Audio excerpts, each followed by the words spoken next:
Library of Heaven's Path Chapter 578 to Chapter 627. Cultivators could use medicine or cultivation techniques to alter their appearance and skin to make them look younger. Sometimes, even master teachers would be unable to tell the difference. However, it was different for souls. A soul would follow a person from birth, and it would grow with the passing of time. No cultivation technique or means would be able to conceal it. As such, testing one's soul to determine one's age was the fairest method, and no one had any objections. Soon, the test was over. All 56 participants had passed the test. Most of them were between 29 years old, and the oldest was 29 years and 11 months old. Naturally, the youngest was Xianxia.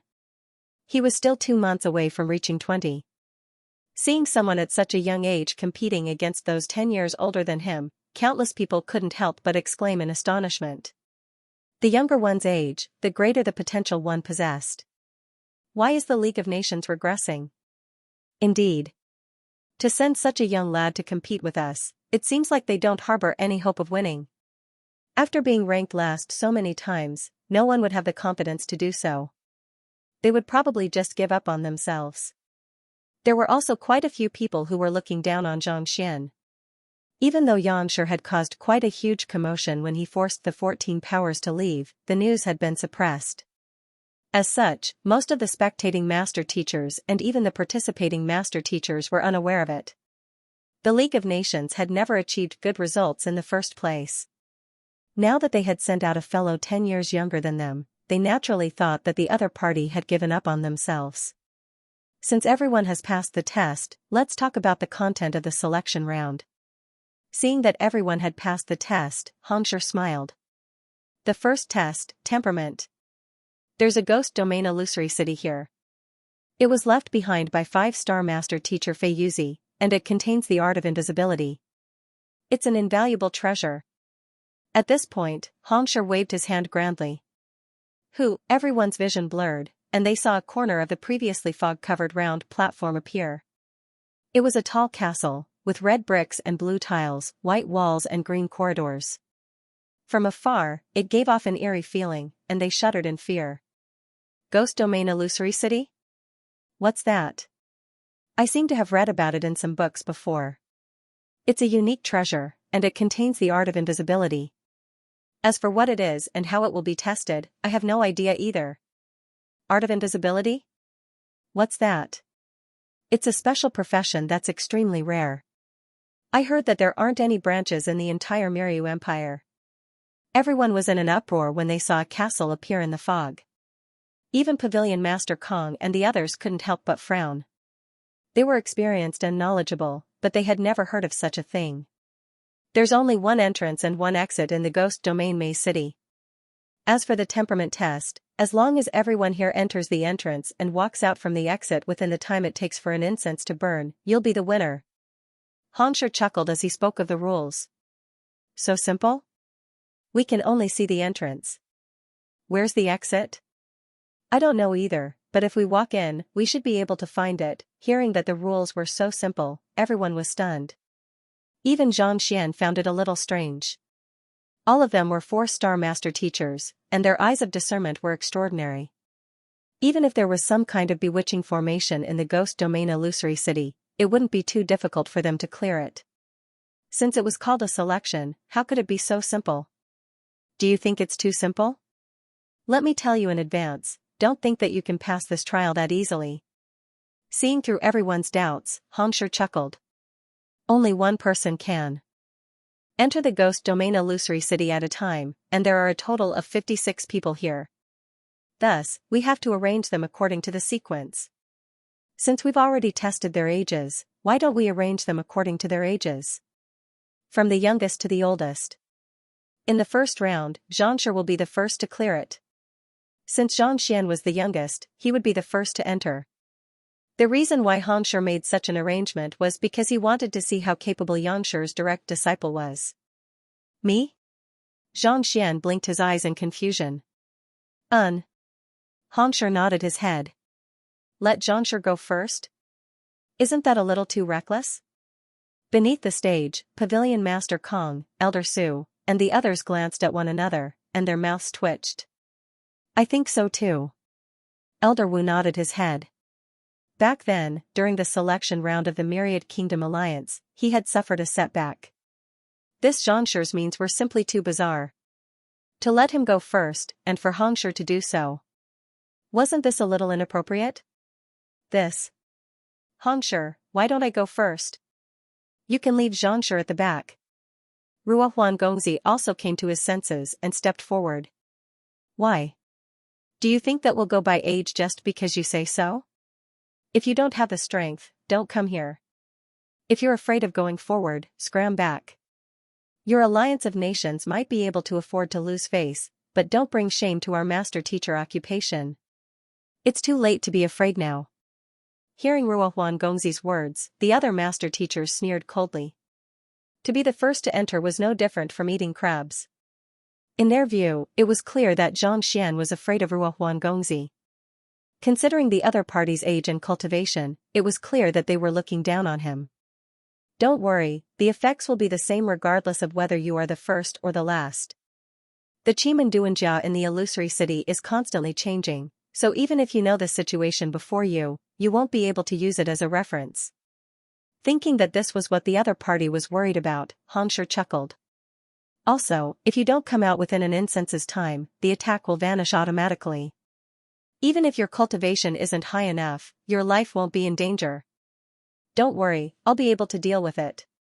Seeing that the other party was going to take his place, Zhang Xian waved his hands with a smile. The ghost domain illusory city might sound fearsome, but he didn't think much of it. Seeing the other party agree to it without the slightest fear, Hongxue nodded in approval and beckoned him over. Facing the entrance, Zhang Xian walked in. Only after the other party disappeared did Ruohuan Gongzi smile bitterly. Of course I know that you'll be able to deal with it. I'm just afraid that the ghost domain illusory city won't be able to deal with you. Honestly speaking, having spent quite some time with this fellow, Ruohuan Gongzi understood him too well. Even though he seemed to be in a daze, a single move from him was enough to scare others to death. Putting aside the fact that Elder Wu, Elder Bai, and the others were on the verge of insanity, just the Glacier Plain Court alone was intending to make use of the Yinyang Lake to cultivate. Yet, before he could even see the Yinyang Lake, he had already gone to the other party's seed water. This was way too unconventional. The ghost domain illusory city seemed to be a formidable one, so he could be at ease if it was someone else who could challenge it. However, who knew what kind of trouble that fellow would cause once he entered? Hopefully, nothing will happen. Clutching his heart, Ruohuan Gongzi's face alternated between red and white. There's no need to worry. Xianxia possesses superior strength, so he shouldn't be in any danger. Seeing that Ruohuan Gongzi's complexion wasn't too good, Song Chao walked over. Since he hadn't been able to meet Zhang Xian in the past few days, he often visited Mingshi Tang, so he was already acquainted with Ruohuan Gongzi. Both of them had been tortured by Xianxia in the past few days, so they had a common topic of conversation. On top of that, they came from decent backgrounds, and they carried the disposition of science. Even though they were rivals, there was a sense of camaraderie between them. Cough cough, I'm not worried that Xianxia will be in danger, but... Halfway through his words, Ruohuan Gongzi suddenly paused. Hopefully, I'm just overthinking things. You're not worried that he will be in danger? What do you mean by that? Are you worried that the ghost domain illusory city will be in danger? Before Song Chao could say a word, a young man flung his sleeves and said, "What a joke." The duo turned around and saw a young man with a high nose bridge and thick eyebrows. Frigid Gale Sex Liao Wuji. He's ranked second only to Luo Xian in terms of potential. Ruohuan Gongzi recognized the young man. Even though the young man's words weren't pleasant to the ears, his capabilities weren't to be underestimated. The number one genius of the Frigid Gale sect, second only to Luo Xian, was one of the most popular contenders for the championship. Not knowing how he should respond, Ruohuan Gongzi could only reply awkwardly, "This Xianxia is quite formidable." Formidable? Liao Wuji harumphed. You don't know how fearsome the ghost domain illusory city is. Fearsome? The duo was taken aback. Does Brother Liao know about it? Of course. I've read about this in a book. Liao Wuji raised his chin with a hint of pride in his eyes. Most of the hall masters weren't aware of it, but he knew about it. The Ghost Domain Illusory City is filled with the 3 wonders, 8 gates, and 6 jia. It contains the spirit of the spirit talisman, soaring serpent, extreme een, white tiger, black tortoise, 9 earths, and 9 heavens. Those who enter the city will fall into endless fear, unable to extricate themselves. Those who are lacking in mental fortitude will easily have their soul defenses breached, thus causing them to lose their confidence. Placing his hands behind his back, Liao Wuji's expression was calm, as if he was passing judgment on the world. I've heard of Xianxia before. To be able to defeat you, Ruohuan Gongzi, he does have some ability. To be able to reach 4-star at such a young age, I'm impressed. However, he's still young, and his path has always been smooth sailing. His mental fortitude is lacking. This trial will probably be his greatest obstacle. As one of the top contenders for the championship, not only was he powerful, he was also skilled in analysis. Even though Zhang Xian was young, the fact that he was able to stand out in the League of Nations showed that he wasn't simple. Thus, Ruohuan Gongzi didn't underestimate him. However, it was a pity that he was too young and lacking in mental fortitude. This would be his greatest flaw. It was unlikely that he would be able to clear this trial. If I'm not wrong, he won't be able to last 5 to 10 minutes before he loses his mental fortitude. Liao Wuji analyzed. 5 to 10 minutes? This thing is too formidable. Based on my calculations, I can only last for an incense's time at most. The timing that Hongsher designed is extremely precise. He has to get out within this period of time. Otherwise, no one will be able to last for long. He's so much younger than me, so it's already not bad for him to be able to last for more than 5 minutes. Liao Wuji waved his hands haughtily. Just as he was about to continue speaking, he suddenly froze. As though he had seen a ghost, his eyes widened and his body stiffened on the spot. His lips quivered uncontrollably. What's going on? Zhang Xian pushed open the door and walked into the illusory city. Everything before him was pitch black, such that he couldn't even see his outstretched hand. After taking 2 steps forward along the corridor, a gust of cold wind blew past, followed by a strange sound. Woo-woo-woo, it sounded like resentment, and sorrow. Even if he were to block his ears, it was useless. Is this soul bewitchment? Zhang Xian frowned. Back then, in the Soul Oracle tomb, Mo Hunching had done the same thing. The sound echoed in the depths of his soul. Even if he were to shut off his senses, it would be futile. Lifting his gaze, he felt as if countless eyes were staring at him, ready to pounce on him at any moment to tear him into pieces. A dark environment, a deafening cry, and an attack at any moment. It was no wonder this was a test of one's temperament. If one's temperament was lacking, he would probably faint from fright. Hong Long, just as Zhang Xian was deep in thought, he suddenly felt a powerful aura darting in from the side. Following which, a gust of wind howled, and an attack fell on him. Narrowing his eyes, Zhang Xian leaped forward to dodge the attack. However, just as he was about to dodge the attack, he felt another aura rushing toward him. He dodged it once more, but before he could land on the ground, he felt another attack coming from another direction. After jumping 7 to 8 times, Zhang Xian's forehead was drenched in sweat. He was starting to panic. The sound of the attack was getting faster and faster. If he didn't dodge it soon, he might be injured here. It couldn't be that this trial was that difficult, right? Wait. I only felt the aura from the previous attack, but I didn't hear the sound of collision. After jumping a few more times, Zhang Xian suddenly froze. The attacks in his ears were like a torrential storm, but he didn't hear the sound of the attacks coming in contact with the ground or walls. If it was really an attack, he would surely be struck by the wall or the ground, leaving behind a deep dent. But there was no movement at all. Could it be that the attacks were an illusion as well? Eye of Insight. Zhang Xian activated his Eye of Insight. In an instant, the darkness before him faded, and the outline of the entire room appeared before him. The Eye of Insight allowed him to peer into the very essence of the Ghost Domain Illusory City. Even though it was difficult for him to peer into it, it wasn't too difficult for him to see through a portion of it. The previous attacks were actually countless spirits circling around him. In Xianxia's eyes, it was hard to tell whether these spirits came from plants or spirit beasts. Although the sound of the wind generated was intense, it had no effect on physical objects. Because of this, there were no holes in the ground. However, if not for the Eye of Insight, Xianxia would have never dared to face such a powerful aura head-on even if he had grown several times more courageous. Others can't do anything about these things. They can only be disturbed and suffer unbearable pain. After a long time, they might really collapse, but I'm different. Understanding what the attack was, Xianxia's lips curled up into a smile. Others would indeed have a headache when encountering these invisible and untouchable spirits. Over time, it would be as if they had seen a ghost. They would have a mental breakdown and go completely mad. As for him, as a soul oracle, it would really be embarrassing if he were to be knocked out by this thing. Soul oracle, out.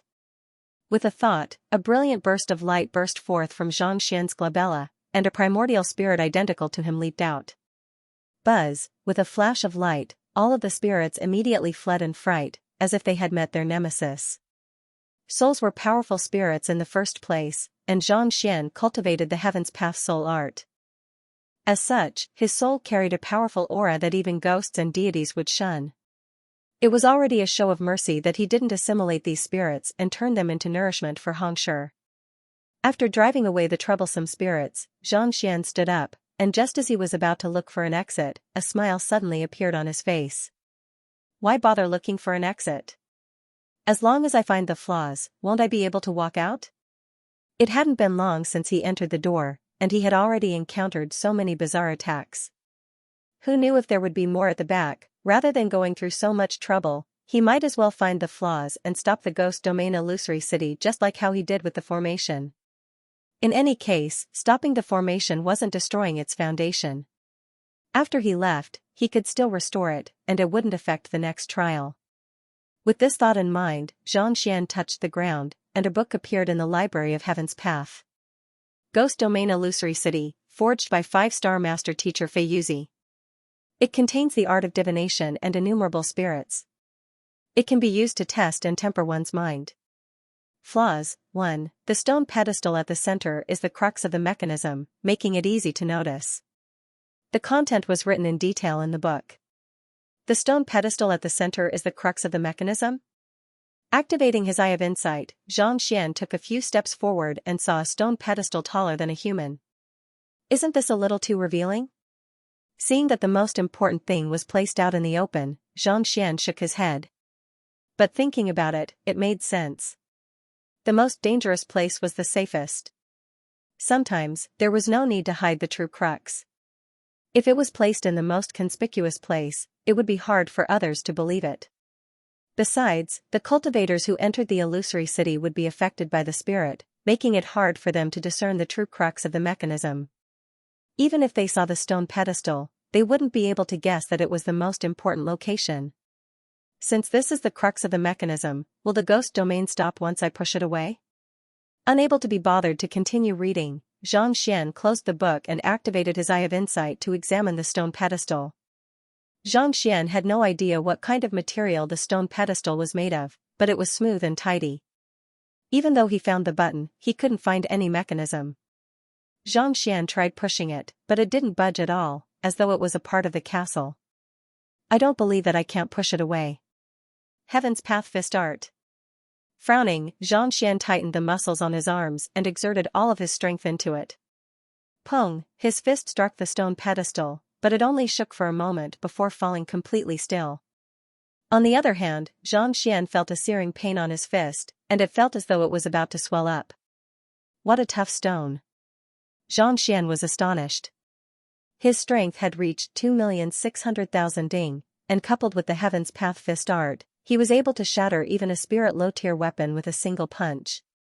This seemingly ordinary stone pedestal didn't budge in the slightest, and it even caused his fist to hurt. Wasn't this a little too fearsome? It's probably at spirit intermediate tier or even advanced tier. To be able to withstand his attack, this stone pedestal, just like the illusory city, must be of a high tier. At the very least, it should be at spirit intermediate tier or even advanced tier. What if I can't push it away? Xianxia rubbed his glabella. He knew how to stop the ghost domain illusory city, but due to his lack of strength, he was unable to do so.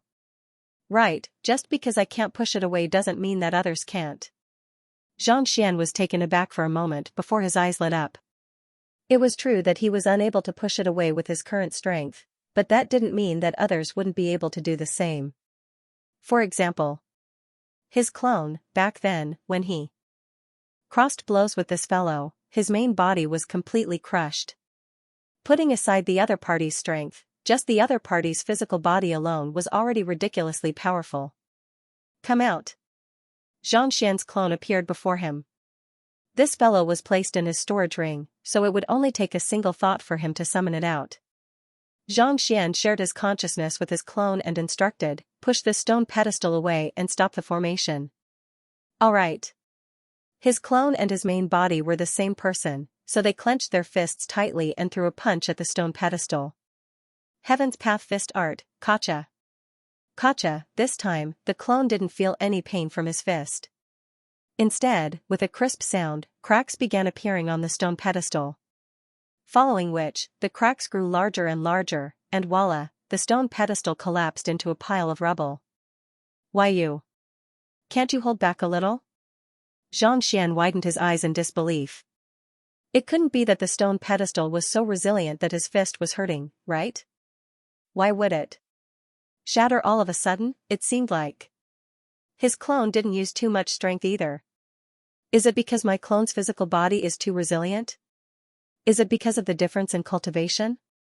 Xianxia was taken aback for a moment before coming to a realization. He felt as if he was on the verge of tears. His clone was forged from the Nine Hearts Lotus, so its cultivation was simply too high. Even if he didn't use too much strength, he would still be able to destroy it. It was just like a diamond. While it wasn't as effective as a dagger in battle, it could cut through glass. He was the dagger, and his clone was the diamond. Even though he didn't use too much strength, the stone pedestal was still unable to withstand it. He was intending to push it away, but in the end, he ended up destroying it. Hong Long, just as Xianxia was conflicted over what he should do, the entire ghost domain illusory city suddenly rumbled and shook intensely. With the core destroyed, the formation supporting the illusory city was rendered useless. As if a pavilion in the sky, the massive building collapsed in an instant.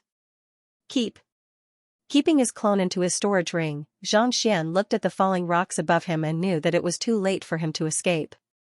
Thus, he could only raise his palm to block the falling rocks. Given how formidable Xianxia is, his student should be able to clear the ghost domain illusory city, right? On the circular stage outside, upon seeing Xianxia walk into the entrance, Xianxia was a little worried. Xianxia had his student participate in the tournament to temper himself, not to eliminate him in the first round. However, thinking about it, given how powerful Xianxia was, how could his student be ordinary? Even though the ghost domain illusory city is bizarre, I have adjusted the difficulty. With 56 participants, he should be able to clear at least 85%. Xianxia won't be eliminated. Now, I just want to see how long it will take for him to clear it. There was another benefit to the ghost domain illusory city, and that was that it could determine whether one's mental fortitude was strong or not. The earlier one exited the ghost domain illusory city, the stronger one's mental fortitude would be. If he wasn't worried about Xianxia, he would have to see how long it would take for him to come out. Even I would need 7 minutes to clear the illusory city. Even if the other participants possess exceptional mental fortitude, they would need at least 10 minutes. Given Xianxia's age, it would already be an incredible feat for him to clear the illusory city within 13 minutes. After making a quick calculation, Xianxia nodded his head. Seeing that it was still early, he was just about to find a place to sit down when the ground suddenly shook violently. Following which, the earth shook violently. Hurriedly lifting his head, he saw the massive ghost domain illusory city before him. Voila! In an instant, the ghost domain illusory city collapsed before his eyes. Following which, a figure with his hands raised up like a martyr and an embarrassed look appeared on his face. Then, the figure scratched his head apologetically and innocently, this. Xianxia, I accidentally damaged your ghost domain illusory city. May I know If it can still be repaired? Repair? Looking at the rubble on the ground, Hongsher's body stiffened, and he nearly fainted on the spot. You only tore down a wall and a corridor, and I can still repair them. But with such a state, how am I supposed to repair it? Repair your head, it's just a trial. If I can get out, so be it. If not, it's nothing much. Just how in the world did my ghost domain illusory city offend you for you to tear it down to such a state? Besides, how many minutes has it been? 2 minutes? Or 3 minutes? In such a short period of time, even I would find it hard to reach the center. How in the world did you destroy it? Hongsher felt his heart twitching, and he was on the verge of going insane. As expected. Contrary to Hongsher's frenzy, Pavilion Master Kong and the others slapped their foreheads simultaneously. They had guessed that Xianxia would cause some sort of trouble, but now that they saw it, they realized that they had underestimated it. He was intending to ruin the Master-Teacher tournament. The greatest crux of the test was the Ghost Domain Illusory City. Now that the city had collapsed, how in the world was he supposed to continue the test? Walk your own path, leaving no path for others to tread. Challenge your own trial, leaving no path for others to tread, Xianxia. Aren't you a little too ferocious? While everyone was speechless, Liao Wuji recovered from his shock, and his body staggered.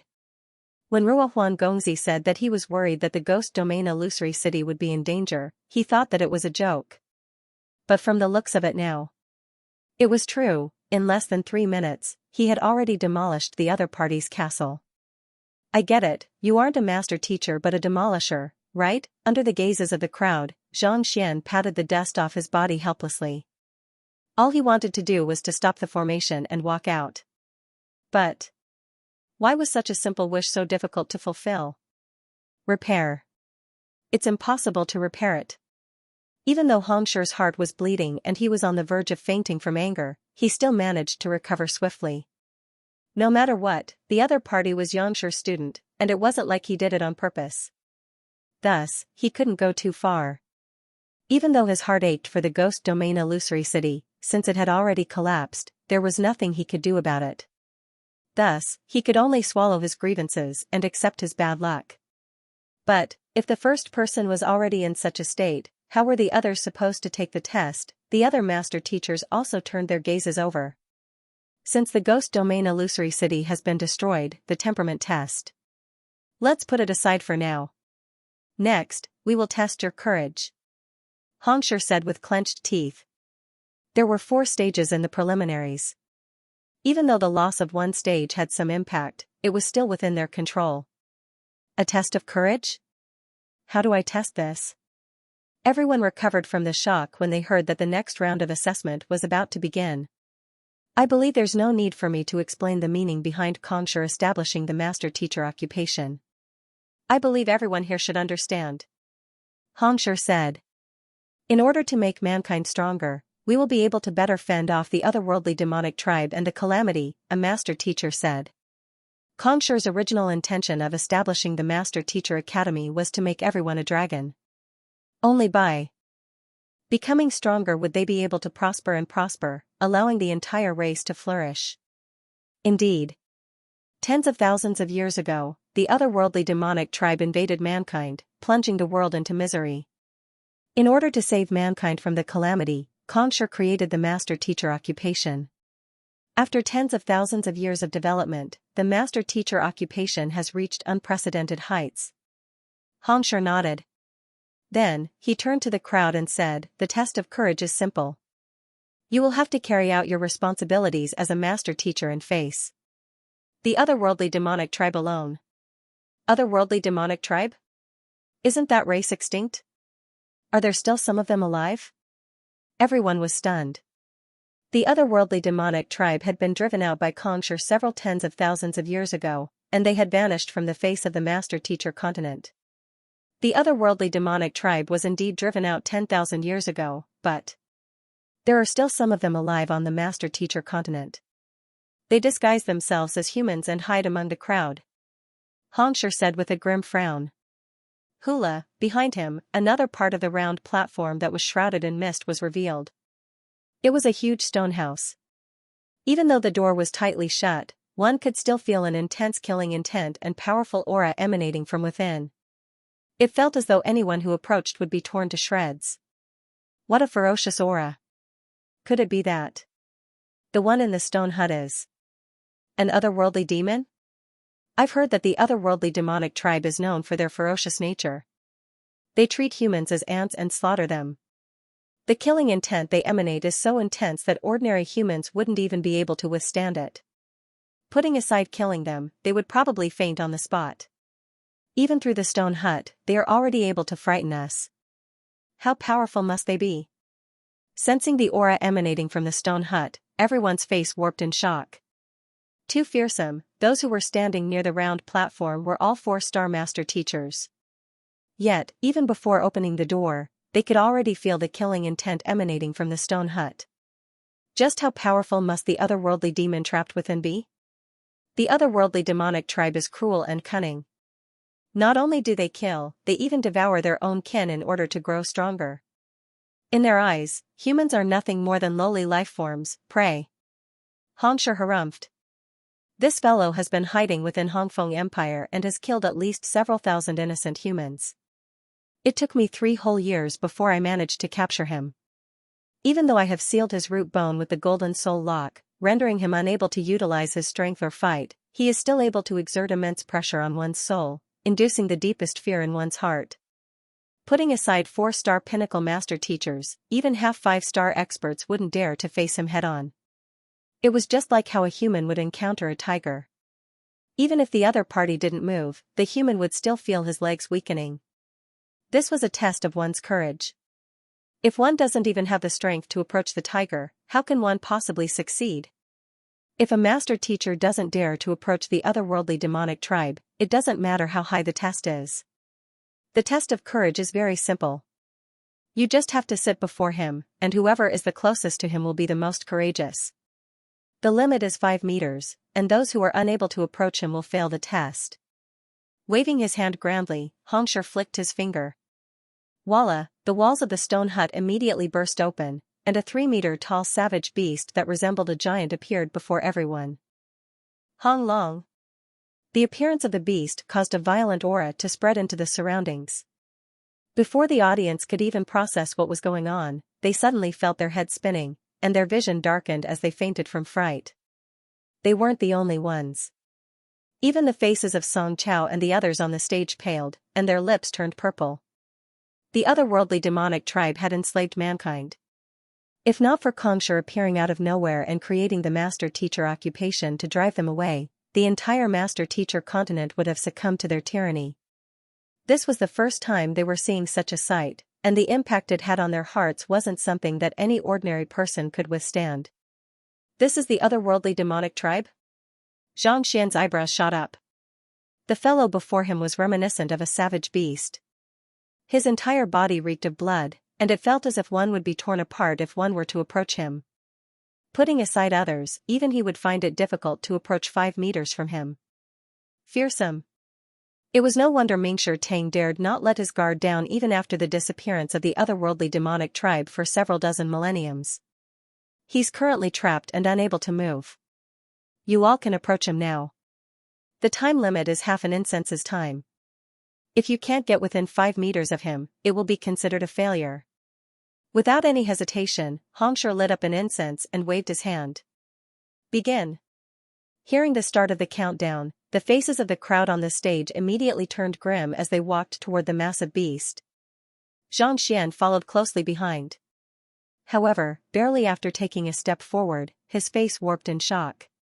He took a step forward, but the pressure he felt increased twofold.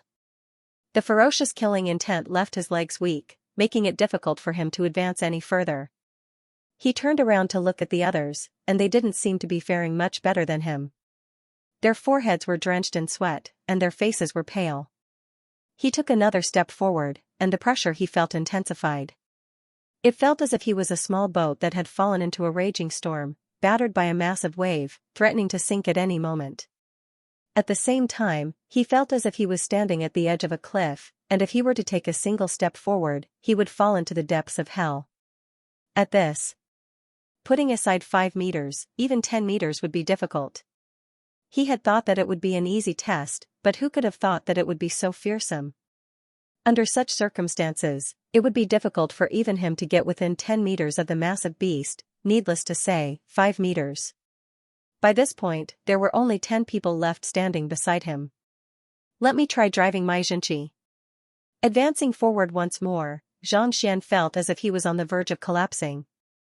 Even though he was advancing forward, he didn't drive his Xianxia. He wanted to see how long he could last, but to his astonishment, he realized that 4 steps was already his limit.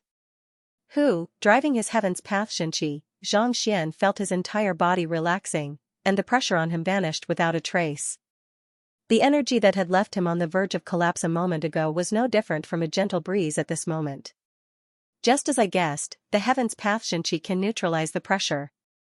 Heaven's Path Xianxia had no attribute, but it was capable of neutralizing any attribute. Xianxia had guessed that driving his Xianxia would neutralize the pressure, and from the looks of it, his guess was right. Xianxia discreetly glanced at the others. Unlike him, the others had already driven their Xianxia right from the start, but they still had an awful complexion on their faces as they forced themselves to persevere. The few at the very front had already closed the gap of 10 meters. Incredible! Seeing how they were still able to get so close to the otherworldly demon despite being unable to neutralize the pressure with their Xianxia, Xianxia's face turned grim. It was no wonder why even Pavilion Master Kong didn't think highly of him. The courage of these people was indeed formidable. If not for his Heaven's Path Xianxia, he might not have been able to get as far as they did. Now that the pressure was gone, Xianxia's mind started to wander. Since the otherworldly demon is exerting a unique ability to suppress the souls of humans, does that count as a battle technique? To be able to frighten everyone to the point of not daring to approach, the other party must have exerted some kind of soul suppression. Even if it wasn't a battle technique, it had the same effect as one. Since that was the case, could the Library of Heaven's Path see through its flaws? Flaws? Xianxia thought. A book materialized in the Library of Heaven's Path. My monthly votes have fallen to 8th place. Do you still have any? Initially, Xianxia only intended to test the waters, but to think that it would work. Excited, his eyes lit up and he flipped through the content.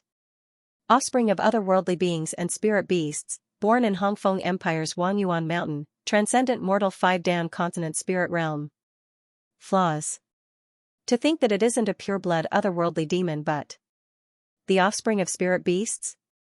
Xianxia blinked his eyes in confusion. Given how powerful that fellow was, to be able to suppress a 4-star master teacher with just its disposition. And it was only a hybrid. How powerful would a pure blood be, besides, to produce offspring with a spirit beast? Wasn't the otherworldly demons way too hardcore, recalling the bloated bodies of spirit beasts and this fellow? Xianxia couldn't help but shudder in fear. But even though it has unique tastes, I have to admit that this fellow is indeed powerful. According to the description in the book, the otherworldly demon possessed incredible physical strength and soul. In a battle of the same cultivation realm, it was on par with master teachers. In fact, untrained master teachers wouldn't even be able to get close to it. It was no wonder why Mingshi Tang was so fearful of it. It seemed like the otherworldly demon was on a completely different level from humans. My Heaven's Path Xianxia doesn't fear pressure. I just have to walk within 5 meters of it and wait for a moment.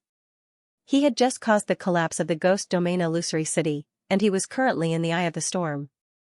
Even though the pressure of this trial was useless against him, it was still better to maintain a low profile. In any case, it was just a selection round. It wasn't like there was a ranking, so there was no need for him to attract too much attention. With this thought in mind, Xianxia made up his mind and turned his gaze to the crowd. While he was reading, he was already at the back of the group.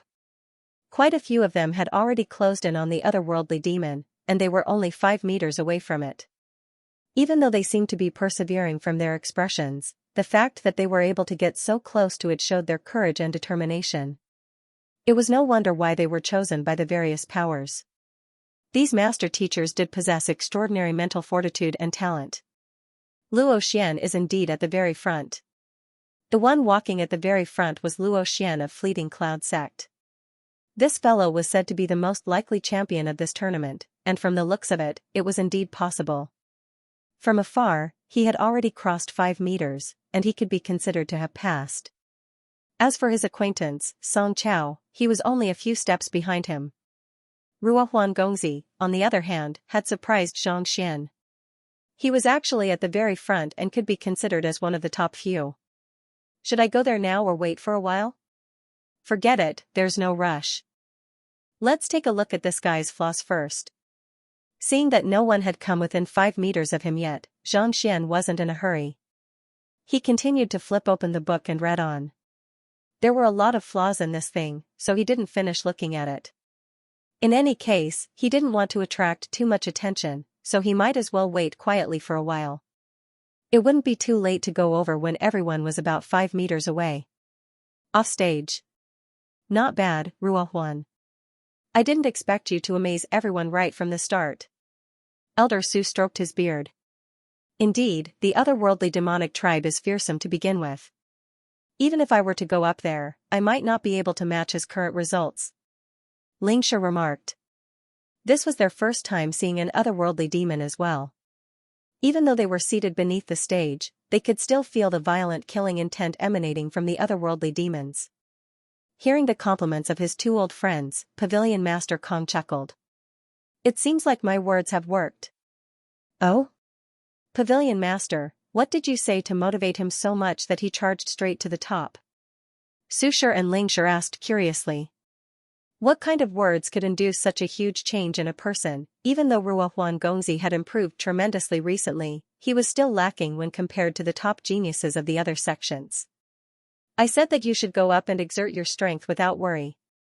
Is there anything more fearsome than Xianxia in the world? If you aren't even afraid of him, what else is there to be afraid of?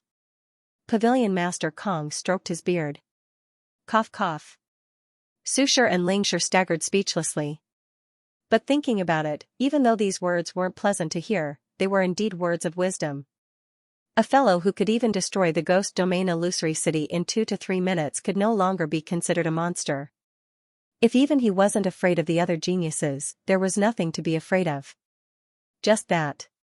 To use fear of Xianxia to counter one's fear of the otherworldly demonic tribe.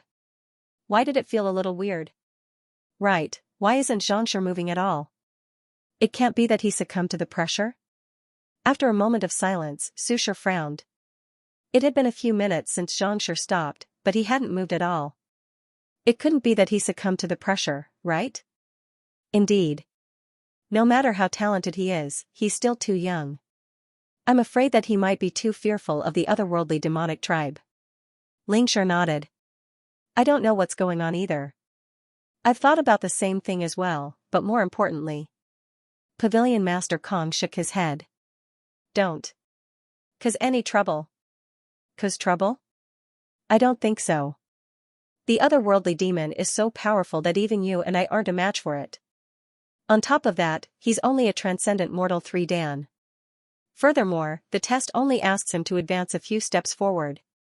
It'll be difficult for him to cause any trouble. Sushir shook his head. You don't have to worry. Let's hope so. Pavilion Master Kong nodded. Just as he was about to speak, he suddenly froze. Pointing forward, he exclaimed, Damn it, look. Hearing Pavilion Master Kang's anxious tone, Sushir, Lingshir, and the others hurriedly turned their gazes over, and their eyes narrowed. As Luo Xian and the others stepped into the 5-meter radius, the otherworldly demon, whose eyes were tightly shut a moment ago, suddenly opened them, and a bizarre glow emanated from his crimson eyes. Using me to temper your courage, you are courting death. Roaring furiously, the massive body of the otherworldly demon jolted. Following which, everyone felt a strong gale crushing down on them, threatening to crush them. The voice was as deafening as thunder, shaking one's soul. Ah! The master teachers at the very front were the first to bear the brunt of the force, and they cried out in agony. Their bodies went limp, and they fell to the ground with pale faces. Luo Xian wasn't spared either. His body stiffened, and it felt as though his soul had left his body. Lowly lifeforms, how dare you capture me and make use of me? I'll eat every single one of you. Roaring furiously once more, the otherworldly demon's crimson lips parted, revealing rows of razor-sharp teeth. It felt as though they would be torn into meat paste if they were to approach it. Ah! I don't want to compete anymore." But before the roar could finish, a master teacher's face paled, and he immediately fled. A pungent stench and a bizarre liquid were left on the ground. After one escaped, a second and a third soon followed. Seeing 4-star master teachers and geniuses being frightened to the point of wetting their pants, the crowd fell silent. Even though they felt that it was beneath them, no one thought that they were cowards. That was because if they were in their shoes, they wouldn't have fared any better. Even when the otherworldly demon didn't speak, it was already frightening enough that no one dared to approach him. Now that he was roaring furiously, it seemed like he would make a move at any moment. It would be a miracle if they could hold on. To think that trash life forms would be able to rule over the entire continent. No wonder they are so weak. Seeing that someone had fled, all of the master teachers on the stage collapsed weakly to the ground. The otherworldly demon harumphed disdainfully. Just as he was about to drive the group of master teachers away, he suddenly saw a young man standing calmly on the spot, seemingly in the midst of something. In a daze, aren't you here to temper your courage? What in the world are you in a daze for? Furthermore, I have been shouting and driving my killing intent to its limits. Even a half 5-star master teacher would find it hard to withstand the pressure, and yet, a lad like you isn't affected by it at all. With a livid face, the eyebrows of the otherworldly demon shot up as he gathered his aura and bellowed furiously at the dazed otherworldly demon. Lad, you sure are gutsy, aren't you? Do you believe that I will kill you right here and now? Walala, his voice swept across the area like a raging gale, and a 4-star master teacher beneath the stage fell from his seat. His eyelids rolled back, and he fainted on the spot. The 4-star master teachers who had fallen to the ground earlier also hugged their heads tightly, not daring to breathe loudly. However, the young man whom he had targeted was still standing quietly on the spot, completely focused. In a daze, it was as though the other party hadn't noticed that he had already targeted him once. I will kill you. Not expecting the arrogant otherworldly demon to be disregarded by a mere master teacher, the crowd was thoroughly enraged. Back then, when Xianxia tried to capture him, he had to pay a heavy price, mobilizing more than 70 master teachers before he succeeded. In that battle, he had personally torn more than 20 of them apart and severely injured more than 30 of them. His killing intent was so overwhelming that even the 5-star Xianxia was fearful of him. Yet, a 4-star primary stage fellow actually dared to ignore him. He was going too far. Hong Long, an even more powerful aura gushed forth. Feeling this aura, even Xianxia's face paled. On the other hand, the young man before him was still in a daze. It was as though being in a daze was what he should be doing. Whatever pressure and killing intent he was facing, they were nothing more than fleeting clouds. I knew that Xianxia would cause trouble, but to think that it would be for real. Pavilion Master Kong, Sushir, and the others suppressed their pale faces and trembled uncontrollably. Naturally, that young man was Xianxia. They had long expected that the other party would cause some trouble, but who could have thought that he would really do it? The other party was an otherworldly demon, and even they would find it hard to withstand his killing intent. Yet, he was actually making a move against you. Shouldn't you at least give a reaction as a form of respect? What in the world were you up to? It can't be that. Xianxia fainted from fear. Fainted from fear? How can he still stand after fainting? I saw him raising his head just a moment ago. If he didn't faint, what else could he have done? Look, the otherworldly demon over there is on the verge of spurting blood.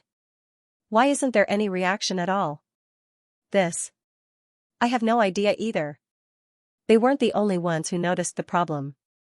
Many of the master teachers and spectators in the square had also noticed it, and they stared at one another in astonishment. The otherworldly demon had used a unique ability to intimidate all of the participants, causing them to collapse to the ground, not daring to utter a single word. Yet, before Xianxia, it was howling, baring its fangs, and brandishing its claws. Yet, the latter didn't react at all. Brother, are you not afraid, or are you already dead? Just like what the crowd had seen, the otherworldly demon was on the verge of going insane. Even if you aren't afraid of me, you don't have to make it so obvious. I have been roaring and screaming at the top of my lungs. No matter what, you should at least give me a reaction. Look at the people on and below the stage, everyone is lying on the ground, but you are the only one standing there motionlessly. Aren't you being too respectful to your opponent? I will kill you." The more he thought about it, the more furious he became. Gritting his teeth, the massive otherworldly demon spurted a mouthful of blood, and his eyes turned even redder. At the same time, his aura began to surge. This is the otherworldly demon's blood frenzy art. His strength will multiply after activating it. Blood frenzy art? Indeed. Not only are the otherworldly demons powerful individually, they can also ignite their blood essence and pay a certain price to go berserk. I have read the history of the otherworldly demons written by Xianxia, and it is said that many master teachers have died under such attacks. What should we do then? I have no idea either, but since Xianxia has sealed its root bone with the golden soul lock, it shouldn't be able to utilize its strength even if it goes berserk. Seeing the massive fellow going berserk, the master teachers beneath the stage were worried. Ordinary otherworldly demons were already so fearsome, how powerful would they be after going berserk? Xianxia also gripped his weapon tightly. As long as the otherworldly demon dared to make a move, he would kill it without any hesitation. As for now, he was still rather confident in the golden soul lock. As long as he didn't use his true strength, it shouldn't be a problem for him to intimidate the other party.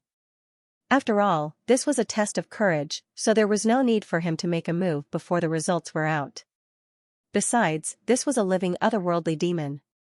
He had paid a huge price to capture it, and he was even intending to bring it back to the headquarters to receive a reward. If he were to kill it, it would be of no value at all. Hong Long, while everyone was panicking, the otherworldly demon finally gathered his strength and roared ferociously at Xianxia. Die. Amidst the roar, the killing intent and soul pressure descended like lightning from the 9 heavens. The entire stage creaked, seemingly on the verge of collapsing. The master teachers and cultivators behind the young man collapsed to the ground, trembling uncontrollably, not daring to get up. However, Xianxia was still in a daze, paying no heed to the other party's attacks at all. The otherworldly demon was on the verge of exploding from anger. He struggled for a moment before spurting another mouthful of blood. Then, his body stiffened as he took several steps forward. Although his root bone was locked by the golden soul lock and he couldn't fight, he could still walk. He didn't leave just now because he was afraid that Xianxia would kill him. Now that he was anxious and angry, he couldn't care less. I'm going to kill you, Walla. It came in front of Xianxia, its huge head less than 50 centimeters away from him, and roared again. Just now, even though they were so far away from each other, countless people had already felt an intense pressure that was difficult to resist. Now that their faces were so close to each other, it was even more terrifying, as if they would be torn apart at any moment. However, Xianxia remained motionless, still in a daze. Xianxia, not far away, Xianxia could not bear to watch any longer. What's wrong with you? Even if he was absent-minded, he shouldn't have left so thoroughly, right? Ah? Hearing his name being called, Xianxia finally snapped out of his daze. There was simply too much information regarding the flaws of the otherworldly demonic tribe. Even with his vast knowledge, he still couldn't help but be astonished by what he saw. As for the other party's roar, he thought that the other party was just trying to scare him, so he didn't pay it any heed. As his consciousness left the book, he suddenly saw a savage face appearing before him. Shocked, he immediately sent a slap over. Pa! A crisp sound reverberated across the entire circular platform. Everyone was dumbfounded. The otherworldly demon also widened his eyes in frenzy. In order to exert his soul pressure and drive his killing intent, he had exhausted himself to the point of spurting blood. In order to make the other party suffer, he had even struggled his way over to the other party, and yet, the other party was completely fine. On top of that, he even received a slap from the other party. You despicable human, die. Roaring furiously, the otherworldly demon disregarded the fact that he was wearing the golden soul lock and sent his massive fist toward the young man before him. Hoo-hoo, the wind howled furiously. With his root bones sealed, the otherworldly demon was only able to exert his physical strength. However, the otherworldly demons were born with incredible physical strength.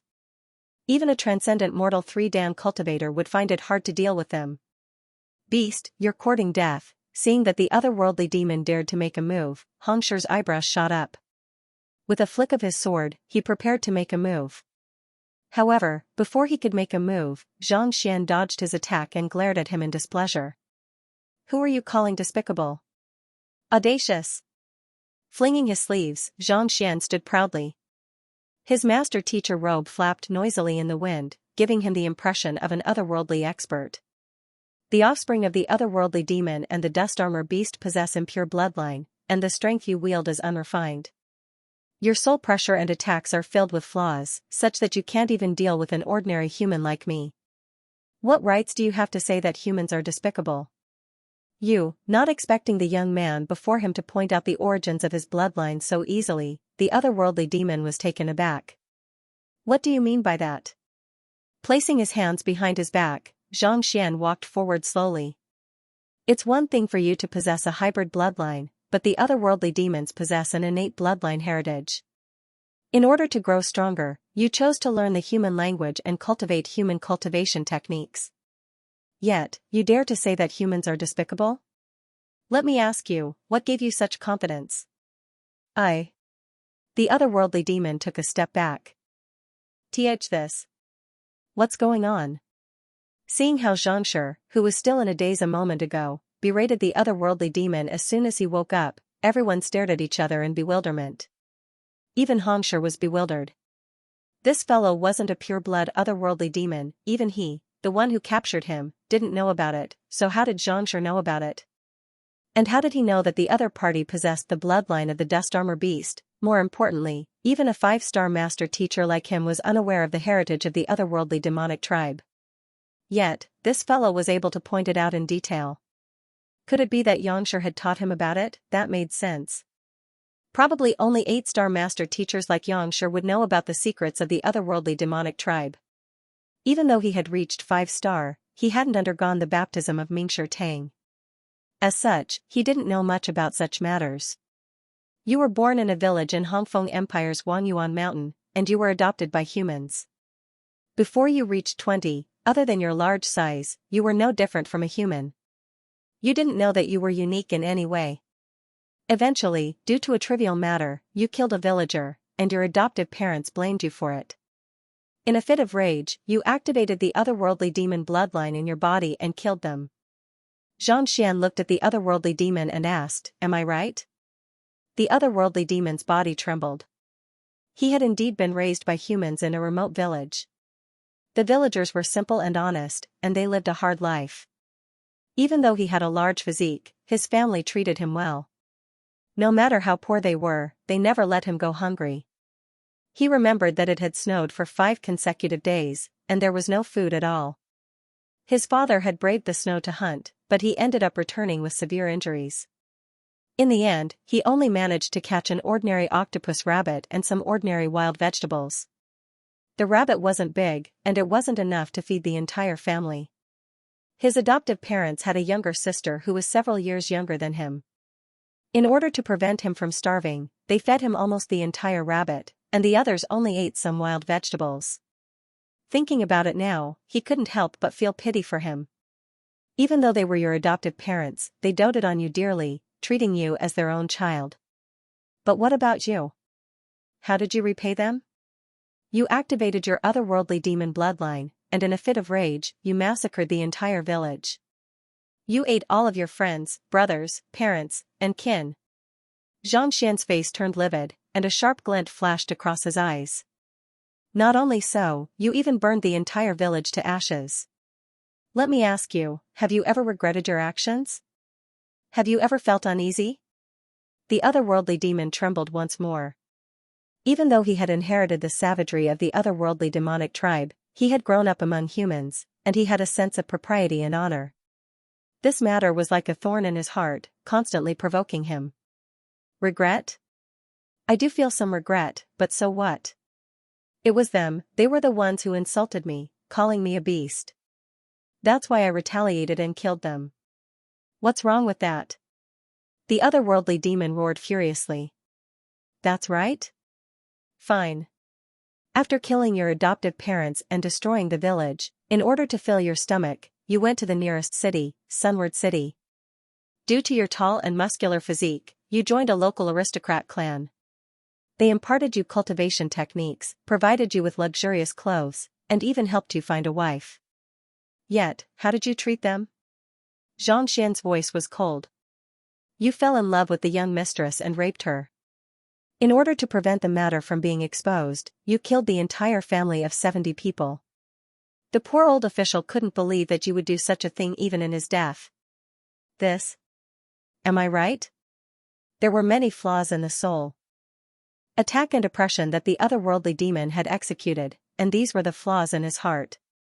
It was the conflict and regret in his heart that caused his mental state to deteriorate, preventing him from exerting his full strength.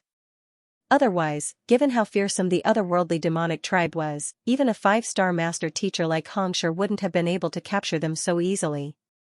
The otherworldly demon trembled once more. The master teacher pavilion sent men to capture you, but you ended up killing more than 30 master teachers.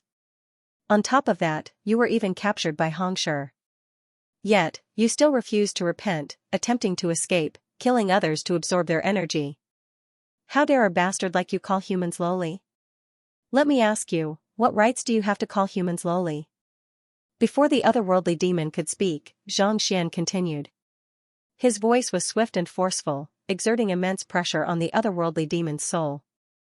You carry the bloodline of the otherworldly demonic tribe, but you didn't receive the acknowledgement of the otherworldly demonic tribe. You lived in the human world, but you killed your kin and friends, earning yourself the disdain of the world. Let me ask you this, what right do you have to continue living in this world?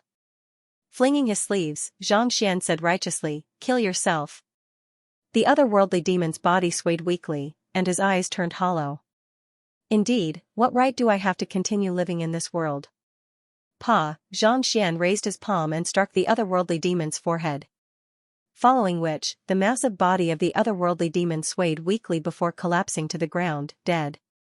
Suicide? Xianxia actually said that. The otherworldly demon committed suicide? The crowd below fell silent. Otherworldly demons were the enemies of master teachers, and they were fearsome existences. Furthermore, the person before them was a consonant spirit realm expert. Other than Xianxia, no one here was a match for him.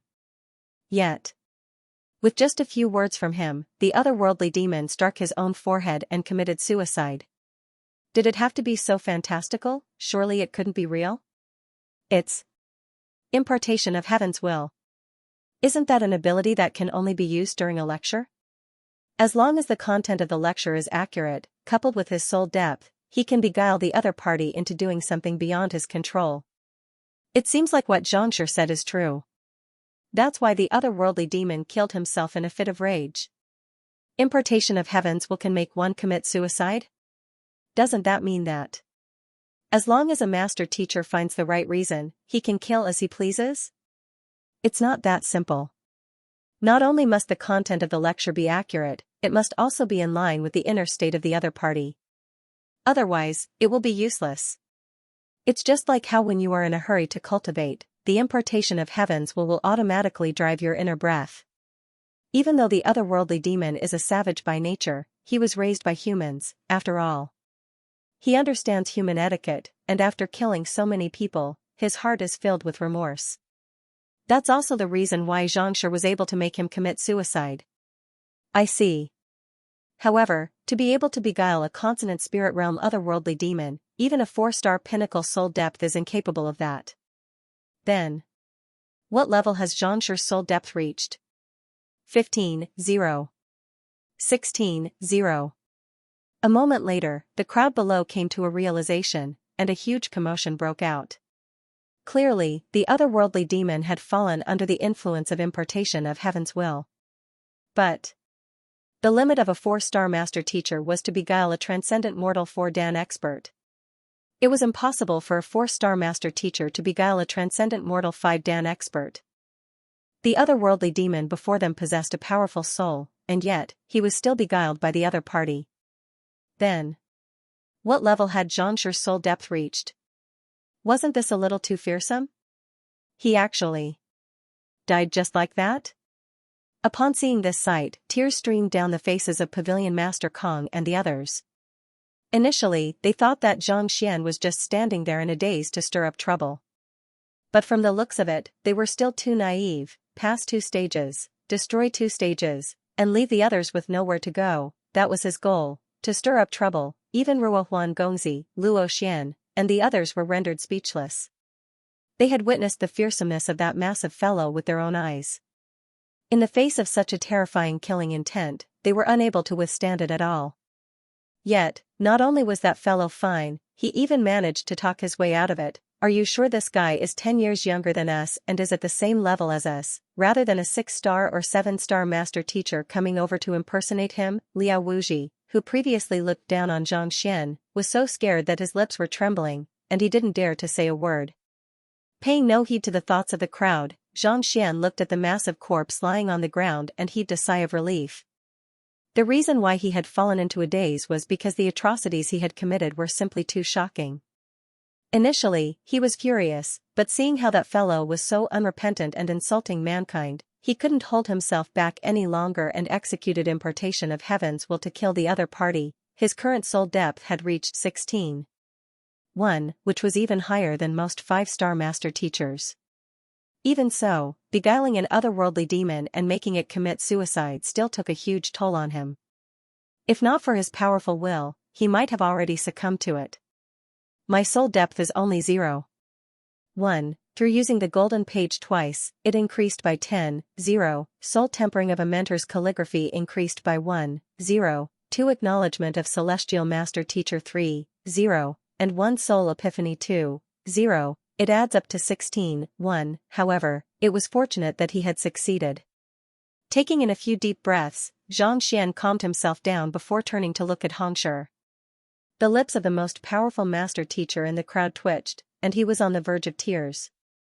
At this moment, Hongshi was indeed on the verge of a mental breakdown. The ghost domain illusory city was his entire fortune. It was one thing for it to be destroyed.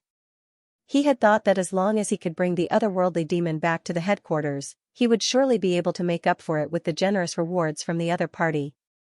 Yet, in the blink of an eye, he was killed. Brother, do you still want me to live? Are you here to participate in the Master Teacher Tournament or to cause trouble? Besides, I was only halfway through the courage trial, and I was already severed at the waist. How am I supposed to proceed from here on? Given how things were in the first round, the remaining 3 rounds should still be able to do little to me. Yet, for the second round to be the same. Are you trying to stop the Master Teacher Tournament? Hongshi, what should we do with this corpse? Just as Zhang Xian was contemplating whether he should kick this fellow out of the tournament, he heard the other party's voice. The otherworldly demonic tribe is known for their viciousness and inhumanity. Killing them would be a huge contribution to the otherworldly demonic tribe. Zhang Xian's heart was bleeding, but he forced an awkward smile onto his face. There was no other way around it. Since that fellow was already dead, what was the point of pursuing the matter? Perhaps, the other master teachers might even think that he was shielding the otherworldly demons. Alright, with the death of this otherworldly demon, we won't be able to proceed with the courage trial anymore. Other than the 3 who fled due to the pressure, there are still 53 master teachers left on the platform. These people will continue with the rest of the trials. Knowing that it was futile for him to be conflicted, Hongshi forced a smile on his face and continued with the trial. Yes. Hearing those words, the master teachers who were lying on the ground a moment ago immediately stood up and heaved a sigh of relief. They turned to look at Xianxia with gratitude in their eyes. If not for Xianxia, there would have been at least a dozen of them who wouldn't have been able to pass the trial. But now, with the death of the otherworldly demon, the danger had disappeared. The third trial will be a test of your wisdom. Ignoring the thoughts of the crowd, Hongshi spoke. Wisdom is the foundation that cultivators use to learn new knowledge. The higher one's wisdom, the greater one's ability to learn, and the greater one's potential as a master teacher. Rest assured, this trial won't be as dangerous as the previous one. It's just reading books. Reading books? Everyone was taken aback. There are 56 bookshelves here, and there are 5,000 books on each of them. They are the only copies in my private collection, and the contents are identical. I can guarantee that none of you have read them before. Among them, there are cultivation techniques, battle techniques, taming of spirit beasts, as well as my understanding of cultivation.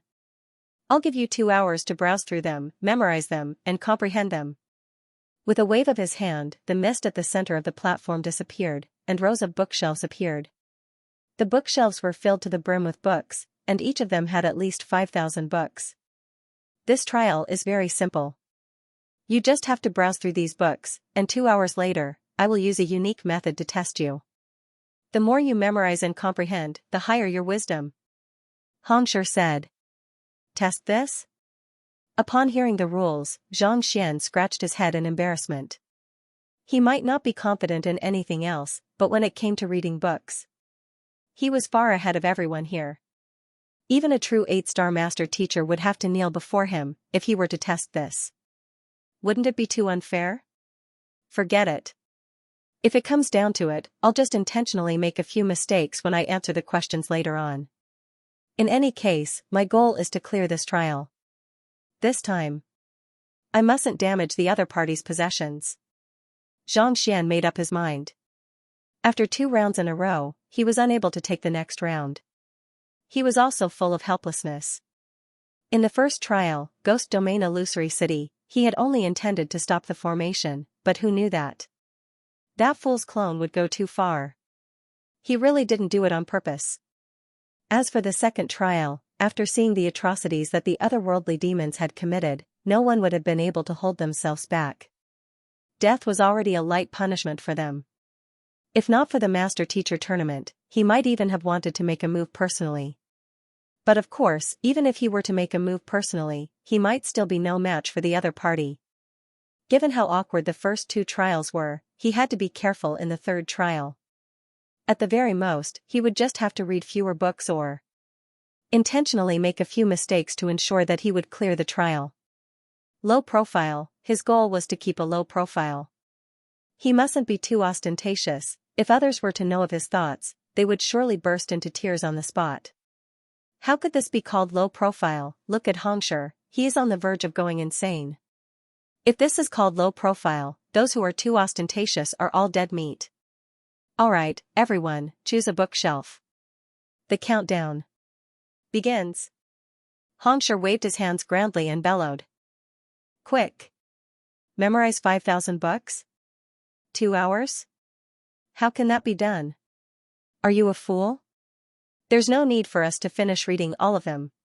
We should just memorize as many as we can. He didn't say that we have to memorize all of them. That's true. Even though 4-star master teachers possess photographic memory, it would be a miracle if they could memorize a few hundred books within 2 hours. Even a 6-star master teacher wouldn't be able to do that. Upon hearing the start of the duel, the crowd immediately rushed toward the bookshelves. Xianxia also chose a random bookshelf and walked up to it. The books on the bookshelf were all brand new. From the looks of it, they seemed to have been copied not too long ago. The names of the books were bizarre, and he had never seen a single one of them before. Xianxia had collected quite a number of books in the library, so even though he couldn't say that he possessed more knowledge than everyone else here, it wasn't too far off to think that he hadn't even read a single one of such a huge collection of knowledge. It seemed like Xianxia had really put in a lot of effort for this tournament. Xianxia's finger lightly brushed across the books and collected them into the Library of Heaven's Path. There are actually so many Transcendent Mortal 4-Dan cultivation technique manuals here? Xianxia had been collecting the books subconsciously, but now that he was taking a closer look, his eyes immediately lit up. There were actually several hundred Transcendent Mortal 4-Dan cultivation technique manuals on the shelves. Xianxia hadn't collected a complete set of Heaven's Path divine art for this realm. With so many books, he might just be able to compile a complete clarifying turbidity realm Heaven's Path divine art and raise his fighting prowess by leaps and bounds. Fuse. Xianxia casually picked up a book and pretended to flip through it. However, at the same time, his attention was focused on the Library of Heaven's Path. The Library of Heaven's Path jolted, and the pile of Transcendent Mortal 4-Dan cultivation technique manuals he had collected previously underwent a transformation. A brand new book appeared before his eyes. Beneath the stage. Xianxia. I don't think he's going to cause any more trouble, right? I don't think so. Pavilion Master Kong, Susher, and the others wiped the cold sweat off their foreheads. This Xianxia always caused a huge ruckus in every single examination, and it seemed like he wouldn't stop until he scared them to death. They were still worried that the same thing would happen to the third examination, but from the looks of it now, it seemed like they were overthinking it. Unlike challenging the ghost domain illusory city and fighting against the otherworldly demonic tribe, it was much more refined. Surely, it would be better than the previous two examinations. What's Xianxia doing? Just as they were heaving a sigh of relief, Lingshir's voice sounded, and the duo leaped in shock. What's wrong? Did he break the bookshelf or burn the books? As they spoke, they hurriedly turned to look at Xianxia, only to realize that the other party was still reading the books, and he didn't seem to be doing anything out of the ordinary. They had been tormented by that fellow to the point that they were traumatized. Upon hearing the question, they couldn't help but wonder if the other party had done something atrocious. Seeing the anxious looks on the duo's faces, Lingshir was speechless.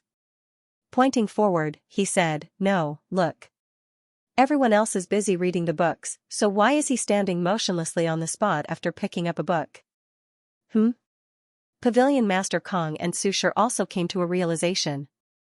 As soon as Xianxia walked up to the bookshelf, they saw him touching the bookshelf, as if trying to see what kind of books there were on it. After which, he took out a book and fell into a daze. It was similar to how he was when facing the otherworldly demonic tribe. Could it be that there was some special meaning behind his daze? Could it be that he's staring blankly at the calligraphy? Zhao Feiwu frowned and muttered. Staring blankly at the calligraphy? Pavilion Master Kong and the others were perplexed. Oh, it's like this. When Xianxia was taking the examination for the other occupations, he used the beast pummeling taming method, knockout treatment method, and single kick formation breaking method. I was thinking that this might be a method specially suited for him. Zhao Feiwu had been following behind Zhang Xian for a very long time, and she had seen the latter execute quite a few of his means. Every single one of them was astounding, and no one would dare to believe it. Beast pummeling taming method? Knockout treatment method? Breaking the formation with one kick? The 3 4-star master teachers stared at one another in bewilderment. What the hell was this? Why can't I understand? Oh, it's like this, Zhao Feiwu explained the names in detail. There is such a thing? Upon hearing those words, the 3 master teachers widened their eyes in shock, as though they were dreaming. To be able to tame a savage beast just by beating it up, to be able to treat a person just by knocking him out, to be able to decipher any kind of formation with a single kick. Why does it sound more and more impossible? However, this fellow couldn't be judged by common sense. Otherwise, he would definitely go crazy.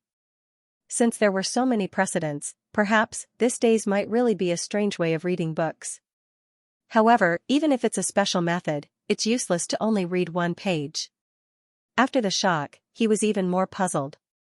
Even if your dazed gazing at calligraphy is incredible, allowing you to swiftly memorize the contents within, but if you were to hold on to a book and refuse to let it go, not even flipping through the pages, how could you possibly see the other contents? In order to memorize the knowledge in a book, you have to flip through the pages first.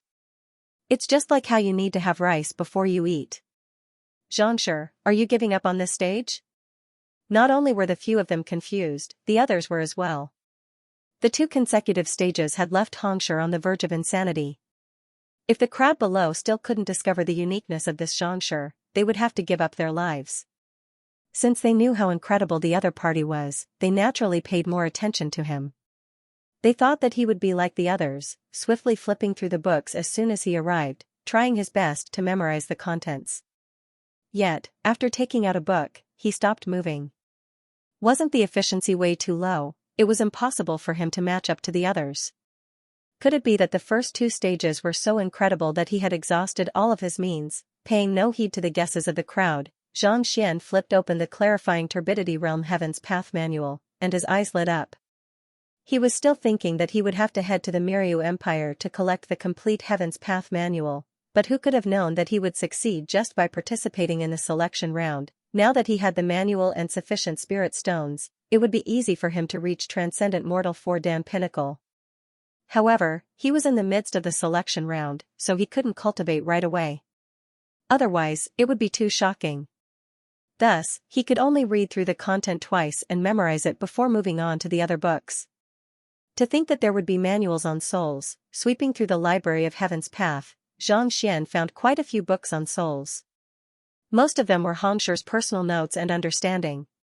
As a transcendent mortal 6-dan cosmos bridge realm expert, Hong Qian had a unique understanding of the cultivation of souls. Compile. Zhang Xian gathered all of these notes together and fused them together with the cultivation technique that Mo Hunqing had given him. Soon, a book appeared before Zhang Xian. Transcendent Mortal 5-dan Soul Art. To think that I would obtain 2 Heaven's Path cultivation technique manuals from the selection round, Zhang Xian couldn't help but exclaim in agitation. He thought that since it was just an ordinary selection round, he would just have to take it step by step. Who could have thought that these 5,000 books would be so valuable that they would help him perfect 2 Heaven's Path cultivation technique manuals? As long as he had the time to cultivate, his cultivation would surely rise by leaps and bounds. After synthesizing 2 cultivation technique manuals, there wasn't much else that was useful to him. Sweeping through them with his consciousness, Zhang Xian realized that there was nothing else that caught his interest. Thus, he retreated from the library of Heaven's Path. Only 10 minutes have passed? Returning to his physical body, Zhang Xian realized that only 10 minutes had passed. In less than a tenth of the 2 hours, Zhang Xian had already memorized all of the content. If he were to run over right now and say that he wasn't going to continue reading, not just the others, even Hongshi would be frightened to death. But if he wasn't going to read the books, he couldn't possibly just stand there and do nothing. Forget it, I have plenty of time anyway. Let's see if I can memorize these contents or not. Since he couldn't leave, he might as well give it a try and see how many books he could memorize in the remaining time. Of course, he was using his consciousness to scan through the books in the library of Heaven's Path. This way, not only would he be able to memorize faster, his speed of reading would also increase significantly. Without hesitation, Zhang Xian's consciousness returned to the library of Heaven's Path, picked up a book, and began flipping through it. Walalala, back then, when his cultivation was only at Tongxian realm, his speed of reading in the library of Heaven's Path was already several dozen times faster than in the outside world. Now that his soul had grown stronger, it was much easier for him to do so. Of the 5,000 books, it only took the master teachers outside the library of Heaven's Path to finish reading them in the blink of an eye. After finishing those books, Zhang Xian picked up the other books and began flipping through them. Over the past few months, he had collected more than 10 million books, but he hadn't had the time to browse through them. Since he had the time, he decided to browse through them as much as he could. Just as he was immersed in the books, Hongshi's crisp voice sounded once more, "All right, time's up. Everyone, please put down the books in your hands." Hearing that it was finally time, Zhang Xian heaved a sigh of relief. Regaining his consciousness, he put down the books in his hands and turned to the others. At this moment, everyone looked a little fatigued, and their faces were a little pale. 2 hours of high-intensity memorization was something that even master teachers with extraordinary soul depth found hard to endure. "How many books have you memorized?" 820 books. "What about you?" "I'm slightly better. I've memorized 917 books." Putting down the books, the crowd walked over to Hongshi while discussing with hushed voices. Upon reaching a soul depth of 10.0, one would possess a photographic memory. However, it was still difficult for one to finish reading and memorize the contents of a book. To be able to memorize 800 to 900 books in 2 hours was already the highest speed a 4-star master teacher could achieve. "Zhangshi, how many books have you memorized?" Ruohuan Gongzi walked up to Zhang Xian. "Me?" Afraid that he might scare the other party to death if he were to speak the truth, Zhang Xian scratched his head awkwardly. "Probably around the same level as you." "Around the same level? I've read 1,240 books, and you've also read 1,200 books?" Ruohuan Gongzi was perplexed. Based on Zhangshi's usual performance, he should be an incredible genius. Just like him? Why did he find it hard to believe? It shouldn't be too far apart. Right, how will this test assess who has read more books and who hasn't? Xianxia asked doubtfully. Since it was a test of one's intelligence and memory, it was impossible for one to just read through the books. One would have to memorize them as well.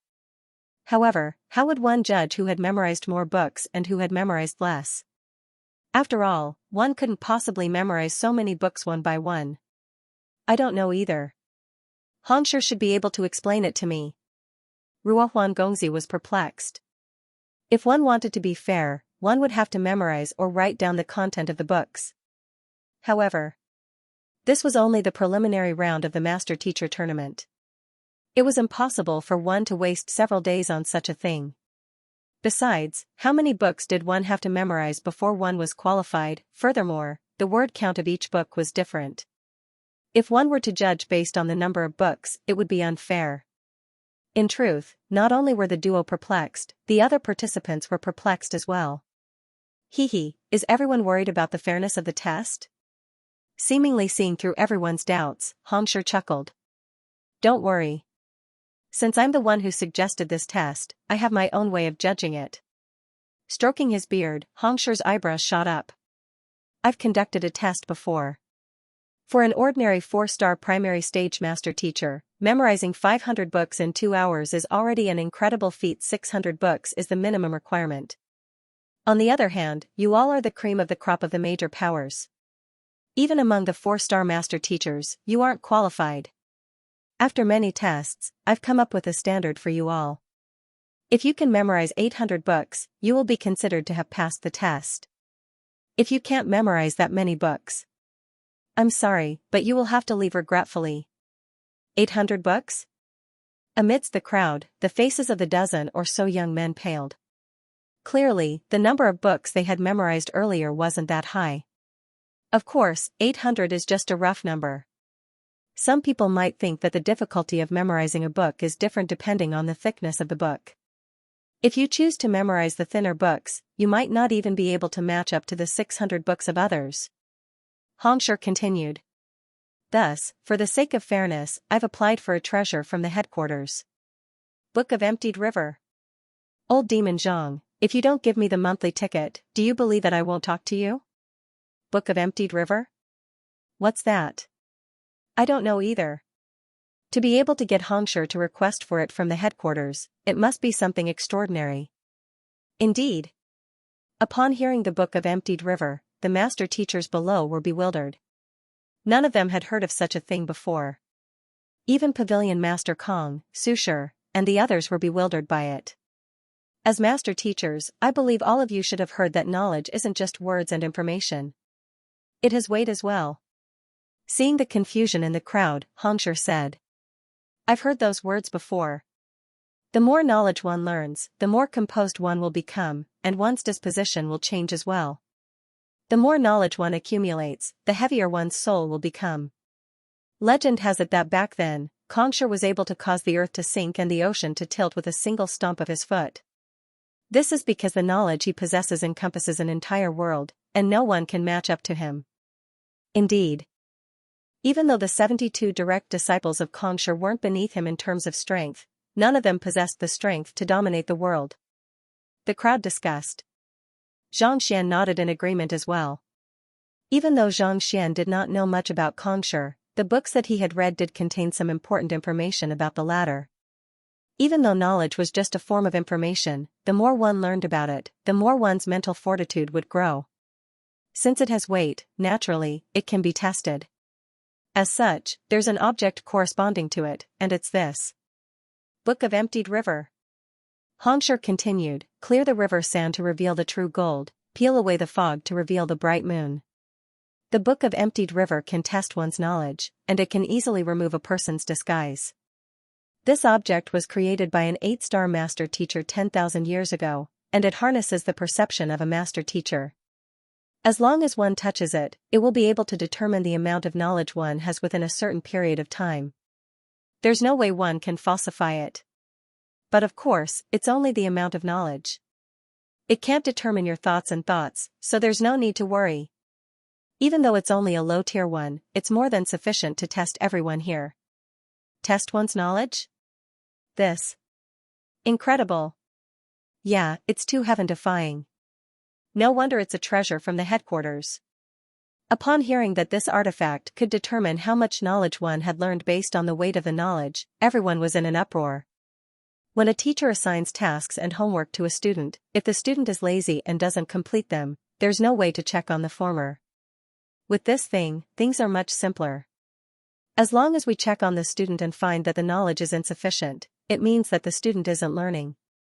The Book of Emptied River was created for this reason. At this point, Xianxia flicked his finger, and a book appeared before everyone. The book wasn't very big, and it was completely snow-white in color.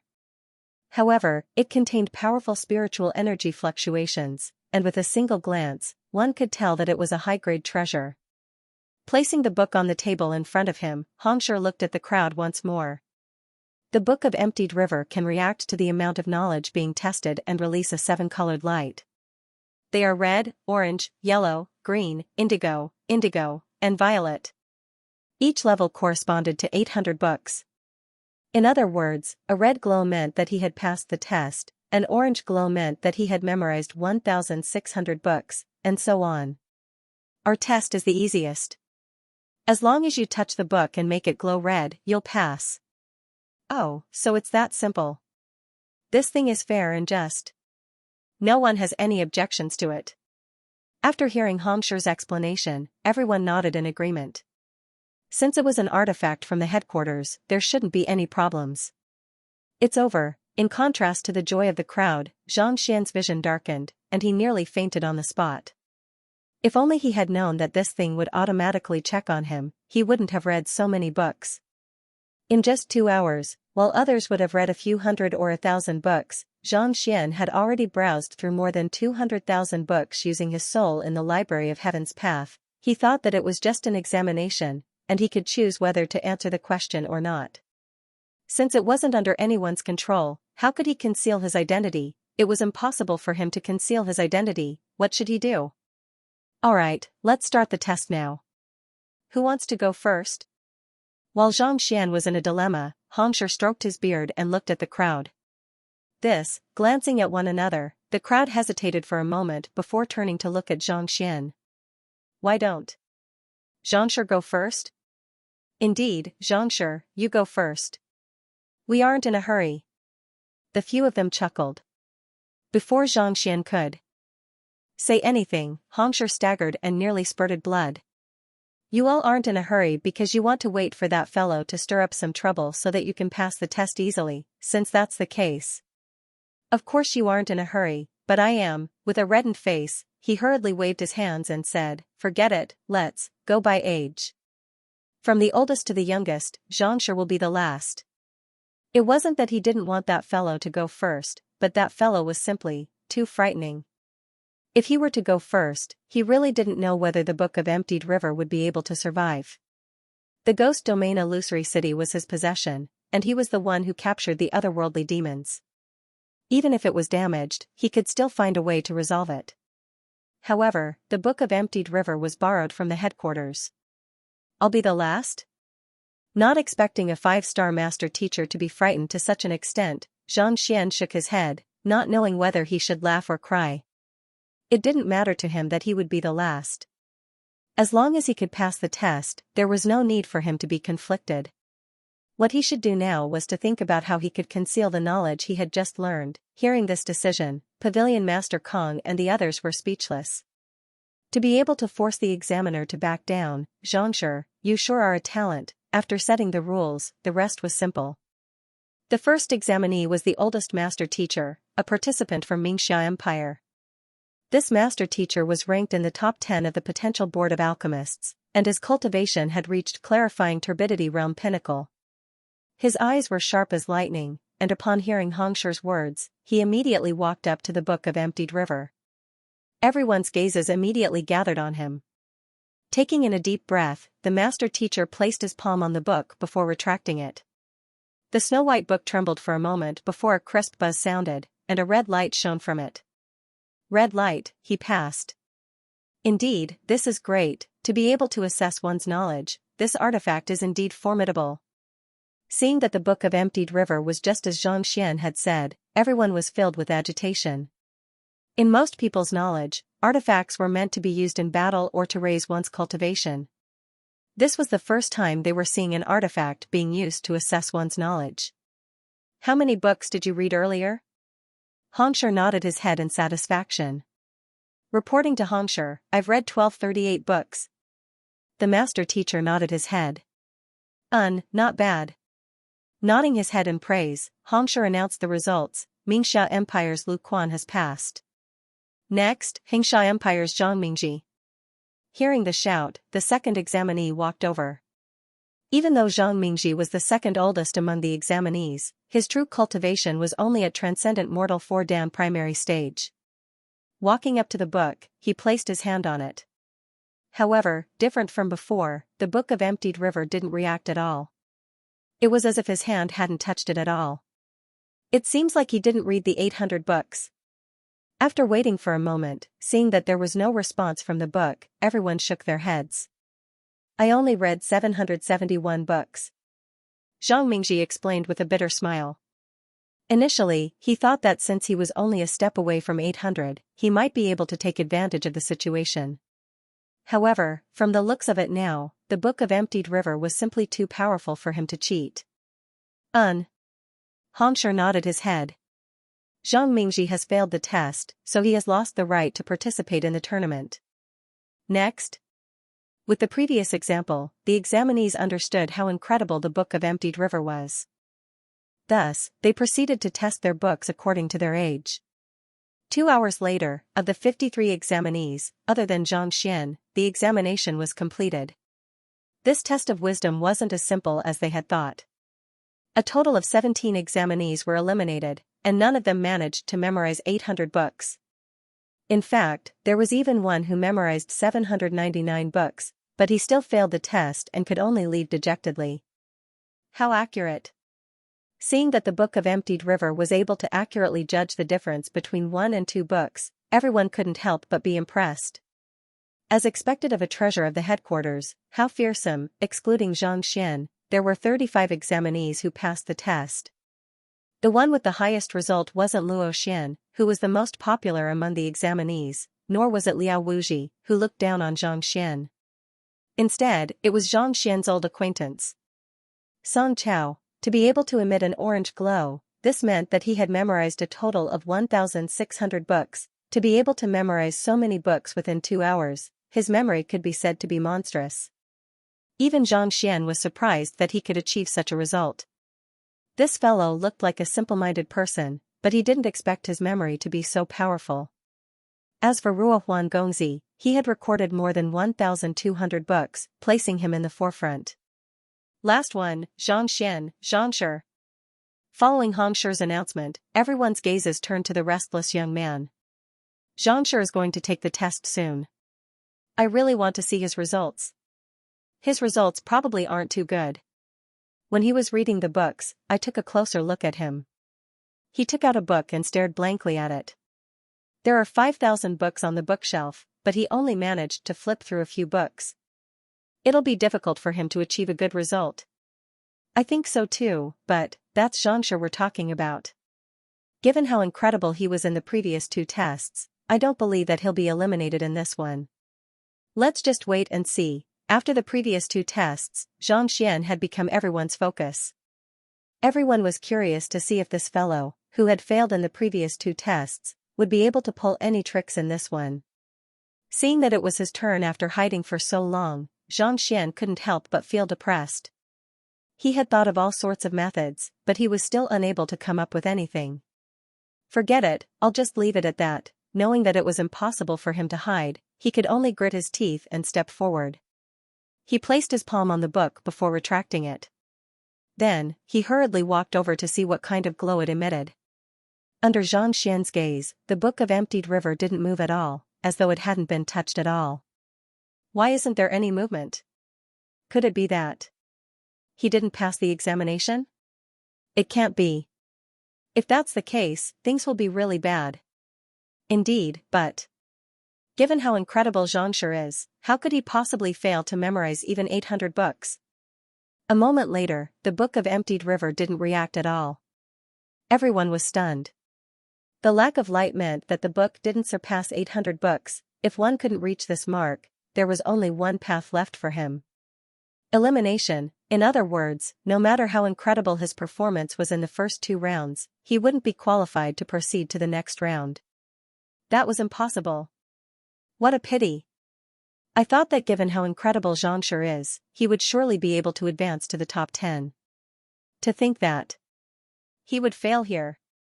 It's indeed surprising that he didn't manage to reach 800 books. He should have known that this would happen when he was in a daze while reading the book. A huge commotion broke out. Some felt pity while others gloated over the other party's misfortune. Based on Xianxia's incredible performance in the first 2 rounds, there was a good chance that he could advance to the top. Yet, who could have thought that he would be eliminated in this round? This Pavilion Master Kong, Sushir, and the others felt like their heads were going to explode. They were worried that Xianxia would continue causing trouble, but in the end, he didn't pass the examination. Didn't this mean that all of their hopes had been dashed? Pavilion Master Kang's complexion turned awful. After a long moment, he shook his head and said, in the end, Xianxia is still too young. Even though he had a formidable teacher and talent, he was still unable to stabilize himself in the face of a true examination. Sighing deeply, Pavilion Master Kong seemed to have aged 10 years in an instant. He had put in a lot of effort for this tournament, and he thought that the rise of Xianxia would be able to overturn the situation of the League of Nations. Yet, just like before, it was just a pipe dream. Everyone had different expressions on their faces, and Xianxia's body swayed in frenzy. Who was that? Xianxia's student. Even though the first 2 rounds had left him in a sorry state, he felt that it was only natural. If the direct disciple of an 8-star master teacher didn't stand out like the others, how could he face his teacher? But now, he had been eliminated. The reason why Pavilion Master Mo left the high-tier spirit stones behind was so that he could reward Xianxia for becoming the champion. At the same time, he could also leave a favor for him. But now, putting aside becoming the champion, he didn't even pass the selection round. If he were to head to Hanyuan Empire in the future, would Pavilion Master Mo slap him to death in a fit of rage? Also, even if Xianxia didn't hold it against him, it was still a dereliction of duty on his part to have caused such a ruckus. She was on the verge of tears. If he passed, he would feel terrible. If he failed, he would feel even worse. For the host of the Master-Teacher tournament to end up in such a state, he could be considered as the first person in history to do so. However, since the result was already out, saying anything more was pointless. Otherwise, the so-called selection would lose its meaning. Xianxia could only brace himself and say, the Book of Emptied River did not shine, which means that Xianxia did not pass. Next, let us talk about the contents of the 4th stage. After making the announcement, Xianxia was just about to explain the rules of the next stage when the crowd below suddenly widened their eyes in horror, as if they had seen a ghost. What happened? Perplexed, Xianxia turned around to take a look, and with a single glance, he was stunned as well. Unknowingly, the Book of Emptied River was floating in midair, emanating a bright red glow. Just as Xianxia was wondering why the red glow was different from the others, the glow suddenly turned orange, then yellow, green, blue, purple. In an instant, it was as if a kaleidoscope had opened up before him, or the most beautiful fireworks, flickering endlessly. 7 colors? Stunned on the spot, Xianxia was dumbfounded. He had seen flashing red, orange, yellow, and green before, but, to see 7 colors alternating one after another, what the heck was this? Could it be that the Book of Emptied River had gotten too excited from testing and decided to use a few colors to celebrate? Or could it be that it was acting like a human, and it just happened to crash? But, there had never been such a precedent. Suddenly, someone in the crowd shouted, could it be that the Book of Emptied River took so long to analyze Xianxia's results, to react only now? Took so long to react? Are you for real? That can't be. For the Book of Emptied River to take so long to react, how many books must he have memorized? Hearing those words, a huge commotion broke out. Of course, if it were anyone else, the crowd would surely find it hard to believe. But for Xianxia, there was indeed a possibility of it happening. That fellow was able to collapse the ghost domain illusory city and convince the otherworldly demonic tribe to commit suicide. It wasn't impossible for him to turn the Book of Emptied River into fireworks. Gotcha. Just as the crowd was discussing among themselves, a crisp sound echoed on the stage.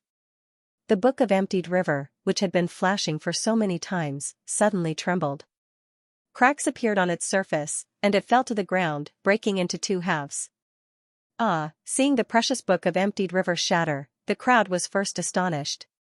Then, as if coming to a realization, they came to a realization. Now, I can confirm that what I said earlier is true. Indeed, it must be Xianxia's doing. Otherwise, how could it possibly break? If they were still doubtful as to whether the book of Emptied River turning into fireworks was Xianxia's doing or not, at this moment, they were certain that he was the culprit. There was a precedent for this fellow. If it wasn't him, who else could it be? It seemed like Xianxia was going to cry once more. Breaking an artifact borrowed from the headquarters in his hands was a huge crime, and there was no need to think too much about it. At this point, everyone turned to look at the elder on the stage in sympathy. Just as they were about to console him, their eyes widened once more. Upon seeing the book of Emptied River shatter, not only was Xianxia not the slightest bit anxious or upset, his eyes were glowing in excitement. His face flushed red, and he seemed to be on the verge of jumping up. What was going on? Didn't you borrow it from the headquarters? Shouldn't you be upset that it was destroyed? Why is he trembling in agitation as though he had eaten an aphrodisiac? What's wrong with Xianxia? In the previous 2 rounds, whenever Xianxia broke something, he would always be displeased. Why is he so excited this time? Zhao Feiwu was perplexed. Probably. Pavilion Master Kong hesitated for a moment before saying, he's just used to it. Used to it? The excited Xianxia staggered.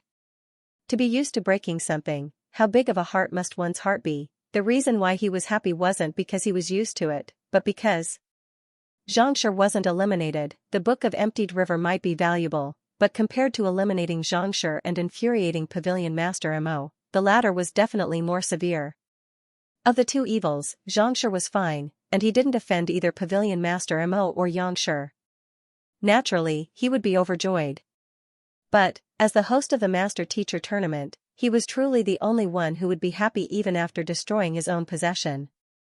The red light means that you have memorized 800 books, the orange light means that you have memorized 1600 books, so on and so forth. Just now, red, orange, yellow, green, blue, and purple flashed consecutively. Xianxia, how many books did you memorize? Suppressing his negative emotions, Xianxia turned to look at the young man doubtfully. Based on his calculations, one had to memorize 5,600 books for the purple light to appear. Yet, not only did this fellow do it, he even made it seem as though he was setting off fireworks. In the end, even the low-tier book of Emptied River couldn't withstand it and exploded. Just how many books did you read for such a heaven-defying phenomenon to appear? The others also thought of this point, and they turned to look at Zhang Xian curiously. How many books? Zhang Xian rubbed his glabella. Truly, whatever he worried about would come to him. This was what he was afraid of all this while, and to think that it would still happen. If he were to tell the truth that while others memorized 1,000 books in 2 hours, he memorized more than 200,000 books. Would the young man before him be scared to death? Cough cough, I didn't count it either. It should be around 10 to 20,000 books. Embarrassed, Zhang Xian said that it was a tenth. 10 to 20,000 books? Everyone was startled. It was already a lot for others to memorize 700 to 800 books, and yet, you actually multiplied it by more than 10 times. Are you even human? That's not right. There are only a total of 5,000 books on the bookshelf. During the examination, I took a look at them. You were in a daze the entire time, and you didn't flip through the books at all.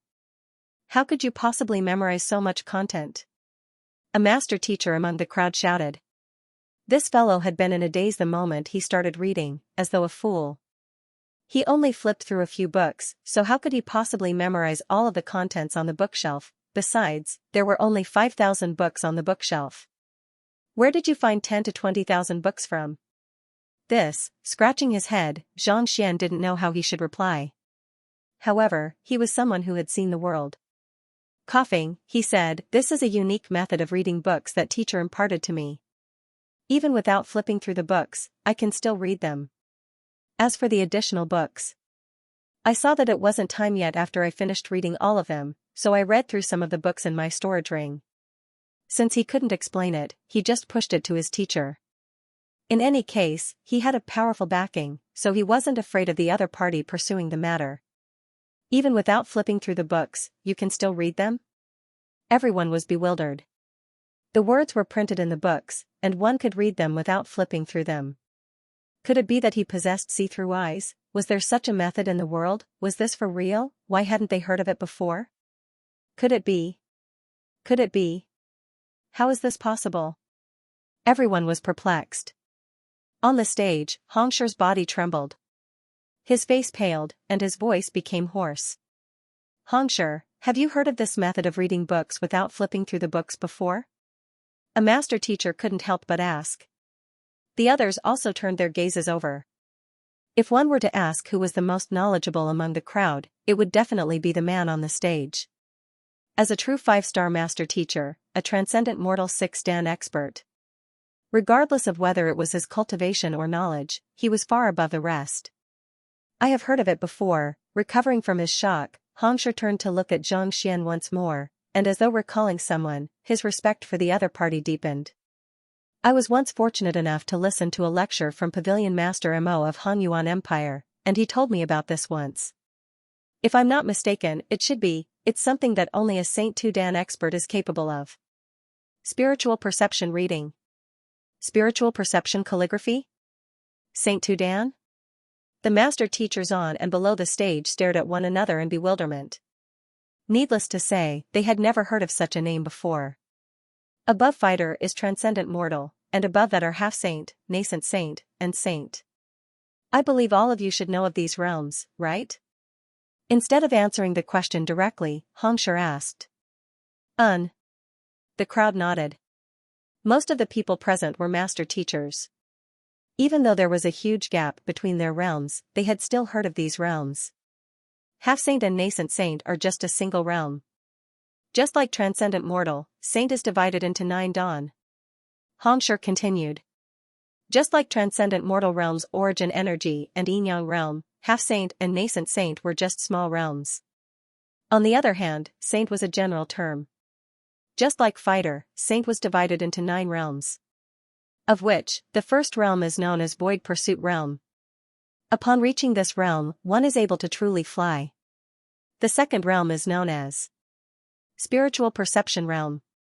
Xianxia said with a grim expression. Only upon reaching this realm will one be able to open one's incipient eye and form spiritual perception. Spiritual perception. What is that? Someone couldn't help but ask. They had heard of soul energy and soul oracle, but they had never heard of spiritual perception. Xianxia said, spiritual perception is a unique ability that only saints possess. As we all know, upon reaching consonant spirit realm, one's soul will be able to temper one's soul and strengthen it. The crowd nodded. Transcendent mortal 5-dan consonant spirit realm was a turning point.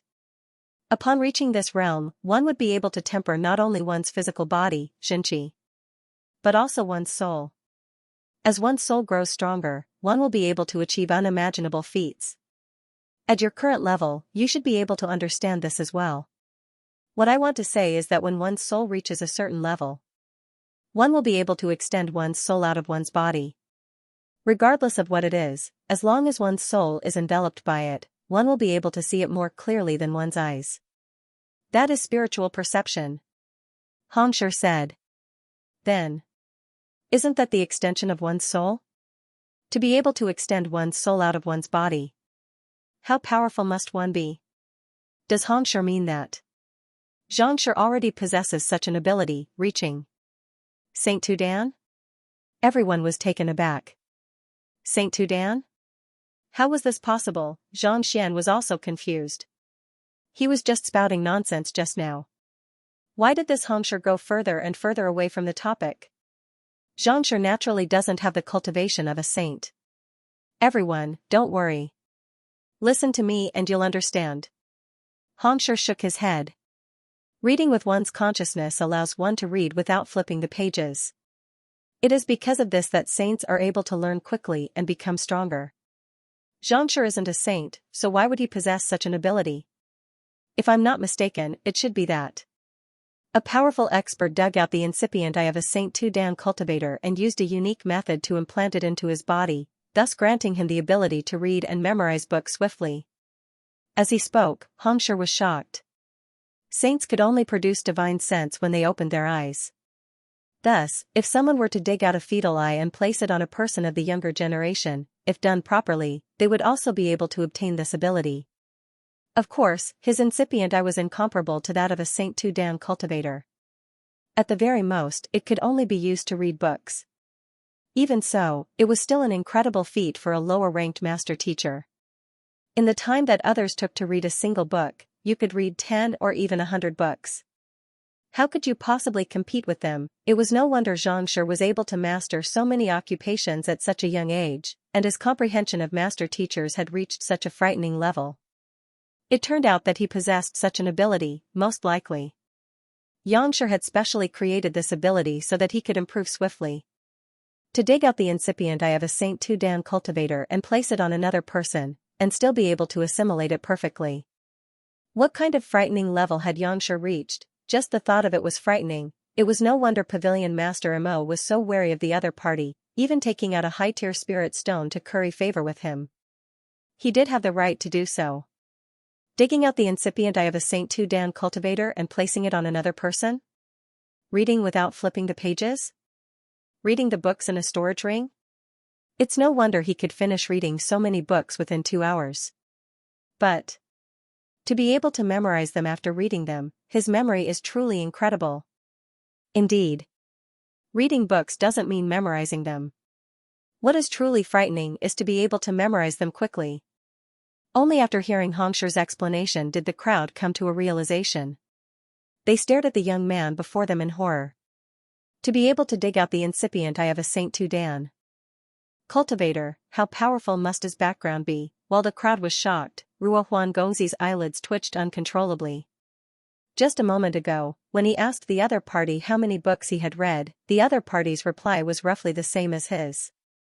This left him overjoyed. He thought that he could finally be on par with the other party once more, but in the end. Isn't there a difference between 20,000 books in your clan and 1,000 books? At the very least, you should show some sincerity in consoling others. You can't fool them like that. Alright, regardless of the method used, this test tests one's intelligence. It tests one's memory of knowledge in a short period of time. Xianxia has memorized the contents of 20,000 books and destroyed the Book of Emptied River. Does anyone have any objections? Interrupting the discussion of the crowd, Xianxia said. No. The crowd hurriedly nodded. You must be joking. Even someone who memorized 800 books had passed. The other party memorized 20,000 books and destroyed the Book of Emptied River. If they still didn't pass, Xianxia wouldn't agree to it. Since that's the case, let's move on to the final test of the selection, intelligence. Xianxia looked at the crowd. Even though the teacher leads the way, the cultivation depends on the individual. Other than hard work and talent, the most important factor in cultivation is intelligence. Even with the same cultivation technique and the same learning period, different students will achieve different results. With talent, it is easy to become a master teacher, but it is difficult to become a formidable master teacher. Thus, intelligence is extremely important to a master teacher. It is true that intelligence is important to a master teacher, but how do we test intelligence? Do we have to give him a cultivation technique for him to comprehend? Comprehending a cultivation technique involves a lot of things. Talent and wisdom are all part of it. It can't just be a test of comprehension alone. Everyone was perplexed. Intelligence is extremely important regardless of whether one is cultivating or becoming a master teacher. However, just like intelligence cannot be quantified and it is difficult to compare. Intelligence can be judged by memorizing knowledge, but what about intelligence? Even if one were to comprehend a cultivation technique, some people are suited for it while others are unsuited for it. If one were to compare, one would be biased. Since everyone can think of this, I naturally understand. Knowing the worries of the crowd, Xianxia chuckled. With a flick of his finger, the fog at the corner of the round platform dissipated, revealing a small pavilion. A white-robed elder was seated in the pavilion, and on the stone table before him was a grayish-green chessboard. White and black intersected one another, as though yin and yang collided. It was actually a chess game. The elder was expressionless, and there was not the slightest hint of vitality in his body. With a single look, it was clear that he was a puppet. This is celestial chess. Its rules and playing style are different from all other chess games, and it calls itself a system. It is a system that I came across by chance when I was traveling the world back then. I have no idea who created it, and I have no idea what the rules are. After studying it for many years, I have only comprehended 40 to 50% of it. With another flick of his finger, a light flashed on the wall not too far away from the pavilion, and the chess game on the chessboard was displayed. It was completely different from the chess game that everyone had seen before. Even if they had learned the art of chess in the past, there was no point in using it as a reference. It is actually the exquisite chess game? Indeed. Without knowing the rules and understanding it, how can one test this thing? I have no idea. There were quite a few proficient chess players in the crowd, and seeing how the chess game on the wall was completely different from what they had learned before, they were all stunned. The celestial chess uses the world as the chessboard, and the stars as the chess pieces. It has a deep and profound aura, and it conforms with the principles of the world. Naturally, you won't be able to discern anything from the wall, but on the stone pillar of the pavilion, there are words left behind by the original owner of the chess game. Through these words, one can comprehend a certain level of the rules of chess.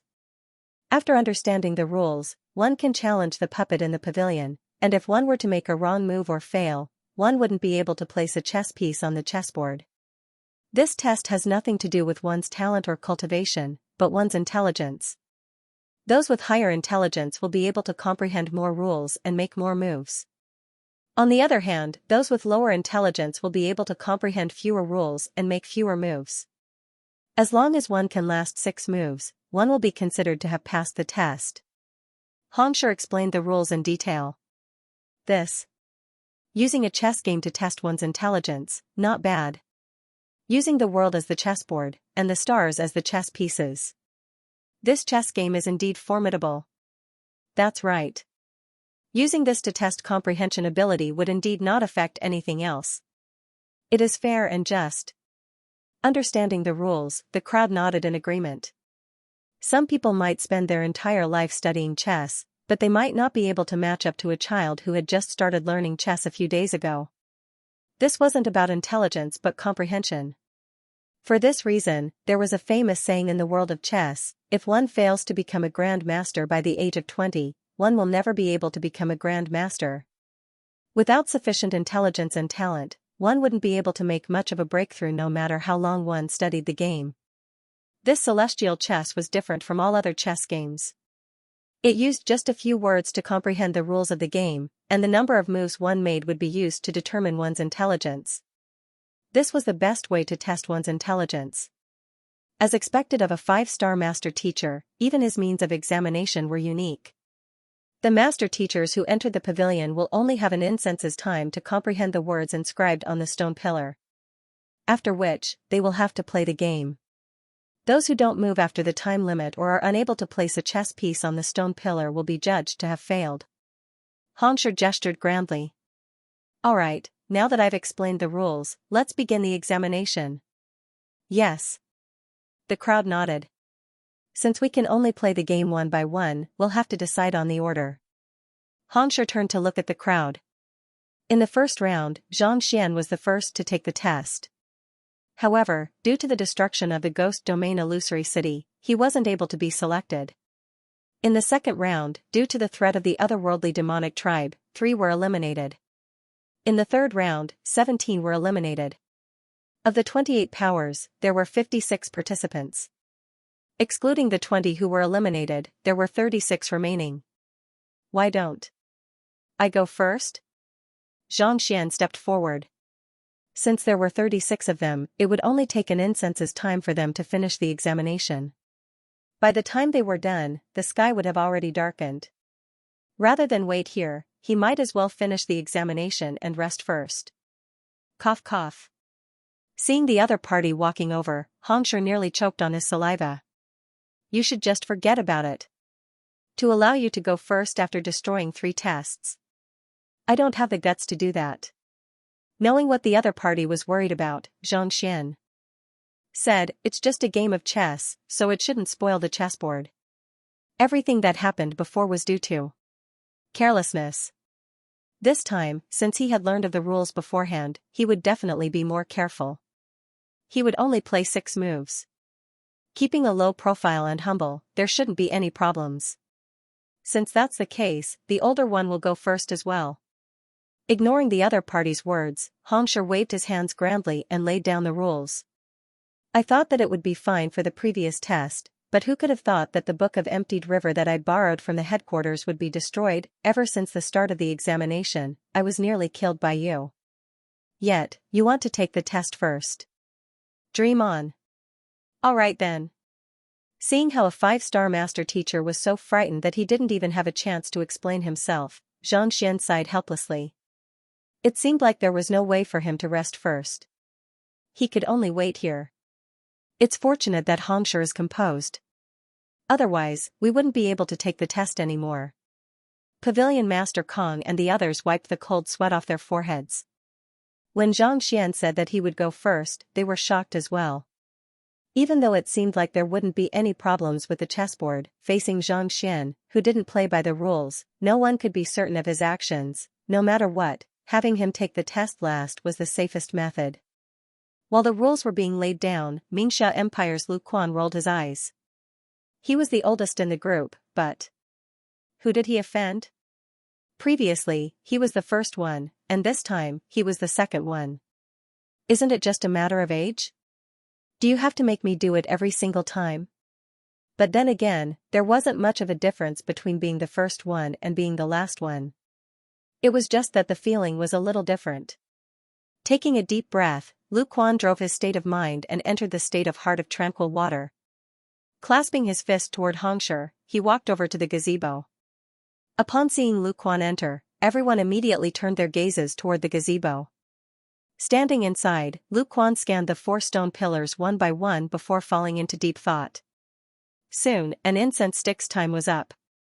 Frowning, he walked over to the Go puppet, took out a chess piece, and placed it on an empty spot. Voila, the chess piece floated in the air before slowly falling down. He placed it. Seems like his strategy is correct. Seeing the chess piece land on the chessboard, everyone heaved a sigh of relief. Just now, Xianxia had said that as long as the Go piece was placed in the wrong place, it would not be able to be placed. Whoosh, the old man on the other side also placed a piece. Seeing the position of this piece, Lu Quan frowned. He seemed to be stuck in a difficult situation. However, he did not hesitate for long before he placed another piece. After a series of exchanges, the number soon exceeded 6, reaching 9. When it came to the 10th stone, it didn't go any further. Xianxia Empire's Lu Quan, 9th son, pass. Next, Fierce Wind Empire, Han Zhaoji. Xianxia was the host. Han Zhaoji walked up. Not long after, he walked down with an excited look on his face. He placed 7 stones and passed the examination. Then came the next one.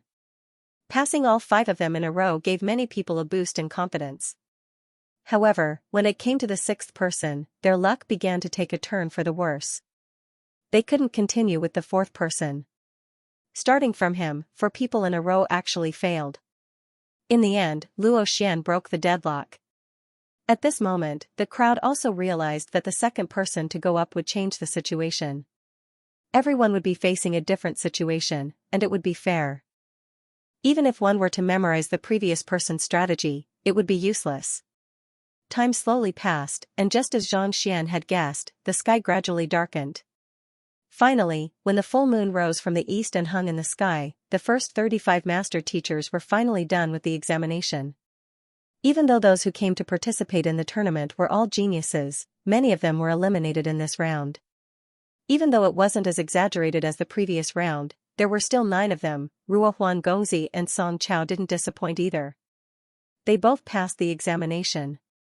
The one who placed the most stones wasn't the strongest fleeting cloud sect or the second strongest white Helios sect.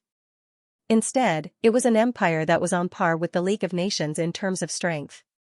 This master teacher's cultivation wasn't too impressive, and he could be considered to be at the bottom of the list. However, his intelligence wasn't too bad. He was able to place a total of 16 stones with the puppet opposite him, causing the puppet elder to call him great. Xianxia, it's your turn. After everyone was done, Xianxia turned to the bored Xianxia and said apologetically. The other party had intended to be the first one, but due to his fear, he ended up being forced to the last one. He felt a little embarrassed. Zhang Xian stretched his tired body and walked over to the gazebo. The gazebo wasn't large, only around the height of a human. Upon entering, he saw 4 words on the first stone pillar: east, south, west, north. These 4 words were extremely neat, and they didn't carry the artistic conception of painting. They were just ordinary words. Turning to the second stone pillar, there were also 4 words on it: spring, summer, autumn, winter. On the third stone pillar, there were only 2 words on it: reciprocity. On the fourth stone pillar, there were also 2 words on it: logic. East, south, west, spring, summer, autumn, winter, reciprocity, logic? This isn't related at all. Zhang Xian frowned. He thought that there would be some kind of hint, but he didn't expect it to be these words. 4 stone pillars and 12 words. They had nothing to do with chess, so how could he possibly comprehend them? After examining the stone pillars, Zhang Xian turned to look at the chessboard. This time, the chessboard was even more chaotic than before. With just a glance, one would be baffled. Celestial chess uses the world as the chessboard, and the stars as the chess pieces. Frowning, Zhang Xian recalled what Xianxia had said previously. On the stone pillars, east, south, west, and north are space, spring, summer, autumn, and winter are time, reciprocity is orientation, and logic is the human heart.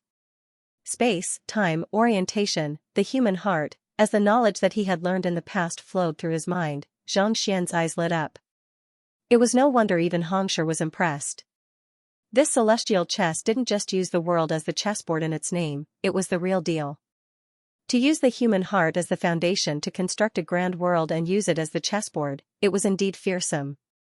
Since I understand it, there's no need for me to use the Library of Heaven's Path or the Eye of Insight. Let's see how far I can go with my knowledge and intelligence. Understanding the rules of the celestial chess, Zhang Xian chuckled lightly. He had used the Library of Heaven's Path, the Eye of Insight, and even his Heaven's Path Xianxia in the previous rounds. Since this round was so simple, he might as well give it a try. At the same time, he could test how far his intelligence was. Turning around, Zhang Xian walked up to the stone table, picked up a chess piece, and placed it on the table. Do you all think that Xianxia will break the celestial chess in this round? That's impossible. It's just a game of chess. It's not like we didn't see it earlier. If he makes a mistake, he won't be able to place the chess piece down. That's true. It seems like the celestial chess is safe. However, I still think that it won't be that simple. Why don't we make a bet? What are we betting on? I bet that Xianxia will break the celestial chess. If I win, you have to give me your silk fan. If I lose, I'll give you the emerald pearl. Deal. Upon seeing Zhang Xian walk into the gazebo, discussions broke out below. There were even some who made bets. Cough cough. Hearing the excited bets being placed, Zhao Feiwu, Pavilion Master Kong, and the others face-bombed. They didn't want others to know that they were acquainted with Xianxia. He was here to participate in the Master-Teacher tournament, but in the end, he ended up being treated as the King of Destruction. After clearing the selection round, it's time for the final round. Even though I don't know what the rules are, for both Xianxia and Ruohuan Gongzi to be able to enter the final round is already the best result in the history of our Myriad Kingdom City. Lingxia suddenly thought of something and said. Indeed. Pavilion Master Kong nodded. There were only 27 participants left in the selection round. According to his observation, 2 contestants from 7 forces had already been eliminated. In other words, even if Xianxia and Ruohuan Gongzi didn't achieve anything in the final round, they would still be ranked 8th from the bottom, surpassing all previous results. If it was in the past, it would have been difficult for Ruo Huangongzi to clear the selection round. However, under Xianxia's help, his cultivation had reached transcendent mortal 4-dan pinnacle. Regardless of whether it was his guts or his other attributes, they had all been raised significantly, allowing him to clear the selection round. It could be said that Xianxia had played a huge role in his current results. Look, Xianxia is playing chess. Just as everyone was lamenting, Su Shi's voice sounded. Lifting their heads, they saw Zhang Xian sitting opposite the puppet and placing a chess piece on it. Everyone held their breaths.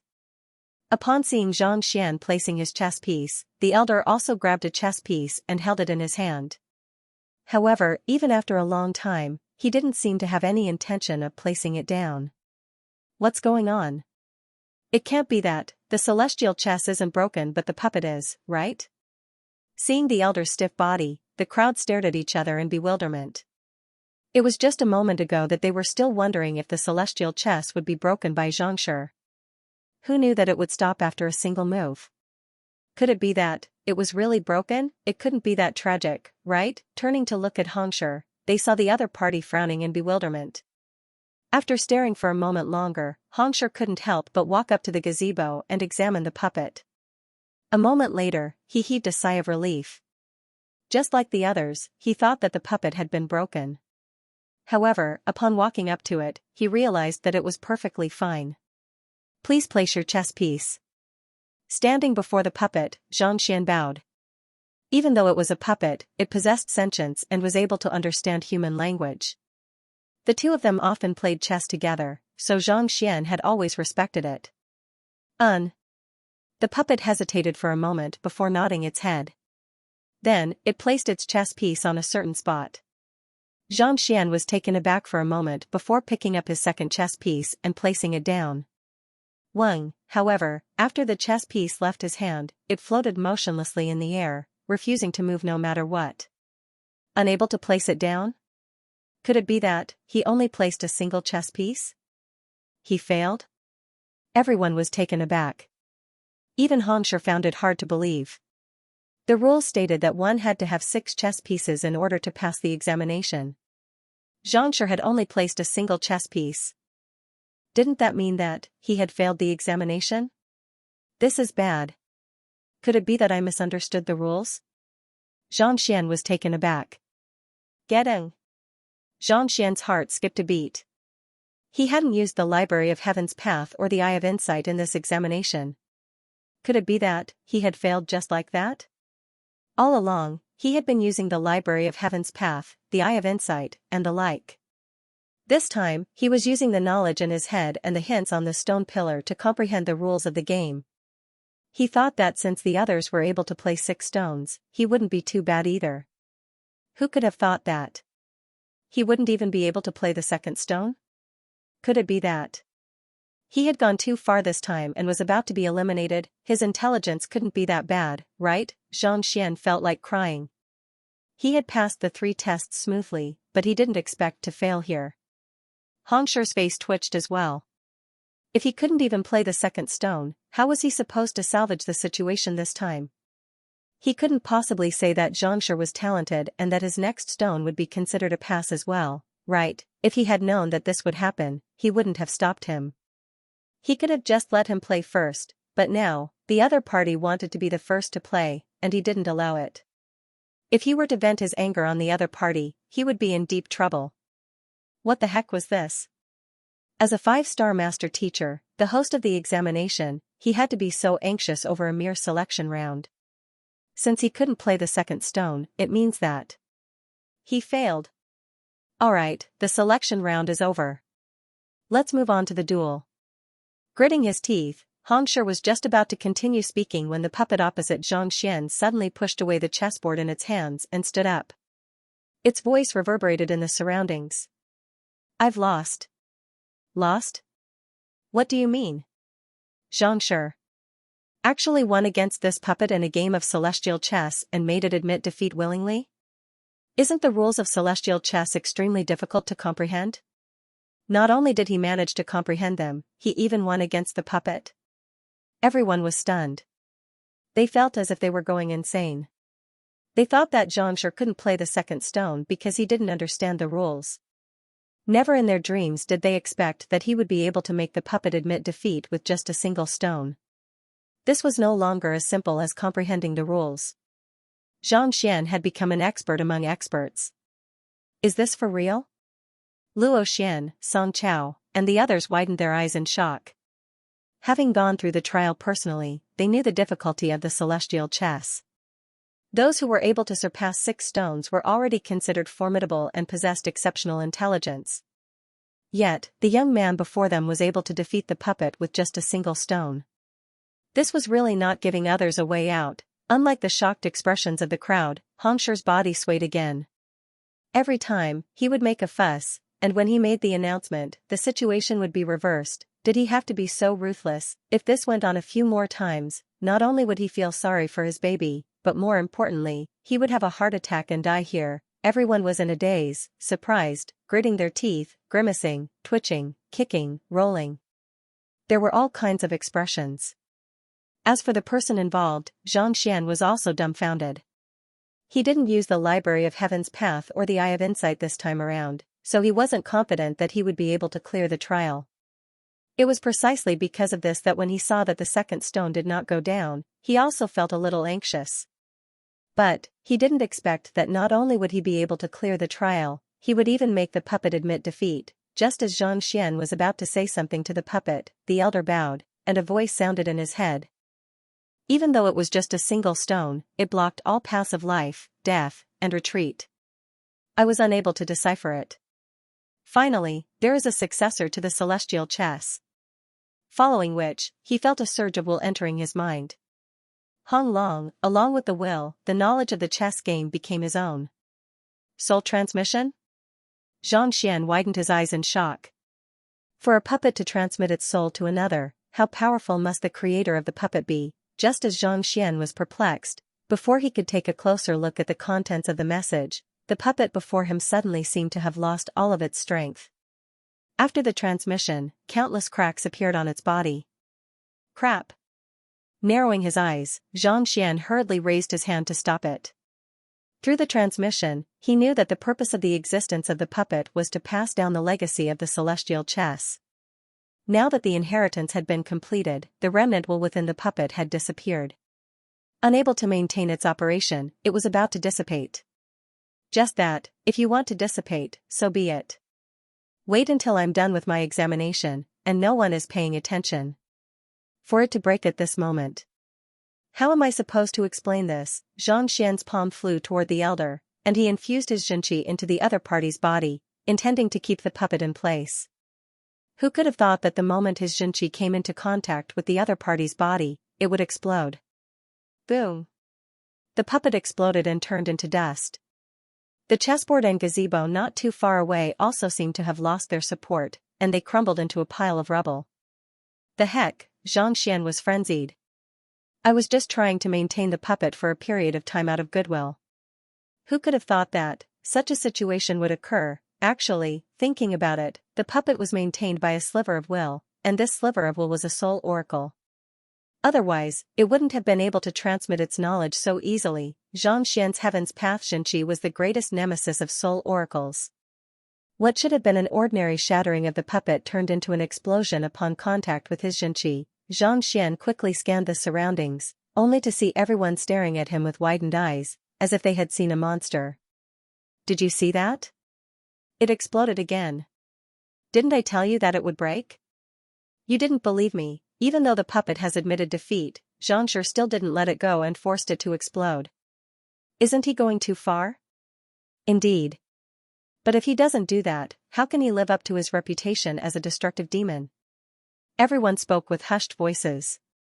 They thought that they would be spared from a chess match, but who could have thought that it would be the same as the previous 3 tests? No matter how formidable the treasure was, there was only one outcome for it in Xianxia's hands, and that was to destroy it, if you insist on being stubborn. I'll find a way to destroy you as well. Hearing the discussions, Xianxia spurted blood. I really didn't do it on purpose. My motive was really to save him. I didn't have a choice in the previous 3 tests. But now, All I want to do is to be a good person. You broke it again? Pavilion Master Kong and the others stared at one another. At the same time, they rejoiced at the fact that they didn't use any artifacts during the Myriad Kingdom selection. Otherwise, their Mingshi Tang Pavilion would have been impoverished. My celestial chess, Hongshi's vision darkened, and his lips trembled. It had taken them countless years of hard work before they were finally able to obtain the Ghost Domain Illusory City, Otherworldly Demonic Tribe, Book of Emptied River, Celestial Chess, and other such treasures. But in the end, they ended up being wiped out by Xianxia during the examination. He felt as though a knife had pierced through his heart, and blood gushed out profusely. While others might have been unable to see what had happened, Xianxia, who was standing close to the other party, saw everything clearly. The puppet had shattered on its own accord, and Xianxia had intended to save it. Yet, his actions backfired, causing the puppet to explode. But even so, he was the one who forced the other party to admit defeat, resulting in this outcome. If he had known that this would happen, he would have just challenged Xianxia directly. After hesitating for a moment, Xianxia exhaled deeply and suppressed his emotions. He could only head to Hanyuan Empire to look for Pavilion Master Mo and see if he could get some compensation for this matter. Otherwise, he wouldn't even be able to cry anymore. The fact that Xianxia's puppet admitted defeat shows that he has fully comprehended the rules of the celestial chess. Does anyone have any objections to this? Suppressing his indignation, Xianxia scanned the surroundings. Everyone nodded. Although he felt that this idiot on the stage was fully deserving of being called a maniac of destruction, he couldn't help but admit that he did have skills and methods that ordinary people found difficult to reach. Xianxia is the last one to enter. Since he has passed, it means that the selection round is over. It's getting late now, so let's not waste any more time. We'll start the duels right away. Xianxia continued. Now that the 4 rounds of the selection round were over, it was time for the duels. The rules of the duels are simple. We'll draw lots to determine the order of the duels, and those who are drawn will face off in pairs. It can be a duel in terms of fighting prowess, as well as the various capabilities of a master teacher. For example, soul depth, impartation, comprehension of cultivation, and the like. Those who win will advance to the next round, whereas those who lose will be eliminated. This will continue until the top 10 are chosen. Xianxia scanned the surroundings. Is there anything else you don't understand? That's it. Everyone hurriedly nodded.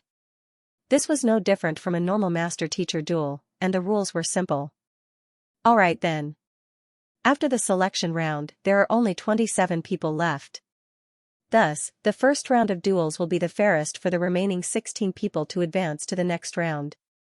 In other words, 5 people will advance to the next round without any duels. Xianxia said.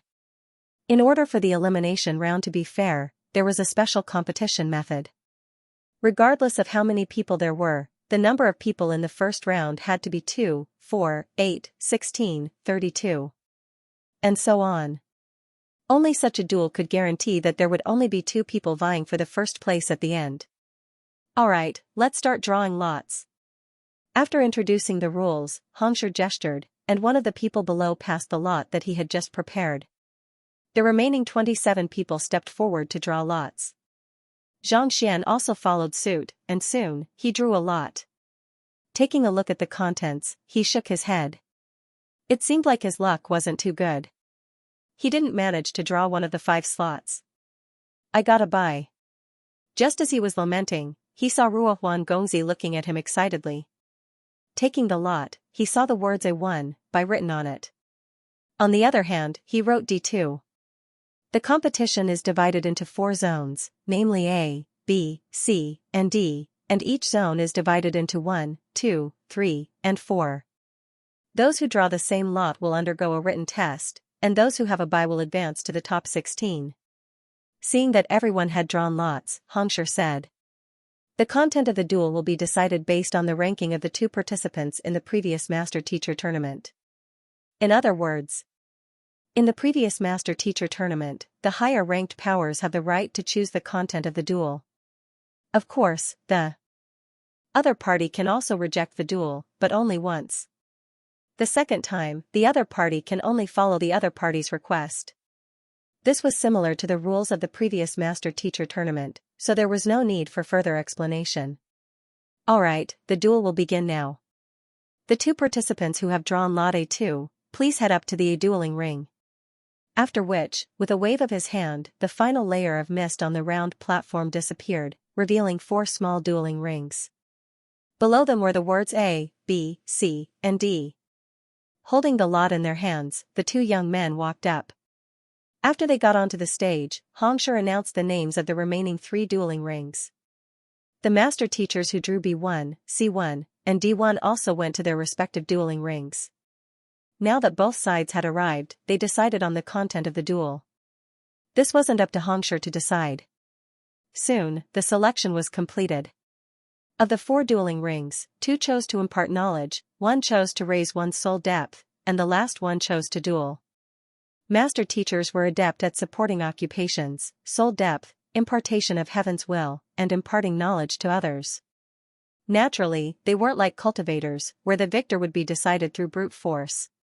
If it was that simple, there wouldn't be a need for such a grand competition. Thus, even though it was a dueling ring, there weren't many people who chose to use their fists to determine the victor. This is the true master-teacher tournament, Xianxia remarked.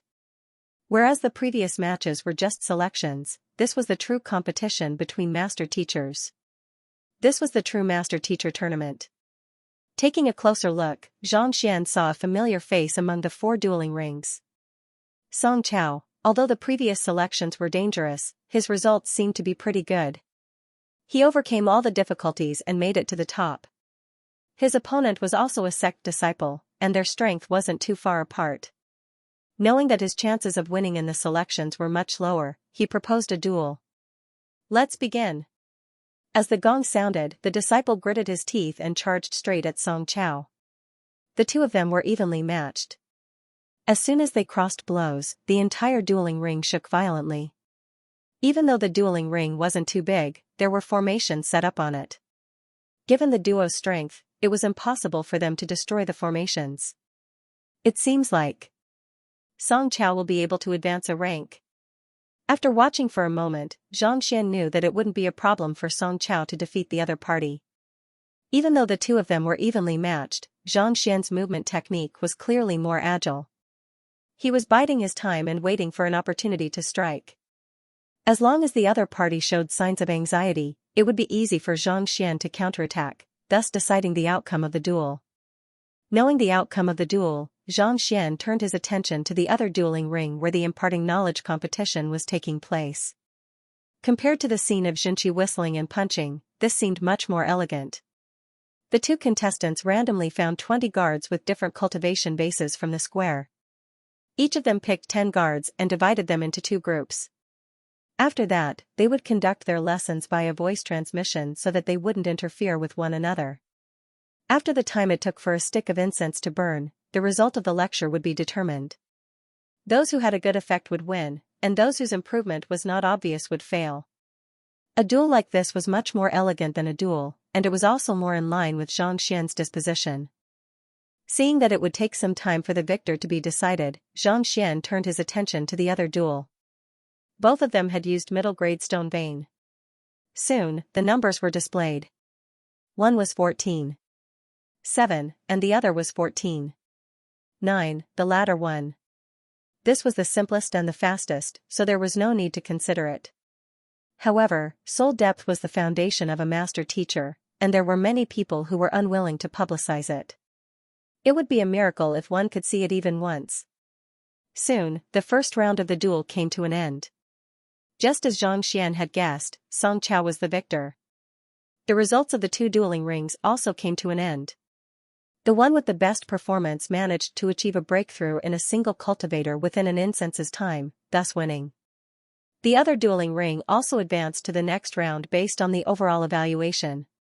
For the second round, those who have drawn A3, B3, C3, and D2, please step onto the dueling ring. After the first round came to an end, there were some who rejoiced and some who were depressed. However, Xianxia paid them no heed and announced the second round, of which B2 and C2 were empty.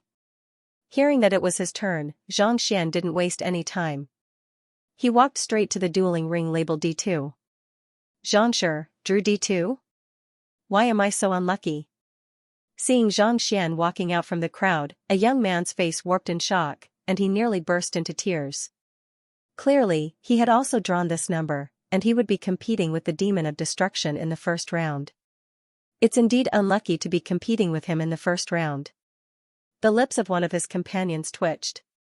This Xianxia had crushed all of his opponents in the selection round, destroying all of their artifacts and resorting to unimaginable means.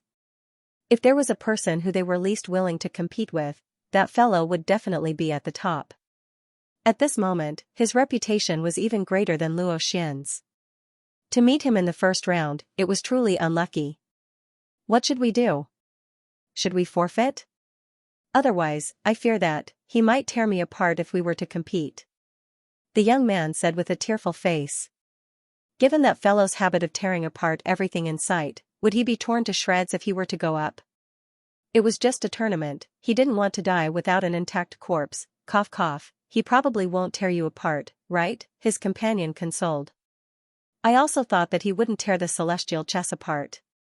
The young man said. This? His companion fell silent, not knowing how he should respond. That fellow was simply too frightening. If they had to face him again, they would rather face the otherworldly demonic tribe than him.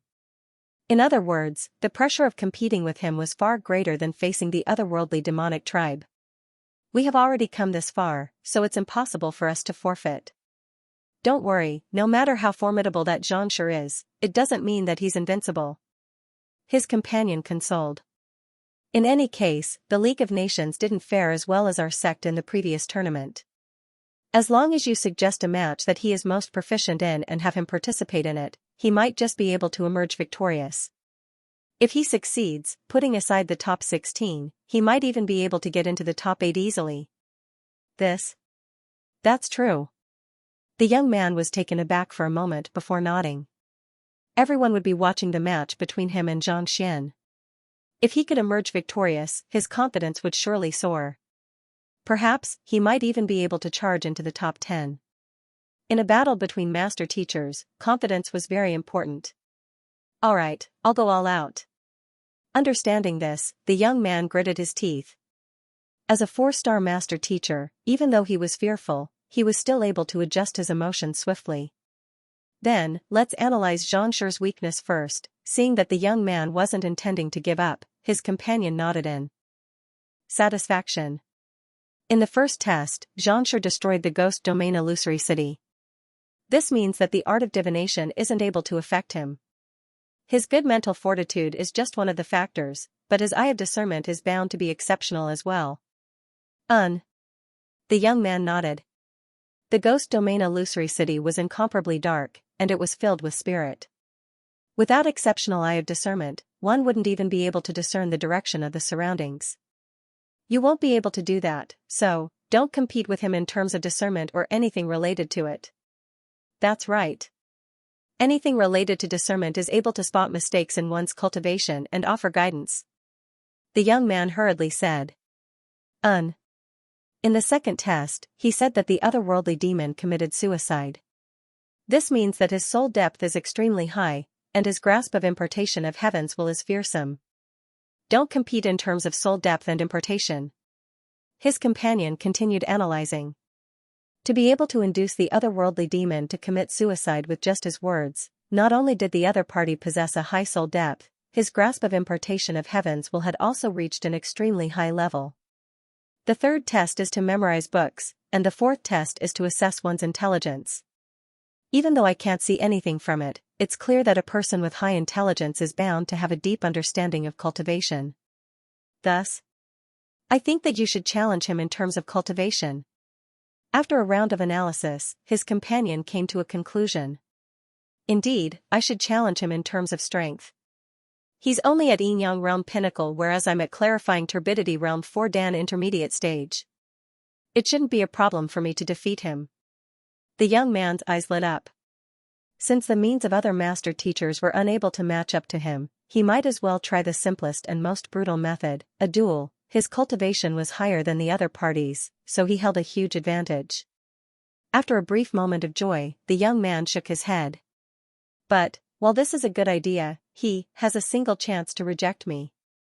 What if he rejects me? Even though the League of Nations had placed last in the previous tournament and didn't have the right to choose the events, it still had a single chance to reject him. If he were to propose a duel and the other party were to reject him, wouldn't he have to go through the same vicious cycle? Are you a fool? A duel is just a general term. You can challenge him to a duel in fist art, and after he rejects you, you can challenge him to a duel in sword art. That way, you won't be able to reject him a second time. If you want to compete in sword art, I don't believe that he will be able to defeat you with the #1 swordsmanship in your sect. His companion chuckled. Indeed. The young man's eyes lit up as he regained his confidence. Thank you for your suggestion. After I defeat him and enter the top 10, I'll surely reward you handsomely. Just wait for the news of my victory. After saying those words, he walked over to Dueling Ring D excitedly. I am Wu Tianhao from the Soaring Cloud sect. Pleased to meet you, Xianxia. The young man clasped his fist and said. I am Xianxia from the League of Nations. Xianxia nodded. May I know what kind of duel Wuxia wishes to choose? I wish to challenge you in fist art. Following his companion's suggestion, Wu Tianhao's lips curled up. Fist art? Xianxia nodded. All right. Why? You don't agree to it? Then let's have a duel. Ah? Just as Wu Tianhao was about to continue his words excitedly, he suddenly realized something and froze. You mean, you agree to it? Indeed. It's just a duel in fist art. Let's begin. Xianxia nodded. It wasn't hard to guess what the other party was thinking, but to him, it didn't matter. Wu Tianhao's body swayed weakly. Why aren't you behaving normally? I suggested a duel in fist art. Shouldn't you have rejected it straight away and proceeded to a duel in sword art instead? Why did you agree to it so easily? He was intending to defeat the other party with his extraordinary swordsmanship, but from the looks of it now, he didn't stand a chance anymore. Forget it, even if my fist art isn't a match for my swordsmanship, it isn't too weak either. At most, I'll just use my full strength right from the start. Let's see if you can defeat me then. The other party was 2 small realms weaker than him, and the duel involved the origin energy and clarifying turbidity realm. He didn't believe that the other party would lose to him. Since you've agreed to it, let's begin. Having made up his mind, Wu Tianhao gritted his teeth and his aura surged. Reminiscent of a tiger that had just emerged from the forest, he clenched his fists tightly and charged forward. This is bad. Why did Xianxia agree to a fist duel? Upon seeing the situation on the stage, Pavilion Master Kong panicked. The reason why he didn't think that Xianxia would win the championship was because he was afraid that such a situation would occur. If one's cultivation was too weak, the opponent would be able to take advantage of it in a real battle. In a duel, strength and cultivation were what mattered. No matter how heaven-defying one's performance was or how high one's soul depth was, it was useless. Indeed, he was too rash. Sushir and Lingshir's complexion also darkened.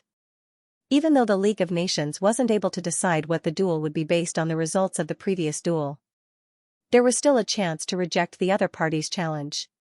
Since the other party had challenged him to a duel, how could he reject it? Seeing through the thoughts of the master teachers, Zhao Feiwu smiled bitterly and said, actually, there's no point in rejecting it. Frowning, the crowd turned to look at her.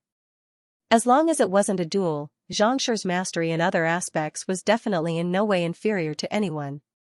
It was impossible for the other party to win. Why was there no point in rejecting the other party's challenge? The other party knows that Xianxia's cultivation is the weakest aspect, so how could he possibly give up on this opportunity? If Xianxia didn't agree to a fist duel, he would surely challenge him to a sword duel or a saber duel. Or even a duel of Xinqi density. Even if he could reject one, he wouldn't be able to reject the second duel. Zhao Feiwu said. Even though she had never seen a real master-teacher tournament before, she had read quite a few books on it, so she knew the rules well. The faces of Sushir, Pavilion Master Kong, and the others froze. It wasn't that they weren't fools, but they were too worried about the other party, so they weren't able to react in time. Besides, as master teachers, the duel was supposed to be fair. Who would have thought that the other party would resort to such trickery? Upon hearing the words of the young lady before them, they were so infuriated that their beards flew up. Despicable! Xianxia bellowed, that's too despicable. Actually, it can't be considered despicable. Since it's a duel, it's only right for him to use his strongest move. Pavilion Master Kong shook his head. Now, let's see if a miracle can happen. Miracle?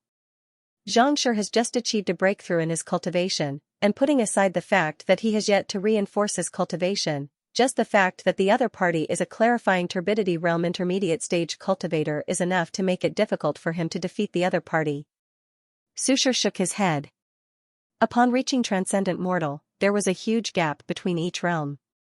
Putting everything aside, just in terms of strength, a Yin-Yang realm pinnacle cultivator would possess 800,000 ding of strength, whereas a clarifying turbidity realm intermediate stage cultivator would possess 1,200,000 ding. That was a difference of 400,000 ding, and it wasn't something that could be offset by luck alone. Yeah, the difference between them is too big. I don't think Xianxia will win either. Huh? Nodding his head, Pavilion Master Kang's heart sank. Just as he was thinking that Xianxia might lose, he suddenly froze, and his eyes widened in shock. What's wrong? Xianxia couldn't help but ask.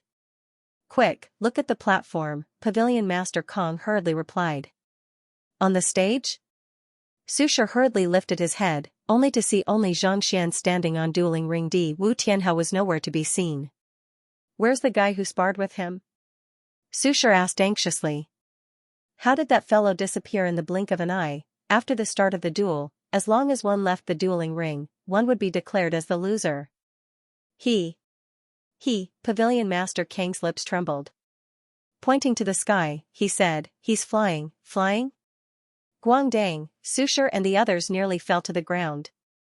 Flying? Could that fellow be a saint? They hurriedly turned their gazes toward the direction Pavilion Master Kong was pointing at, and a bizarre expression surfaced on their faces. There was indeed a black silhouette soaring freely in the sky. He was already at least 100 meters away, and he was still climbing higher. If he were to attack, he would have surely gotten closer and closer to Zhang Xian. Yet, that fellow had a panicked expression on his face, and he was screaming as though he had seen a ghost. At the same time, he was flying backward at an extremely fast speed, as though a soccer ball that had been kicked away. What's going on? Xianxia couldn't help but ask. Xianxia. With just a light push, he was sent flying. Pavilion Master Kang's mouth twitched. Even though he had seen the previous sight with his own eyes, he still found it inconceivable. That clarifying turbidity realm intermediate stage expert from the Qingyuan Empire had charged towards Xianxia with his fist. Judging by the might of that move, even Pavilion Master Kong would have to avoid it. But Xianxia didn't even move. Instead, he raised his palm to meet the attack, and with a light push, there was no more, that fellow was already sent flying. A light push? Xianxia, Xianxia, Jing Songhai, and the others stared at one another in bewilderment. A transcendent mortal 4-dan intermediate stage expert was on par with them in terms of strength, knowledge, and master teacher rank. Yet, he was sent flying with just a light push from Xianxia. Why did it sound like a story? Why did it sound so unbelievable? They weren't the only ones who were dumbfounded. The entire square fell silent as well. Initially, when everyone saw Wu Tianhao challenging Zhang Xian to a fist duel, they were infuriated. However, upon seeing this sight, their eyes widened in shock, and their eyeballs nearly popped out of their sockets. What was going on? They had considered the possibility of Xianxia winning, but even so, it would be extremely difficult for him to do so. Yet, Wu Tianhao was sent flying with just a light push as though he was throwing a rock. Was this for real? When did a clarifying turbidity realm intermediate stage expert become so easily defeated? Zhangxi's eye of discernment is simply too formidable. What he used to send Wuxia flying wasn't his own strength but his own. Indeed. To be able to see through the trajectory of the other party's strength in an instant and use his own strength to suppress the other party's strength and send him flying. This move is the perfect example of the weak defeating the strong in battle. How did he see through such a fast battle speed? Soon, many people realized what was going on, and astonishment filled their faces. Even though the battle was swift, there were quite a few 4-star master teachers present, and they possessed exceptional eye of discernment. Thus, they were still able to see through the flaws in Wu Tianhao's movements. Wu Tianhao had exerted all of his strength in that punch, but the other party was able to see through the flaws in Wu Tianhao's move in an instant, and he made use of the opportunity to push Wu Tianhao away. Before he could even finish his move, Wu Tianhao was already sent flying. Thus, the sight of Wu Tianhao flying through the air appeared. Upon seeing this sight, Wu Tianhao's companion's eyelids twitched, and he nearly spurted blood. If only he had known that this fellow was so formidable, he wouldn't have come up with such a lousy idea. Even though Wu Tianhao wasn't injured, to fly through the air like that, even if he didn't die from the fall, he would be crippled. Could it be that he was the legendary pig-headed teammate? Just as he was reprimanding himself, he saw Wu Tianhao, who had been sent flying for an unknown distance, suddenly plummeting from the sky. He crashed headfirst into the towering building of the Alliance head residence, and a cloud of dust rose into the air. Screams reminiscent of a pig being slaughtered echoed in the air, before disappearing from sight. Junior Tianhao, leaping as if he had been electrocuted, he hurriedly rushed in the direction where Wu Tianhao had fallen. However, before he could get far, he heard the innocent voice of the young man on the dueling ring. I'm sorry. I used too much strength again. Pooh, used too much strength? His body swayed, and he nearly fell to the ground. You're the one who sent the one with the lower cultivation realm flying, and you still dare to say that you used too much strength. The more he thought about it, the more frustrated he felt.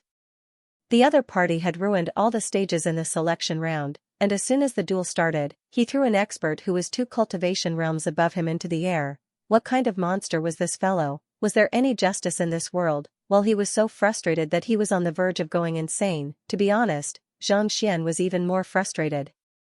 That fellow had charged in aggressively, and he had used his full strength right from the start. If it had been anyone else, it would have been a crushing blow, but to Xianxia, it was nothing at all. His Xinqi strength was 1 million ding, and his soul cultivation was 1,600,000 ding. As long as his soul didn't leave his body, no one would be able to see through his true strength. With a strength of 2,600,000 ding, he was even stronger than a consonant spirit realm intermediate stage expert. It would have been a miracle if that fellow could withstand it. However, he also knew that it would be too shocking to send the other party flying in a direct clash.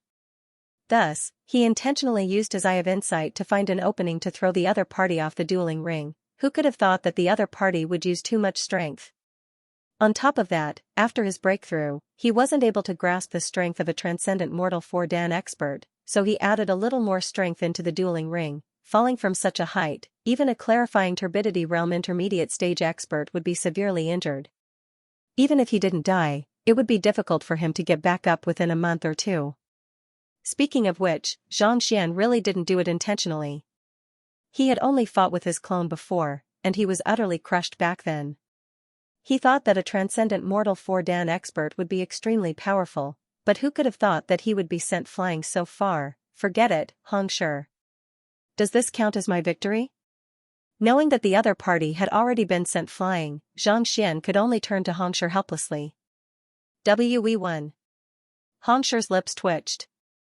It seemed like this fellow wasn't just capable of destroying artifacts but people as well. Xianxia wasn't the only one who had such thoughts. The eyebrows of the other master teachers on the dueling ring were also twitching uncontrollably. Don't ever compete with that fellow. Indeed, but what else can we compete with? I don't know either. It's fine as long as we don't compete with one another. Otherwise, we won't even know how we died. Xianxia thought that given how the other party was only at Yin Yang realm pinnacle, as long as he used his full strength, it would be easy for him to defeat him. Never in his dreams did he expect that this wasn't the case at all. Wu Tianhao was a tragic example of this. Even those who didn't experience it themselves would grimace in pain, needless to say, those who were involved in it. Xianxia won swiftly, and the results of the other 3 arenas were also decided after some time. He was the only one competing in this round. The other 3 arenas were decided using the method of a master teacher. In fact, there was even a verbal duel. Not only did master teachers possess a deep understanding of cultivation techniques, they also possessed a vast amount of knowledge. A verbal duel was similar to a pill debate. Both parties used words to attack the other party, revealing knowledge that the other party was unable to answer. Whoever was unable to answer the question first would admit defeat. In order to be fair, this duel usually consisted of 2 out of 3 rounds. After 3 rounds of verbal duels, another master teacher from the same sect as Luo Xian emerged victorious. After watching for a while longer, Xianxia realized that the results of the duels were more or less the same. Thus, he lost interest in the duels. After some time, Hongshi's voice sounded once more. Alright, the top 16 has been decided. Everyone, rest for an hour before we begin the duel for the top 8. The top 16 has been decided? Just as Zhang Xian was about to take a look at who had entered the top 16, he saw Ruohuan Gongzi walking over with a worried expression. Xianxia. Walking up to Zhang Xian, Ruohuan Gongzi hesitated for a moment before gritting his teeth. I have a request for you. Please speak. Seeing that the most prideful Gongzi of Myriad Kingdom City actually came looking for him, Zhang Xian smiled faintly. Initially, there was some misunderstanding between the two of them, but it was resolved when they went to the Glacier Playing Court. Furthermore, as fellow participants of the League of Nations, Zhang Xian naturally wouldn't turn down the other party's help. Initially, I didn't harbor any hopes of getting into the top 10, but now that I'm in the top 16, I can't accept it if I don't fight for it. Ruohuan Gongzi's face reddened. He had drawn a 1, so he was automatically given a bye. In other words, from the start of the tournament until now, he had entered the top 16 without going through a single test. Humans were born with desires. If he had stopped at the start, he wouldn't have felt so conflicted. Now that he was in the top 16, he would be able to enter the top 10 with just 1 more victory. No matter who it was, they would surely be tempted. The one I'll be facing is White Helios Sex Qin Lei. After explaining the situation, Ruohuan Gongzi said worriedly, I don't have the confidence to defeat him. Qin Lei? The one ranked 3rd on the list of potential candidates? Zhang Xian asked. That name was on the list that Pavilion Master Kong had given him previously. He was a genius of White Helios sect, a 4-star pinnacle master teacher, and a transcendent mortal 4-dan pinnacle expert. His ranking on the list of potential candidates was second only to Fleeting Cloud Sect's Luo Xian and Frigid Gale Sect's Liao Wuji. Yes. Ruohuan Gongzi nodded. If it's him, it won't be easy for him to defeat Qin Lei. Zhang Xian frowned. Ruohuan Gongzi had improved significantly in this period of time, reaching Transcendent Mortal 4-dan Pinnacle, but he was still far from matching up to a disciple of a sect. His foundation wasn't something that a month or 2 of hard work could make up for. Thus, I would like to seek Xianxia's guidance. Regardless of whether I can win or not, I'll be grateful for it. Ruohuan Gongzi said. Xianxia was simply too dazzling in this tournament. Even the most popular Luo Xian, Liao Wuji, and the others were suppressed by him. If there was anyone who could bring him closer to success, it was definitely not his teacher, Pavilion Master Kong, but the young man before him. I don't mind giving pointers, but, not expecting Zhang Xian to come up with such an idea, Zhang Xian shook his head and said, but, you don't even know what the content of the duel is, so how are you going to guide him? The master-teacher tournament consisted of many different types of matches. As the bottom-ranked existence in the previous master-teacher tournament, the League of Nations didn't have the right to choose any of the matches, so they could only accept them passively. They didn't even know what kind of matches the other party would choose, so how could they possibly guide them? Even if he wanted to win, he should at least know what the other party was up to first. If he didn't even know the face of the other party's hand, even a 6-star or 7-star master teacher would be helpless before him. Even if he wanted to help, there was nothing he could do. In the previous stage, his opponent was Wu Qing from the True Breath sect. No matter how you look at it, both of them were about the same level. That was why he proposed an education competition and won. Now that he's facing me, I don't think he'll go through so much trouble. He might just choose a martial arts competition. Ruohuan Gongzi hesitated for a moment before asking. Wu Qing was also a master teacher ranked in the top 10 of the master teacher rankings. However, due to his bad luck, he encountered Qin Lei and was eliminated before he could even clear the first round. The two of them were roughly on par with one another, and their means were similar as well. Thus, Qin Lei proposed an education competition. However, against him, the other party wouldn't go through so much trouble. It was likely that he would propose a martial arts competition instead. Even though they were both transcendent mortal four-dan pinnacle cultivators, Xianxia had just made a breakthrough, whereas the other party had been immersed in his cultivation for a long time. On top of that, Xianxia's mastery of battle techniques and control over his strength was far more profound than the other party's. Thus, if Xianxia's guess was right, the other party would surely crush him directly. This, Xianxia scratched his head. If it was a martial arts competition, it would still be fine. With his guidance, it wasn't impossible for him to raise the other party's cultivation by a notch within an hour. But, what if it wasn't a martial arts competition? Wouldn't all his preparations be for nothing? Xianxia, Ruohuan, come down and eat something to recover your stamina. Just as Xianxia was about to say something, Pavilion Master Kang's voice sounded. Turning around, he realized that after an entire day of competition, most of the candidates were already exhausted. Those who were walking down the round stage were either resting or eating. Let's head down first. Since they didn't know what the other party was going to challenge, there was no point in discussing it further. Thus, the two of them walked down the round stage. The Alliance Head residents had already prepared all kinds of food, and there was even quite a bit of spirit beast meat to replenish their energy. It had to be said that the sight of the food made Xianxia feel famished. What were you all discussing earlier? Zhao Feiwu asked with a bright smile. Oh, Ruohuan Gongzi is going to face Qin Lei of White Helios sect in the next round, and he wants me to offer him some pointers. However, I wonder what kind of competition the other party will choose. Xianxian said as he ate. What kind of competition?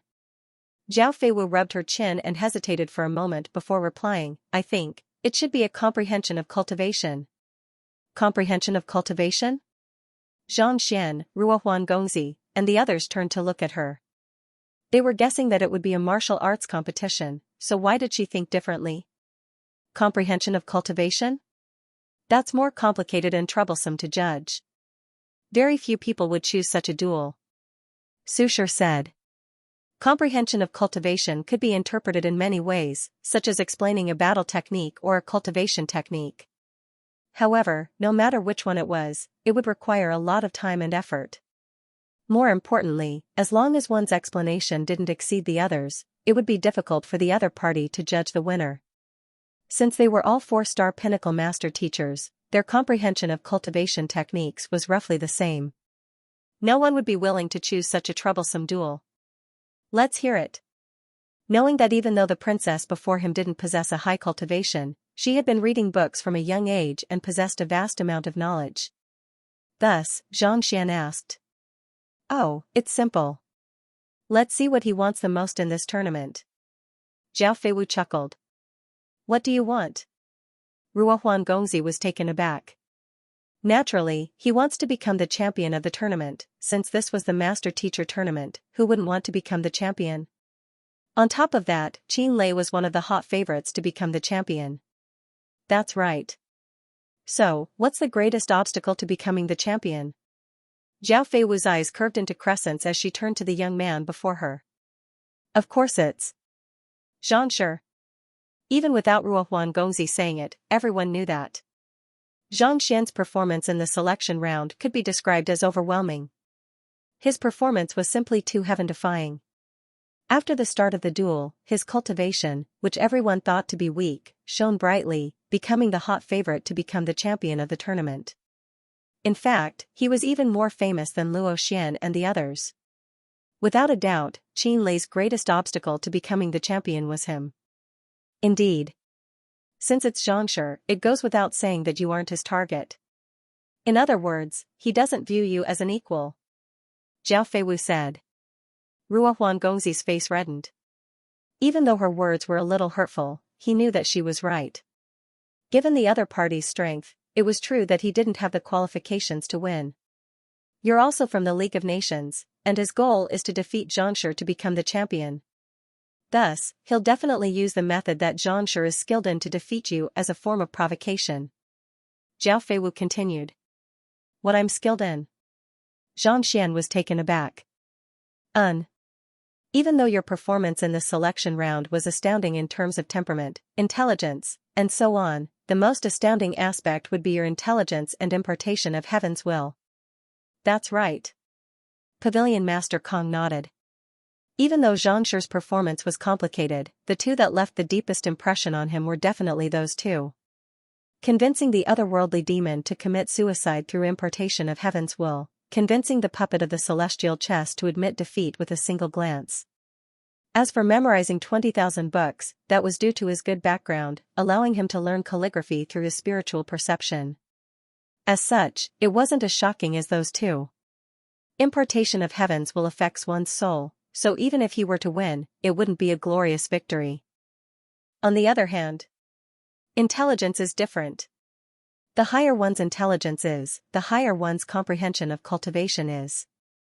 Thus, not only would he be able to defeat Ruohuan Gongzi, he would also be able to overshadow Xianxia's brilliance. How could he pass up such a great opportunity? Zhao Feiwu smiled as she revealed her analysis. As for the duel you spoke of, I feel that it's actually a little too much for him. As a master teacher, it's not a glorious victory for him to win. That's right. Zhang Xian's eyes lit up. Zhao Feiwu had even seen through the other party's thoughts. Her analysis was clear and logical, and it was several times more reliable than Ruohuan Gongzi's.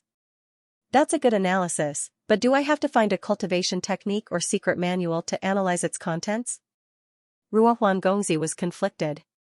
The most direct way to test one's comprehension of cultivation was to analyze the same secret manual. But, where was he supposed to find such a manual? Wasn't it unfair to take anyone's manual? Analyzing secret manuals isn't the only way to test one's comprehension of cultivation. If I recall correctly, there's a duel called flaw analysis. Zhao Feiwu chuckled. Flaw analysis? You mean, both parties will execute a battle technique, and the other party will have to analyze the flaws in that battle technique. The one who points out the most flaws will be the victor? Ruohuan Gongzi was taken aback. But this requires one to possess an extremely high level of eye of discernment and knowledge. It's fine for a higher level cultivator to give pointers to a lower level cultivator, but for him to point out my flaws, even though he didn't finish his words, his intentions were clear. Wasn't this fellow a little too arrogant to want to point out his flaws? That's right. This is also a test of one's comprehension of cultivation. Don't worry, since this Qin Lei wants to show off and defeat you wholeheartedly while overshadowing Xianxia's brilliance, he'll definitely choose this method. Zhao Feiwu chuckled. Since that fellow wanted to become the champion, he had to break the pressure that Zhang Xian had placed on him. And Ruohuan Gongzi, who came from the same place as him, was the best stepping stone for him. Only by trampling on him in the most direct manner could he display his strength and not lose out to Xianxia. Ruohuan Gongzi's face turned bitter. What the heck was this? He thought that with his strength, he would be able to attract the other party's attention. Yet, in the end, the other party only treated him as a tool to be stepped on. Damn it, I'll *CK that bastard to death. The more he thought about it, the more furious he felt. Gritting his teeth, he turned to Zhang Xian and asked, if this is really the case, does Xianxia have any ideas to help me win? To point out the flaws of an expert of the same level through a duel. That was indeed a shocking feat. If this were to happen, it was impossible for him to win. Thus, he could only place his hopes on the miraculous young man before him. What should I do? Zhang Xian frowned. After a moment of contemplation, his eyes lit up, and a bizarre expression surfaced on his face. I do have an idea, but it's a little difficult to execute. Oh? As long as I can defeat him, no matter how difficult it is, I'll do it. Hearing that there was a solution, Ruohuan Gongzi's eyes lit up. He hurriedly looked at Zhang Xian earnestly and said, Xianxia, please enlighten me. Ah. All right then. Zhang Xian casually picked up the half-finished meat soup and said, take this and splash it on his face. What? Splash it on his face? Ruohuan Gongzi widened his eyes in shock. I want you to teach me how to defeat Qin Lei in the duel. Why are you asking me to pour meat soup on him, brother? I'm a master teacher, not a hoodlum. Brawling with a hoodlum. Besides, doing so would only infuriate the other party. It would be completely useless in the duel. He thought that the other party would have some good ideas after his dazzling performance. Never in his dreams did he expect that. He would be so unreliable. If he really did that, his reputation would probably be immediately swept to the ground, and he would be utterly humiliated. Pavilion Master Kong and the others also widened their eyes in shock. Pour meat soup on his face, this. What kind of move is this? Perplexed, they turned to look at Zhao Feiwu. Her previous analysis was logical, so she should be able to come up with something this time as well. With a single look, their bodies swayed.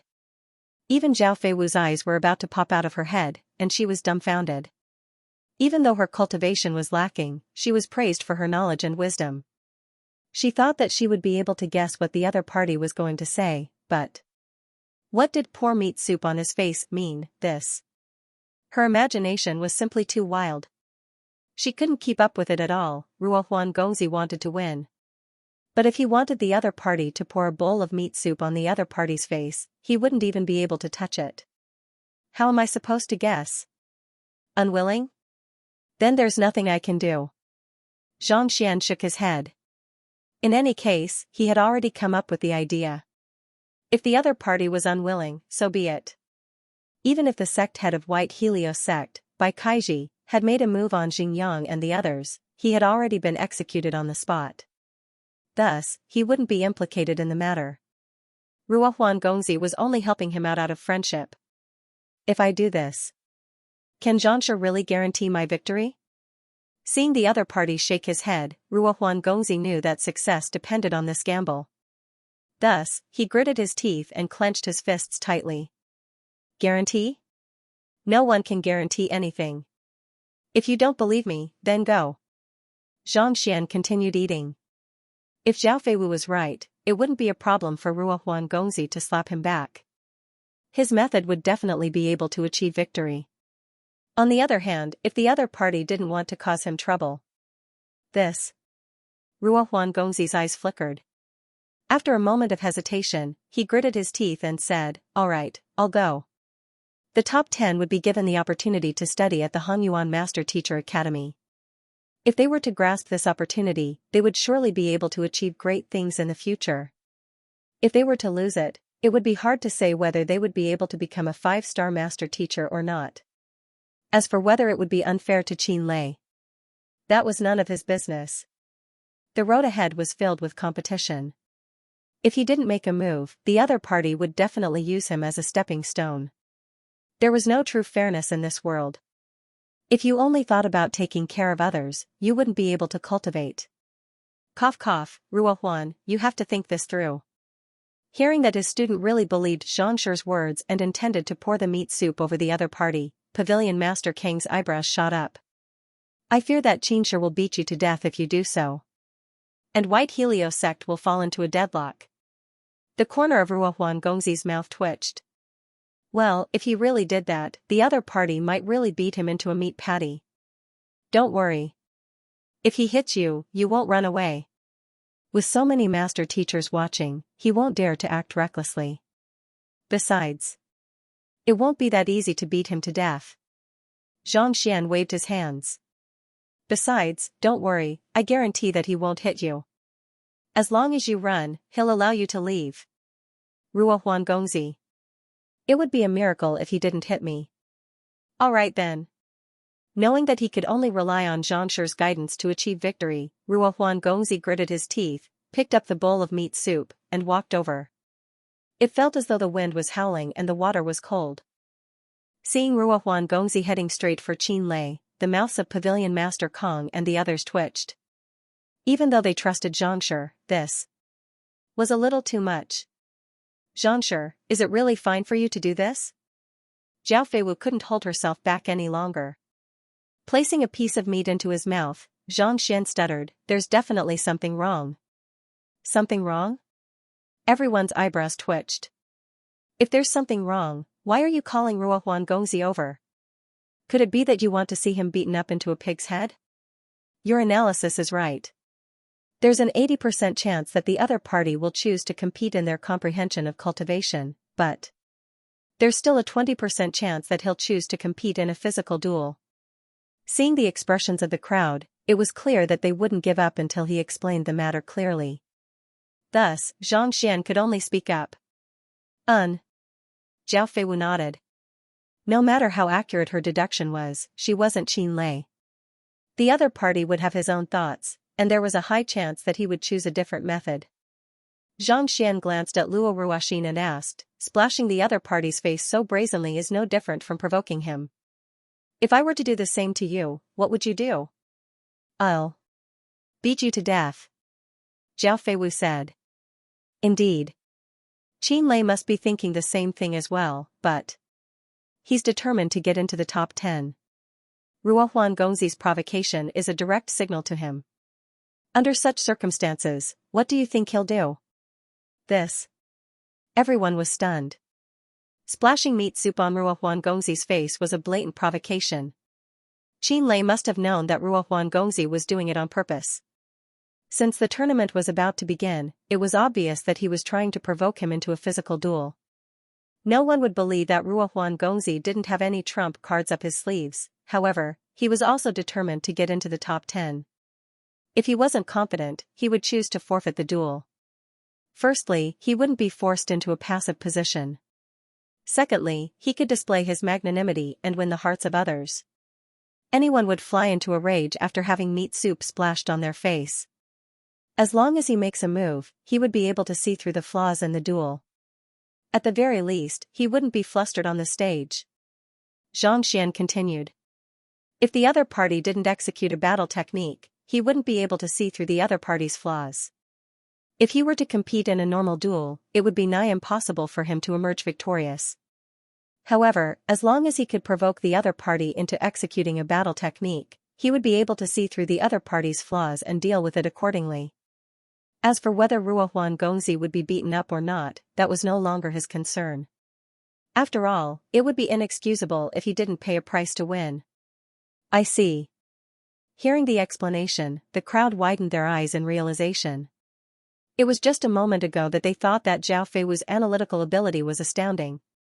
However, at this moment, they realized that Zhang Shi's thoughts were far deeper than that. In a short period of time, not only did he make up for Princess Feiwu's flaws, he even left himself a way out. Incredible, it was fortunate that he was from the League of Nations. If he was from the other party's faction, he probably wouldn't even know how he died. Look, it's starting. At this moment, Su Shi pointed forward. Everyone turned their gazes over, and as expected, Ruohuan Gongzi had already arrived at Qin Lei's location. At this moment, Qin Lei was in the midst of eating as well. Seeing that his opponent wasn't eating obediently and instead brought a bowl over, he was dumbfounded. Qin Shi, nice to meet you. Ruohuan Gongzi nodded. Hello. Qin Lei frowned. Our duel will be starting soon, so I would like to discuss something with you. Ruohuan Gongzi said politely. Discuss something? What is it? If you wish to admit defeat in advance, forget it. Harumphing coldly, before Qin Lei could finish his words, he suddenly felt an oily and scalding liquid splashing on his face. The heck? Qin Lei's head exploded, and he was on the verge of going insane. Seeing that fellow walk over, he thought that the other party was intending to admit defeat in advance so that he wouldn't lose too badly. Never in his dreams did he expect that a bowl of scalding meat soup would be splashed on him instead. I'll kill you. Roaring furiously, Qin Lei's aura gushed forth, and he raised his palm to slap Ruohuan Gongzi. Who? Ruohuan Gongzi was prepared for this. He immediately turned around and fled. As he fled, he shouted, My apologies, Qin Shi. I didn't do it on purpose. My hand just slipped. Black lines streaked across everyone's face. Carrying a bowl of meat soup over, and before he could finish his words, the other party's head, how could he not do it on purpose? More importantly, he was 2 to 3 meters away from the other party. For his hand to slip on the other party's head, wasn't that a little too much? Would you even believe such a reason? Damn it. As expected, upon hearing those words, Qin Lei flew into a rage. Just as he was about to chase after that fellow and slap him to death, an elder stopped him. Elder Zhou. Seeing that the one who stopped him was an elder of his sect, Qin Lei hurriedly said. Don't fall into the other party's trap. Elder Zhou sent a telepathic message over. Fall into the other party's trap? Qin Lei was taken aback. The other party is intentionally provoking you to infuriate you. If you were to make a move on him now, there's a good chance that you will be disqualified from the tournament. Elder Zhou said. The master-teacher tournament was an orderly process. If one were to get into a fight even before the start of the tournament, one could very well be disqualified from the tournament. But Qin Lei's body stiffened. Even though he understood the logic behind the elder's words, he was still on the verge of exploding. For a 4-star pinnacle master-teacher to have a bowl of meat soup splashed on his face, how could he not be angry? With the death of our sect leader, our White Helios sect is facing a grave crisis. You must get into the top 10 this time. Otherwise, it's only a matter of time before our sect is swallowed up by the other powers. Elder Zhou said with a grim expression. Back then, when they attacked Xianxia, he was there as well. The sight of Xianxia killing their sect leader in a single move was still fresh in his mind. Offending a suspected 8-star master teacher meant that their White Helios sect could very well be destroyed at any moment. Their only hope was for Qin Lei to get into the top 10. If they were to head to the Hanyuan Master Teacher Academy to study, the other powers would have to think twice before making a move on them. Since that fellow came here to provoke you, he must have something up his sleeves. Otherwise, he would have given up on himself. In any case, he won't be able to get into the top 10, so if he can drag you down with him, it would be a huge win for him. Elder Zhou continued, you mustn't fall for his tricks recklessly. Then what should I do? Qin Lei's heart jolted, and he immediately stopped. There's no need to panic. Let's continue the duel according to the plan we discussed previously. Let's ensure our position in the top 10 first. As for that fellow, we can issue him a master-teacher challenge after the tournament. Or even a life-and-death duel. Elder Zhou harumphed coldly. By then, won't you be able to kill him however you want? Even if you were to be sliced into 8 pieces, no one would care about you. This. Qin Lei was taken aback for a moment. Gritting his teeth, he roared savagely, fine, we'll have a life-and-death duel then. If I don't kill him, my name isn't Qin Lei. He didn't chase after me? He didn't hit me either? After running for a while, Ruohuan Gongzi realized that no one was chasing after him. Recalling Xianxia's words, he thought, could it be that he really saw a ghost? Even though he had no idea whether he had really seen a ghost or not, he knew that Xianxia's judgment was spot on. Thus, he was filled with admiration for the other party. In the past, he had always been proud of his title as the #1 genius of the Myriad Kingdom Alliance, thinking that there was no one in the world who could surpass him. However, upon seeing this young man before him, he realized that he was still far from being a true genius. Returning back to the stage, he clasped his fist respectfully and asked, Xianxia, what should we do next?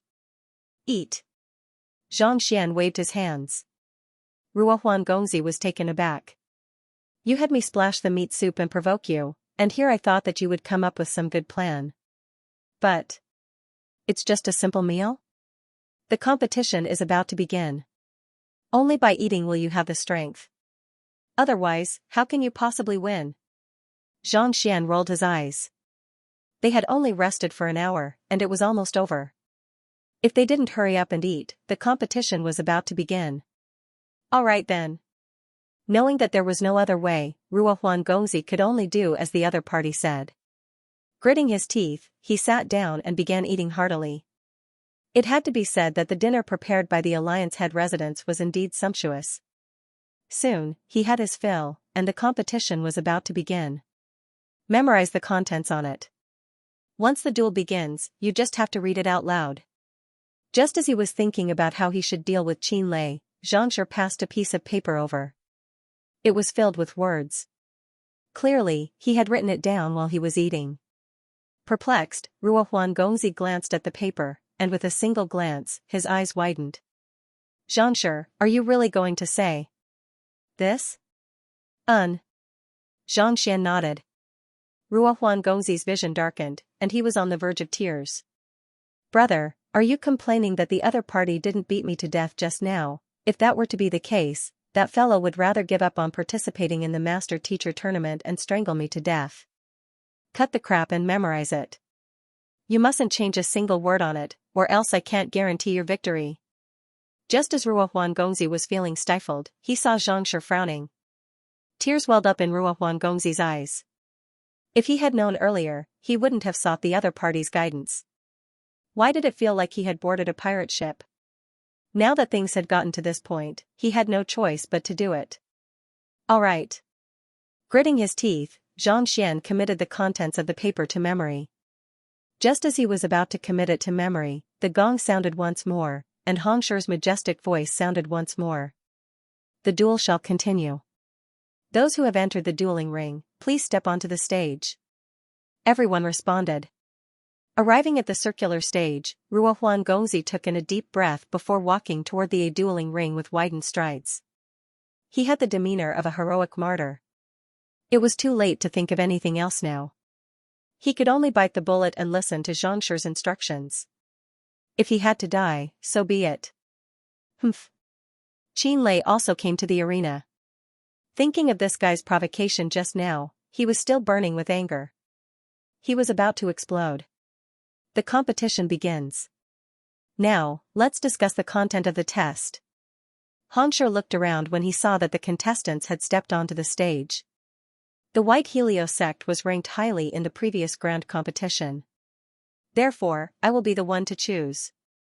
Harumphing coldly, Qin Lei turned to the young man before him and said, I choose the comprehension of cultivation. Ah? Just as he had guessed, Ruo Huangongzi was taken aback. What? Are you afraid? A glint flashed across Qin Lei's eyes. What's there to be afraid of? Let's compete then. Tell me the rules. Ruo Huangongzi hurriedly said. At least you're tactful. Qin Lei thought that the other party would reject his proposal. Heaving a sigh of relief, he said, simple. You and I will execute our battle techniques, and we'll offer pointers to the other party. Whoever points out the most flaws will be the victor. Ruo Huangongzi nodded. Just as you guessed. Seeing this sight, Pavilion Master Kong and the others turned to look at Zhao Feiwu. This lady wasn't a master teacher, but she was able to guess the content of the tournament accurately. Her intelligence was truly astonishing. Let's see whether the notes that Xianxia gave us are useful or not. Zhao Feiwu chuckled lightly. She was only able to deduce the content of the duel. As for whether Ruo Huangongzi would emerge victorious, that would depend on the notes that Xianxia gave Ruo Huangongzi. The crowd nodded. While the few of them were speaking, the duo on the dueling ring had already executed their battle techniques. After seeing Qin Lei's moves, Ruo Huangongzi was perplexed. He had never seen or even heard of the other party's fist art before. How could he point out the flaws in it? According to the rules, I'll be going first. Seeing the other party's perplexed expression, Qin Lei sneered coldly, if I'm not mistaken, the fist art that Ruo Huangongzi executed is a spirit intermediate tier battle technique, 7 Despairing Fist.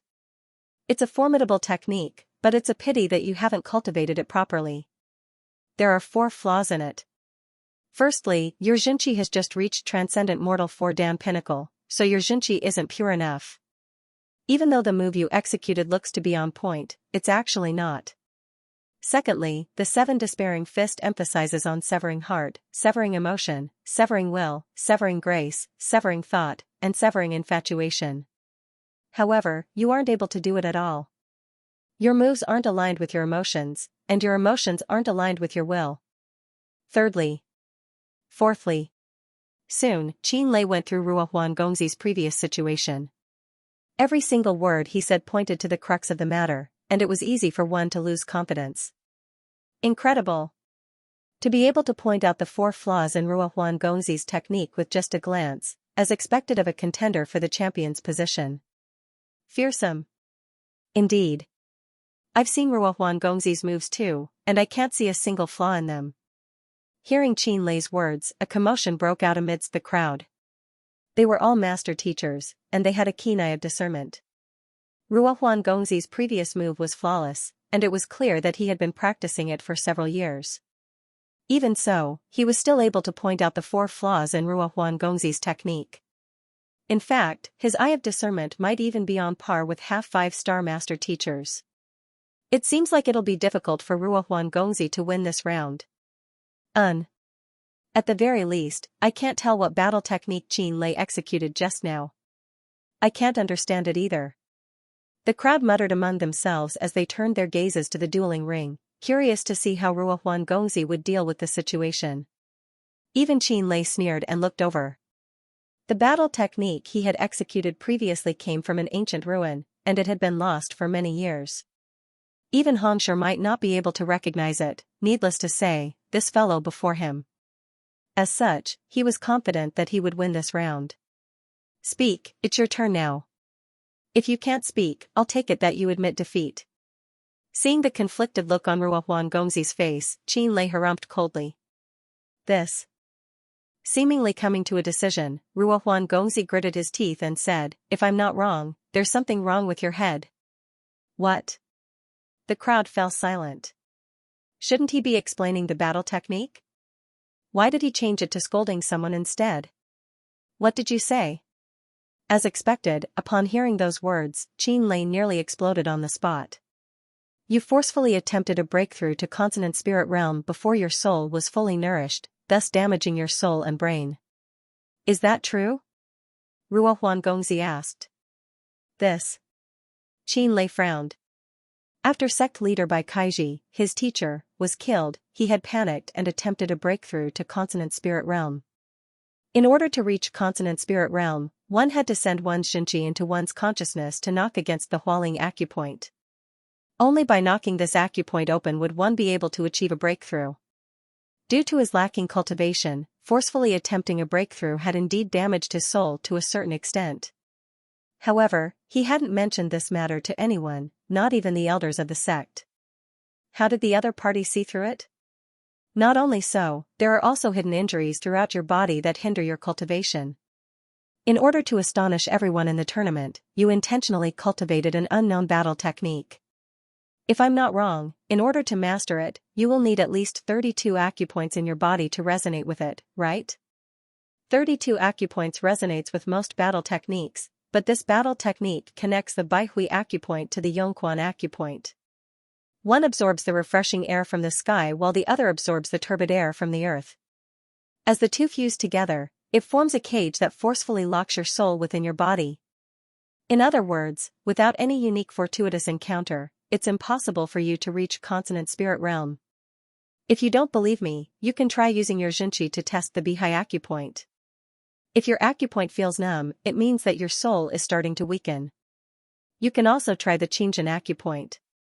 If your acupoint feels itchy, it means that your physical body is tough, no different from a cage. Other people cultivate to raise their cultivation, but you cultivate to shackle yourself, preventing you from advancing any further. If this isn't a problem with your head, what else can it be? Since he had already started, Ruo Huangongzi didn't hesitate any longer. Gritting his teeth, he recited the content that Xianxia had him recite. In any case, death was death. Even if he didn't understand the other party's battle technique, he would still lose the duel. After reciting the entire paragraph, Ruo Huangongzi thought that the other party would charge at him and beat him up. At the very least, the other party would scold him harshly. Yet, the other party remained motionless, as if he had encountered something inconceivable. His face paled in fright. Could it be that I'm right? Getting. Ruo Huangongzi's heart skipped a beat. When he first saw the content, he thought that it was just a rumor. If he recited it, it would already be a blessing if the other party didn't kill him. Yet, he didn't expect the other party to react in such a manner. It couldn't be that just by raising his palm, Xianxia was able to see through all of the problems and flaws in his body?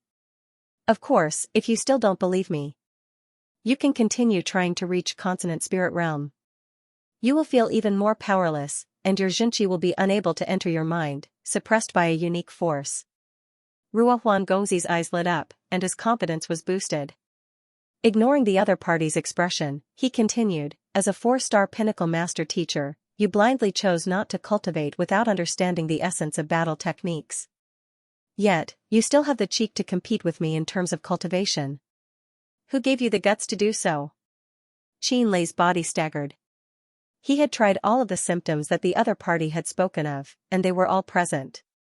Could it be that he had really cultivated wrongly and gone down the wrong path? As a master teacher, how could he guide others when his cultivation was in such a mess? It could be said that he had already failed before the duel. Alright, that's all I have to say. However, a mistake can still be resolved, but once it drags on, it will be too late. Ruohuan Gongzi waved his hands. How about this? As long as you admit defeat, I'll impart the solution to your problem to you. Beneath the stage. Principal Zhang, you managed to see through all of this? Pavilion Master Kong and the others stared at the young man before them with widened eyes. He was well aware of the capabilities of his student. He didn't understand the battle technique that Xianxia had executed previously, and yet, Ruohuan Gongzi was able to analyze it so clearly that the other party was speechless. Unless Xianxia were to guide him, it was impossible for him to do so. Indeed. Xianxia nodded. He only drove his Xinqi and raised his palm, and you were able to see through so much? Hearing the other party's confirmation, the crowd was still in disbelief. Previously, when Ruohuan Gongzi splashed meat soup on Xianxia's face, Xianxia flew into a rage. But in the end, the fight didn't break out. In fact, the other party didn't even use any moves at all. Under such circumstances, was he for real? What kind of eye of discernment was that? Then, what kind of battle technique did Xianxia cultivate? How could his soul be sealed? Su Shi couldn't hold himself back any longer. As a 4-star pinnacle master teacher, he at least possessed a discerning eye of discernment. How could he possibly cultivate a battle technique that sealed one's soul without realizing it? I don't know either. Zhang Xian shook his head. You don't know? Then. Everyone frowned. If you don't know what battle technique it is, how do you know how it feels to stimulate the acupoints? The Bihai acupoint corresponded to the soul, whereas the Qingjin acupoint corresponded to the physical body and soul. This was something that all transcendent mortal 4-dan pinnacle experts knew. Under normal circumstances, the opening of one's acupoint would allow one's Xinqi to resonate with it to nourish one's soul. Even they would find it hard to believe that there was nothing wrong with it. But you don't even know what battle technique he cultivates, so how do you know that his Qingjin acupoint is sealed and his soul is damaged? I lied to him. Zhang Xian replied calmly. Lied to him? Everyone was taken aback. The White Helios sect cultivates the White Helios Xinqi, and it is a type of Yang Xinqi. Back then, when Bai Kaiji attacked my residence, my teacher explained it to me. Zhang Xian. Pavilion Master Kong and the others nodded. The White Sun cultivation technique of the White Sun sect was indeed a Yang attributed cultivation technique. After cultivating it, one would be able to unleash great power. In the past, they had fought against each other and suffered great losses. They had also specially studied it and knew it very well. Most of the food provided by the Alliance Head Manor consisted of beast meat and medicinal herbs that could replenish one's energy. Am I right? The food provided by the Alliance Head residence was almost identical to that provided by the Alliance Head residence. Spirit beast, savage beast, savage beast, savage beast, savage beast, savage beast, savage beast, savage beast meat, and even some valuable medicinal herbs. There were all kinds of spirit beast meat, savage beast meat, and even some precious medicinal herbs. The spiritual energy within them was sufficient to replenish one's energy. Yes. Zhao Feiwu nodded. She had also participated in the selection of the ingredients, so she knew better than anyone else. Zhang Shui one's body, one's cultivation. Yang's Zhang's cultivation. Zhang Master X Zhang's pavilion. Zhang Master. This was like taking a stimulant. His body was already burning hot, and after taking a tonic, he would definitely be more excited and full of energy. Just like consuming stimulants, one's body would be in a better state after consuming nourishing food. Under normal circumstances, one's body would indeed be in a better state. However, have you forgotten about the soup I drank earlier? If I'm not mistaken, the soup contained jadeite grass. Zhang Xian continued. Jadeite grass. Even though it possesses the yin attribute, it has the effect of refreshing one's mind. It's a famous delicacy. Halfway through her words, Zhao Feiwu suddenly realized something, and her eyes widened in shock. It is indeed famous, but the fact that it carries a cold yin attribute is undeniable. It is bound to be excited by the upcoming duel, and on top of that, it has consumed nourishing food and cultivated a yang attribute cultivation technique, opening up all of its acupoints. I believe I don't need to explain what will happen when it is stimulated by the yin attribute soup. Xianxia chuckled. When yin and cold intersect, in order to protect the body, the acupoints will automatically close. At that time, Qin Lei was in a fit of rage, and his soul was swimming in his Qingjin acupoint. Thus, it was normal for his acupoints to close and block his soul. Pavilion Master Kong, Sushir, and the others soon came to a realization. Their faces paled, and they were on the verge of going insane. They thought that the other party was speaking the truth, but who could have known that from the moment the soup was poured, Qin Lei had fallen into the young man's trap. This kind of ploy was done step by step without the slightest trace. If Zhang Xian hadn't explained it to them, they wouldn't have been able to see through it. Naturally, Qin Lei wouldn't have been able to see through it either. This was way too incredible. I just happened to think of it. Zhang Xian nodded. If not for the fact that Qin Lei had failed to reach consonant spirit realm and his soul had been damaged, it would have been impossible for him to fall for it.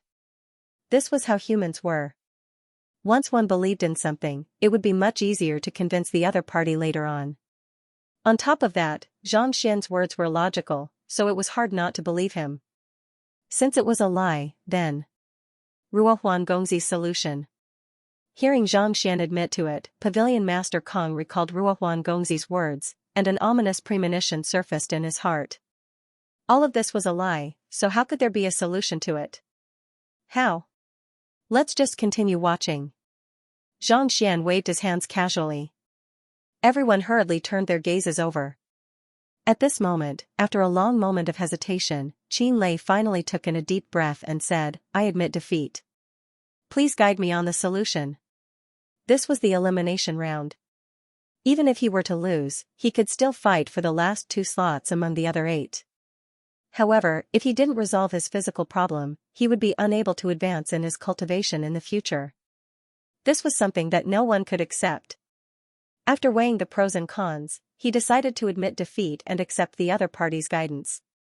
In any case, it was only a matter of time before he killed the fellow before him. At the very most, he would just let the other party gloat for a moment. Admit defeat?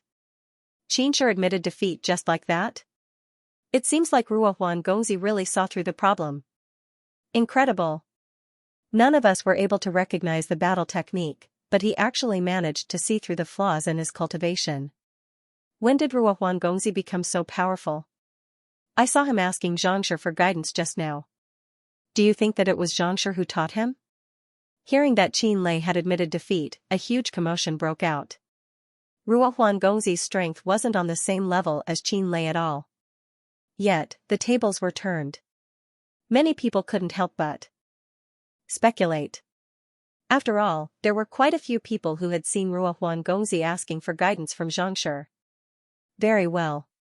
Since you have admitted defeat, I'll teach you the solution. Hearing Qin Lei admit defeat, Ruohuan Gongzi knew that he had advanced to the top 8. Suppressing his agitation, he said, "Actually, it's very simple. Your Qingjin acupoint was only temporarily sealed due to some external stimulation. Have a good sleep tonight, and you'll be fine tomorrow." Have a good sleep tomorrow? Qin Lei's eyes widened in shock. He felt his vision turning dark, and he nearly exploded. As a 4-star pinnacle master teacher, if he still couldn't figure out that he had been fooled, there must be something wrong with his head. "I'll kill you." Roaring furiously, Qin Lei charged forward. Alright, a loss is a loss. The master-teacher tournament isn't just a test of knowledge, it's also a test of adaptability. You can only blame it on yourself for being fooled. Xianxia flung his sleeves, and Qin Lei staggered to a stop. There were many factors involved in the master-teacher tournament. Since you admitted defeat willingly after being fooled, you couldn't blame anyone else. With Xianxia stepping in, Qin Lei knew that there was nothing he could do. He bit his lips so hard that he nearly spurted blood. What in the world was this? He was confident that he would win, but after being fooled, he admitted defeat. Damn it. Jun Ruohuan, if I don't kill you, my name isn't Qin Lei roared in his heart. The results of the duel had come to an end. Ruohuan Gongzi had successfully advanced to the next round. As soon as he descended from the stage, he stared at the young man before him in agitation. After reading the contents on the paper, he thought that he would surely be beaten to death by the other party. To think that he would actually succeed, top 8 in the master-teacher tournament. This was a result that he didn't even dare to dream of. Thank you, Xianxia. Qin Lei clasped his fist respectfully. In the past, he still harbored some thoughts of comparison in his heart, but at this moment, all of them were gone. The fellow before him might seem like a fool, but if he were to compete with him, he would surely be able to scam him to death. There's no need to stand on ceremony. Given how badly you have tricked him, he will surely request a life-and-death duel from you. Don't get too excited yet. First, prepare to defeat him. Xianxia. Ruohuan Gongzi nodded. When there was an irreconcilable conflict between master teachers, they could apply for a life-and-death duel until one of them died. Qin Lei was on the verge of going insane. After embarrassing himself before so many master teachers, he would probably apply for a life-and-death duel right after the tournament ended. Once the headquarters approved it, there was a good chance that they would have a duel. However, it was rare for the headquarters to agree to a life-and-death duel. Even if they did, there was no guarantee that he would lose to the other party. After reading through the paper that Xianxia had given him, he had already memorized the flaws in the other party's moves. If he were to make use of them, it would be hard to tell who would emerge victorious. Xianxia, your opponent for this round is Wei Changqing of the Zijin sect. I heard that this fellow is extremely formidable, so you must be careful. Putting aside such thoughts, Ruohuan Gongzi looked at Xianxia with a grim expression. Since there was only one lot to be drawn for the duel, it was easy to deduce who the opponent would be. The person Xianxia was going to face was called Wei Changqing, a genius of the Zijin sect. You've heard of him? Xianxia asked.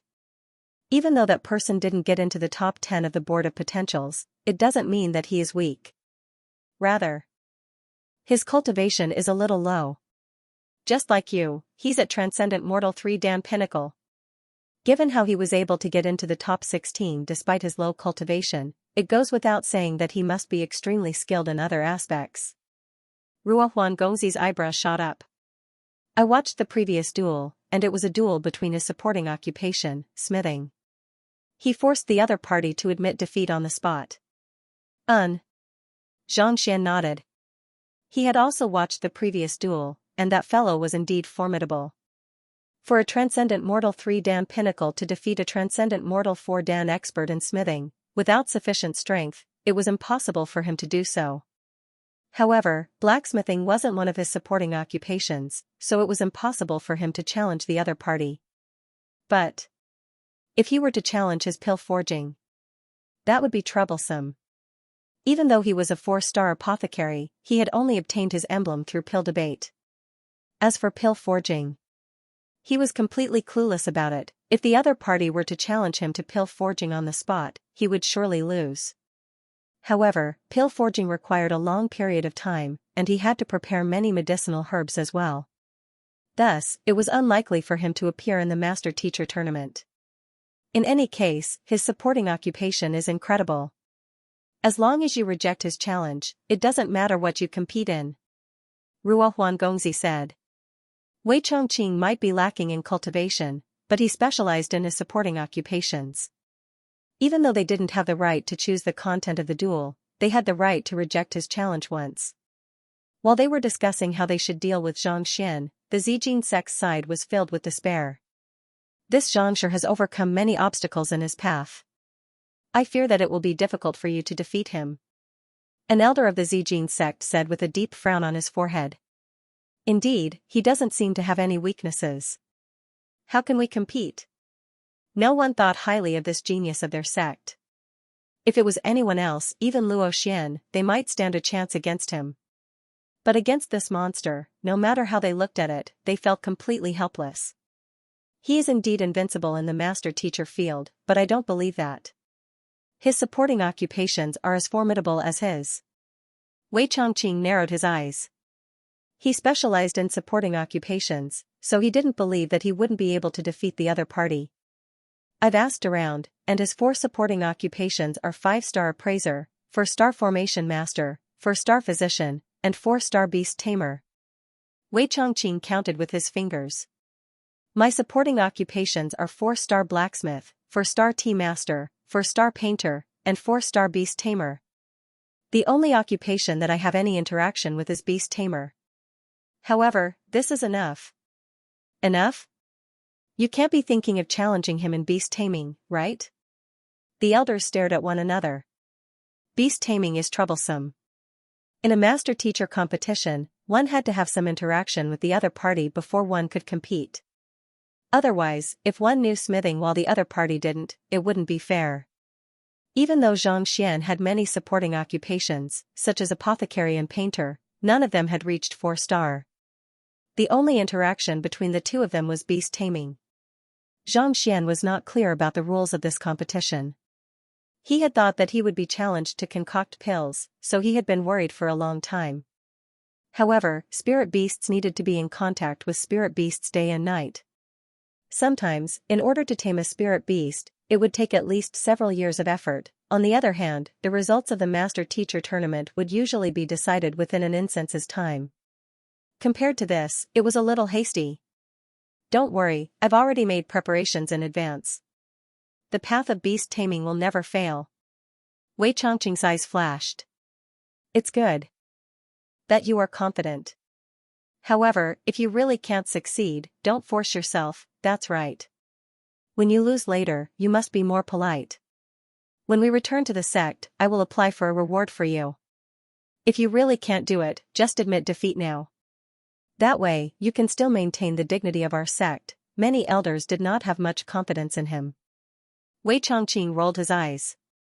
Are you on my side or on Xianxian's side? It was one thing for the other party to not encourage him, but to think that he would lose for sure. Xianxian, I'll definitely defeat you and shut these old fellows up.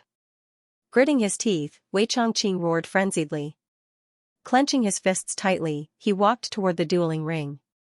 This duel was no longer just about the top 10.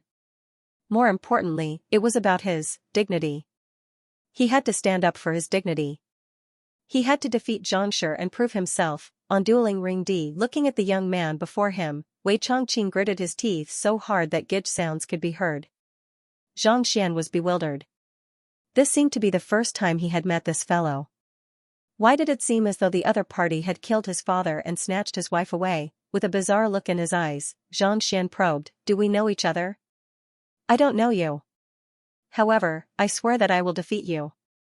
Wei Chongqing roared. I choose to compete in my supporting occupation, which is beast taming. Do you dare to accept my challenge, Xianxia? Beast taming? Not expecting the other party to propose such a duel, Xianxian frowned. How do we compete? Simple. Since you are a 4-star beast tamer, you should have your own tamed beast. Why don't we summon them over and give them an instance's time to interact with one another? Within this period of time, the one who gains the highest loyalty level will be the victor. Wei Chongqing said. Exchanging tamed beasts and giving them an instance's time to tame them. Are you certain? Xianxian looked at Wei Chongqing with a bizarre expression. The other party's intentions were simple. You tame my tamed beast, and I'll tame yours. The one who gains the highest loyalty level of the other party's tamed beast will be the victor. This was a common method used by beast tamers in a duel. Just that, was this fellow really going to compete with him in beast taming? Of course. Wei Chongqing sneered confidently. Why? Are you afraid of my beast taming skills? Are you afraid of me? All right then. Hearing the other party's earnest request, Xianxian nodded. Competing with Xianxia in beast taming? That fellow. Is he insane? Hearing the content of the duel, Zhao Feiwu looked at Wei Chongqing as though he was a fool. Didn't you see how Xianxia tamed the demon sink beast lasted less than 2 breaths? To compete with him. Aren't you just looking for a thrill? She had seen those who were courting death, But she had never seen one who was courting death in such a manner. The mouths of Pavilion Master Kong and the others twitched. Even though they had never seen Xianxia taming beasts personally, Hall Master Han Chong of the Beast Hall had recounted the process personally during the examination. Even the spirit beast that he was unable to tame for several years was tamed by Xianxia. Are you sure that you can win against him? This will be a battle. Wei Chongqing is a famous beast tamer genius. It's said that he participated in the beast taming competition and became the champion. Indeed. I've heard that as well. Xianxia shouldn't have agreed to this duel. Beast taming is different from other master teachers. It's fine as long as one is strong enough. More importantly, one must possess sufficient artifacts and means. I'm afraid that the top 8 will be in danger. Unlike Zhao Feiwu and the other master teachers who were unaware of the matter had grim looks on their faces. Beast taming was a troublesome endeavor. Not only did one have to possess sufficient treasures, one had to possess sufficient strength as well. Otherwise, if one couldn't attract the attention of a spirit beast, how could one nurture its loyalty? The League of Nations was clearly poorer than the Zijin sect. In terms of beast taming, the chances of winning were much lower. Look, both of their tamed beasts are here. Amidst the discussions, a gust of wind blew, and 2 massive spirit beasts landed on the stage. They were the tamed beasts of the Demon Sink Beast and Wei Chongqing. Zhang Xian turned his gaze over. His tamed beast was a massive barreline spirit beast. Its cultivation was around Transcendent Mortal 4-Dan primary stage, a far cry from the Demon Sink Beast. Is this your tamed beast? Wei Chongqing thought that the other party's tamed beast was on par with his, so he was confident that he would be able to win the other party's loyalty. Who could have known that the other party would be so powerful? Wei Chongqing's complexion turned awful, and he was on the verge of tears. It was already an incredible feat for a Transcendent Mortal 3-Dan Pinnacle Cultivator to tame a Transcendent Mortal 4-Dan Spirit Beast. How in the world did you manage to tame a Consonant Spirit Realm Fellow? You should start first. I'm in no hurry. Zhang Xian nodded. Turning to the Demon Sink Beast, he said, Wei Shi wishes to tame you, so you should cooperate with him. Roar? The Demon Sink Beast was taken aback for a moment. It turned its massive head to look at the young man not too far away, and a powerful soul energy burst forth from its body, threatening to burn him into ashes. Feeling the pressure, Wei Chongqing's mouth twitched. His body trembled uncontrollably, and he nearly spurted blood. This? If he couldn't even get close to it, how in the world could he tame it? Flicking his wrist, Wei Chongqing took out a jade bottle. Gritting his teeth, he said, Brother Demon Sink, this is the blood essence of a Transcendent Mortal 5-Dan Spirit Beast. May I know if you're interested in it? Opening the jade bottle, a concentrated surge of spiritual energy gushed into the surroundings. The blood essence of a Transcendent Mortal 5-Dan Spirit Beast. How extravagant. Indeed. This bottle of Spirit Beast blood essence should be worth at least a dozen middle-tier spirit stones. It might even be more than that. To take this out, any spirit beast would surely have a favorable impression of him. Xianxia is in deep trouble this time. Wei Chongqing sure came prepared. Seeing how generous Wei Chongqing was, a huge commotion broke out below. The blood essence of a high-tier spirit beast was extremely attractive to low-tier spirit beasts. Countless spirit beasts were willing to submit to it. It was no wonder why Wei Chongqing dared to challenge Xianxia to a beast-taming competition. It turned out that he had prepared this beforehand. If Xianxia couldn't take out something even more valuable, he would probably lose this round. Roar.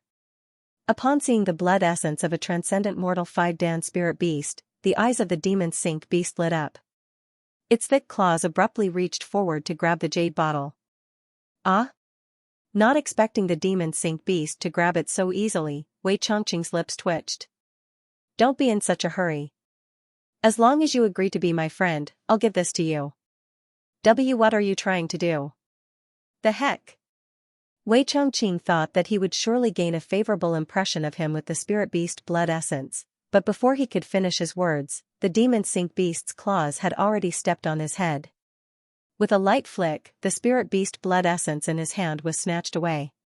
You, return my Spirit Beast blood essence, Wei Chongqing roared furiously, but before he could finish his words, the strength of the claws on his head abruptly increased.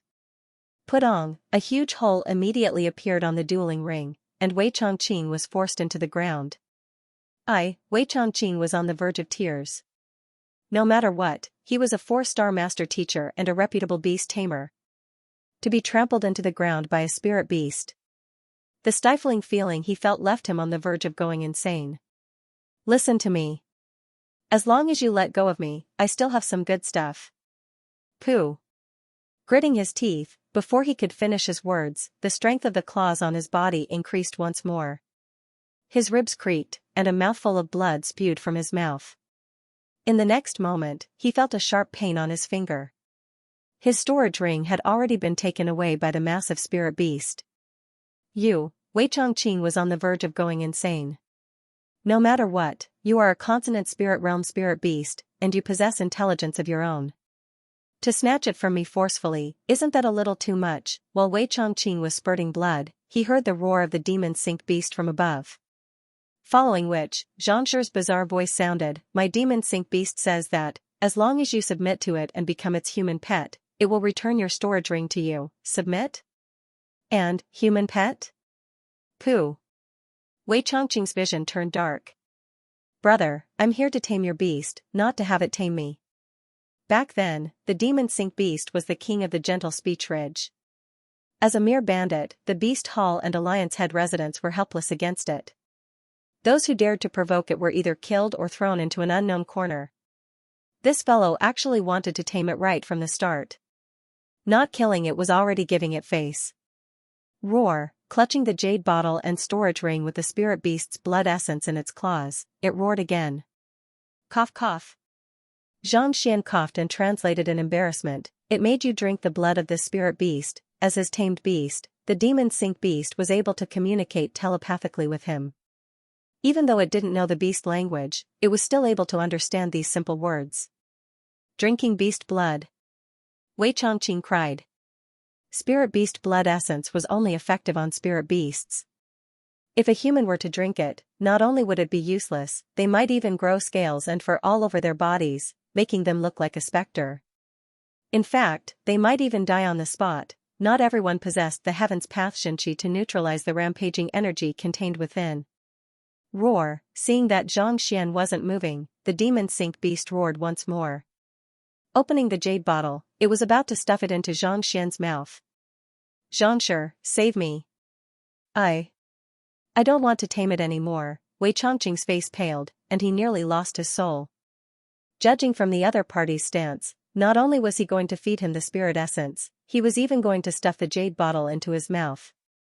If he didn't open his mouth now, he would probably die within a few breaths. What was going on? He had made a solemn vow to tame the other party's spirit beast, but who could have known that? This huge fellow wouldn't play by the rules at all. The eyes of other spirit beasts would immediately light up upon seeing the blood essence of a consonant spirit realm spirit beast, and they would do all kinds of things to fawn over it. Yet, this fellow treated it as trash and even wanted to feed it. You won't be happy until you kill me. To think that a 4-star beast tamer would be stomped into the ground by a spirit beast and asked to be tamed. What in the world was this? Alright, demon sink, stop fooling around. Xianxia bellowed, seeing that the fellow would really die if he were to continue messing around with him. Roar. With a look of reluctance on his face, demonic sink raised his claws and stood proudly at the side of the dueling ring. As for the storage ring, jade bottle, and the like, he did not return them either. Are you kidding me? Now that I'm in his hands, I've become his spoils of war. You still want me to return it? Dream on. Cough cough. Spitting out 2 mouthfuls of blood, Wei Chongqing struggled to stand up, his face pale. To be beaten to the brink of death by a spirit beast before he had even started taming, if word were to spread, he would lose his job as a beast tamer. He couldn't afford to lose his face. He stared at the demon sink beast anxiously, wanting to take back his storage ring and beast blood droplets. However, upon seeing the demon sink beast glaring at him, he couldn't help but shudder in fear. Ask for my **s. Looking at the other party's expression, it was already giving him a lot of face by not killing him. Tears flowed out. I'm here to regain my dignity. Why does it seem even more embarrassing than before? It seems like you haven't earned the slightest bit of loyalty from my tamed beast. Is there a need for us to continue competing? Xianxia asked. After taming each other's tamed beasts, the victor would be decided based on the loyalty of the tamed beasts. However, Xianxia couldn't get any loyalty from the demon sink beast at all. Thus, there was no point in continuing this. Of course we have to continue. Beast taming is all about luck. You might not be much better than me. If you're like me and can't tame anything, we'll at most be tied. Wei Changqing gritted his teeth. There wasn't much time left. If he couldn't win the trust of the demon sink beast, the other party might not be able to win the loyalty of the Barreline spirit beast either. Perhaps, it would just be a draw. At the very least, he would be able to regain some face. Are you certain? A bizarre expression appeared on Xianxia's face. I'm certain. Seeing the other party's expression, Wei Changqing thought that he didn't dare to accept the challenge. Sneering coldly, he placed his hands behind his back and regained his confidence. Turning to his tamed beast, he said, Barreline spirit, this Xianxia wants to tame you. As long as you can stand against him and do me proud, you can have whatever you want when you return. In fact, you might even be able to find an ancient bloodline for your bloodline evolution. Roar. Hearing its master's promise, the massive eyes of the Barreline spirit beast glowed with determination. It hurriedly nodded its head. Shameless, too shameless. Indeed. Xianxia just told the demon sink beast to cooperate with him. Yet, he actually requested for his tamed beast to not submit to him. How can he possibly tame it like that? That's cheating. Even though he claims to be fair, he still gave his tamed beast such clear instructions. He's too much. Hearing Wei Changqing's words, a commotion broke out among the crowd. Just a moment ago, Xianxia instructed the demon sink beast to cooperate with him. In the end, you failed to tame it and ended up getting beaten up. This is your own fault. Now that the other party wants to tame your tamed beast, you actually made such a request and even threw out such a huge reward. How shameless can you be? Since it was a beast taming competition, it should be conducted under a fair environment. To do such a thing was unbefitting of a master teacher. How embarrassing. How embarrassing. The elders of the Zijin sect didn't expect the genius of their sect to do such a thing, and they covered their faces in shame. What in the world was this? Even if they were to win, they wouldn't be able to face anyone anymore. I'll start then. Seeing that this fellow was still unwilling to give up and wanted him to try taming his tamed beast, Xianxia shook his head with a bitter smile. Roar. Roaring furiously, just like the demon sink beast, Barreline spirit beast stomped down on Xianxia. It had seen how its master had been humiliated earlier. And it was determined to make Xianxia suffer as well. However, its cultivation was only at Transcendent Mortal 4-Dan primary stage. Compared to Xianxia, it was still a far way off. Dodging the attack, Xianxia sent a slap over. Pa! A resounding slap landed on Barreline spirit beast's massive face. Before it could even react, it was already flipped in the air and crashed headfirst into the ground, leaving its two legs twitching non-stop. Xianxia possessed strength comparable to a consonant spirit realm intermediate stage cultivator. His slap carried a strength of more than 2 million ding, and even a spirit low-tier weapon would shatter. If not for Xianxia going easy on it, it would have been crippled even if it didn't die. Putting aside resisting, it didn't even have the time to react. What? Sending a Transcendent Mortal 4-Dan spirit beast to the ground with a single slap. How powerful must that be? Everyone was dumbfounded. Spirit beasts were born with immense physical strength, and through their powerful physical body and defense, they were no match for those of the same cultivation realm. In other words, this Transcendent Mortal 4-Dan primary stage Barreline spirit beast was on par with a Transcendent Mortal 4-Dan intermediate stage expert. For such a powerful spirit beast to be smacked headfirst into the ground with a single slap. How powerful must that be? This was way too fearsome. Beneath the dueling ring, Wu Tianhao, who had just returned from the dueling ring, saw this sight, and his lips twitched in fright. He thought that it was just a coincidence that the other party had thrown him out, and as long as he was careful, he would have been fine. But now, he realized that it was fortunate that he had only thrown him out. If the other party had slapped him like that, he would probably be lying in the physician guild by now.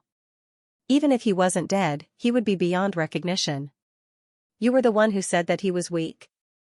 Wu Tianhao turned to his companion and said, cut off all ties with him. His companion. That's not right. Even though Xianxia's actions showed that he is powerful, but if he were to beat the other party up, he wouldn't be able to nurture a favorable impression of the other party. Indeed. If Xianxia doesn't have a loyalty level as well, just like Wu Tianhao, will the duel end in a draw?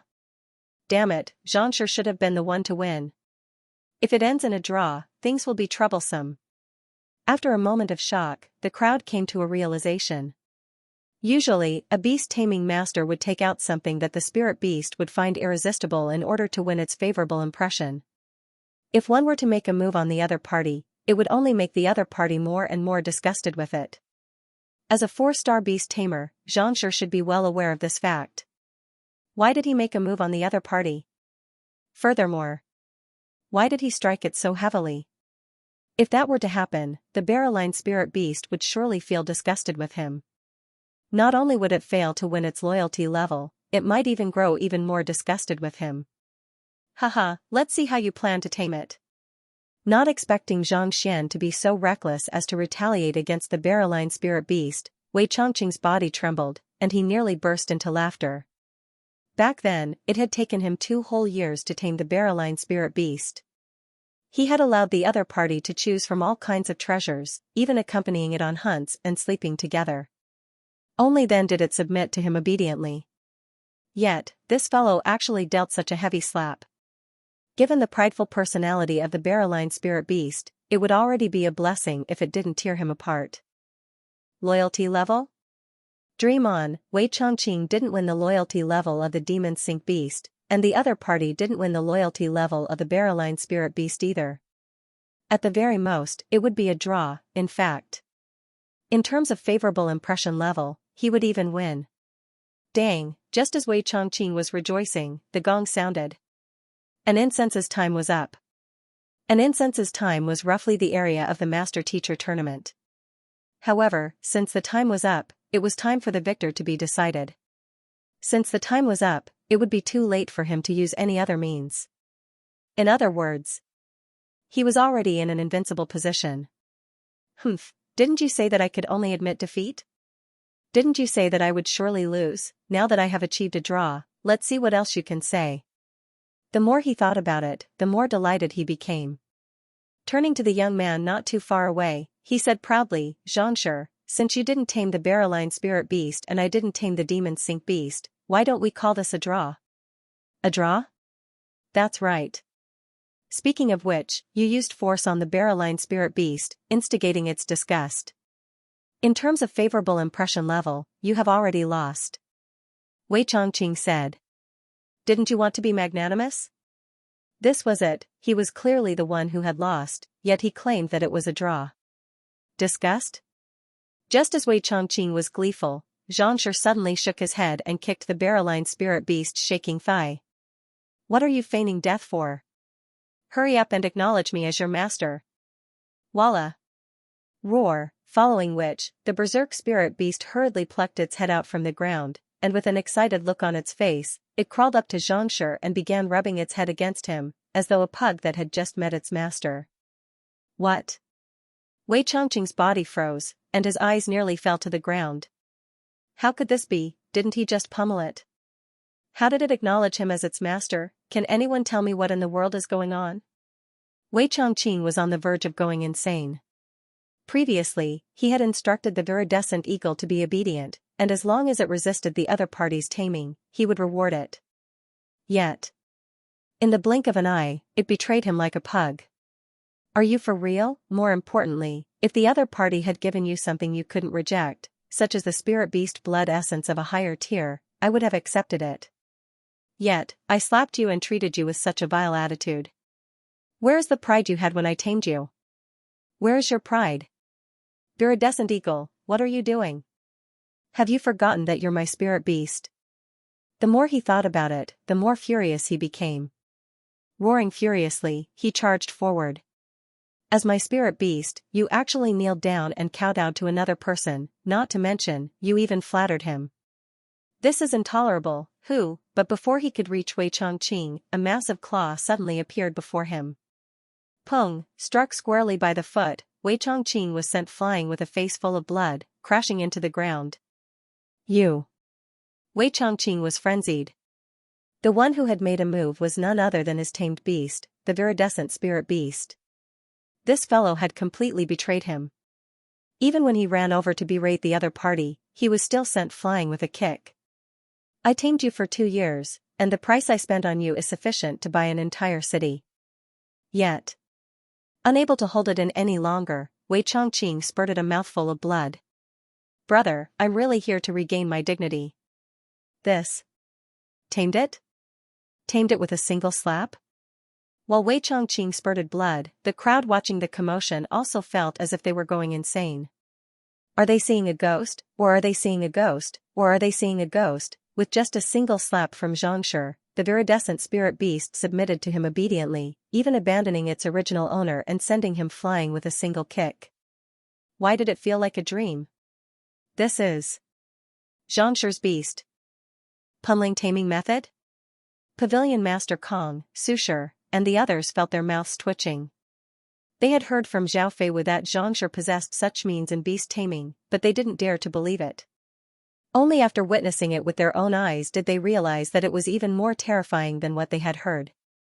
To tame a spirit beast with just a single slap, not even acknowledging its original owner, what in the world was going on? How embarrassing. The elders of the Zijin sect facepalmed once more. Cough cough, there's no need for that. I'll accept you as my pet beast.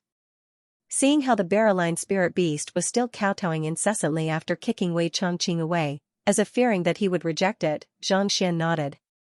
Roar, hearing Xianxian's reply, he stood up gleefully and walked up to the demon sink beast. As though a lackey, there was an indescribable excitement in his eyes. He glanced at the bloodied Wei Chongqing arrogantly. Wei Chongqing clutched his chest, feeling extremely stifled. At this moment, he finally understood why Xianxia kept asking if he wanted to continue. It wasn't because he was afraid of losing, but because he was afraid that he would lose too badly. If he had known this would happen, he would have listened to the elders of the sect and admitted defeat obediently. His storage ring had been stolen, and his only tamed beast had betrayed him. Even before the duel ended, he had already become a pauper. Does this count as my win? Just as he was feeling stifled, Xianxia's voice sounded once more. If you think that you can't win, we can have another duel. No, I won't duel even if you beat me to death. I admit defeat. Wei Chongqing hurriedly shook his head, and his face paled in fright. Duel again, he had already lost so miserably after the first duel. If he were to duel again, he might not even be able to walk out of this alive. Demon Sink, return his belongings. Seeing that he had admitted defeat, Xianxian smiled and waved his hands. Roar? Agreed, the demon sink beast threw the jade bottle and storage ring back to Xianxian. This, Wei Chongqing was taken aback. He had failed to tame the spirit beast, and the spirit beast had snatched those items from him. Logically speaking, he deserved it.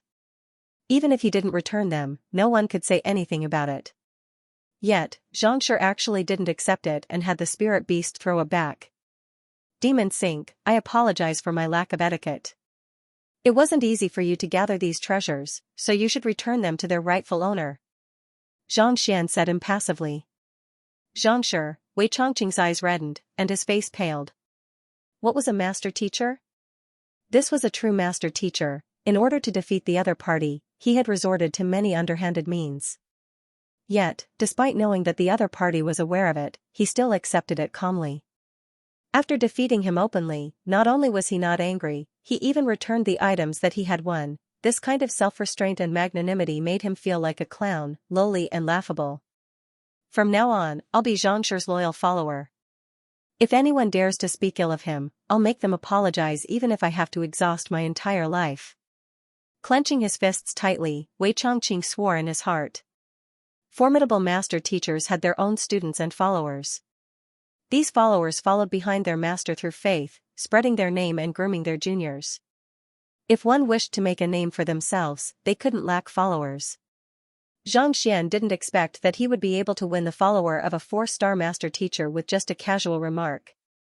Since Wei Chongqing had admitted defeat, it meant that Xianxia had successfully advanced to the next round. At this moment, the results of the other dueling rings were also out, and the top 8 were announced. Luo Xian and Liao Wuji, the 2 most popular geniuses, were among them. What surprised Xianxia was that Song Chao was actually among them as well.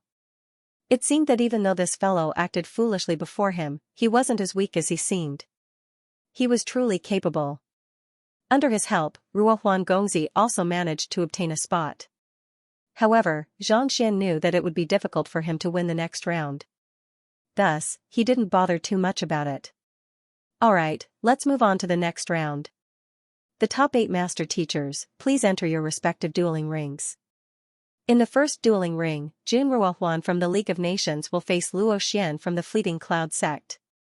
In the second dueling ring, Bai Jianghai from the Gazing River sect will face Song Chao from the Azure Frost sect. In the third dueling ring, Zhang Xian from the League of Nations will face Liao Wuji from the Frigid Gale sect. Hongshi announced the next dueling ring. Liao Wuji? Hearing the name of his opponent, Zhang Xian was taken aback. He had heard of this name before. He was a genius second only to Luo Xian, and he was once a popular contender for the champion's seat. He didn't expect to meet him in the next round. Zhangshi, you have to be careful of Liao Wuji. I've seen all of his previous duels, and they were all one-sided duels. Furthermore, he crushed his opponent in every single one of them. Su Shi walked up to Zhang Xian and said, just like in the previous duel, when he fought with another participant from the White Helio sect, he was able to subdue the other party with just 3 slashes and forced him to admit defeat. 3 slashes? 3 slashes is the most he has used in a duel. In the first round, he didn't even draw his sword. Instead, he knocked out his opponent with just his sheath. Su Shi's face turned grim. While Liao Wuji was dueling, Zhang Xian had been dueling as well. As such, he hadn't paid much attention to the other party's duels. If I'm not mistaken, even though he's only at Clarifying Turbidity Realm Pinnacle, his actual strength is on par with a half-consonant realm cultivator. Su Shi continued. Zhang Xian nodded his head. To possess strength on par with a half-consonant realm pinnacle cultivator despite being at Clarifying Turbidity Realm Pinnacle, Liao Wuji was indeed a fearsome individual. One must know that master teachers were already invincible among their peers. To be able to defeat a master teacher of a lower cultivation realm, one could only imagine how powerful he was. It's starting. After exchanging a few words, Zhang Xian saw the other party walking up the dueling ring. Without any hesitation, he walked up as well. At this moment, Liao Wuji's aura had already reached its peak. His entire body was reminiscent of a sharp sword, ready to burst out of its sheath at any moment. Zhangshi, I challenge your swordsmanship. Please enlighten me. Upon seeing Zhang Xian walking up the dueling ring, Liao Wuji swept his gaze over. Alright. It just so happens that I learned a new sword art recently, but I haven't tried it out yet. Zhang Xian smiled faintly. He wasn't being humble when he said that he hadn't tried it out yet. Not only had he never fought with anyone before, he hadn't even practiced it before. In other words, ever since he learned the sword art, he had only been practicing it in his head. As such, even he wasn't sure how powerful it was. It was the improved version of the Heaven's Path sword art that he had learned on his way to the Glacier Plain Court. The Heaven's Path sword art and Heaven's Path spear art that he had learned at the start were just moves. What he had learned later on was more of a concept. Due to the difference in concept, the might of the same move would be completely different. This was precisely the reason why he was able to practice it in his mind. In fact, he didn't even need to practice it with a sword in his hand. To have learned a sword art, but have never practiced it before, not even knowing how powerful it was. He was probably the only person in history to be so eccentric. Hongshi, I have a presumptuous request.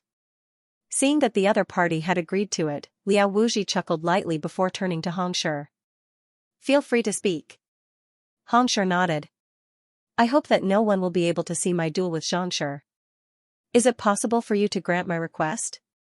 Liao Wuji asked. No one will be able to see it? Of course. Hongshi nodded. Every great teacher had their own secrets. This was especially so in a battle of martial techniques. In a situation where both parties were evenly matched, they wouldn't be willing to reveal their trump cards to others. After all, no one was willing to reveal their trump cards before everyone. As such, it was reasonable for him to make such a request. As for the outcome of the duel, even if no one was watching, he wouldn't dare to deny it. Xianxia flicked his finger, and the mist above dueling ring C rose once more. Just like before, it disappeared from the eyes of the crowd. Even a consonant spirit realm expert wouldn't be able to see through it. It's a pity that he won't be able to watch such a duel. Indeed. Liao Wuji and Liaoshir's swordsmanship has reached the pinnacle of swordsmanship, and needless to say, Xianxia's swordsmanship is unfathomable. After waiting for so long, I thought that I would be able to learn a thing or two from him, but to think that he wouldn't even allow me to view his swordsmanship. Then, who do you think will emerge victorious? I think that it will be Xianxia. Along the way, no one has been a match for him. Even though Liaoshir is powerful, I don't think that he will be a match for him. I don't think so. Liaoshir's mastery in swordsmanship can be said to be invincible among his peers. It's not like you didn't see the previous duel, and no one was able to withstand his attacks. I fear that even though Xianxia's fist art and palm art are formidable, his swordsmanship is still a little lacking. Seeing that the duel that they had been looking forward to wasn't going to happen, the crowd couldn't help but feel dejected. Don't speak. Their duel has already begun. In the midst of the discussion, someone in the crowd suddenly shouted. Following which, the sword-wielding guards and soldiers in the surroundings suddenly felt their swords humming uncontrollably, as if they would fly into the air at any moment. This is Call of the Myriad Swords, Roar of the Dragon. Which one of them has reached Sword Heart Realm? The resonance of 10,000 swords and the roaring of dragons was the manifestation of Sword Heart Realm. Upon reaching this realm, one's sword would gain sentience and become one with one's body, thus increasing one's fighting prowess by more than twofold. Upon reaching this realm, one could establish one's own sect and become the sect leader of a generation. In fact, there were many kings and sect leaders who had yet to reach this realm. Who was it in the midst of the mist who was able to reach such a realm, such that the swords outside were unable to control themselves? Who was it that was able to release sword chi even before releasing his sword intent? It must be Liao Wuji.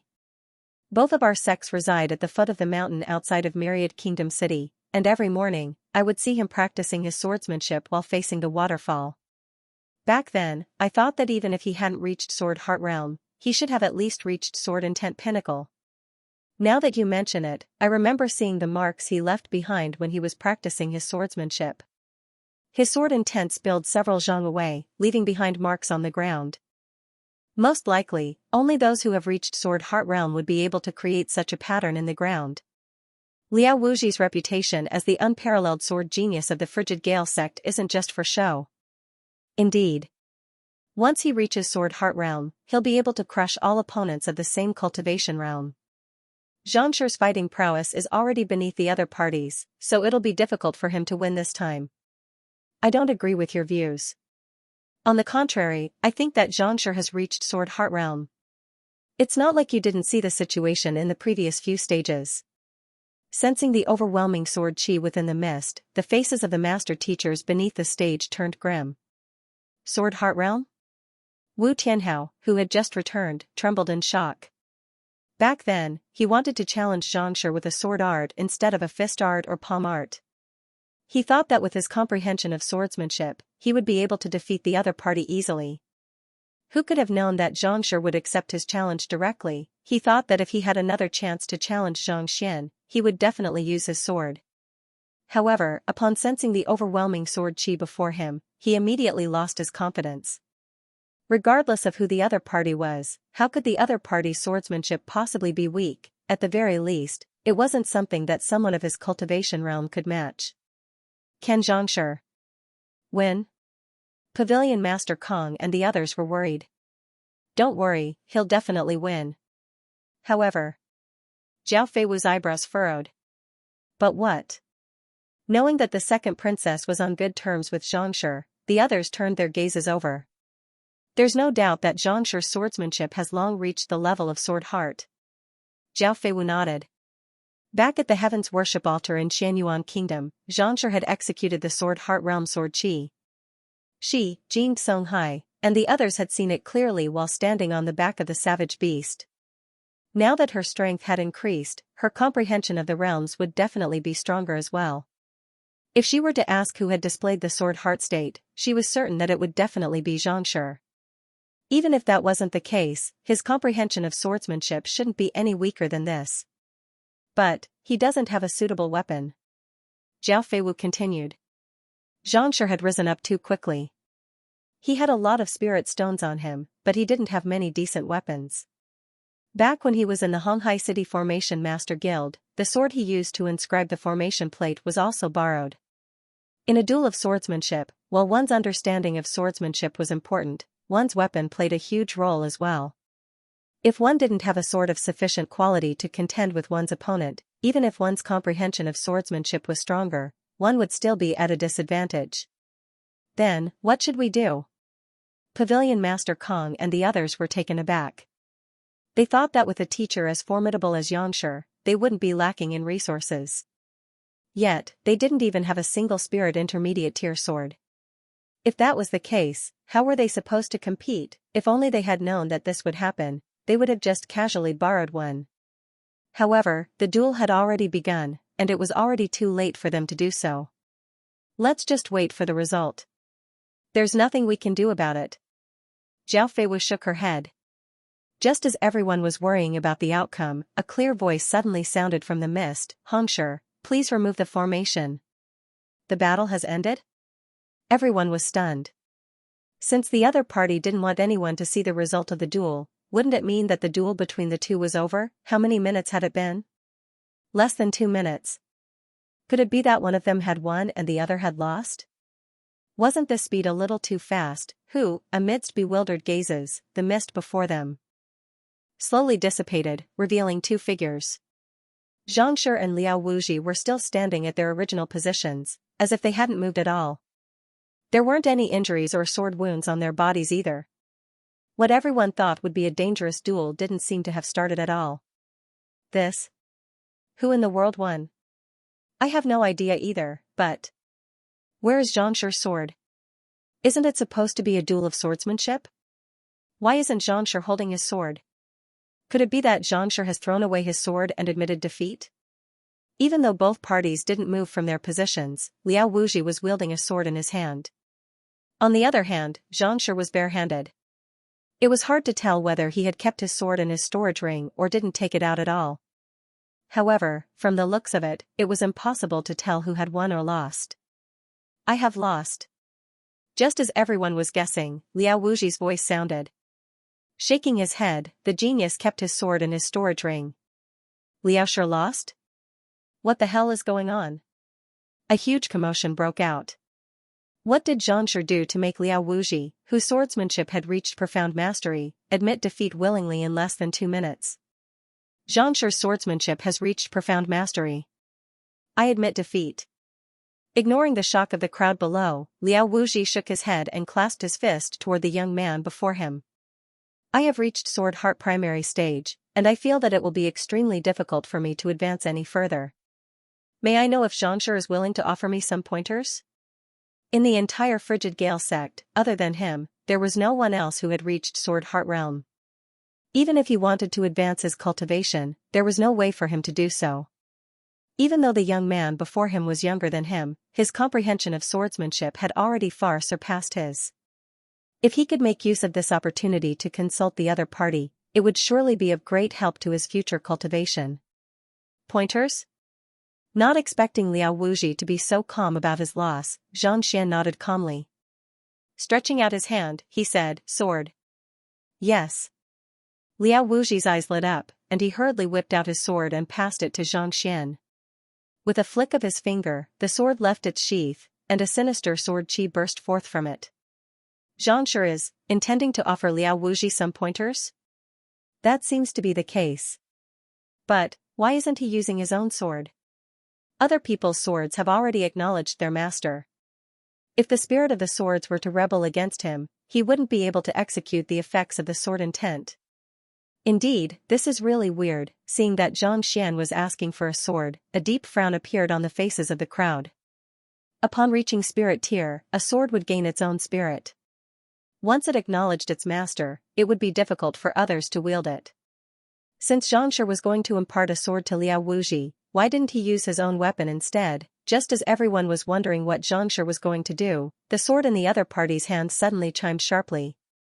Spirit ripple, acknowledging its master? Just by touching Liao Shi's sword, he was able to make it acknowledge him as its master? Everyone was taken aback. It was extremely troublesome to make a spirit artifact acknowledge one as its master. There were some who spent several years polishing it daily, but still failed.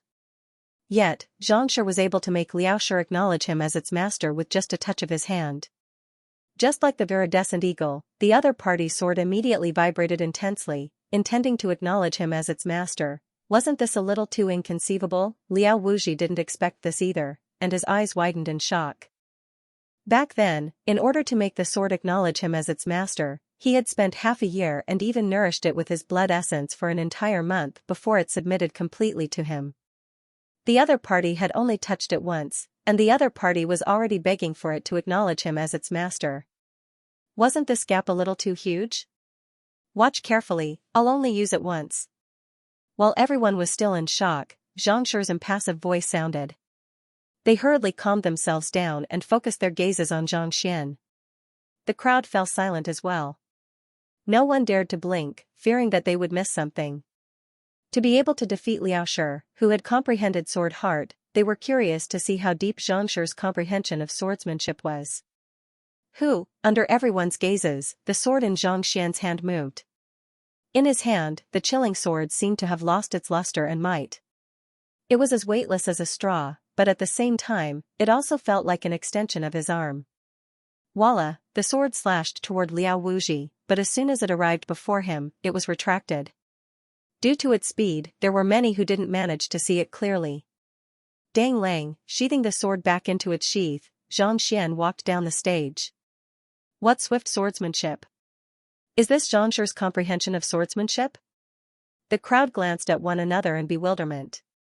Even Liao Wuji was perplexed.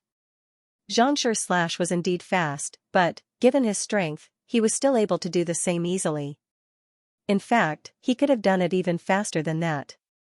But that didn't make it worthwhile for him to learn from him, just as Xianxia was perplexed, a gust of wind suddenly blew, and a strand of hair fell from his forehead. Just now, he severed a strand of my hair? Seeing the strand of hair falling to the ground, Liao Wuji narrowed his eyes.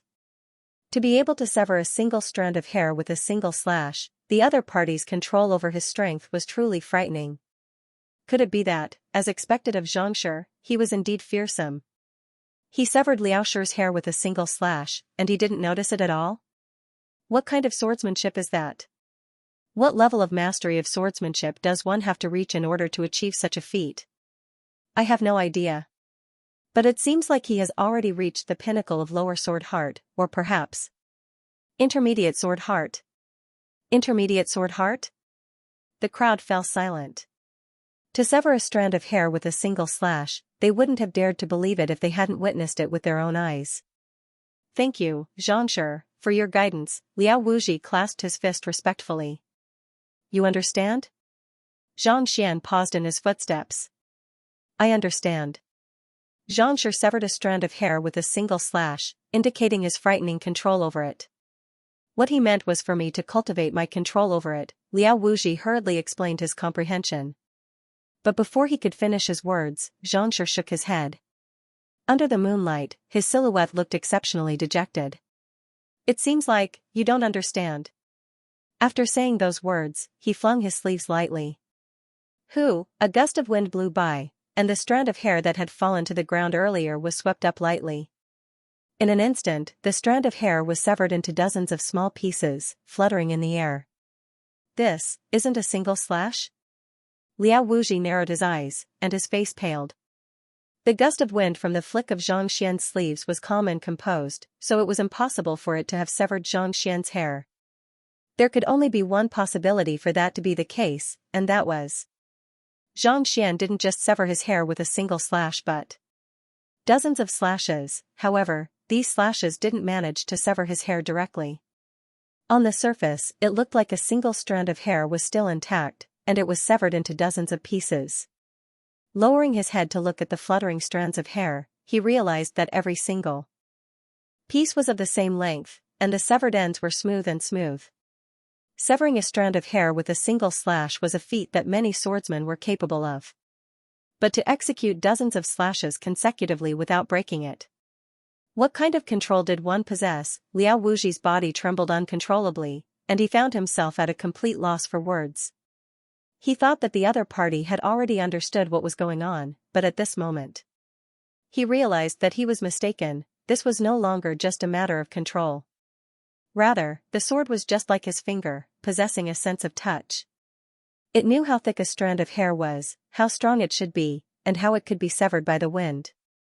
Coming to a realization, Liao Wuji hurriedly lifted his head and saw that Xianxia had already walked down the dueling ring and returned to his seat. "I will work hard so that I won't let you down." Recalling Zhang Xian's movements and expression when he swung his sword, Liao Wuji knew that he had benefited greatly from it. Clenching his fists tightly, Liao Wuji walked down the dueling ring as well. As soon as he returned to the Frigid Gale sect, he was immediately surrounded by the elders of the sect. "How did you lose just now? I didn't see him wield a sword at all. What did he use to defeat you?" Everyone was perplexed.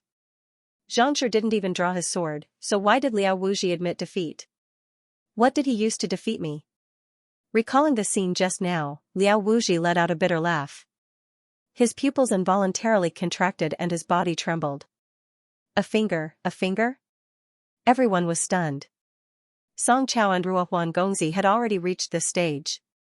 Other than Zhang Xian, who was slightly weaker than them, the other three had reached 4-star pinnacle and transcendent mortal 4-dan pinnacle. They were the strongest contenders for the championship. This was especially so for the battle between Luo Xian and Ruohuan Gongzi. From the start to the end, Luo Xian and Ruohuan Gongzi were on completely different levels. Even so, Ruohuan Gongzi was satisfied that he didn't get into the top 4. If not for Xianxia, he might have been eliminated in the selection round. How could he have gotten into the top 8 and gained the opportunity to study at the Hongyuan Master Teacher Academy?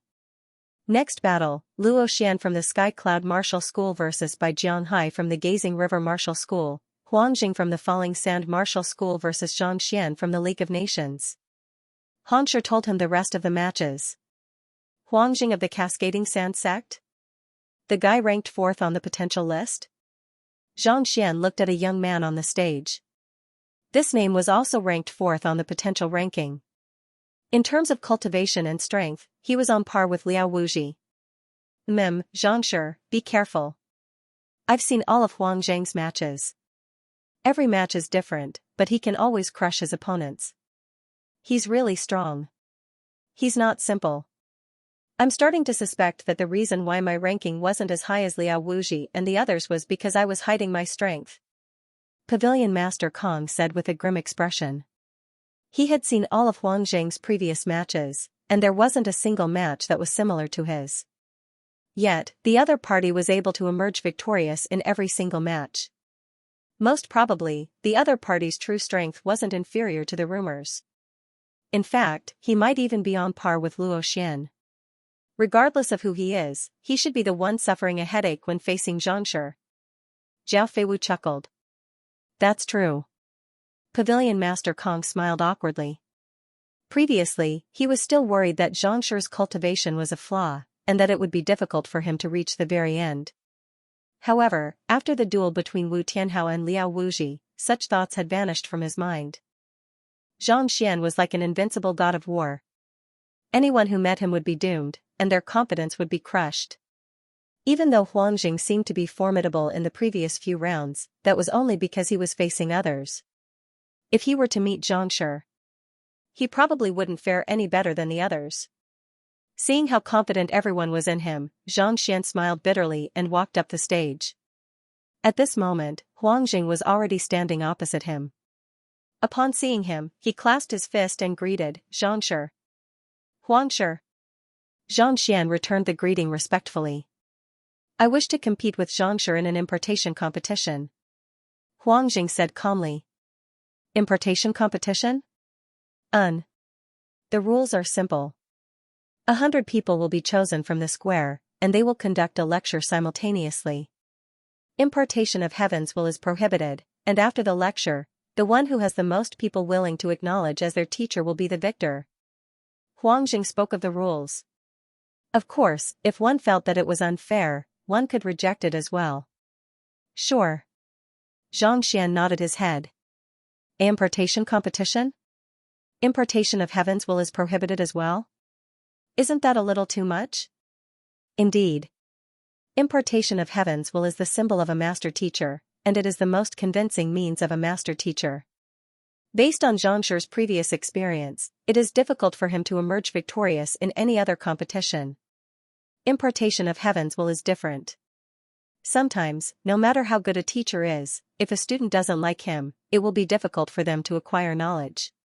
Thus, there is a great deal of randomness involved in this duel. On top of that, impartation of heaven's will is prohibited, so it's hard to say who will emerge victorious. That's true. Hearing the content of the duel, a commotion broke out amidst the crowd. Impartation of heaven's will didn't necessarily depend on the reputation of the teacher. There were many other factors that played a role as well. For example, no matter how perfect or outstanding a person was, it was impossible for everyone to like him or her. This was a matter of human emotions, and it couldn't be measured by standards. Xianxia could easily crush any other duel, but for this one, it was hard to say. No one could say for sure who would emerge victorious in the duel. As expected of a genius of the tournament, he was able to find the crux of the matter and propose the most suitable duel for him. Otherwise, there was no way he would be a match for Xianxia in any aspect. Since neither side had any objections to the rules of the duel, it didn't take long for the preparations to begin. Not too long later, 100 people were seated on the dueling ring. Some of them were guards from the League of Nations, and some of them were ordinary citizens who were here to spectate the master-teacher tournament. To be chosen to listen to the lectures of two master teachers, the eyes of the crowd glowed in excitement. Such a good opportunity wasn't something that just anyone could be fortunate enough to attend. These people are of different cultivation realms.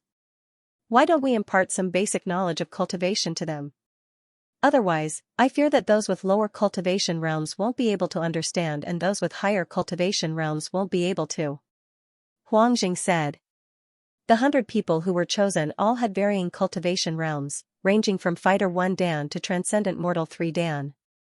If he imparted Transcendent Mortal cultivation techniques to Fighter, those with lower cultivation realms wouldn't be able to understand them. Thus, he could only impart some basic knowledge of cultivation to resonate with the crowd.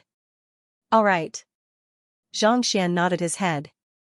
It was just the rules, so the other party could decide on them however he wanted.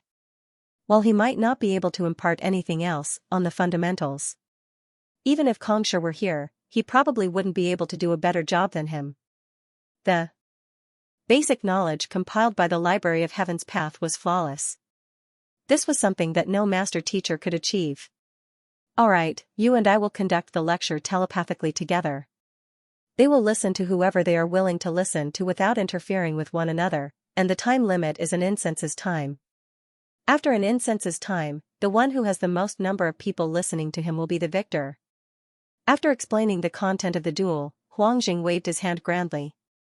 Let's begin. You go first. Xianxia replied calmly with a smile. I won't stand on ceremony then. A glint flashed across Huang Jing's eyes. Since they were using telepathic communication, only those on the dueling ring could hear them. Those outside could only see the movements of their mouths, but not the content. After listening for a moment, Xianxia felt that the other party's lecture was not bad.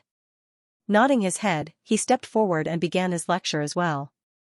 The duel has begun. Given that both of them are conducting a lecture at the same time, how can we tell who we should listen to? It's very simple. Listen to whoever's content attracts you and can help you refine your cultivation. That's true. Even though most cultivators aren't able to multitask at the same time, it's still possible for them to block the voice of a single person. Seeing the start of the duel, discussions broke out beneath the dueling ring. Who do you think will emerge victorious? That's hard to say, but I still think that Xianxia will emerge victorious. If Xianxia is allowed to use importation of heaven's will, he would surely be able to do it. However, since both of them aren't using it, it'll depend on who has a firmer grasp on the fundamentals of cultivation. Huangjing comes from a sect, and he has access to all kinds of secret manuals. His foundation is probably stronger than Xianxia's.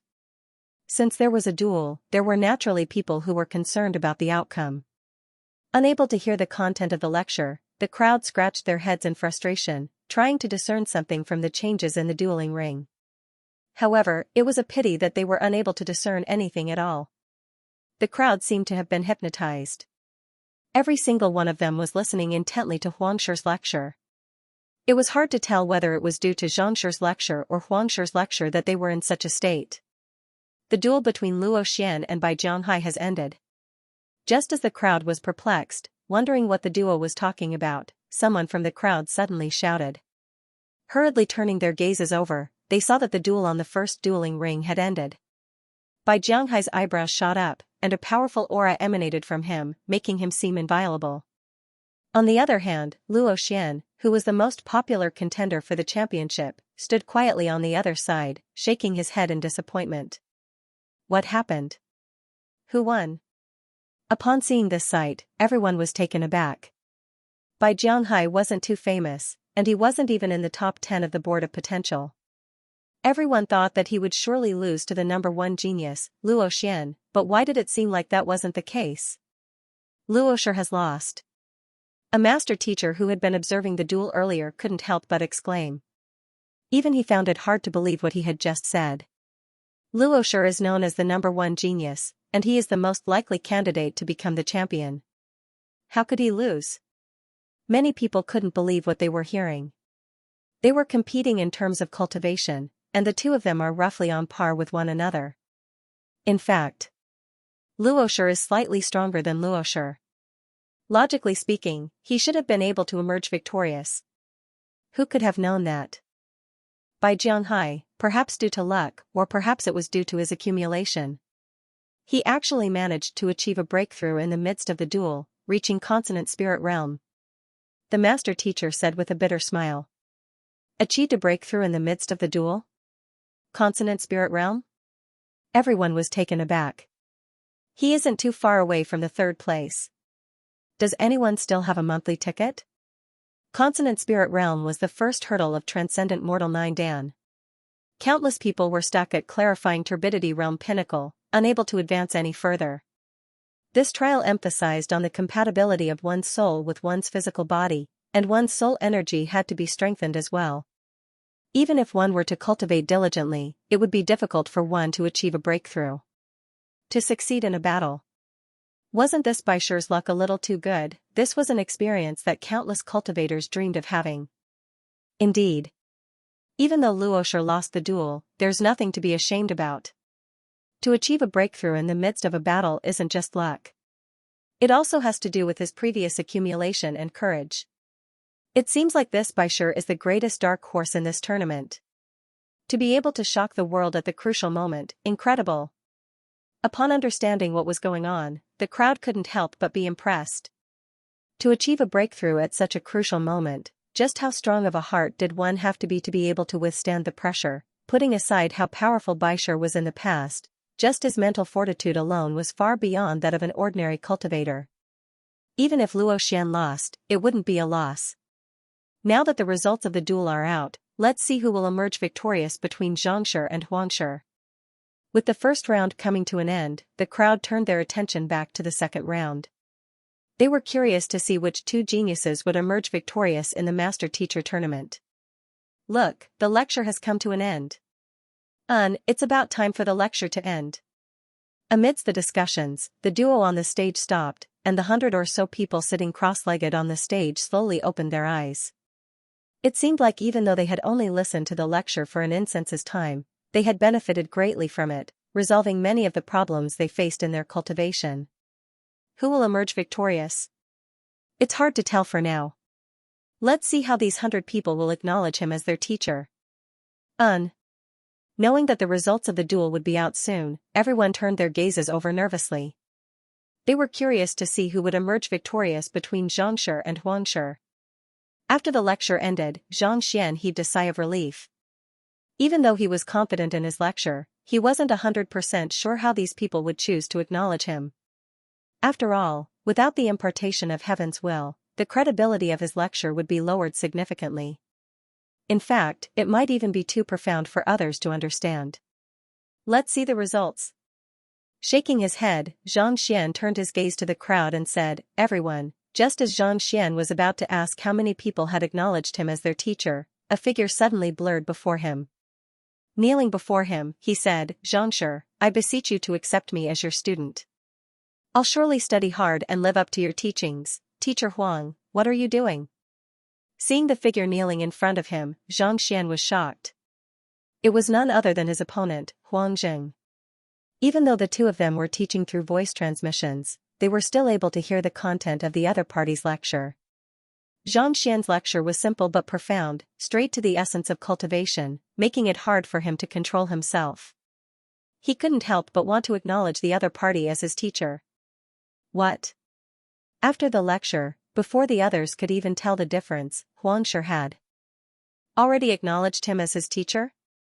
Who can tell me what happened? To be able to make a 4-star pinnacle master teacher kneel down in respect for his basic knowledge. What in the world is he talking about?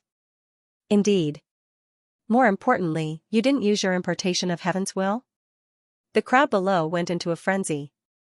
Based on Xianxi's previous performance, it was still possible for him to beguile Huangshi into kneeling with his impartation of heaven's will. But this time, impartation of heaven's will was forbidden, and what he was imparting was the most basic knowledge.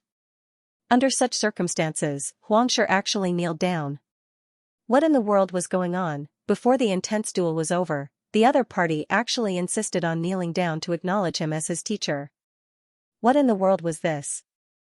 No matter how calm the crowd below was, they still felt as though their heads were about to explode.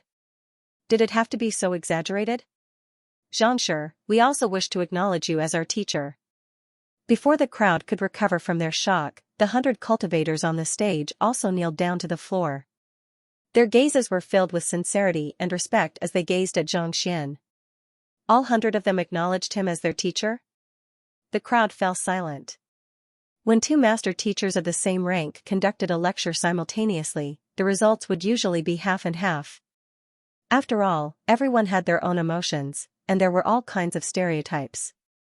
Yet 100 cultivators actually acknowledged Xianxia as their teacher. What in the world did he talk about? Not only did he manage to subdue a 4-star pinnacle master teacher, he managed to subdue so many cultivators as well. Even a 5-star master teacher would be incapable of such a feat. Alright, get up. After the tournament ends, regardless of the results, I'll conduct a lecture for all of you. Xianxia didn't expect so many people to acknowledge him as their teacher at the same time, and he felt a headache coming on. Yes. Hearing that Xianxia had agreed to conduct a lecture, the crowd regained their composure and nodded their heads. For this match, Xianxia is the victor. Seeing that he had appeased the crowd, Huangshi nodded his head and announced the results. Don't pull me, I want to acknowledge Xianxia as my teacher. Just as Xianxia was about to announce the finals, he suddenly heard a scream of agony. Lifting his head to take a look, his lips twitched. The high-spirited Huangshi was kneeling before Xianxia, bent on acknowledging Xianxia as his teacher. Despite being dragged away by his fellow disciples, he was still screaming incessantly, as though he had gone insane. Sigh, that lad is doomed. Seeing the frenzied look on that fellow's face, Huangshi shook his head. As a 4-star pinnacle master teacher, he had a deeper understanding of cultivation. After listening to Xianxi's lecture, it went without saying that he was more immersed in it than the others. Looking at the frenzied look on Huangxi's face, it seemed like Xianxia had no choice but to accept him as his student. Xianxia didn't destroy anything in each of the tests, and yet, when he fought with others, the only ones who ended up being either injured or insane. What in the world was this? What Xianxia was doing was no longer just destroying artifacts. From the looks of it, anyone who dared to compete with him would surely lose their confidence and sense of self. Alright, let's rest for 10 minutes. After that, we'll begin the final match. Xianxia vs. By Jianghai, by Shi. Ignoring the frenzied Huangshi, who was being pulled away by the others, Hongshi announced the results. Xianxia also walked down the dueling ring slowly. Zhangshi, by Shi just achieved a breakthrough to Consonant Spirit Realm and defeated Luoshi. Upon seeing Xianxia, Pavilion Master Kong hurriedly explained the situation on the other dueling ring to him. He achieved a breakthrough in his cultivation and defeated Luoxian? Xianxia was taken aback. Even he couldn't help but find the matter bizarre. Indeed. Even though there's only a single realm of difference between Consonant Spirit Realm and Clarifying Turbidity Realm Pinnacle, there's a world of difference between them. I fear that he might challenge his cultivation. Needless to say, he definitely will. Pavilion Master Kong, Sushi, and the others said worriedly. While Zhangshi had defeated the transcendent mortal 4 Dan Liao Wuji with his swordsmanship, it would be difficult for him to defeat a Consonant Spirit Realm expert. At Consonant Spirit Realm, one's soul would be tempered and fused perfectly with one's physical body. Not only would one's fighting prowess and reaction speed be enhanced significantly as well, they would also be much stronger than Clarifying Turbidity Realm experts. In other words, one could be considered to have stepped into the realm of an expert. Since the other party wasn't confident that he could defeat Zhangshi in other aspects, he could only rely on this aspect. After all, Zhangshi's cultivation was only at Transcendent Mortal 3 Dan Pinnacle. No matter how talented he was, it was impossible for him to defeat a Consonant Spirit Realm expert who was 2 realms higher than him. This was something that Mingshi Tang, or even the entire Master-Teacher continent, had never achieved. Against Zhangshi, he will surely challenge his cultivation. What should we do then? Unless we reject him. Reject him? If he's determined to challenge Luoxian, what's the use of rejecting him? Everyone was anxious. Since Zhangshi is able to challenge opponents stronger than him. If he were to reach Clarifying Turbidity Realm now, he might stand a chance. Zhao Feiwu said. Zhangshi was able to defeat the Clarifying Turbidity Realm Pinnacle Liao Wuji when he was still at Transcendent Mortal 3 Dan Pinnacle. If he were to reach Clarifying Turbidity Realm now, he might stand a chance against Bai Shi, who had just stepped into Consonant Spirit Realm. How can it be that easy to reach Clarifying Turbidity Realm? We're only resting for 10 minutes, and half of the time has already passed. Are you saying that you want Zhangshi to achieve a breakthrough within 5 minutes? Hearing Zhao Feiwu's words, Pavilion Master Kong shook his head with a bitter smile. Cultivation was similar to climbing a staircase. One had to take it one step at a time, and it was impossible for one to achieve a breakthrough within a short period of time. Zhangshi had been improving swiftly in this period of time. To make him achieve a breakthrough within 5 minutes, how could that be possible? Was this a joke? That's true.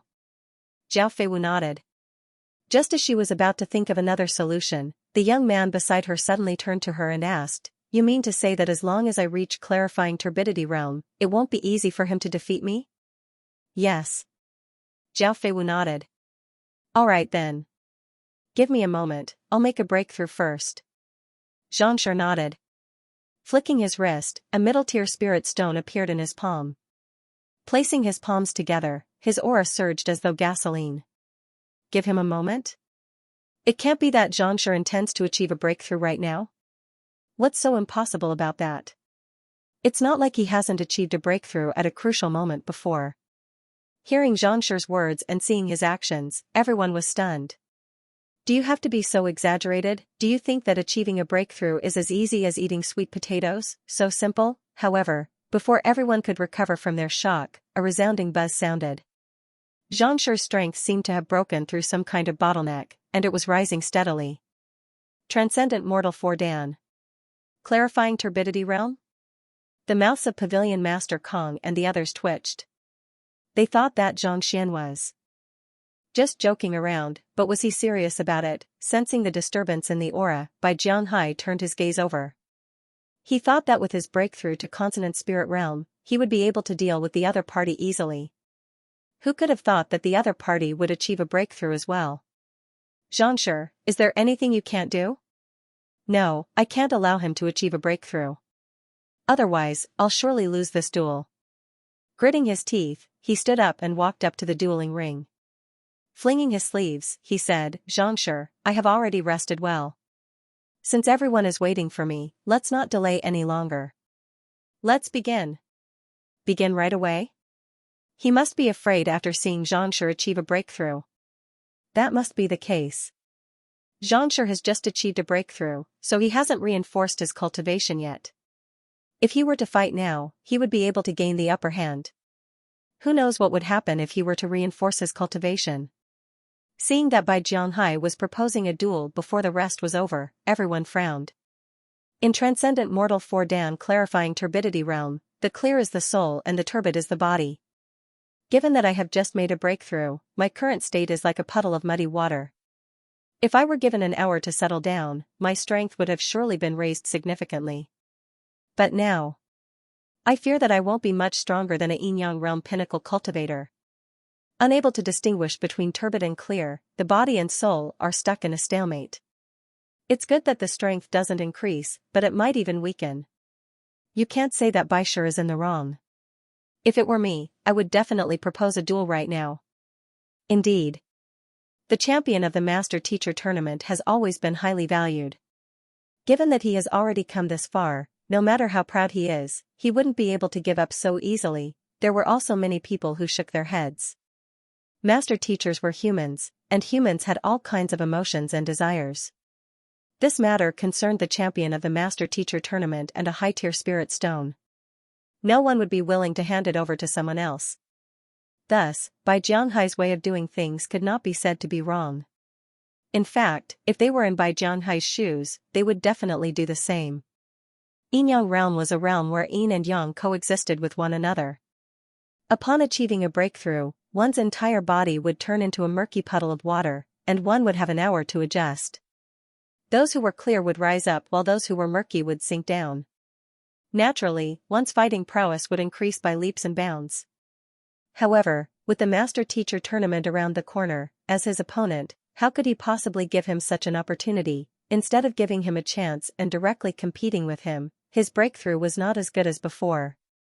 Damn it, he's scared. He doesn't have the slightest bit of composure befitting of a master teacher. Pavilion Master Kong, Sushir, and the others were hopping mad. It's fine. Knowing that everyone was worried for him, Xianxia chuckled softly as he stood up. With a light leap, he walked up to the dueling ring. Xianxia possesses extraordinary talent, being able to defeat those of a higher cultivation realm than you, defeating both Wushir and Liaoshir consecutively. Thus, I am filled with admiration for you, so I would like to challenge your cultivation. I hope that you won't turn me down. Bai Jianghai raised his hands and said in a clear voice. Please. Seeing that it was just as he had guessed, Xianxia couldn't help but chuckle softly. Rumble, upon receiving Xianxia's permission, Bai Jianghai's eyebrows shot up as he sent a punch straight toward Xianxia. Knowing that the longer he delayed, the more troublesome it would be for him to deal with this monster, he dared not hesitate in the slightest. The might of a consonant spirit realm expert emanated from his fist, as though a rock thrown into a lake. Even before it reached Xianxia, it already exerted a pressure on one's soul. An ordinary clarifying turbidity realm pinnacle cultivator would possess a strength of 1,600,000 ding, whereas a consonant spirit realm primary stage cultivator would possess a strength of 2 million ding. With such a massive amount of energy converging into a gust of wind and jinqi, it was as if a mountain had descended upon them. Although Xianxia's strength had skyrocketed recently, he had never fought against such an expert before. He immediately felt his blood vessels expand, as if they had been ignited, and his blood was boiling. Good timing. With a hearty laugh, Xianxia charged forward.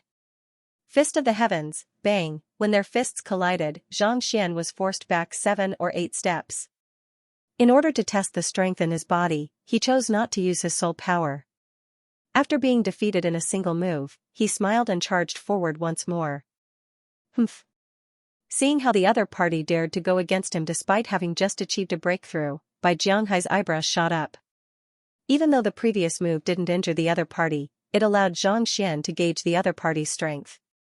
At around 1,200,000 ding, that was equivalent to a clarifying turbidity realm intermediate stage cultivator. There was still a huge gap between the other party's strength and his current strength. Xianxia, your strength is indeed not weak, and your understanding of cultivation is even more astonishing.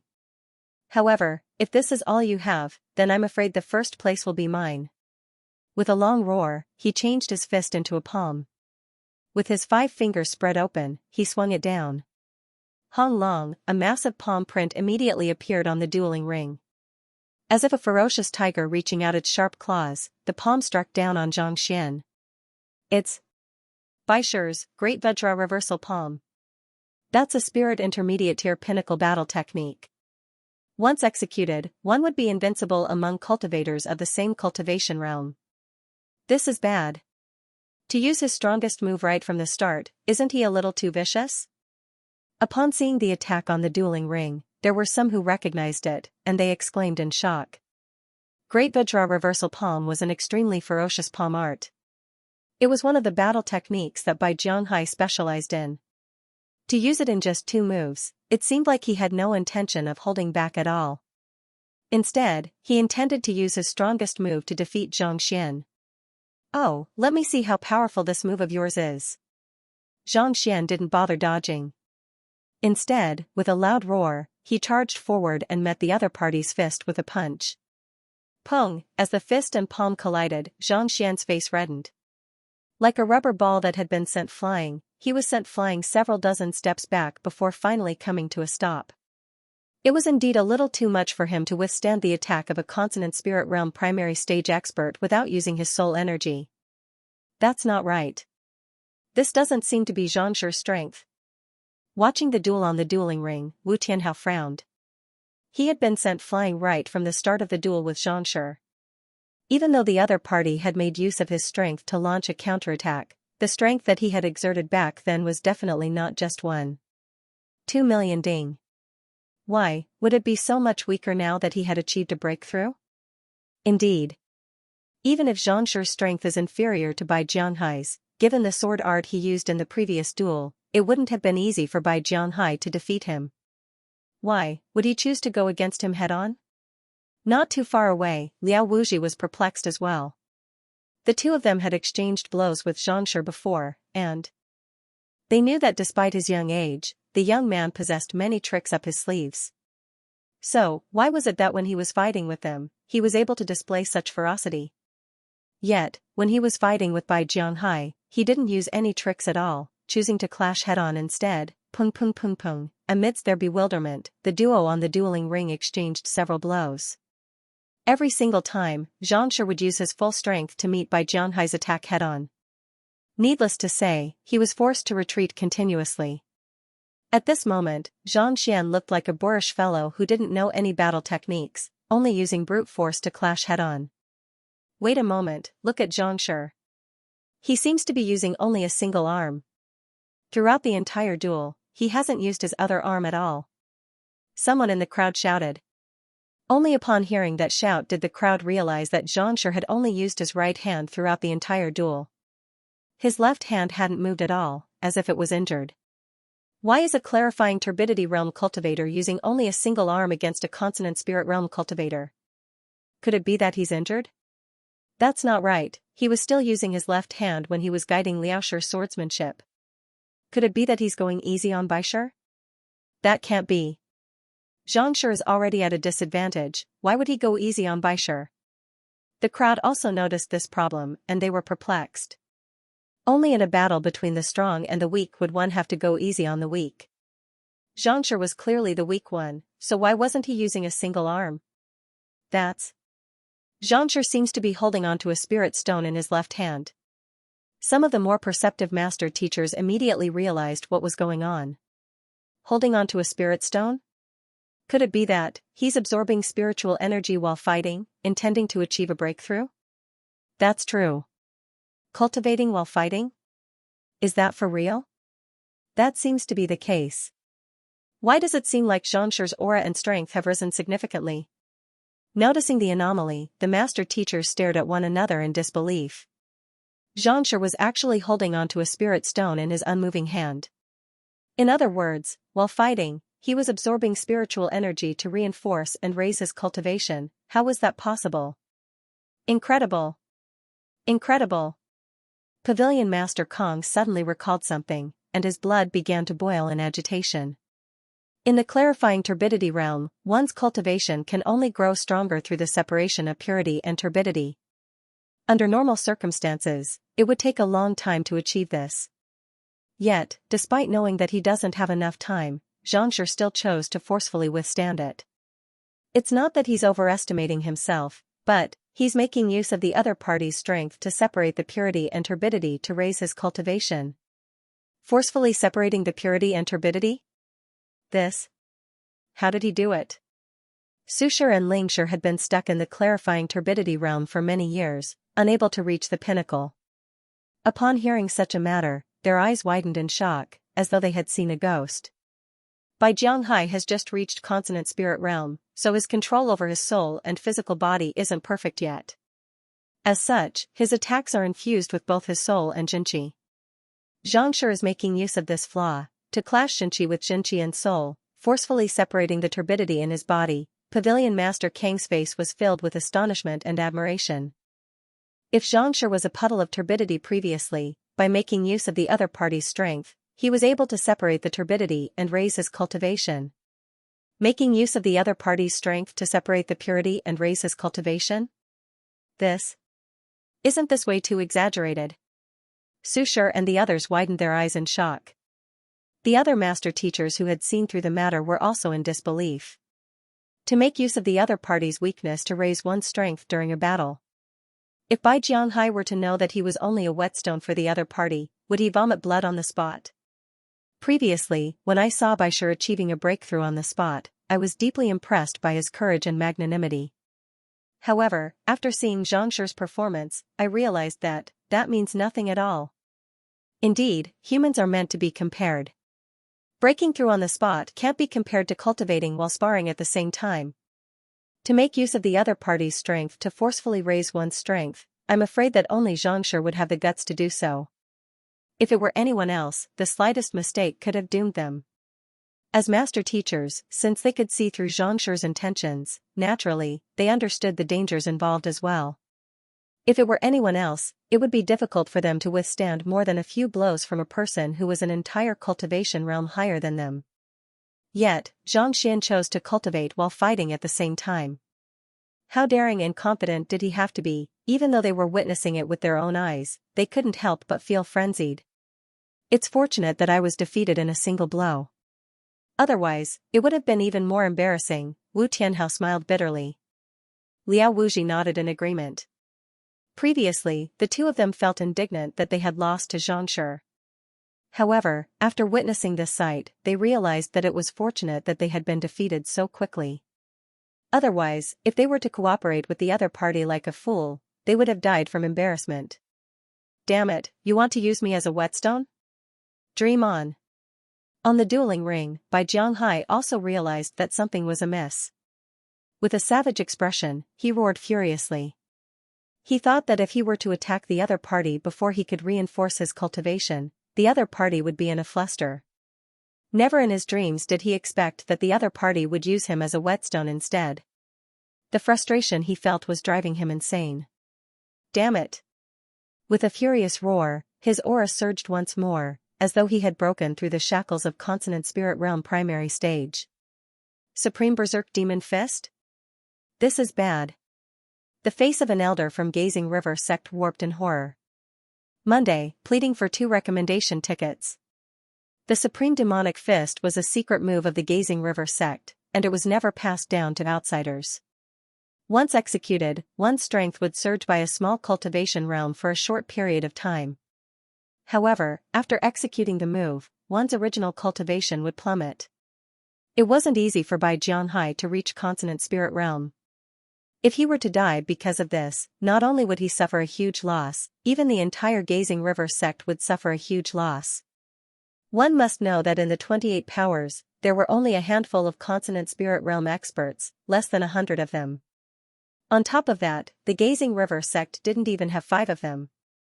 An additional Consonant Spirit Realm expert would raise the standing of the entire sect significantly. Besides, their opponent was the super genius Xianxia, a master teacher who had broken records time and time again. If anything were to happen to him, how could their Gazing River sect face the Mingshi Tang sect? Madness, madness, that fellow is definitely insane. An elder's face paled, and his voice withered. He was at a loss for words. Can we still stop him? Another elder asked expectantly, but the reply he received was a shake of the head. Once the master-teacher tournament began, no one was allowed to interrupt it. Otherwise, how could there be any fairness in the tournament? We can only depend on Xianxia now. Let's hope that he can create another miracle. Indeed. However, it's impossible for a clarifying turbidity realm primary stage cultivator to defeat a consonant spirit realm intermediate stage cultivator. They aren't even on the same level, unless. Unless what? Unless Xianxia uses his tamed beast, the Demon Sync Beast. Demon Sync Beast? That's right, why didn't I think of that? Xianxia is a beast tamer, and he is qualified to bring his tamed beast to battle. With the Demon Sync Beast's consonant spirit realm cultivation, it would be a piece of cake for it to defeat Bai Shi. That is indeed a piece of cake, but will Xianxia do so? The person who suggested fell silent. Even though this Xianxia seemed to be a carefree person, when it came to such matters, he would never back down. Since he had agreed to the duel, he would definitely use his own strength to defeat the other party. It was impossible for him to rely on his tamed beast. Let's continue watching. Perhaps a miracle might happen. Everyone anxiously continued watching the duel. The master-teacher tournament was all about fairness. The fact that Bai Jianghai had challenged a cultivator of a lower cultivation realm was already a despicable act, and at this moment, he was even using an ultimate move that would harm his own cultivation. Instead, it was Xianxia who was still persevering despite being in such a dangerous situation. This caused everyone to admire him endlessly. While the audience was worried, the competition in the arena had also reached its climax. When Bai Jianghai executed the supreme mad demon fist, his cultivation soared. His physical strength reached 2,400,000 ding force. Every move he made contained a huge amount of energy. Even before he arrived, he already gave off an irresistible pressure. Good. Zhang Xian didn't show the slightest bit of fear. Instead, he let out a long howl, his eyes shining with excitement as he rushed forward. Peng! Peng! Qi surged and Zhen Qi whistled. The two of them fought like a raging fire, and neither of them had the upper hand. This, Xianxia's cultivation is actually increasing. Clarifying turbidity realm primary stage, intermediate stage, and advanced stage. How long has it been? Peak, he has already reached the peak of the clarifying turbidity realm. 10 breaths? 20 breaths? From the early stage of the clarifying turbidity stage to the peak stage? How is that possible? Everyone thought that Bai Jianghai, who executed the supreme mad demon fist, would be no match for Xianxia. Yet, not only did the latter not lose immediately, he even grew stronger as the battle progressed. In just 20 to 30 breaths, he actually managed to advance from clarifying turbidity realm primary stage all the way to pinnacle, more than doubling his cultivation. Even though they were witnessing it with their own eyes, it still felt like a dream. This was too frightening. It was impossible for others to advance from clarifying turbidity realm primary stage to pinnacle without at least several decades of effort. Yet, Xianxia didn't even need a single minute to do so, and he even reinforced his cultivation. This rate of advancement was sufficient to make countless self-proclaimed geniuses die from embarrassment. To use the pressure of a consonant spirit realm cultivator to temper his body, allowing him to swiftly separate turbidity from clarity, thus allowing his cultivation to advance by leaps and bounds. Even I am unable to match up to such courage and confidence.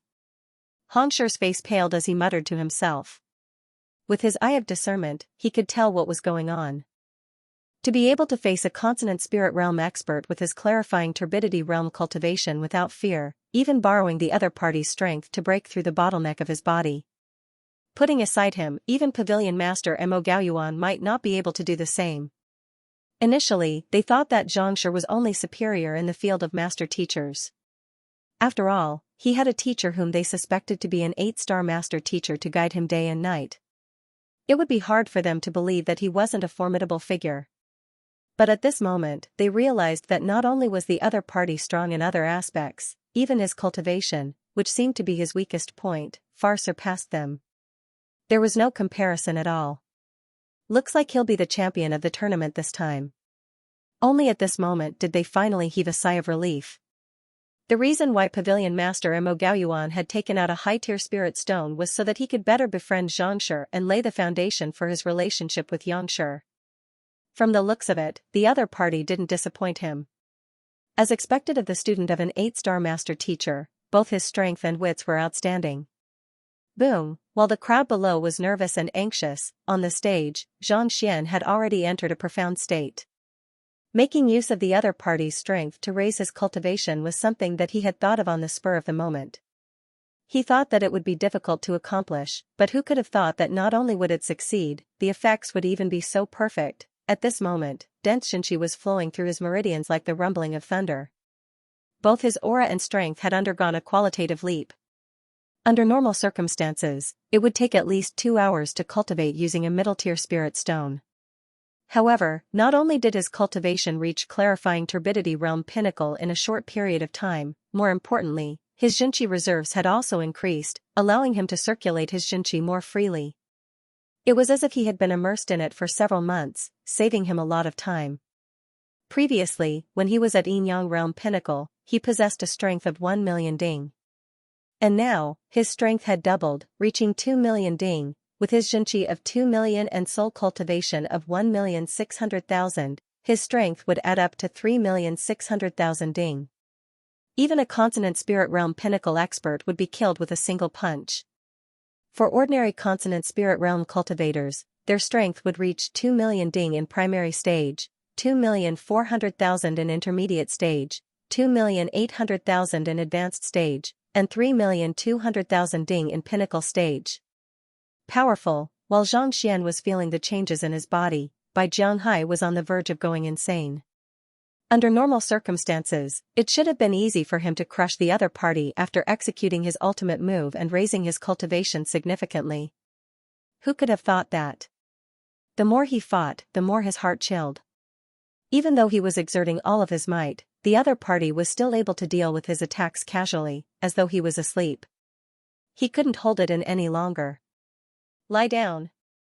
Roaring furiously, the Xianxia in Bai Jianghai's body burst forth without any reservation. Frenzied Xianxia flooded the entire area, and in an instant, Xianxia was swallowed whole. This is bad. Hongshi, Pavilion Master Kong, and the others narrowed their eyes. This was no longer a simple duel.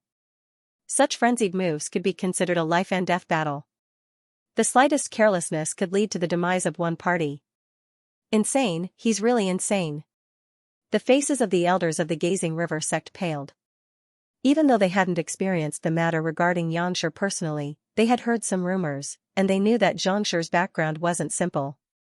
Otherwise, after destroying so many artifacts and causing everyone to suffer a mental breakdown, he would have long been disqualified from the tournament.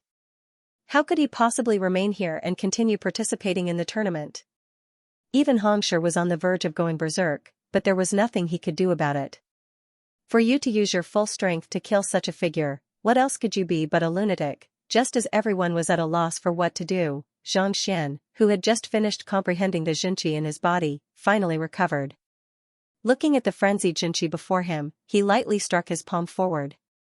Boom, the cloud of dust dissipated, and Bai Jianghai, who had used his full strength, was sent flying like a fly swatter. So, just like Wu Tianhao, he was sent flying in the air. Ah? What happened? I have no idea either. It seems like Xianxia struck Baisher casually, and Baisher was sent flying. Everyone was dumbfounded. They had seen Xianxia's strength with their own eyes, and under normal circumstances, he should have been pummeled into a pig's head. Yet, while the consonant spirit realm Baisher was sent flying like a rubber ball. What in the world happened? When did Xianxia become so ferocious? This. Seeing Baisher being sent flying, Xianxia finally awoke from his cultivation state. His eyes widened in shock, and he scratched his head. On the verge of tears, he hurriedly explained, I really didn't do it on purpose. He had really been distracted previously, and he had made a move right after he finished comprehending the Xianxia in his body. Who could have thought that the formidable fellow would be so weak in the next moment? What in the world was this? It was one thing for the first few to be injured or knocked unconscious, But in the finals, the second-ranked fellow was sent flying into the air with a single slap. Would everyone believe him if he said that he didn't do it on purpose? By sure. Seeing the genius of their sect flying further and further away like a kite, the worried elders heaved a sigh of relief instead of panicking. Xianxia, everyone, our Gazing River sect was too lax in our discipline, and this nearly resulted in a disaster.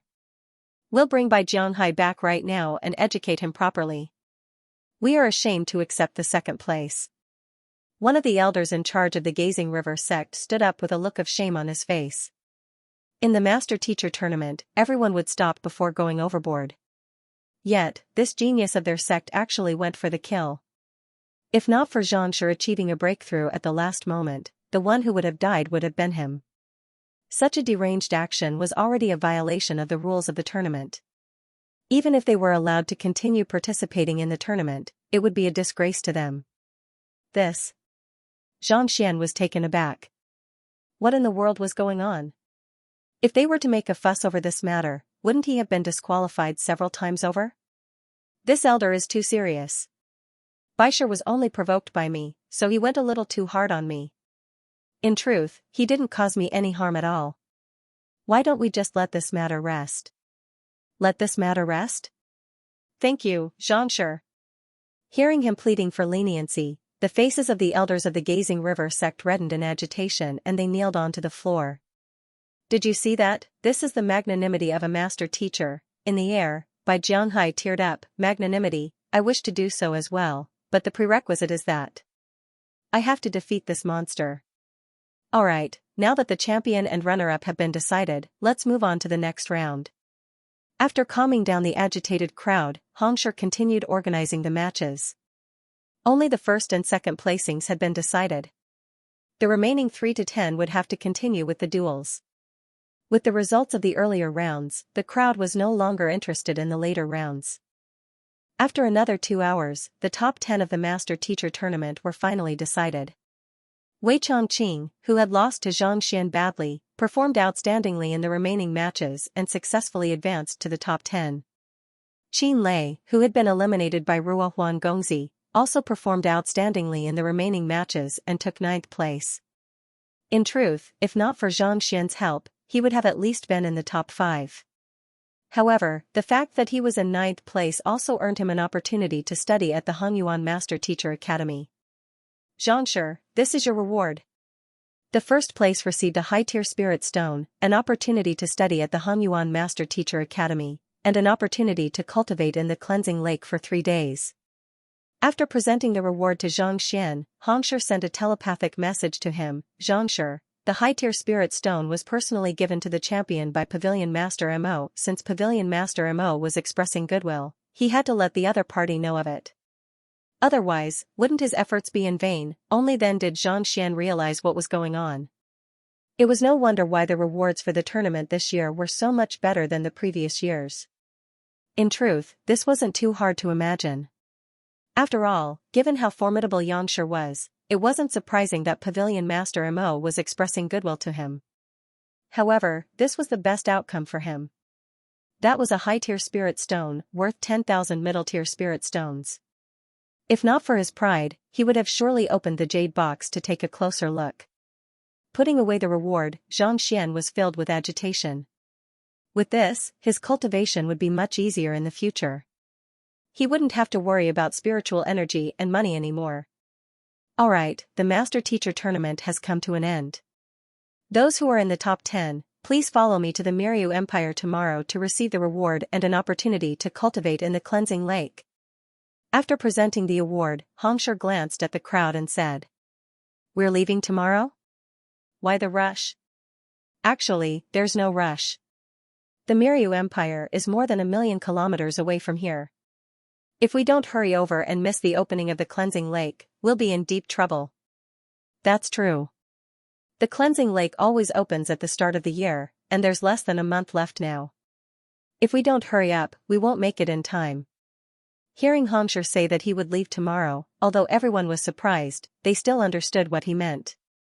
The cleansing lake was the most precious treasure of the Miryu Empire's royal family, as well as the foundation upon which the empire was founded. It opened once every decade, and there wasn't much time left until now. If they didn't hurry up, they might miss it. Alright, everyone, go back and get ready. We'll set off tomorrow at noon. Xianxia waved his hand. Up until now, it was already late at night, and there was less than a day left for everyone. I'll get ready too. Xianxia also stood up. He had a lot of things to deal with, and one day was indeed a little tight. Pavilion Master Kong, thank you for taking care of me during this period of time. This is a cultivation technique that my teacher has specially written for you. If you cultivate according to it, you should be able to reach consonant spirit realm. Flicking his wrist, a book appeared in Xianxia's hand, and he passed it over. It was all thanks to Pavilion Master Kong for taking care of him during this period of time, especially in the Glacier Plain Court. Without the other party's favor, it would have been impossible for his soul to grow so strong, split into two, and form a clone. At the same time, he wouldn't have been able to encounter the fortuitous encounter with Xiaoya. It could be said that Pavilion Master Kong had been a huge help to him. As such, Xianxia had specially compiled a cultivation technique suitable for him based on the other party's flaws.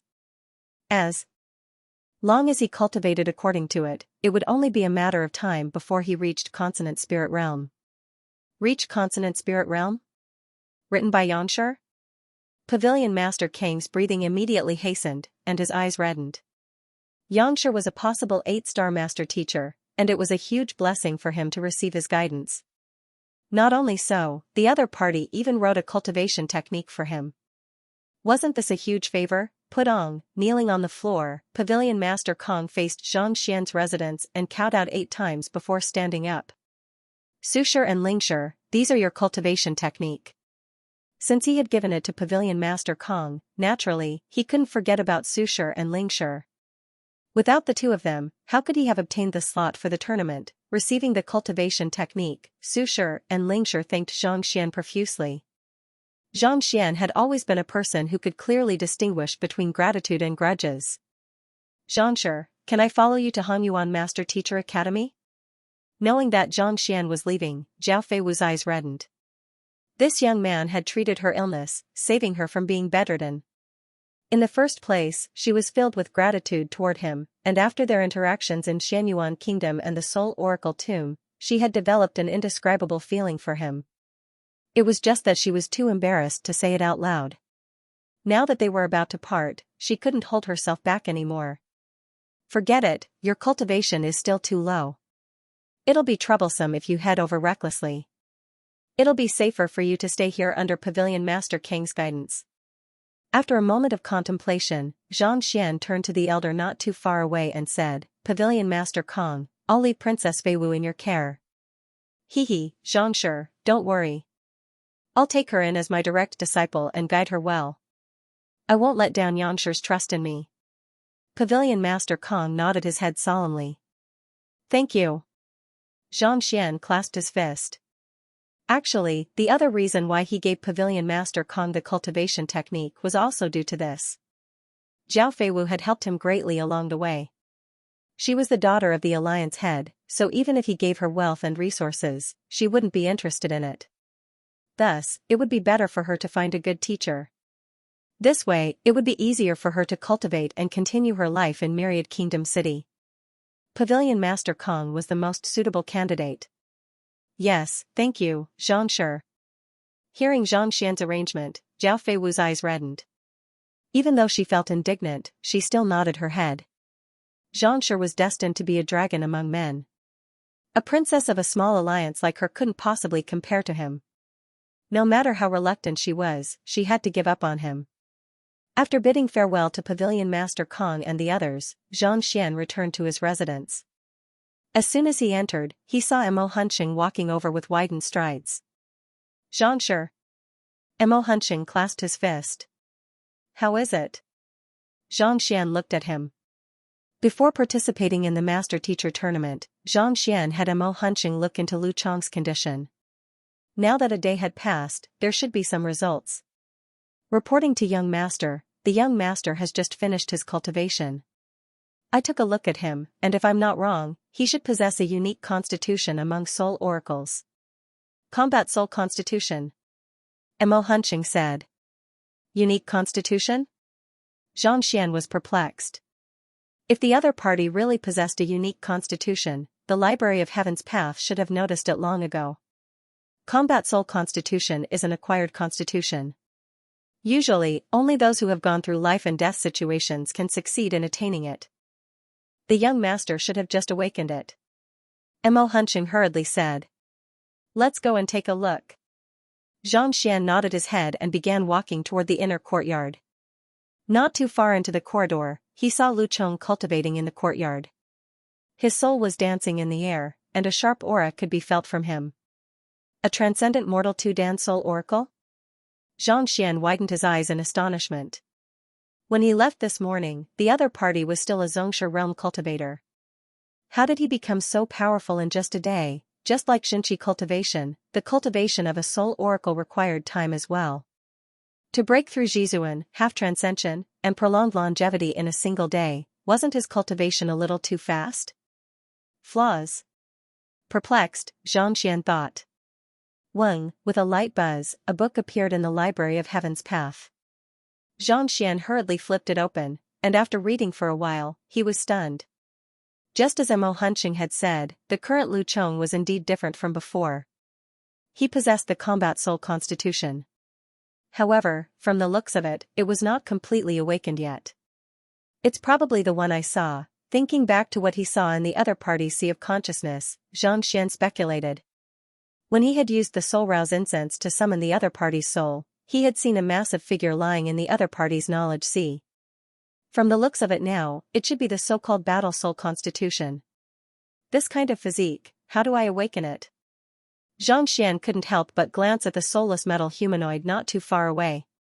Reporting to young master, it will be extremely troublesome to awaken it completely. We might have to head to the ancient domain of the soul oracles. Mo Hunching pondered for a moment before replying. Ancient land of soul oracles? Xianxia was taken aback. This is the origin of the soul oracles, and it contains the power of the ancestral witch. In order to awaken the combat soul constitution, one has to rely on this power. Otherwise, there's no other way. Mo Hunching hesitated for a moment before saying. Ancient land of the soul oracles? Where is it? Xianxia asked with a frown. It's at the easternmost part of the continent, and I'm not sure how far it is from here. Mo Hunching scratched his head. How far? Xianxia's face darkened. If it was too far, how could he get there? The master-teacher continent was incomparably vast, and it would take days of flight to travel several 100,000 kilometers. Yet, based on Mo Hunching's words, it was likely to be more than 10 million kilometers or even 100 million kilometers. If it was in the past, it would take at least several years. Actually, if young master is at ease, you can allow me to bring little young master there. Not only will it not affect your cultivation, it will also allow little young master to grow swiftly. Mo Hunching said. You will bring him there? Xianxia hesitated. If he wanted to walk down the path of a master teacher, he would have to spend his days in the public eye. On top of that, the innate fetal poison that threatened his life prevented him from spending several years searching for the so-called ancient land of soul oracles. On the other hand, it was indeed unfair for Lucheng to remain by his side. It would be best if they could split up. Let's see what he thinks. After pondering for a moment, Xianxia felt that he couldn't make the decision for Lucheng. Xianxia. He had Lucheng stop his cultivation and explained the matter to him. Teacher, I want to go. After hearing Xianxia's words, the young man nodded his head gravely. His thoughts were the same as Zhao Ye's. If he were to remain by his teacher's side, he would only be a burden. With this opportunity, he might be able to help his teacher in the future. He wouldn't be a burden. Since you have made up your mind, I won't force you. Mo Hunching, I'll leave Lucheng to you. Seeing that the other party had made up his mind, Xianxia sighed. And nodded his head. No matter how long a teacher had been teaching his students, there was bound to be a day when they would graduate. As his cultivation grew, Xianxia knew that it was only a matter of time before he was separated from his students. Ever since the incident with Xiaoye, he had mentally prepared himself for it. However, he still couldn't help but feel a little reluctant to part with them. This is a surge of my Xianxia. Hide it in your body so that you can use it when you're in danger. Bringing Lu Chong to his room, Xianxia instructed. Unlike Xiaoya, the latter had the protection of the Glacier Plain Court, so she wouldn't be in any danger. On the other hand, Zhang Xian and Mo Hunxing had to traverse the continent in search of the ancient domain of the Soul Oracles. With the protection of a surge of heaven's path Xianxia, it would save them a lot of trouble. Demon Sink, you'll be following Lu Chong from now on. After making all the preparations, Zhang Xian called the Demon Sink beast over. Even though Lu Chong had the protection of a transcendent mortal 9-dan expert like Mo Hunxing, he would still require the assistance of an aerial spirit beast. With the cultivation of a transcendent mortal 5-dan Demon Sink beast, it wouldn't be a problem for the time being. After arranging everything that he could think of, Zhang Xian had the Demon Sink beast bid farewell to Wang Ying and the others. 2 of the 6 students had left, and everyone felt a little stifled. After settling Lu Chong, Zhang Xian also made arrangements for garden owner Shui, whom he addressed as Big Senior. Since the latter had no intention of heading to a higher realm at the moment, Zhang Xian decided not to bring her along. By the time everything was settled, the sun was already high in the sky. It was getting closer and closer to the appointed time with Hongshi and the others. Let's go. After settling everything, Zhang Xian led Jingyang, Wang Ying, and the others to the square outside the Alliance head residence. Since he had promised to conduct a lecture, he had to settle this matter before leaving. Walking along the corridor out of the manor, before they could even reach the square, they could already see a sea of people. It was impossible to tell how many of them there were. Sect leader Hu, you're here too? Are you here to listen to Xiangxi's lecture as well? He's the undisputed champion of the Master Teacher Tournament. No matter what, I have to attend his lecture. Indeed. The Master Teacher Tournament has been going on for several hundred years now, and Xiangxia is the first person to be recognized as the champion even before he entered the Challenger Tournament. Look, it's not just me, even Sect Leader Luo and Sect Leader Lu are here. That's true. Even if Hongshi personally gave a lecture, he wouldn't have such a huge appeal, right?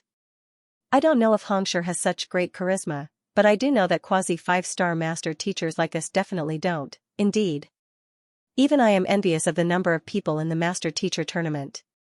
But speaking of which, even if I were to put myself in Zhangxi's shoes, I wouldn't be able to do the same. For a person who has just passed the 4-star Master Teacher examination to achieve something that even a quasi-5-star Master Teacher is unable to do. It's only normal for him to be so popular. The surroundings were noisy. Are they all here for my class? Zhang Xian blinked. In his view, it would already be a miracle if there were more than 1,000 people listening to his lecture. Never in his wildest dreams did he expect that there would be so many of them. At this moment, he was completely dumbfounded. He even wondered if there was going to be another Master Teacher Tournament. How many people were there? 100,000? 1,000,000, and, what the hell are those things on the walls and trees, and what's with the aerial savage beasts in the sky? They heard that you were going to conduct a lecture, and they couldn't get a seat, so they went to the Beast Hall to rent savage beasts. Pavilion Master Kong explained awkwardly. I can understand renting savage beasts. After all, they are capable of flight. But what's with those savage beasts on the ground? Zhang Xian couldn't help but ask. It was one thing for a bunch of aerial savage beasts to appear in the sky, but there was a bunch of non-flying savage beasts lying on the ground by the side of the square. There were saber-toothed tigers, one-armed wind wolves, black-furred apes. What were they doing here? It's Hall Master Han Chong from the Beast Hall. Upon hearing that you were going to conduct a lecture, he brought all of the savage beasts and spirit beasts in the Beast Hall here to cheer you on, Pavilion Master Kong said. Zhang Xian. Was there such a thing as cheering? It was enough to get a beast tamer to do it. Why the heck did a bunch of savage beasts come here to cheer him on? Actually, Zhangxi, with your current fame, no one would be able to turn down your invitation to conduct a lecture. Pavilion Master Kong said. It wasn't that these people were here to cause trouble, but, after the Master Teacher Tournament, Zhangxi's fame was simply too great. Everyone wanted to listen to his lecture. Even the intelligent savage beasts and spirit beasts wanted to listen to his lecture, thus, such a situation was created. The square outside the Alliance head residence was extremely spacious. Logically speaking, it should be able to hold at least 1 million people. Yet, at this moment, it was so packed that it was impossible to fit a single person. Even he found it hard to believe at the start. In the past, he had conducted such a large-scale lecture as well.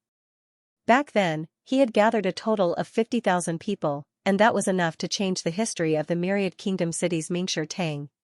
Never in his dreams did he expect so many people to attend Xianxia's lecture. There was indeed a difference between people. Forget it, no matter how many people there are, I'll just focus on my lecture. Shaking his head, Xianxia decided not to think too much into it. Instead, he began making his way over to the elevated platform at the very center of the room. Li Hanbing was 16 this year. As a beggar, he had been an orphan since young, and he had been subjected to the ridicule and humiliation of others. His greatest dream was to become an expert one day. However, it was a pity that, due to his lowly status, not only was he unable to obtain any cultivation technique, more importantly, he had no cultivation resources. Without sufficient resources and the guidance of a master teacher, even if he learned some ordinary cultivation techniques, it would still be difficult for him to advance his cultivation. As such, at 16, he was still stuck at Fighter 1 Danjushi realm, unable to make a breakthrough. If nothing went wrong, he would probably be stuck at this level for the rest of his life. He had thought that he would never have the opportunity to listen to a master teacher's lecture in his life. Never in his dreams did he expect that Xianxia would conduct a lecture on the foundation of cultivation. Upon hearing the news, he rushed over in the middle of the night, found a corner, and waited patiently. It's starting. After waiting for an unknown period of time, he saw a figure walking toward the stage with widened strides. That Xianxia doesn't seem to be much older than me. He thought that the champion of the Master Teacher tournament would be more mature, but to think that the other party would be so young. He couldn't help but feel a little disappointed. After waiting for nearly an entire day, he wondered if it was worth it. Would it be like before, where the greater the hope, the greater the disappointment? Every month, there would be a public lecture by a master teacher.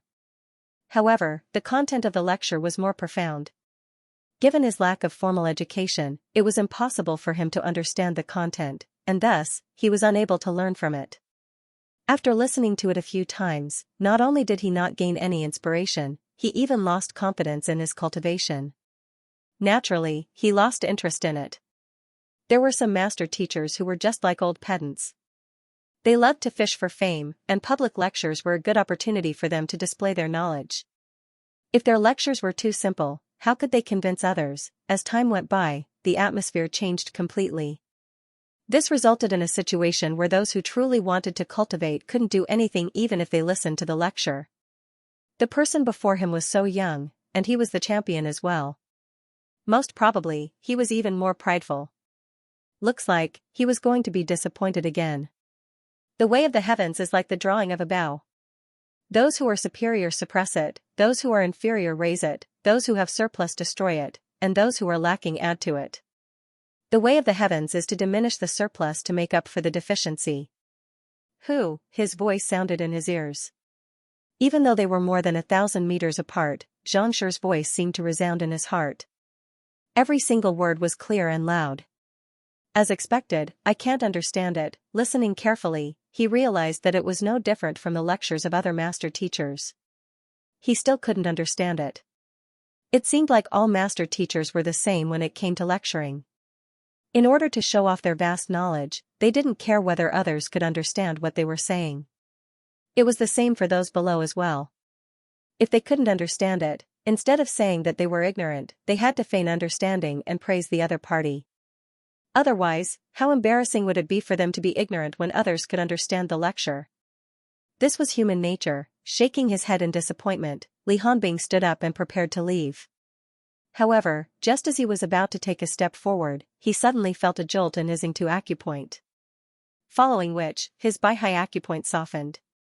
Boundless spiritual energy gushed into his body and flowed through his body. Kacha! Kacha! With a resounding echo, a pool reminiscent of a water tank appeared in his vision. This is, my Dantian? Li Hanbing's eyes widened and his body trembled. After a breakthrough to Fighter 1 Danjushi realm, a Dantian would appear in the lower abdomen, allowing one to easily store spiritual energy. He had been stuck at Jushi realm for many years, unable to break through. To think that Xianxia's words would allow him to achieve a breakthrough. Didn't I not understand what he was saying? How did I achieve a breakthrough? He froze on the spot. He didn't understand a single word that Xianxia said previously. In fact, he didn't even know what it meant. But, how did he manage to achieve a breakthrough? Logically speaking, shouldn't he be unable to cultivate even if he didn't understand? Hurriedly lifting his head, he saw the few beggars who had cultivated with him in the past sitting cross-legged on the floor. Blissful smiles could be seen on their faces, and their auras seemed to have grown stronger. The Tao of Heaven takes from what one has in excess to make up for what one lacks. So, this is how nature works. In other words, one has to let nature take its course in order to improve faster. Seeing his friends achieve breakthroughs, a sudden realization struck him.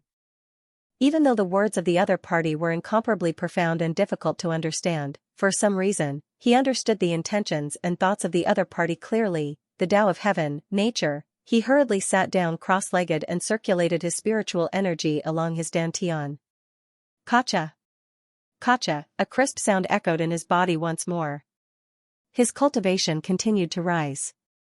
Dantian Realm Primary Stage, Dantian Realm Intermediate Stage, Dantian Realm Advanced Stage. His cultivation rose steadily, and it was as though his entire body was filled with air. Even though he still couldn't understand the other party's words, for some reason, he had gained a deeper understanding of cultivation, and it was in line with his own understanding.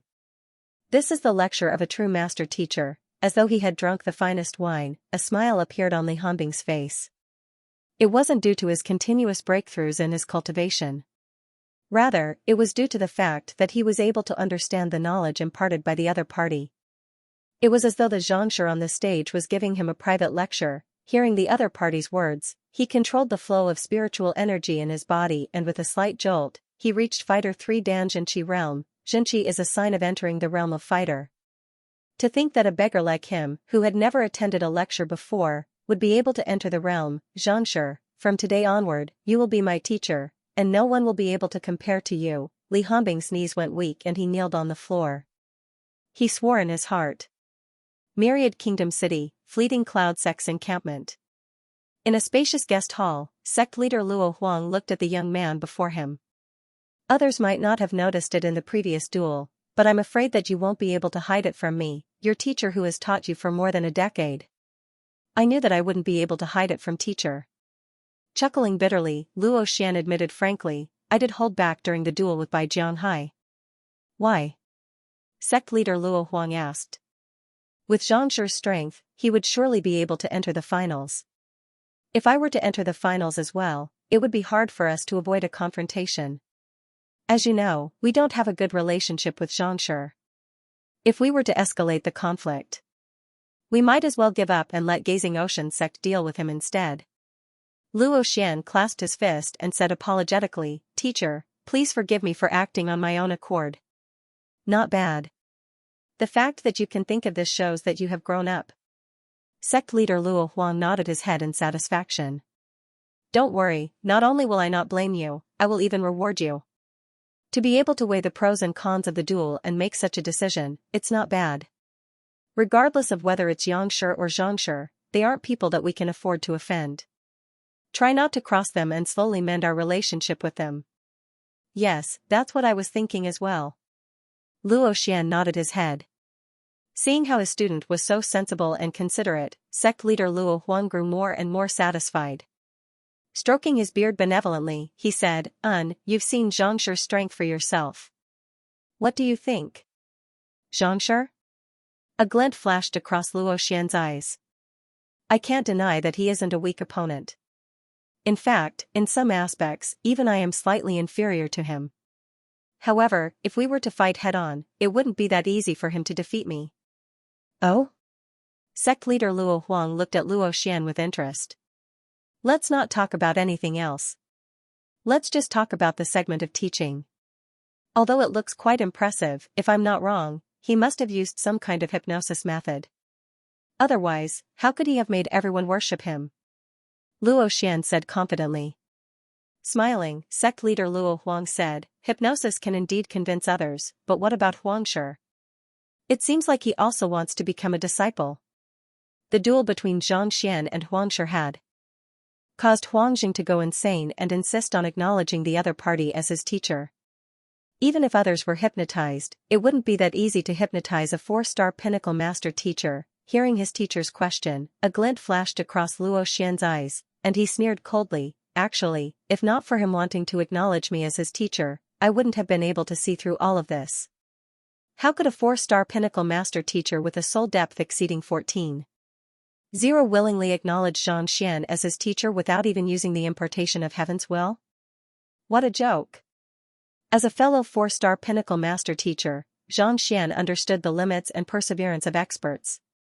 It was one thing for such a situation to occur after using the impartation of heaven's will. To be able to do this just by explaining some basic knowledge, who was he trying to fool? He must have pretended to do so in order to please Xianxia. In the end, his acting was too exaggerated and he sold himself out. Luo Xian snorted. Even a 5-star master teacher wouldn't be able to enchant a 4-star master teacher with just a simple explanation of basic knowledge. After all, it couldn't be that Xianxia's capability had exceeded that of a 5-star master teacher. That makes sense. Is that the reason why you didn't attend his lecture? Sect leader Luo Huang nodded. He had long heard of Xianxia's lecture, but he didn't think that there was a need for him to attend it. It's just basic knowledge, what's there to listen to? Even if I were to lecture on it, I wouldn't lose out to him. There's no need to waste my time. Luo Xian nodded confidently. After which, he clasped his fist and said, "Teacher, I would like to achieve a breakthrough to consonant spirit realm right now. Can you guard me for a period of time?" "Hee, don't worry." Sect leader Luo Huang chuckled. "Thank you, teacher." Nodding his head in gratitude, Luo Xian sat down on the floor and closed his eyes to cultivate. Previously, when he was fighting with Bai Jianghai, he could have achieved a breakthrough. However, he intentionally controlled his cultivation so as not to take the final step. Once he did, his strength would soar, and he wouldn't be able to lose to the other party openly. Gugugugu, the energy within Luo Xian's body released a frog-like sound. Closing his eyes tightly, Luo Xian drove his energy to raise his cultivation. Why am I unable to absorb spiritual energy? A moment later, he opened his eyes. No matter how hard he tried to absorb spiritual energy, it was as if there was no spiritual energy in the surroundings at all. Sect leader, bad news. Just as Luo Xian was perplexed, an anxious shout sounded. Following which, a junior rushed in. "What's wrong? Why are you panicking?" Sect leader Luo Huang's face darkened. "It's Xianxia's lecture," the junior hurriedly explained. "What's wrong with a lecture? Do you think that there's something special about basic knowledge?" Luo Xian shook his head before frowning. "Right, didn't teacher forbid you all from attending the lecture? When did you all sneak over?" "We didn't attend the lecture. We only went over to take a look." The junior's face reddened. The sect leader had indeed instructed them not to attend the lecture. They had accidentally snuck over and witnessed something that they weren't supposed to see. "Take a look? What did you see?" Luo Xian asked. "I saw. Xianxia's lecture caused spiritual energy to flow in reverse. Countless people achieved breakthroughs, and those who went to listen to the lecture all achieved breakthroughs," the junior hurriedly said. "Flow in reverse? How is that possible?" Luo Xian shook his head. Spirit gathering words and lotus words, this was an ability that only 5-star master teachers possessed. How could a 4-star master teacher, not to mention that he was lecturing on basic knowledge, possibly affect the flow of spiritual energy in the surroundings? "It's true. If you don't believe me, feel the spiritual energy in the surroundings," the junior said. "Spiritual energy?" Getting, Luo Xian's heart skipped a beat. He recalled that when he was cultivating, there wasn't the slightest bit of spiritual energy in the surroundings. It was as if he was in a vacuum. Just as he was in the midst of his shock, his teacher narrowed his eyes and his entire body trembled. "This is spirit gathering words, Tenli vacuum." "Tenli vacuum?" The duo was taken aback. "Spirit gathering words, lotus words." They had heard of this ability that only 5-star master teachers possessed. What did Tenli vacuum mean? This is an ability that only 6-star master teachers possess. Sect leader Luo Huang's lips trembled, and his eyes widened in disbelief. 6-star master teacher? Luo Xian and his junior trembled. Legend has it that 6-star master teachers are able to gather the spiritual energy within a Tenli radius with their words, turning it into a vacuum for those listening to their lecture to cultivate. Sect leader Luo Huang's teeth were chattering. Under such circumstances, the cultivation speed of a cultivator is astonishingly fast. It is as if one is bestowed with enlightenment. Xianxia is only a 4-star master teacher, and what he is lecturing on is basic knowledge as well. How can he possibly display the ability that only 6-star master teachers possess? Luo Xian couldn't believe it. It was just a moment ago that he confidently said that even if the other party were to conduct a lecture, it would be impossible for him to be much stronger than him. Yet, in the blink of an eye, not only did the other party's lecture draw in the spiritual energy, it even turned a Tenli radius into a vacuum. Is this for real? Regardless of how he did it, we have to gather everyone in the sect to listen to his lecture. Otherwise, if the other sects were to advance in their cultivation, our fleeting cloud sect would lose its position as the number 1 power among the 28 powers. Sect leader Luo Huang hurriedly stood up.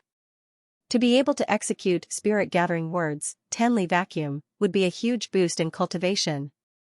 Attending such a lecture would be extremely beneficial to one's cultivation. Yet, not a single one of them had dared to attend it. This was truly a huge loss for them. It could be foreseen that the strength of the sects that attended the lecture would increase greatly from today onwards. It was only a matter of time before they surpassed the flowing cloud sect. This was especially so for the League of Nations. Countless people would benefit from it. Those who attended the lecture would gain a deeper understanding of cultivation, and their future would be limitless. With such a group of people, it wouldn't be surprising for the League of Nations to become the strongest power among the 28 powers in less than 20 years. It was precisely because of this that high-tier master teachers were feared. Listen to the lecture? It's too late. Xianxia's lecture is only going to last for 2 hours, and now it's going to end soon. Besides, even if we were to head over now, there won't be any seats. The junior said. There won't be any seats. Sect leader Luo Huang's face paled, and he nearly collapsed to the ground. Indeed, after feeling the spiritual energy in the surroundings disappear, which cultivator wouldn't head over to listen to the lecture, it was already too late for them to head over now. Our fleeting cloud sect has lost the opportunity to rise. Sect leader Luo Huang's body trembled in regret. Given the foundation of their sect, as long as they went over to listen to the lecture, they would have been able to grow stronger and stronger. It wasn't impossible for them to surpass Hongshi's Hongfeng Empire. But now, they could only lament. Once they missed this opportunity, they would lose it for life. You said that you can compete with him in terms of lecturing? The more he thought about it, the more stifled he felt. He turned to look at Luo Xian. Luo Xian trembled. He was on the verge of tears. He thought that the gap between him and Xianxia wasn't too large, and he could catch up with him at any moment. Only at this moment did he realize that they weren't even on the same level at all. It was laughable that he even thought that he was smart enough to give up on entering the finals. Even if he did enter, he would be crushed without a doubt. It seems like having 100 cultivators acknowledge him as their teacher wasn't a hypnosis at all, but it's real. How could someone who could utilize the ability of Tenli of vacuum and gather spiritual energy in one go through hypnosis just to win a little? It seemed like Huang Jing and the other cultivators were sincere in their desire to acknowledge Zhang Xian as their teacher. And it was already too late for him to realize this. The same thing happened in the other sects that didn't attend the lecture. Knowing that Xianxia was able to decipher the ability of Tenli of vacuum while lecturing, everyone felt frenzied. Those who were able to attend such a lecture would be able to build a solid foundation in their cultivation. Their future cultivation would be like a fish in water, and their improvement would only grow faster and faster. It could be said that even though it was only a 2-hour lecture, there was a qualitative leap in one's cultivation. This was something that couldn't be bought with money and spirit stones. It seems like the rise of the Alliance of Nations is unstoppable. From today onward, the division of the 28 powers will have to be changed. In the Alliance Head residence, Alliance Head Zhao stood up and clenched his fists tightly. Looking at the young man lecturing on the stage, his eyes reddened in agitation. Ever since he inherited the position of the Alliance Head, he had been working hard to expand the territory of the League of Nations. However, he knew that the foundation of the League of Nations was simply too weak. The chances of success were slim. In fact, it could even be said that it was impossible. However, this impossibility was shattered by Xianxia's lecture. After listening to the lecture, millions of people would become the pillars of the country. It would be difficult for them not to rise up. Xianxia, thank you. Alliance Head Zhao's eyes reddened as he clenched his fists tightly. It was this young man who brought hope to the rise of the League of Nations. Xianxia is using profound language to draw in the spiritual energy of the world to cleanse one's meridians and marrow. Is he really lecturing on fundamental knowledge? Initially, I thought that no matter how thorough one's understanding of fundamental knowledge is, it would be useless. But from the looks of it, I was wrong. Fundamental knowledge is the foundation of one's cultivation, just like how one builds a building. Only by digging deeper and comprehending deeper will one be able to walk further. I have truly benefited from this lecture. From today onward, we are half a teacher to Xianxia. In the future, if anyone dares to lay a finger on the League of Nations, we won't be able to do anything.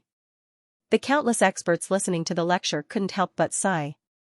Listening to Xianxia's lecture was equivalent to becoming half a student of his. In the future, if anything were to happen to him, they wouldn't be able to ignore it. Embracing one's origin and returning one's heart to nature is the foundation. Alright, that's all for today's lecture. Following which, the young man on the stage flicked his wrist and a brush appeared in his hand. He began to draw in the air, and in the blink of an eye, a massive phoenix appeared before everyone's eyes. Stepping on the ground, the young man leaped into the air, sat on the back of the phoenix, and flew away. In the history books. Year 3372 of the League of Nations, Winter. Xianxia's lecture.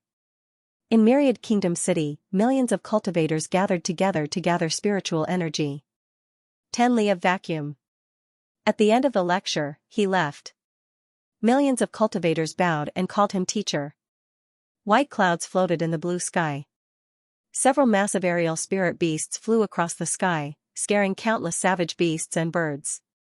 Zhang Xian, who was sitting cross-legged on the back of the spirit beast, opened his eyes. It had been almost a month since he left with Xianxia and the others after the lecture. After spending almost every day in the sky for such a long time, he felt a little tired. As they would be going for a longer period of time, every master teacher would bring along their family members and attendants. Xianxia had prepared a total of 10 aerial spirit beasts for them to sit on.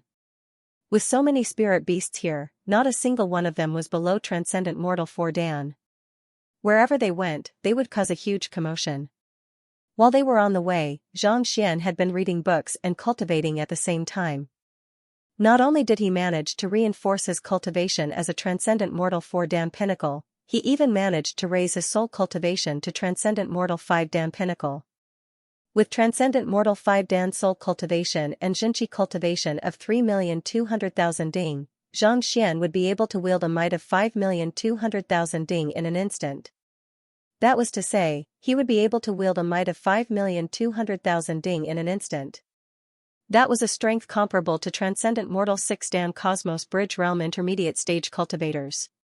Transcendent Mortal 6 Dan Cosmos Bridge Realm Primary Stage 4 million ding, Intermediate Stage 4,800,000 ding, Advanced Stage 5,600,000 ding, and Pinnacle 6,400,000 ding, 2 million ding. He was already close to reaching Transcendent Mortal 4 Dan Pinnacle. In a real battle, it would be difficult for Xianxia to defeat him. The cultivation of 4-star master teachers ranged from Transcendent Mortal 2 Dan to Transcendent Mortal 4 Dan. At Consonant Spirit Realm, one would be a half 5-star master teacher. Only after reaching Transcendent Mortal 6 Dan Cosmos Bridge Realm would one be qualified to become a 5-star master teacher. Xianxia had just become a 5-star master teacher not too long ago, which meant that his cultivation was only at Cosmos Bridge Realm primary stage. If he didn't tap into his cultivation realm, he wouldn't even be able to withstand a single punch from the other party. It had only been 2 months since he became a 4-star master teacher, and yet, he already possessed strength comparable to a 5-star primary master teacher. Only a monster like him would possess such strength. In this 1 month, not only did his cultivation soar, even Xingyang, Wang Ying, and the others had improved significantly as well. Xiaoya and Lu Chang's departure made them cherish the time they spent with Xianxia even more. Every single day, they cultivated diligently, and under the nourishment of large amounts of spirit stones, their cultivation soared by leaps and bounds. The 4 of them managed to reach Transcendent Mortal 2 Dan Origin Energy Realm one after another. Not only so, Xianxia also compiled the Heaven's Path battle technique and imparted it to the others, increasing their fighting prowess significantly. If one were to talk about the one who improved the slowest, it would be the butler, Sun Chang. That fellow was completely uninterested in cultivation, and he would slack off from time to time.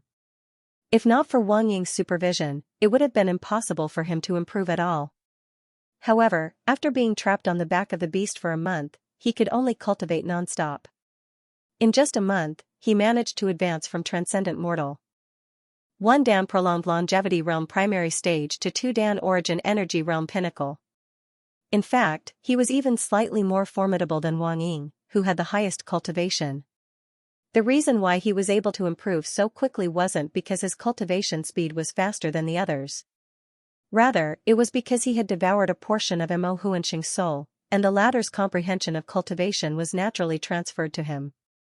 With so much experience, Xianxia's guidance, and the ample supply of spirit stones, it was already extremely slow for him to raise his cultivation by just a single realm. It was indeed a cause for celebration for everyone to advance their cultivation, but at this moment, Xianxia couldn't bring himself to feel happy at all. That was because the 600 middle-tier spirit stones that he had plundered from the fleeting Cloud sect and the other sects had been depleted. Xingyang, Sun Chang, and the others hadn't used much of it, but Xianxia was the one who had spent most of it. Back then, in order to nurture the 9 Hearts Lotus, he had used up around 200 to 300 middle-tier spirit stones. Furthermore, Lu Chong had given him another portion before leaving, and on top of that, his soul cultivation had reached consonant spirit realm as well. It was already an incredible feat for him to be able to last until now with just 600 middle-tier spirit stones. If I want to advance my cultivation in the future, I'll have to rely on that high-tier spirit stone. Rubbing his glabella, Xianxia fell into deep thought. He hadn't used the high-tier spirit stone that he had won as the champion of the Master Teacher tournament yet. Now that he had depleted all of his middle-tier spirit stones, it was about time for him to use that high-tier spirit stone. Xianxia, we'll be arriving at Miryu Empire's Huanyu capital soon. Just as Xianxia was about to take out the high-tier spirit stones to take a look, Xianxia suddenly walked over. Instead of traveling with the others, Xianxia chose to ride on the same spirit beast as him. Along the way, Xianxia had also helped him resolve some of the cultivation problems he had encountered as a form of compensation for destroying the artifact back then. As for why he knew so much, it was naturally due to his teacher's guidance. In any case, the other party had absolute trust in his teacher, so it wasn't a big deal for him to borrow more from him. Under his teacher's guidance, Xianxia had indeed improved tremendously. At the same time, he felt even more respect for this master teacher who was weaker than him. Royal capital? Xianxia stood up and walked over to the window. As expected, a massive city appeared before his eyes. The pitch-black city walls were embedded into the ground, reminiscent of a majestic metal armor. Countless beautiful buildings towered into the distant horizon, and from afar, they looked like rows of winding mountain ranges, recording the history and vicissitudes of life. The Miryu Empire has a history of more than 10,000 years.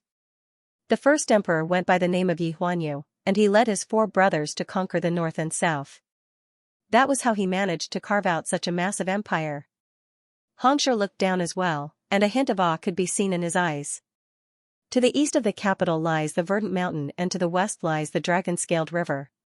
From afar, it looks like a giant lying on the ground. Xianxia lowered his head to take a look. The other party was right. The capital was indeed majestic. Spanning several hundred li, it felt as if a massive fortress, impregnable and indestructible. Even though it didn't contain any formations, it was in harmony with nature, giving it a clean, orderly, and irresistible feeling. The head of the Mingshi Tang Pavilion of the Miryu Empire, Wei Jiang, is my teacher. He's a 5-star pinnacle master teacher, a transcendent mortal 8-dan pinnacle expert. Emperor Yuantian's cultivation has reached transcendent mortal 8-dan, and his cultivation is unfathomable. Hongshi introduced. 5-star pinnacle master teacher? Transcendent mortal 8-dan? Zhang Xian's lips twitched. Transcendent mortal 5-dan consonant spirit realm. Upon reaching this realm, one's soul and physical body would become one, and one's soul energy would grow stronger. Thus, one's understanding of cultivation would increase significantly, and one's strength would enter a stage where one's cultivation would soar rapidly. Breaking through this realm would be Cosmos Bridge Realm. Cosmos Bridge Realm was a realm where one could form a bridge between the heavens and earth. Even without cultivating, spiritual energy would flow through the bridge and nourish one's body, causing one's cultivation to rise continuously. At this realm, one's Xianxia and soul would grow rapidly, reaching a frightening level, granting one the ability to move mountains and fill oceans. Breaking through this realm would be Transcendent Mortal 7-dan, Perfect Harmonization Realm. At Perfect Harmonization Realm, one's energy would become purer, and more compatible with nature. At the same time, one's soul energy would also grow stronger. After that would be Fighter 8-dan Ethereal Treading Realm. Upon reaching this realm, not only would one's Xianxia and soul be enhanced significantly, more importantly, one would be able to control a portion of the laws of nature, granting one the ability to tread on air. In other words, one would be able to fly freely in the air. However, due to the difficulty in traversing, it couldn't be considered as flight. To think that the head of the Mingshi Tang Pavilion and the emperor of the Miryu Empire would be experts of this caliber. Just the thought of it left Zhang Xian fearful. Even though Zhang Xian had made significant progress in his cultivation recently, he was still far from matching up to experts of this caliber. Of course, having grasped the red dust heaven ascending steps, even experts of this caliber would find it difficult to catch up to him. News of our arrival has already been reported to the Mingshi Tang Pavilion, and there should be someone coming to welcome us soon. After introducing the emperor of the Miryu Empire and the head of the Mingshi Tang Pavilion, Hongshi chuckled. Even though the master-teacher tournament of the 28 powers wasn't too eye-catching in the Miryu Empire, it was still a prestigious event. Not to mention, it was hosted by a 5-star master-teacher. Chiu chiu chiu, roar roar roar. Barely after Zhang Xian said those words, a series of roars sounded, and a dozen massive aerial spirit beasts flew over. These aerial spirit beasts weren't too large, and there was a figure standing on each of them. The dozen or so spirit beasts carried a dozen or so people as they flew over. Alright, the people coming to welcome us are here. We'll be able to enter the royal palace soon. Hongshi was just about to speak when a nonchalant voice suddenly sounded from the spirit beast in front of them. Hong Qian, it has been a long time. However, you came at the wrong time. You should return. Not the right time, return, Zhang Xian frowned. This didn't seem like a welcoming gesture but a provocation. If it was a welcoming gesture, how could the other party send him back? The master teachers on the other spirit beasts also popped their heads out to see what was going on. Who would be so audacious as to say such words to Hongshi's face? Feng Yu? Hearing those words, Hongshi frowned. Not bad? The person on the spirit beast chuckled softly. At this time, the two sides flew closer. They were about a few hundred meters apart, and they could already see clearly that it was an old man in his 50s. He wore a light golden robe, and 3 strands of gray beard fluttered in the wind. He looked like an immortal. I have come here under the invitation of Mingshi Tang and the Miryu Empire, so naturally, I won't be returning. However, if Brother Feng wishes to return, I can send you off. Hongshi said. After which, he lowered his voice and introduced the other party. This Feng Yu is the head of Fengyuan Empire's Mingshi Tang Pavilion, and I have never seen eye to eye with him. The 28 powers under our Hongfeng Empire are currently conducting a tournament, and they are participating in it as well. Fengyuan Empire? One of the 4 great vassal states, Fengyuan Empire? Zhang Xian nodded. Even though he had spent most of his time cultivating on the way here, he would occasionally ask this 5-star master teacher about some matters, and as a result, he came to understand the hierarchy of the Miryu Empire. The Miryu Empire was a Tier 2 empire, and it was divided into 4 vassal states, namely Hongfeng Empire, Fengyuan Empire, Qianfeng Empire, and Zhuwei Empire. These 4 states were conferred to the 4 brothers who had conquered the empire together with the founding emperor, Yi Huanyu. They were said to be on equal footing with the Miryu Empire, but in truth, they were inferior by a small realm. The 4 vassal states controlled countless smaller countries and powers. For example, the Hongfeng Empire that Hongxue came from had 28 powers, and they were the League of Nations, Fleeting Cloud Sect, and so on. The other 3 vassal states were more or less the same. They all had their own territories and countries. If he were to use the hierarchy system in his previous world, the Miryu Empire would be a complete country, Hongfeng, Fengyuan, and the other vassal states would be provinces, the 28 factions would be counties, the Xianyuan conferred kingdom would be towns, and the first and second tier kingdoms would be villages, brigades, and units.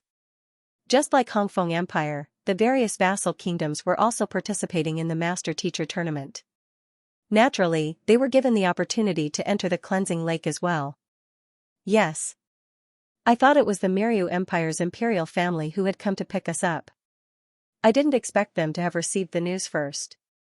We're Mingshi Tang of the same level, so it's inevitable that we'll compete with each other.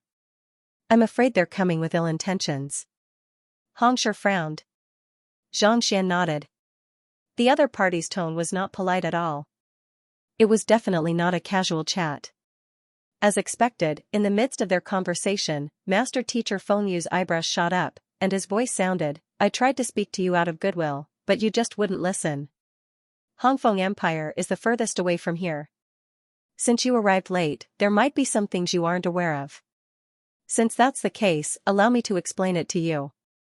Even though the slots to enter the cleansing lake haven't changed this year, Crown Prince Yi Qian of the royal family has requested 3 more slots. In other words, there are no more slots for you. You should return now, or else you'll just be asking for trouble." 3 more slots? Hongxue frowned. Just like the Yinyang Lake, there was a limit to the number of slots to enter the cleansing lake. However, most of the slots were allocated beforehand. How could there be no more slots just because they arrived late? Indeed. I think you should head to Hongyuan Master Teacher Academy to report. In any case, there's no point in staying here anymore. Fengyu chuckled lightly. Whether there's any point or not isn't up to you to decide. Fengshi, there's no need for you to worry about it. Knowing that the other party must have some ulterior motive for stopping them, Hongxue waved his hands, turned around, and instructed, "Control the aerial spirit beasts. We'll head to Mingshi Tang first." These aerial spirit beasts were rented, and they were controlled by the staff of the Beast Hall. They obeyed Zhang Xian's orders and flew in groups. Walala, under the command of the beast tamers, the aerial spirit beasts lined up in a row, ready to soar into the sky at any moment. "Hong Qian, there's no point in you doing this. I came here out of goodwill to inform you of my goodwill, and not only did you not appreciate it, you even turned around and left." "What do you mean by that?" Fengyu frowned. "I'll ask my teacher and His Majesty about whether there are enough slots or not." Hongxue waved his hands. Voila, the aerial spirit beasts beneath him spread their wings, intending to fly past the other party and soar into the sky. Refusing a toast only to be forced to drink a forfeit, Chen Mo. Seeing that Zhang Xian was determined to leave despite his advice, Fengyu narrowed his eyes and shouted at him. "Yes." A young man behind him replied. With a flick of his wrist, a zither appeared in his hands, and he plucked the strings lightly. Ding dong, the sound of the zither fluctuated between high and low, reverberating in the air. It was an exquisite and pleasant tune. Why are they playing the zither? I don't know. Not only was there no killing intent in the sound of the zither, it was even soothing to the ears. Everyone was perplexed. He must have his reasons for intercepting the aerial spirit beasts, but now that they were about to leave, he was playing an insignificant zither. Even though demonic tunist was an occupation that allowed one to use sound waves to attack others, it was still an attack on one's soul, causing one to fall into an illusion. This music was calm and tranquil, so it should be impossible for it to harm them. More importantly, Even though their group wasn't very powerful, they were still 4-star pinnacle master teachers, and there was even a 5-star master teacher among them. How powerful must one's offensive prowess be for everyone to be affected? No, he's not attacking us, he's attacking the aerial spirit beasts. Xianxia suddenly realized what was going on, and his face darkened. Aerial spirit beasts? Taken aback, everyone hurriedly turned to look at the beast tamers in charge of driving the aerial spirit beasts, only to see their faces turning livid. Your reaction isn't slow at all. Indeed, Qianmo's heavenly melody of solitude is capable of hypnotizing aerial spirit beasts, preventing them from advancing. In other words, as long as the music doesn't stop, you will be unable to advance. Fengyu chuckled softly. Heavenly melody of solitude? Xianxia tried to drive the aerial spirit beast beneath him, but it seemed to have lost its connection with him. The aerial spirit beast could only float in the air, unable to advance at all. It was as if it was trapped in a cage, unable to advance any further. Unable to advance, it was impossible for them to reach the capital, needless to say, enter the royal city. Fengyu, what are you trying to do? With an awful complexion, Xianxia glared at Fengyu coldly. Nothing much, I just want you all to wait here for a day. Fengyu chuckled softly. Turning around, he instructed Qianmo, continue playing the zither here so that they won't be able to advance. Yes. The young man named Qianmo replied as he began playing the zither. Do you think that I don't have a solution? Not expecting the other party to resort to force instead of using the soft approach, Xianxia's eyebrows shot up in anger. Using his finger as a sword, he flicked it lightly. Woo! A sharp sound echoed in the air, and a surge of sword chi shot out from Xianxian's fingertip, piercing straight for the ancient zither in Qianmo's hand. As long as the zither was destroyed, the restraints on the spirit beasts would disappear. However, before the sword chi could reach Qianmo, a wing sounded. The air rippled, and a massive protective barrier appeared before Qianmo. Even Xianxia's attack was unable to break through it. It's a formation. The people on the spirit beasts have set up a defensive formation specifically to protect Qianmo. Given the distance between us and the formation, it's impossible for us to attack him. Xianxia shook his head. He had been perplexed as to why the other party would bring so many people with him. Since they were all master teachers, it was impossible for them to fight one another. Most likely, these people were formation masters, and they must have brought something with them. Using the spirit beasts as formation flags, they set up a defensive formation around Qianmo. If they were at close range, putting aside Xianxia, even Xianxian would be able to defeat the formation with a single punch. However, with the distance of several hundred meters, the strength of the formation would be greatly weakened. On top of that, the other party was also prepared for it. It would be difficult for him to stop the other party from playing the zither. This was the fearsomeness of demonic tunists. As long as sound could reach a certain area, they would be able to create an attack, ignoring all physical obstructions. The other party must have thought of this as well, which was why they were so fearless. Damn it. Xianxia gritted his teeth. Since Xianxian could see through the other party's intentions, naturally, he could as well. To be trapped here at a distance of at least 1,000 meters from the ground, they were in deep trouble. The slot that he spoke of might be real, and we should be able to find out the result today. He has trapped us here for a day, and as long as we can't get through, there's a good chance that we won't be able to get it. That's probably what he's thinking. Xianxia said. Indeed. Xianxian nodded. This matter was easy to guess, and master teachers were able to discern the most minute details. If they still couldn't see through the other party's intentions, they might as well commit suicide. The capital looks very close from the sky, but if we were to walk, it would take at least half a day. Besides, we are currently in the air, and spirit beasts are unable to fly. This means that we are trapped here, unable to go down or up. What should we do? Xianxia said anxiously. If they were to lose the slot due to this, it would be futile even if they were to find trouble with the other party later on. But now, they were trapped in the air, and it was impossible for them to stop the other party from playing the zither. Were they really going to watch helplessly as the slot slipped away? Actually, there's a simple solution to this problem. Xianxian chuckled. Simple? How can it be simple? Xianxia was taken aback. We are so far away, and it's impossible for us to fly over. Fly over? That's too troublesome. Xianxia shook his head. Turning around, he instructed, everyone, have your spirit beasts shut their ears. All right. Hearing his words, everyone was taken aback for a moment, but they still nodded in agreement. They trusted the champion of the master-teacher tournament more than anything else in the world. Soon, the spirit beasts all shut their ears. After making the preparations, Xianxia chuckled lightly as he turned his gaze to the front. Simple? Despite his young age, he sure is arrogant. Xianxia, is this your student? Why is he getting more and more backward? How can an insignificant figure like him interrupt the conversation of his elders?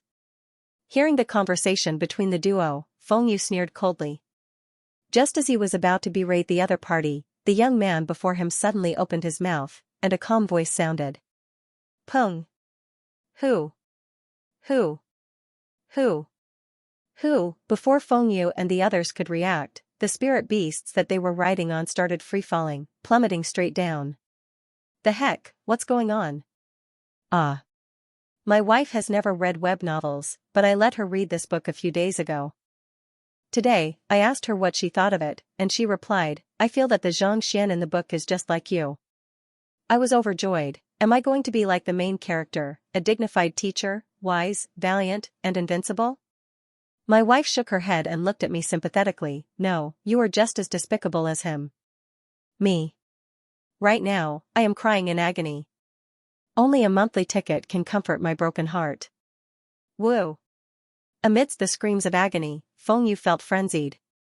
Even as a 5-star master teacher and a transcendent mortal 6-dan expert, falling from a height of more than 1,000 meters would have left him half dead. These spirit beasts were all tamed, and they were able to fly steadily. How could they have fallen from such a height? It's that lad's roar. Taken aback, Fengyu quickly realized that it was that fellow's roar. It was as though the roar of a dragon had descended from the heavens. While it was nothing to humans, spirit beasts were unable to withstand it.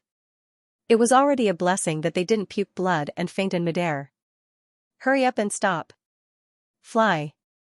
Knowing that this wasn't the time to be thinking about such matters, Fengyu hurriedly communicated with the spirit beasts beneath him.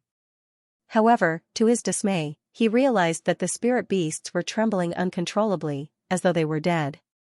They didn't even have the strength to fly anymore. Damn it! Looking at the ground beneath him, Fengyu was on the verge of spurting blood. What in the world was this? He had prepared a formation for Chen Mo to stop the other party, but who could have thought that the other party would have a sound wave attack as well? Furthermore, it was even more powerful than his. Chen Mo's sound wave attack could easily earn him some money if he went elsewhere. On the other hand, the other party's sound wave attack was lethal. Hong Qian, I'll be back. But before Fengyu could finish his words, he suddenly felt the ground beneath him coming to an abrupt halt, and a powerful impact struck him. Pada, his entire body crashed heavily into the ground, creating a huge depression. The immense impact broke several of his bones, and he spurted large mouthfuls of blood. He had rushed over to stop Hong Qian and the others from entering the capital, but in the end, not only did he fail to stop them, he was the one who fell from the sky. Just the thought of it left him frenzied. Struggling to his feet, Fengyu took a look at his surroundings and saw that Chen Mo and the others were in an even worse state.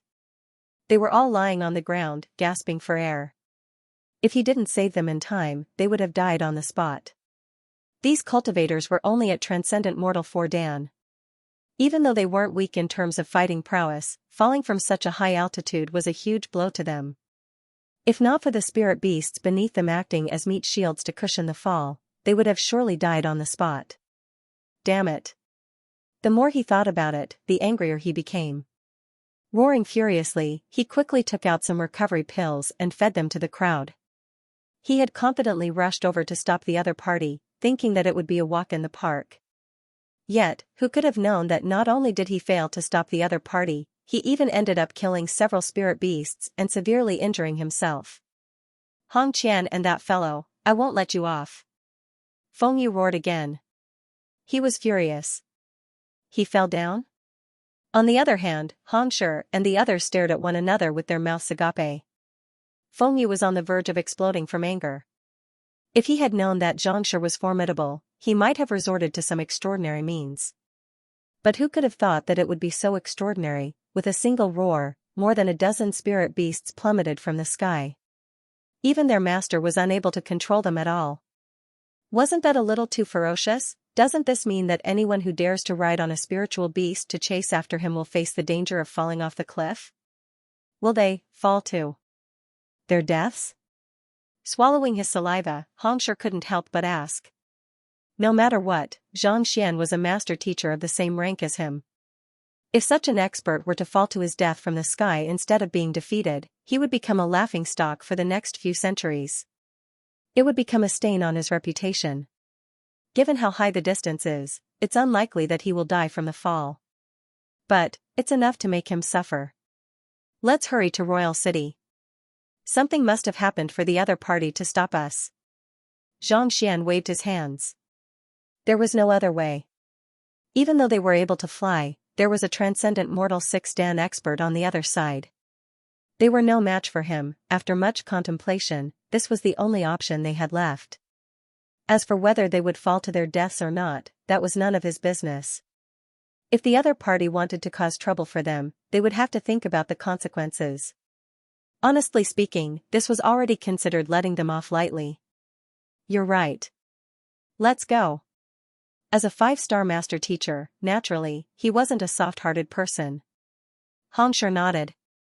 Beckoning the spirit beasts beneath him, they continued flying toward Huanyu Empire. Without the assault of Chenmo's zither, the spirit beasts recovered from their injuries, and they flew at an incredible speed. A few minutes later, a majestic building appeared before their eyes. Majestic and imposing, it exuded an aura of nobility. This is the Huanyu Imperial Palace. Aerial spirit beasts aren't allowed in here. Let's stay at the square in front. Xianxia pointed forward, and the spirit beast beneath him immediately circled around the square outside the royal palace before slowly descending. As soon as they left the back of the spirit beast, several master teachers dressed in long robes walked up to welcome them. Xianxia, you're here. The person who spoke had 4 stars pinned on his chest. He was a 4-star master teacher. Zhuangqin, didn't I ask you to inform teacher? Why, is there no one here to welcome us? Instead, Fengxia and the others are here? Xianxia frowned. This Zhuangqin wasn't from the Miryu Empire but Hongfeng Empire's Mingshi Tang. He was sent here in advance to make arrangements for their arrival. The person who said that they had already contacted the people from the Miryu Empire was him. You met with Fengxia? Zhuangqin's face warped in worry. Did he do anything to you? No. Xianxia shook his head. Perplexed, he asked, what happened?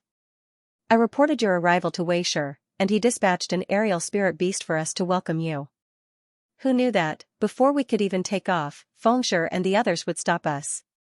You should know that he's a 5-star master teacher, so there was nothing I could do. Zhuangqin explained the situation with an awful complexion. He should have gone to welcome them, but the aerial spirit beast was snatched away, so he could only wait anxiously here. It was fortunate that they were fine. I heard from Fengyu that 3 slots have been taken. Is that true? Knowing that it wasn't Zhuangqin's fault, and the group didn't suffer any losses, Xianxia decided not to harp on this matter. Yes. Zhuangqin nodded. The 4 great vassal states have 3 slots each, making a total of 12. The Huanyu royal family also has 3 slots, so there's a total of 15 slots. Xianxia and the others nodded in agreement. The cleansing lake only opened once every decade, and there were only 15 slots. They were well aware of this, so it wasn't a secret at all. These 15 slots are a rule set by the founder of the Hongyuan Empire, Emperor Huanyu. Everyone knows about it, and it has never been changed. However, it's different this time. Zhuangqin hesitated for a moment before continuing. Princess Feier of the Hongyuan Empire learned of the opening of the cleansing lake, so she made a special trip here to claim 4 slots. The royal family gave up 1 slot, and the remaining 3 slots will be provided by the 4 great vassal states. Princess Feier? Xianxia was taken aback. The Hongyuan Empire was a Tier 1 empire, and it had all kinds of resources. Why would a Tier 2 empire come here to claim slots, not to mention, for slots at once? Besides, who was this Princess Feier? He had never heard of her before. Princess Feier is a student of the Hongyuan Master Teacher Academy. I heard that, she's Crown Prince Qian Sr. Xianxia said awkwardly. Even though his words weren't very clear, the crowd still understood the situation after listening for a moment. Crown Prince Qian was a talented master teacher as well. 3 years ago, he was recommended to the Hongyuan Master Teacher Academy by the head of the Miryu Empire, Mingshi Tang. On the other hand, Princess Feier was also a student of the Hongyuan Master Teacher Academy, and it was rumored that she was quite famous as well. On top of that, she was Crown Prince Qian Sr. Most likely, the latter admired her, or perhaps he had some other motive, so he intentionally revealed the secrets of the cleansing lake to curry favor with her. As such a scene occurred. Considering how famous she was in the Hongyuan Master Teacher Academy, it was likely that she was at least a half 5-star master teacher. On top of that, as the princess of a Tier 1 empire, she was indeed worthy of befriending the crown prince. It was no wonder Fengshe said that the crown prince had asked for 3 slots. If that was the case, it was as good as him giving away the slots. It isn't a big deal for a Tier 2 empire to offer up their slots to a Tier 1 empire. However, has His Majesty said how the slots will be distributed? Fengshe asked. As a lower-tier empire, it was understandable for a higher-tier empire to offer up their slots in order to befriend a higher-tier master teacher. Just that, for the 4 vassal states to offer up 3 slots, there had to be a rule in place. Otherwise, no one would be willing to accept it. His Majesty has instructed us to settle this matter ourselves.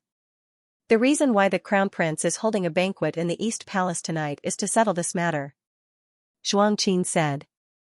He had reported the news of Fengshe and the others arriving today, and Crown Prince Qian had decided to hold a banquet tonight to settle this matter. This was also the reason why Fengshe had stopped them. If they were to be trapped in the air for an entire day, it would be impossible for them to attend the banquet. Without a doubt, the 3 slots would go to their Hongfeng Empire. After all, there were only 3 slots. No one would be willing to lose even 1 slot. Since there were people who didn't come, why not? Besides, who asked them to be late? This probably isn't Fengshe's idea alone. Qianfeng, Zhuyue, Mingshi Tang, and the other old fellows are in on it as well. Upon understanding what was going on, Fengshe harumphed coldly. Obstructing them was beneficial to the other 2 powers as well. Thus, it couldn't have been Hongyuan Empire's idea. Instead, it must have been a discussion among those old fellows, and Fengshe was just the one who stepped in. It was fortunate that Xianxia had foiled the other party's plan. Otherwise, they would have surely been the ones to pay for the 3 slots. If that was the case, they would have come here for nothing. Since it's a banquet, it's still early. Let's return to our lodgings first. I will pay a visit to those old fellows along the way. Fengshe flung his sleeves. As a 5-star master teacher, he had his own pride and dignity. How could he possibly swallow this humiliation? Naturally, he had to get back at them. I have already prepared your lodgings. It's not too far away. I'll bring you all there. Knowing that this was a conflict between 5-star master teachers, Xianxia could only change the topic and lead the way. However, barely after taking a few steps, he suddenly thought of something and turned to look at Fengshe doubtfully. Fengshe, judging from Fengshe's expression, he must have made preparations to deal with you. How did you all escape from him?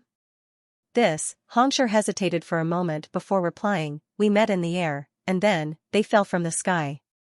Fell from the sky? Xianxia stood rooted to the ground, dumbstruck.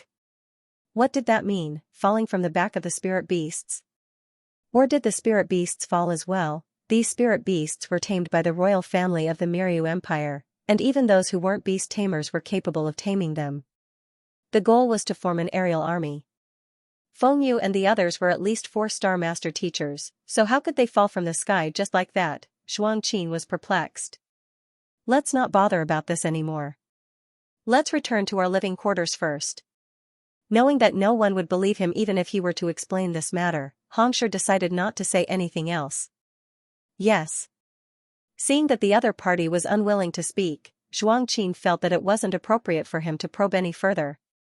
Thus, he quickly led the group back to their living quarters. The living quarters weren't too far away, and it was a spacious residence.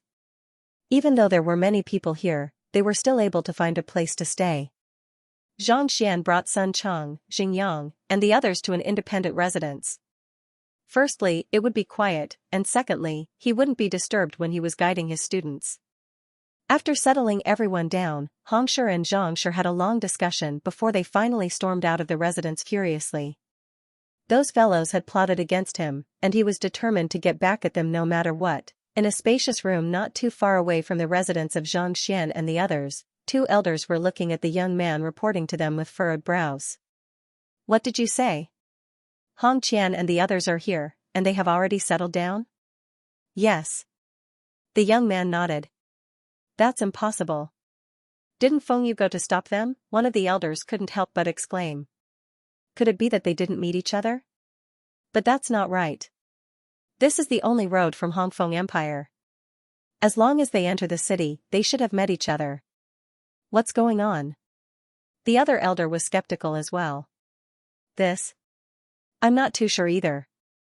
I've already sent someone to investigate the matter, and we should be receiving news soon," the young man said. While Feng Shi and the two elders were discussing the matter, he had been by their side. Under normal circumstances, he should have been able to stop Han Qian and the others from entering the capital within a day. Yet, before he could receive any news from them, the other party had already arrived. Even he found this inconceivable. "Yes. Hurry up and find out what is wrong with this Feng Yu." The first old man waved his hand, and the young man backed out of the room. Not too long later, the young man rushed back in. It seemed like the news he had just received was too shocking for him to digest. "Have you found anything? What happened?" the first old man asked. Feng Shi did meet with Hongshi and the others outside the city, but for some reason, the spirit beast that Feng Shi and the others were riding suddenly lost control of itself and fell from the sky. The young man told him the news he had just heard. After saying that, he didn't believe it himself. Fall? A spirit beast out of control? How is that possible? The two old men stared at each other. What kind of joke was this? This was a spirit beast that had been carefully selected by the Miryu Empire and had been trained for an unknown period of time. Even if there was an accident, it would be able to safely send a person to the ground. Falling directly from the sky, you're not joking, right? The news has just arrived, and it's definitely true. Speaking of which, it's quite a coincidence. Someone happened to be passing by and recorded the scene with a record crystal. The young man flicked his wrist and took out a record crystal. Our men came across it and bought it. Seeing that Hongshi and the others had appeared, he had sent his men to gather information, and they happened to meet with a merchant group from Hongfeng Empire. Thus, he asked them about it and obtained this record crystal. It had to be said that he was extremely lucky. "Open it and take a look," the first old man said anxiously.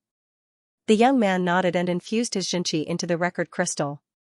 Wang, with a buzz, dozens of aerial spirit beasts appeared. Judging from the location of the recording, it was impossible to hear anything from the distance.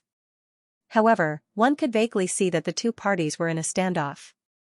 "It's Feng Shi and Hongshi."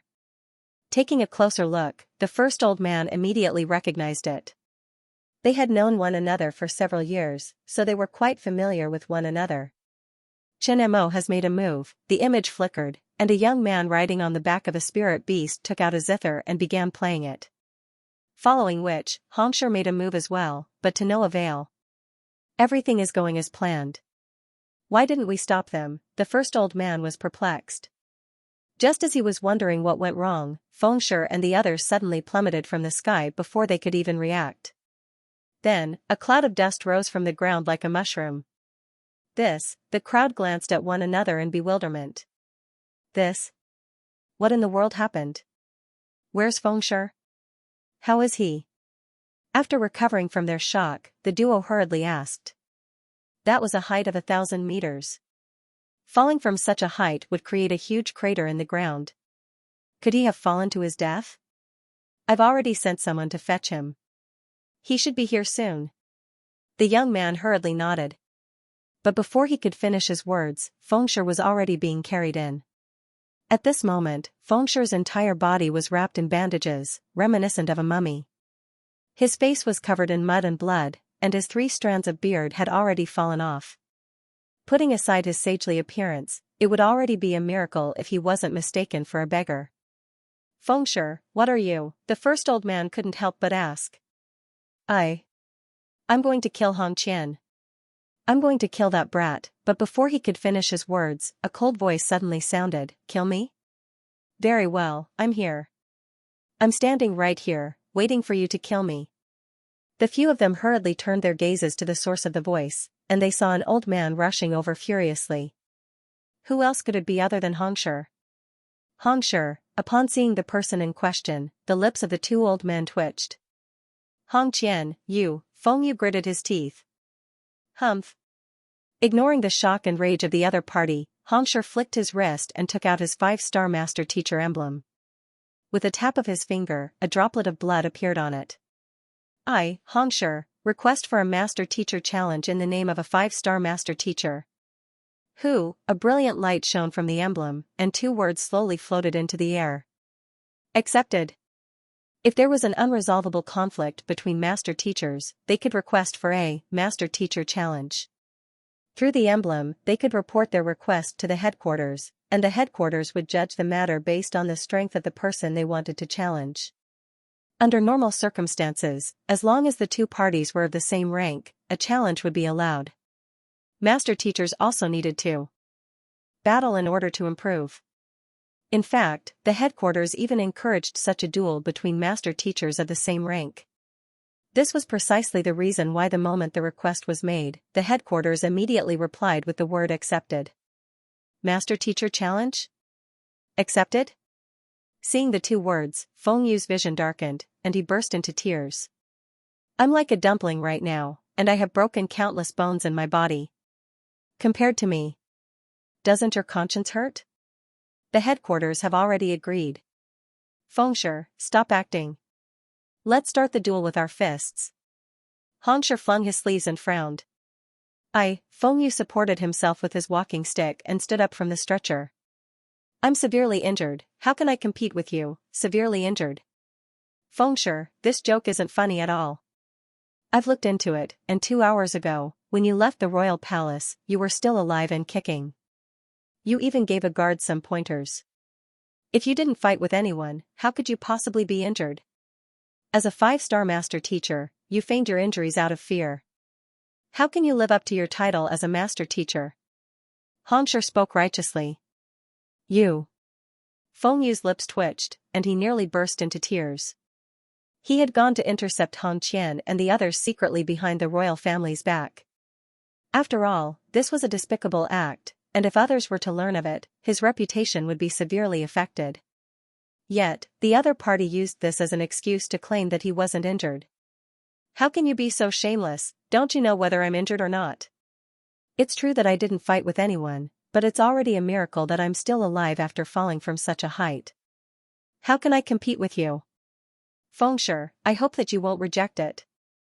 Hongshi harumphed. As long as you don't accept it, I'll send a message back to the headquarters saying that you're unworthy of your title as a 5-star master teacher. Fine, I'll accept it. I'll accept it. Fengyu gritted his teeth, and tears streamed down his face. If he had known that he would stand out like this, he wouldn't have rejected the challenge of a master teacher without any special reason. If he were to say that he was injured, the headquarters would surely investigate the matter. At that time, the matter of him obstructing the other party would be exposed, and he might even be punished severely. In other words, the other party was certain that he wouldn't dare to reject the challenge. What the heck was this? Since that's the case, let's begin. With a furious bellow, Hongshi's figure blurred, and he sent a kick toward Fengyu. So, before Fengyu could react, he was already sent flying into the air. Pada, after flying for several dozen meters, he crashed into the ground and spurted large mouthfuls of blood. His breathing, which had recovered slightly after consuming a recovery pill, dissipated once more. His face was ghastly pale, and his eyes were darkening. Struggling to his feet, Fengyu was just about to continue speaking when he saw a massive fist smashing toward him.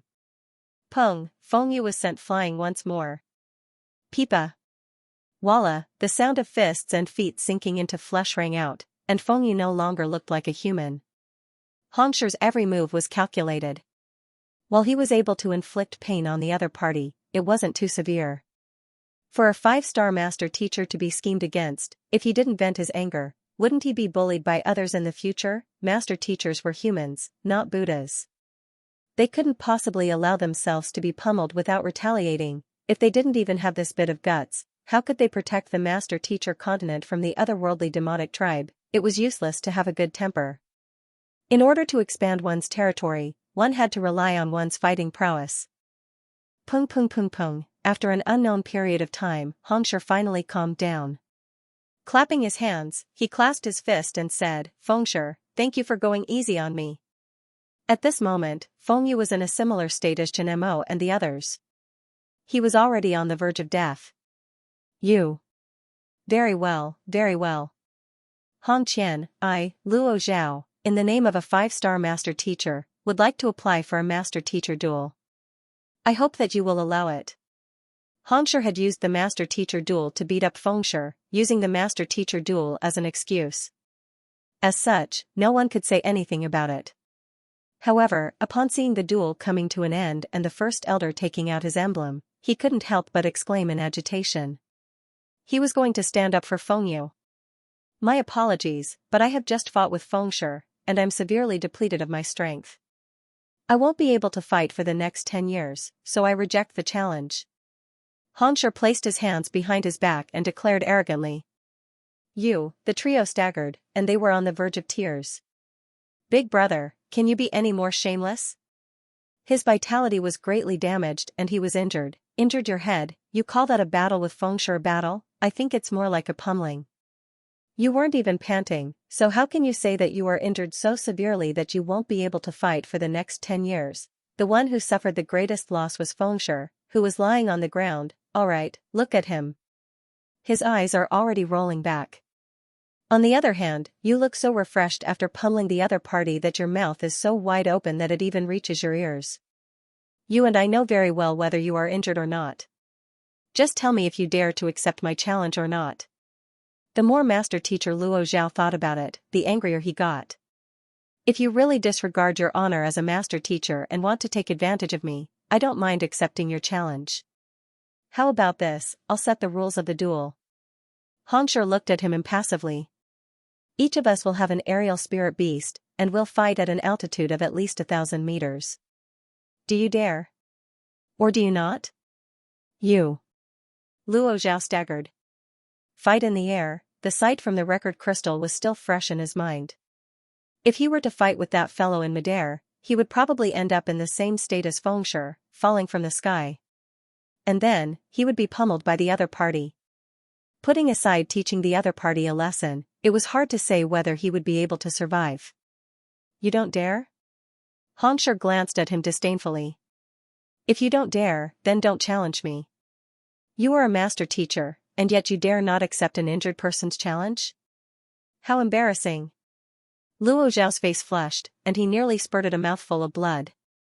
He used to think that Hongshi was a normal person, but why was he so shameless now?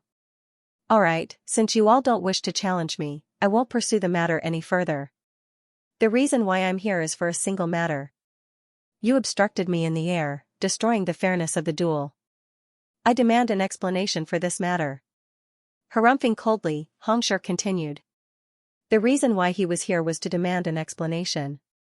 Now that he was done pummeling Fengyu, his anger had already subsided. Let's see if he can get some justice back.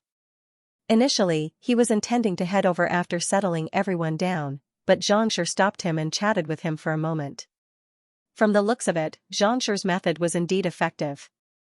Otherwise, given his previous thoughts, not only would the other party not remember his lesson, he wouldn't be able to appease his anger either. In fact, if the other party were to join forces with him, he would still be at a disadvantage. Yet, the very first thing he did was to use the righteousness of a master-teacher duel to suppress the other party. After which, he chose to ride on an aerial spirit beast to fight with the other party. This way, the other party would not dare to accept the challenge. and even if they wanted to retaliate, they would be at a disadvantage. Explanation? Do you still want to explain? Luo Zhao and the other master teacher stared at one another. They nearly died from anger. As soon as you arrived, you pummeled Fengshe to the point where he was on the verge of death, and you still dare to ask us for an explanation? It's very simple.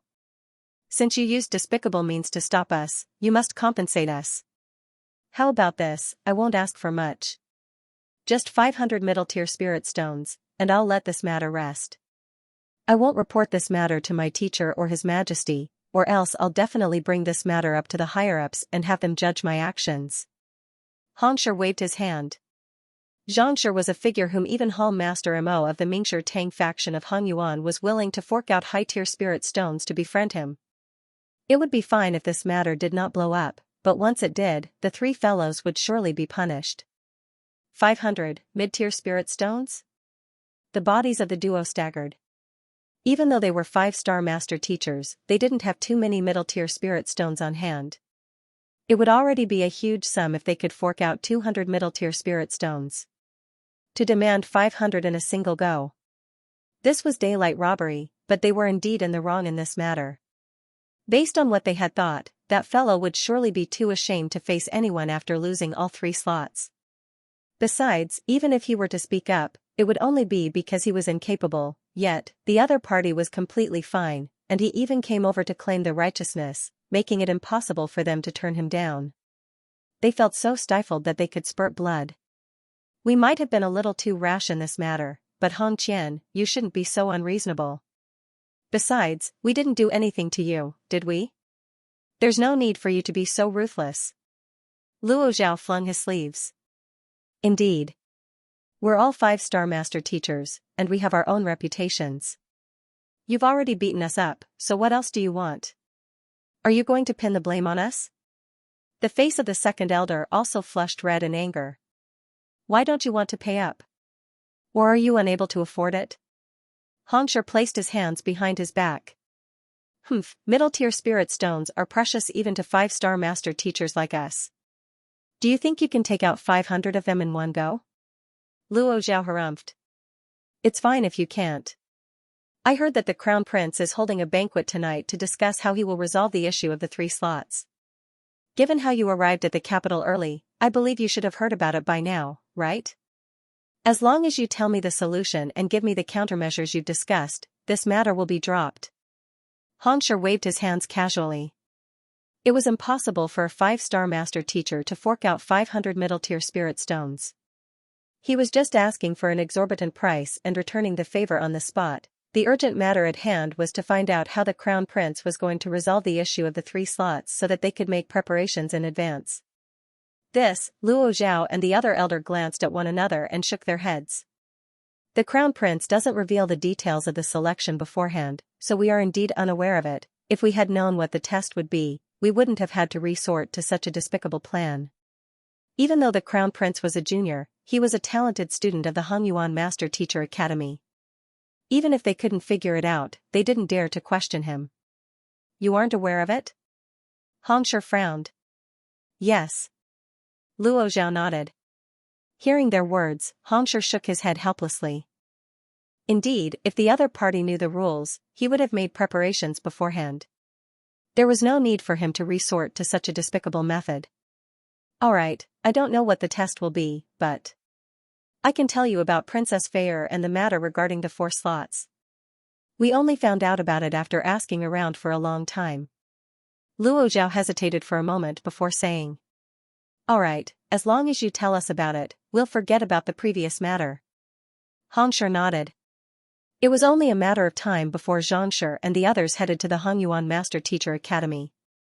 Since Princess Feier was a student of the academy, it would be better for him to get to know her in advance. Princess Feier is the 6th princess of the Hongyuan Empire. Despite her young age, she has already passed the 5-star Master Teacher examination. Luo Zhao said. 24 years old. 5-star Master Teacher? Hongshi narrowed his eyes. As a 5-star Master Teacher, he knew how difficult it was to become a 5-star Master Teacher. On top of that, one had to be proficient in at least 5 occupations and reach 5-star in all of them.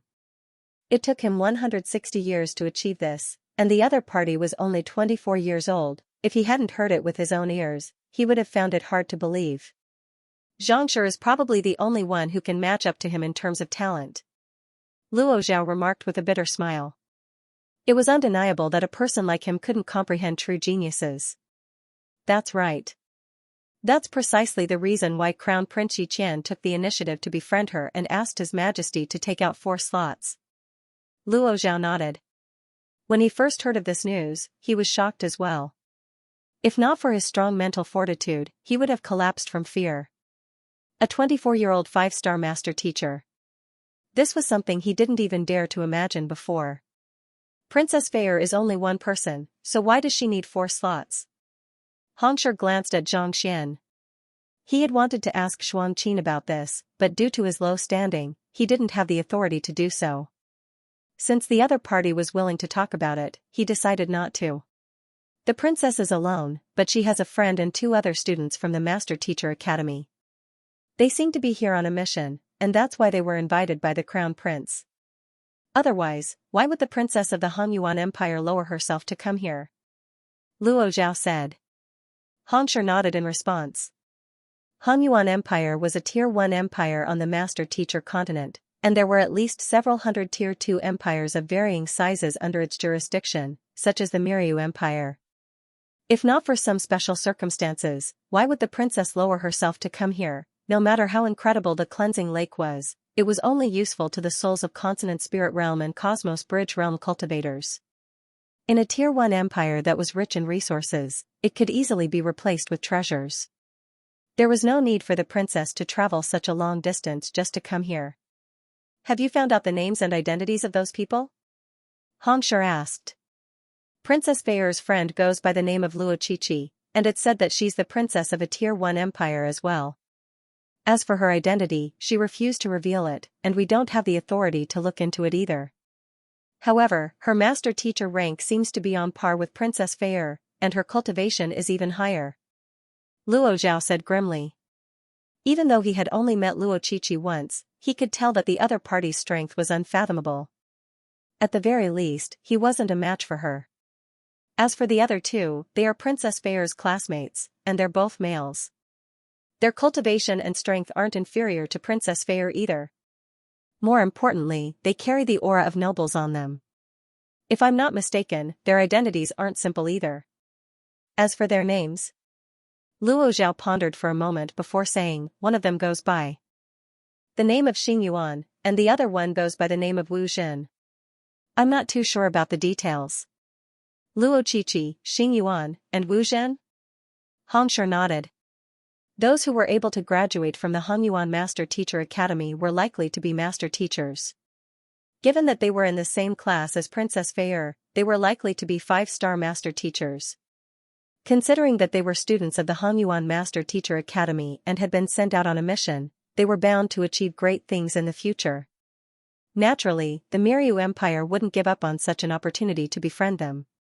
It was no wonder Crown Prince Yiqian was so enthusiastic about them. Oh, right. Princess Feier's temper isn't too good, and that Luo Qiqi is extremely cold as well. If you meet them, it's best not to offend them. Otherwise, the Miryu Empire won't be able to withstand their wrath. Luo Zhao hurriedly instructed. Offend them? Don't worry, even if we don't meet them, we won't offend them. Hongshi chuckled earnestly. We are all honest people. Stretching his back lazily, Zhang Xian walked out of his room. After cultivating for such a long time, he was truly exhausted. Teacher. As soon as he arrived at the residence, Yuan Tao immediately rushed up to him with a bitter expression. Teacher, I feel that my cultivation has been much slower than before. For some reason, I find it hard to focus my energy. With Zhao Ye and Lu Chang's departure, the remaining 4 students felt pressured. He had been trying his best to catch up with them, but for some reason, for the past half a month, his cultivation seemed to have been shackled. No matter how hard he tried, he was unable to advance his cultivation. Fearing that their teacher would reprimand them, they didn't dare to ask about it. But today, they couldn't hold it in any longer. Just a moment ago, Wang Ying achieved another breakthrough. If they didn't hurry up, they might really be unable to catch up. There's no need to rush. I understand your situation. It's not that you aren't focused or talented, but as long as you don't awaken the Emperor's bloodline, it will form a shackle in your body, preventing you from advancing further. Xianxia nodded. He had seen Yuan Tao's situation a few days ago when he was on the back of the spirit beast. It wasn't that Yuan Tao wasn't working hard, but that his bloodline was the problem.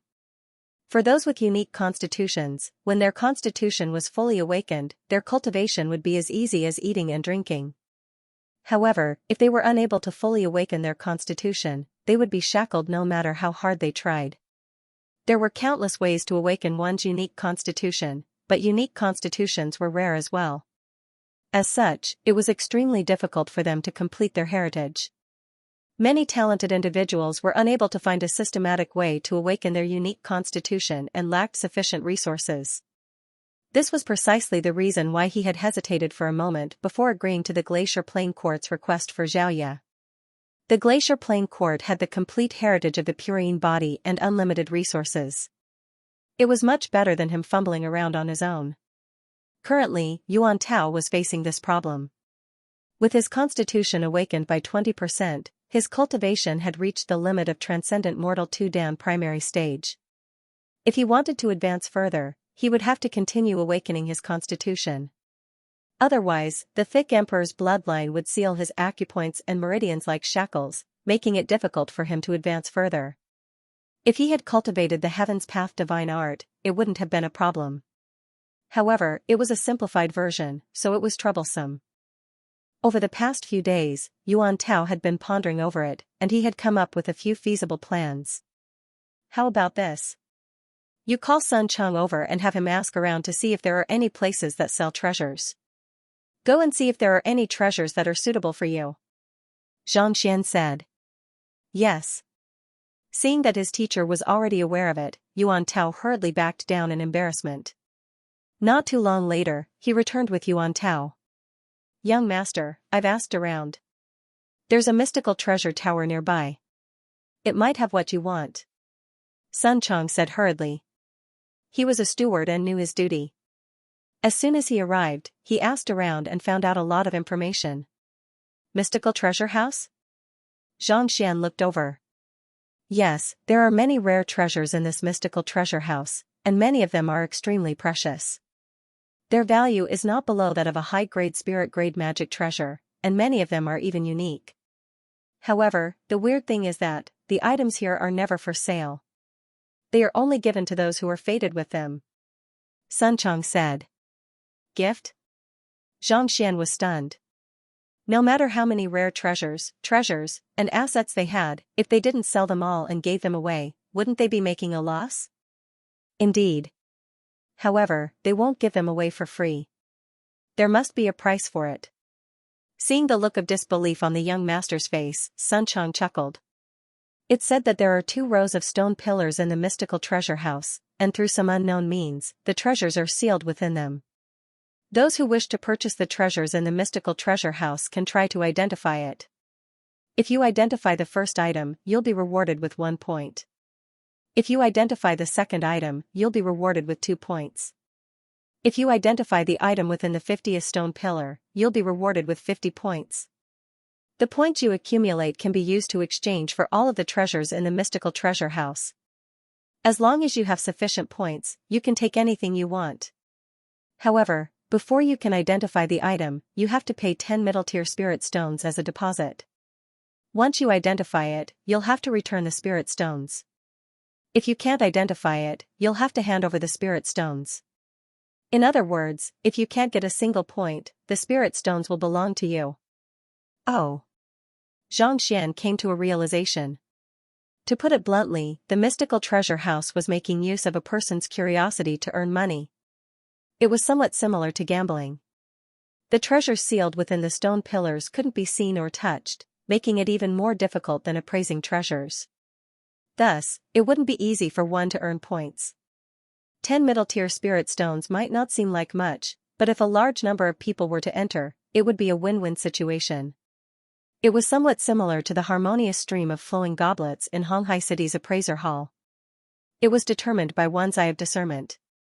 It might be difficult for others to identify it, but to Xianxia, it seemed to be a gift. With just a touch of his finger, the Library of Heaven's Path would compile a book on it. Even the 8 generations of ancestors of the mystical treasure house would be recorded clearly. Let's go and take a look. If there's anything that Yuan Tao can use, why don't you bring a few over? Otherwise, we'll just forget about it. Xianxia smiled. It just so happened that the awakening of Yuan Tao's unique constitution required a unique treasure. If the mystical treasure house had such a treasure, he might as well try to identify the stone pillars and bring some over. Of course, if they didn't, he would just forget about it. Xianxia wasn't a person who wouldn't move his feet upon seeing a treasure. A master teacher had to have the magnanimity of a master teacher. He couldn't possibly insist on taking the other party's treasure. Besides, Huanyu Empire was an unfamiliar place, so it was best for him to keep a low profile. Yes. Sun Chang nodded and led the way. Since they were looking for a treasure that was compatible with Yuan Tao's unique constitution, they decided to bring him along as well. The mystical treasure house wasn't too far away from the royal palace. In less than 20 minutes, they saw a majestic tower standing before them. The 3 words mystical treasure house were written elegantly on it, and it seemed as though it would soar into the sky at any moment.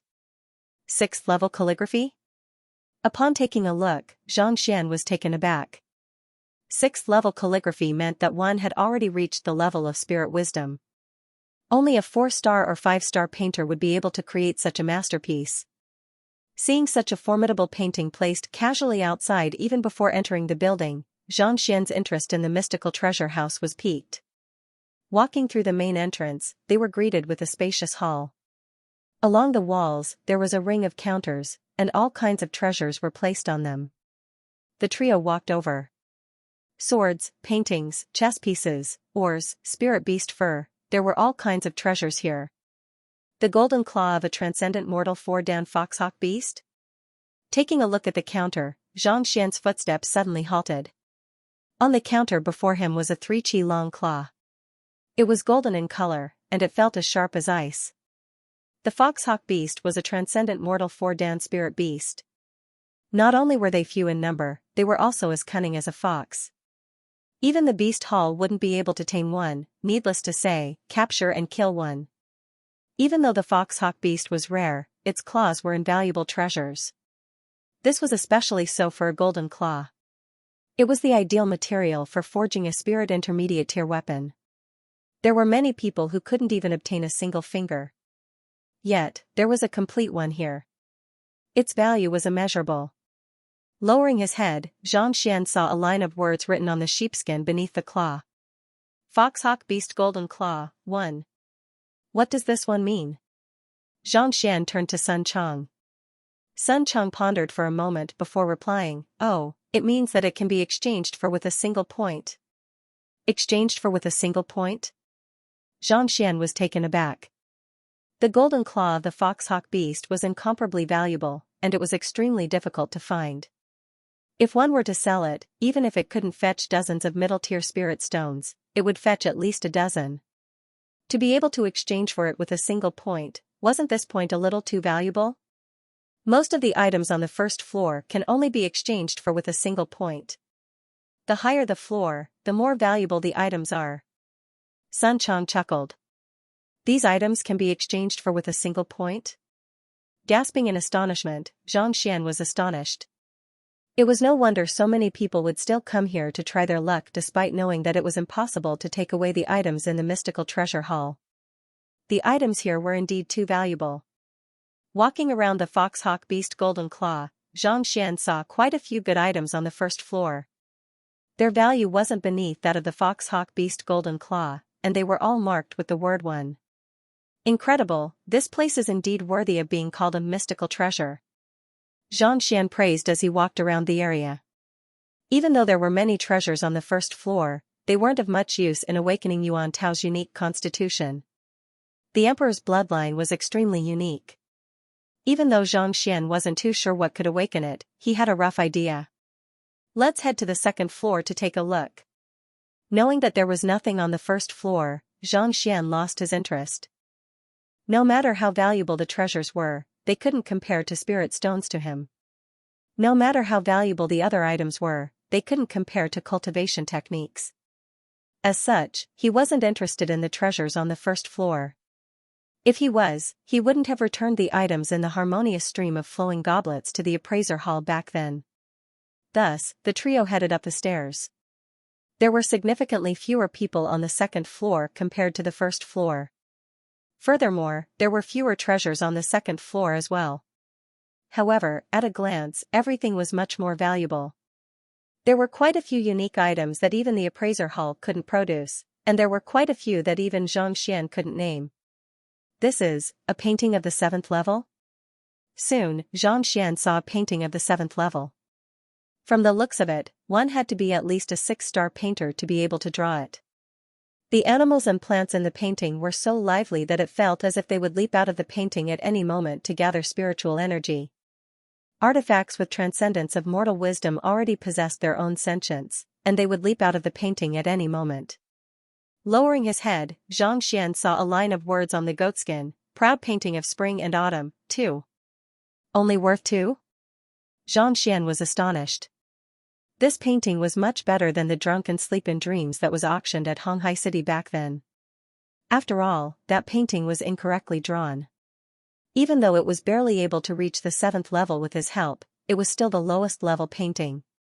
In the end, it was only sold for 40,000 low-tier spirit stones, which was equivalent to 4 middle-tier spirit stones. On the other hand, this painting was clearly a work left behind by a 6-star painter. If one were to put it up for auction, it would definitely fetch at least 50 middle-tier spirit stones. Yet, it was actually worth 2. This mystical treasure hall was indeed a fearsome organization. The number of treasures they had far exceeded his expectations. How can there be anything good in such a small place? If there's anything that you like, I'll find it for you when we return. Just as Xianxia was about to continue looking at the painting, a calm voice sounded. Following which, 2 figures walked over. It was a man and a woman, and they looked valiant and spirited. The lady walking at the front was dressed in a light yellow tight-fitting outfit that accentuated her perfect figure. Her skin was fair, her long black hair draped over her shoulders, and her waist was slender. In terms of appearance, she was in no way inferior to Mou and Zhao Feiwu. The man beside her seemed to be around 32 or 33 years old. He had a muscular body and a resolute expression on his face. With a single look, it was clear that he was a person of high standing. Xianxia wasn't too bothered by the other party's looks. In terms of beauty, there was no one who could match up to Xiaoya after she awakened her unique constitution. In fact, Mou and Zhao Feiwu didn't pale in comparison either. Even he didn't pay much attention to the 3 of them, let alone a woman whom he didn't know.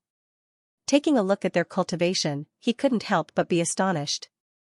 The 2 of them weren't too old, but they possessed incredible strength, as deep as the ocean. Even on par with Hongshi, they could only be stronger than him. Transcendent mortal 6-dan experts?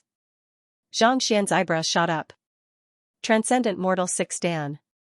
Even the strongest expert of the 28 powers wasn't a transcendent mortal 6-dan expert. To think that he would meet 2 such young experts while he was out shopping. As expected of Huanyu Empire, there were indeed many hidden experts. As expected of a vassal state, it was still incomparable to the capital. There's no need for that. If you feel bored, you can return. The beautiful lady replied nonchalantly, ignoring the other party's goodwill. It seemed like the relationship between the 2 wasn't too harmonious. Hee, how could I be bored? If you want to look, I'll accompany you. The man smiled awkwardly. The duo continued browsing through the shelves, and Xianxia couldn't be bothered with them anymore. Instead, he began browsing through the artifacts one by one. In order to awaken the Emperor's bloodline, one needed the blood essence or inner core of a spirit beast of the same attribute, as well as unique medicinal herbs and ores. However, these items were extremely rare, and it wasn't easy to find them. Violet Dawn Pearl? Wearing it, it can wash away the dust on one's body, rendering one untainted. Xianxia's eyes fell on a round pearl. He had seen the records of this artifact before. It was a unique artifact, and it wasn't offensive or defensive in nature. Rather, it was an artifact that cultivators liked to wear. Once worn, one's clothes and body would be untainted by even the slightest speck of dust. Even without washing, one would still look radiant. This thing is actually a 2 as well. Xianxia shook his head. The transformation of a realm 7 was only worth 2, but this thing actually had the same price. It seemed like the mystical treasure haul didn't determine the number of items based on their value but their rarity. Although the purple dawn pearl was not very useful to cultivators, it was an extremely rare treasure that women loved. The continent was vast, and one could fly for several days at a time. Anyone would feel extremely uncomfortable if they were unable to wash themselves, but with this, they could keep themselves clean at all times. Not to mention a month or 2, even if they didn't wash themselves for a year, it wouldn't be a big deal. Because it was rare, it was precious. However, it could also be seen that the value of a painting was not as high as that of a real weapon or artifact. However, this was only a level 7 work. If it reached level 8 or higher, it could create a mirage, turning illusions into reality, and its value would be completely different. Some powerful paintings could even transform into a city, trapping cultivators inside and making it impossible for them to escape. Those who could be conferred the title of a unique occupation by Mingshi Tang were all extremely powerful when they reached the end, possessing strength that ordinary cultivators would find hard to deal with. Take the celestial chess that Xianxia had comprehended a while ago for example. It was said that when one reached the highest level, one would be able to use the world as the chessboard and the stars as the chess pieces to move the universe and reverse yin and yang. However, it was a pity that the painting that Hongshi had obtained was only an incomplete one. Even if the puppet had imparted its heritage to him, it wouldn't have been able to achieve such effects. Xianxia continued browsing through the second floor, but he was still unable to find any suitable treasures. Thus, Xianxia brought the 2 of them to the third floor. The items on the third floor were even more valuable. Taking a look, the labels on the treasures on the third floor were no longer as neat as before. Some were labeled 3, some were labeled 4, and some were labeled 5. Walking along the shelves, Xianxia saw a painting of the 6th level, and it was actually labeled 4. It was at least twice as expensive as the painting of the 7th level. After a moment of bewilderment, Xianxia soon came to a realization. Even though this painting was of a lower tier than the previous one, it was a treasure left behind by a famous painter of Huanyu Empire. It was said that he had left this painting with the blood of his heart in a battle before his death, and had harnessed the greatest obsession and resentment of the 5-star painter. As such, it was only natural that its price would be so high. Is this a spirit intermediate tier pinnacle sword? Soon, Xianxia saw a weapon. Xianxia possessed superior swordsmanship, but he had never been able to find a suitable weapon. If he could obtain one, his fighting prowess would surely soar. This sword was of a higher tier than the one he had seen in Honghai City, and it was sharper as well. A cold gleam emanated from it, causing one to feel a chill running down one's spine. Glacier Rain Sword, 6. 4 words were written on it. 6? Xianxia was astonished. He had seen spirit intermediate tier weapons on the first floor, but they were all labeled as 1. Yet, this sword was labeled as 6. This was way too exaggerated. Gongzi, this sword was forged by blacksmith master Hu Qingzi personally. It is an upgradable artifact, and it can be tempered further. It is incomparably valuable, and the ordinary weapons on the first floor can't compare up to it. Noticing Xianxia's doubtful expression, an attendant at the counter explained. Upgradable artifact? Xianxia was taken aback for a moment before nodding. Even though he had never studied smithing before, he had collected quite a few of such books, so he knew of the various grades of the artifact. Most weapons would become a finished product after they were forged, and once they were tempered, it would be easy for them to lose their sharpness and become useless. However, upgradable artifact was different. In the future, with better ores in hand, one could infuse the quenching process into it to raise the quality of the weapon. In other words, even though this artifact was only at spirit intermediate tier at the moment, it was impossible to predict how far it would reach in the future. Thus, it was indeed worth the price of 6. The inner core of a great river snake? Xianxia was a little tempted by the sword, but he wasn't in a hurry. Thus, he continued browsing through it, and barely after taking 2 steps, his eyes suddenly lit up. On the counter not too far away, there was a round spirit beast inner core. It was crimson in color, and it emanated a scorching aura. The inner core of a transcendent mortal 7-dan spirit beast, the Great River Snake. The Great River Snake was a spirit beast that lived in the mountains and lakes. Its body was covered in scales, granting it an invincible defense. Even though its body was as cold as metal, its inner core was crimson like charcoal, leaving one with a burning sensation. The Great River Snake possesses the dragon bloodline, so it should be able to awaken the Emperor bloodline. Xianxia replied with a smile. Even though the Great River Snake was a type of snake, it possessed the bloodline of the serpent dragon. On top of that, it possessed an invincible defense, making it a great supplement to Yuan Tao's Emperor bloodline. Lowering his head to take a look, he saw a line of words written on the goatskin, Great River Snake Inner Core, 10, 10. However, it's still worth this price. The inner core of a transcendent mortal 7-dan spirit beast was something that only transcendent mortal 8-dan experts were capable of hunting. Since it was priced at 10, it was indeed worth the price. I'll be taking this. Xianxia made up his mind. However, the heat energy within the Great River Snake is too strong. I'll need some medicinal herbs to neutralize it. Let's see if there are any suitable medicinal herbs around. Having found something suitable for Yuan Tao, Xianxia nodded his head in satisfaction. Turning his gaze downward, he tried to find a suitable medicinal herb to neutralize the medicinal properties of the Great River Snake when he suddenly heard a faint voice. I'll be taking this sorrow-severing grass. How can I buy it? It was the voice of a lady. Lifting his gaze, Xianxia realized that it was the handsome man and beautiful lady whom he met on the 2nd floor. Unknowingly, they had arrived at the same floor as well. Sorrow-severing grass? Xianxia's eyes lit up. The sorrow-severing grass was a cold attribute medicinal herb. It had a gentle nature, and it was extremely effective in neutralizing heat attribute medicinal herbs. On top of that, it was extremely nourishing and protective to one's internal organs and meridians.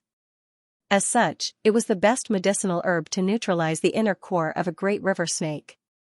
Reporting to this lady over here, the artifacts of our mystical treasure hall aren't for sale. If you wish to purchase them, you'll have to accumulate sufficient points first. Seeing that the duo was confused, the attendant in charge of the counter hurriedly explained. Points? What are points? The young man frowned. Oh, there are 2 rows of stone pillars on the 4th floor of our mystical treasure hall, and sealed within them are all kinds of treasures. If you can identify them within a certain period of time, you'll be awarded points. The more you identify, the more points you'll earn. The attendant explained the rules. It was basically the same as what Yuan Tao had said, but it was much more detailed. You want these things? Troublesome.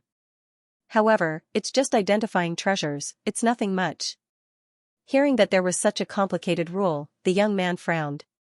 However, a confident expression soon surfaced on his face. Turning to the lady beside him, he said, 6th. Young mistress, please wait here for a moment. I'll exchange some points for you right now. I don't need your help. I can earn my own points. The lady known as 6th mistress didn't seem to mind the young man's fawning. Instead, she seemed a little displeased. Waving her hands, she turned to the attendant and said, Lead the way, I want to take a look. Yes. Seeing that someone wanted to challenge the stone pillars, the attendant hurriedly nodded his head and led the duo up the stairs. Let's head over as well. Xianxia beckoned. The reason he was here was to find the item that could awaken Yuan Tao's unique constitution. Since the mystical treasure hall had it, he might as well earn some points to exchange for it. Following behind the crowd, Xianxia walked up to the 4th floor and saw a vast hall. At the center of the hall were 2 rows of stone pillars. There were dozens of them, and their surfaces were smooth and glossy. It was hard to tell what kind of material they were made of. A few people stood at the very front of the stone pillars, shaking their heads in frustration. There's no need to be discouraged. It's fine even if you don't recognize it. In front of the room, an elder chuckled. It seemed like the few fellows who were shaking their heads had failed to challenge the stone pillars. Taking a closer look, Xianxia noticed that the few of them were dressed in robes that represented their standing. 2 of them were 4-star appraisers. Since even 4-star appraisers had failed, it seemed like the identification of treasures wasn't as easy as he thought it to be. Hall Master, these 2 wished to challenge the stone pillars as well. The attendant walked up to the elder and pointed to the young man and the lady. The elder was the head of the mystical treasure hall, Gan Yiping. All right. Gan Yiping nodded. Turning around, he smiled and said, please pay the deposit first. Deposit?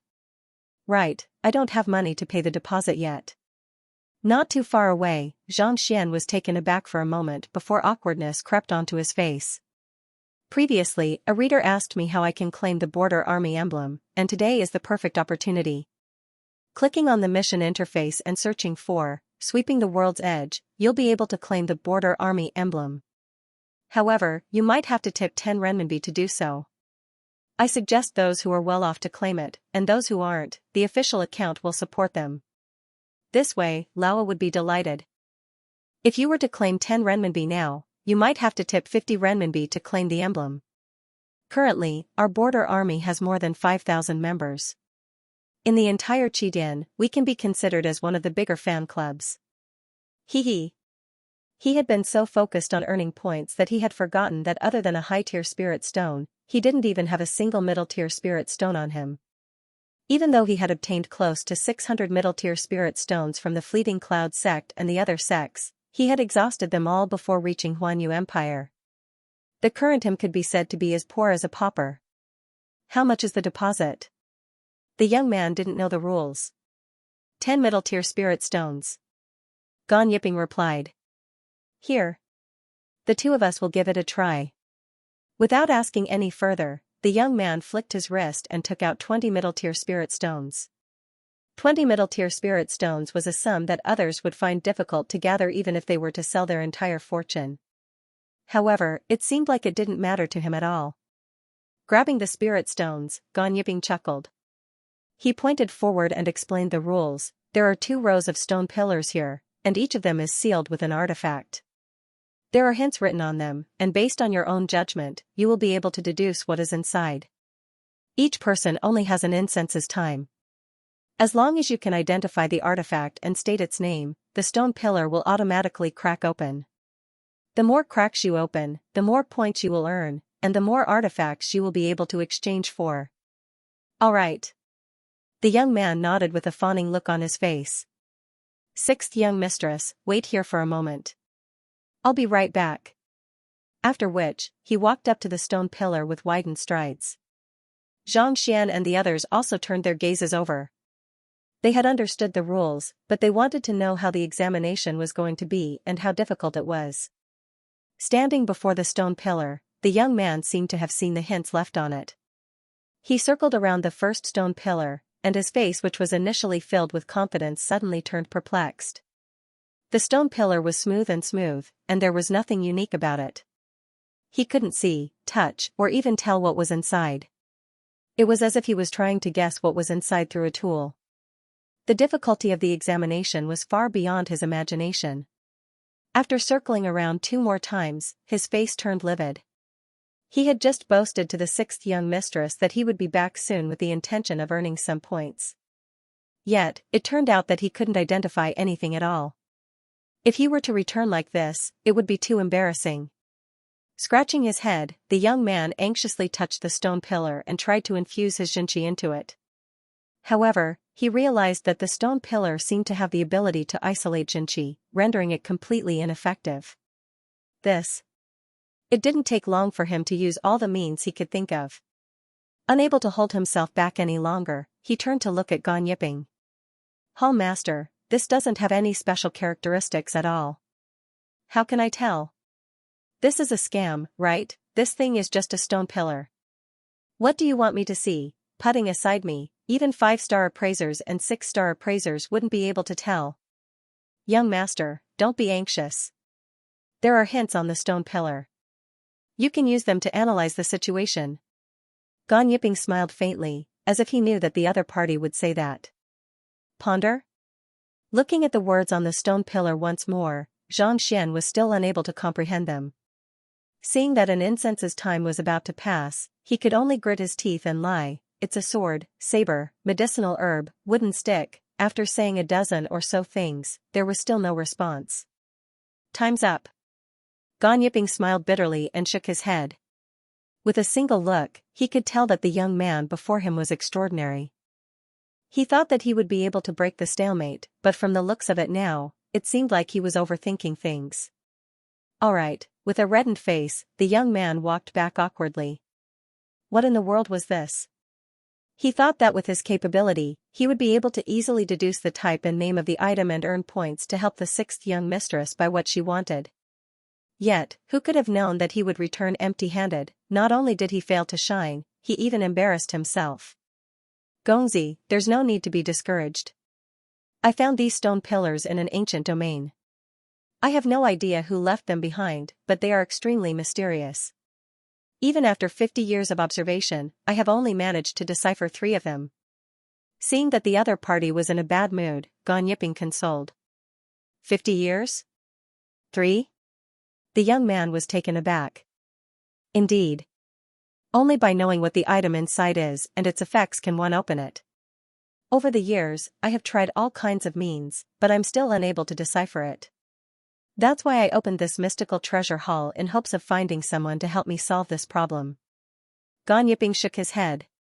Actually, there's no need to rush. An incense's time is just an observation period.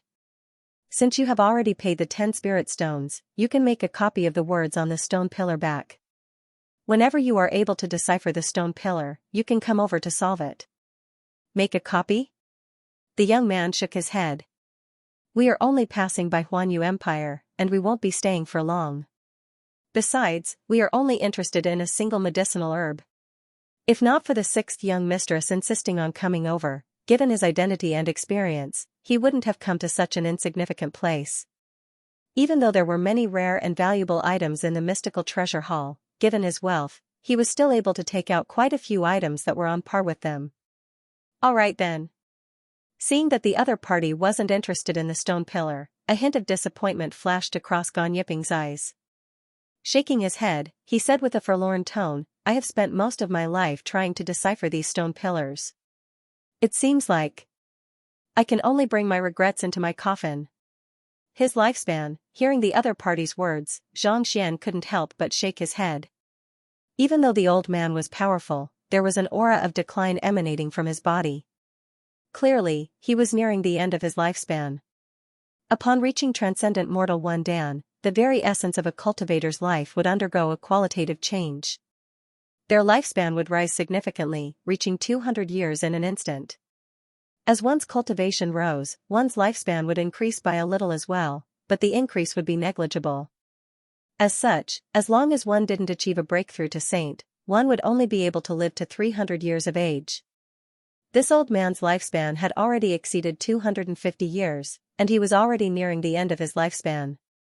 After unearthing so many strange stone pillars, he was unable to decipher their secrets.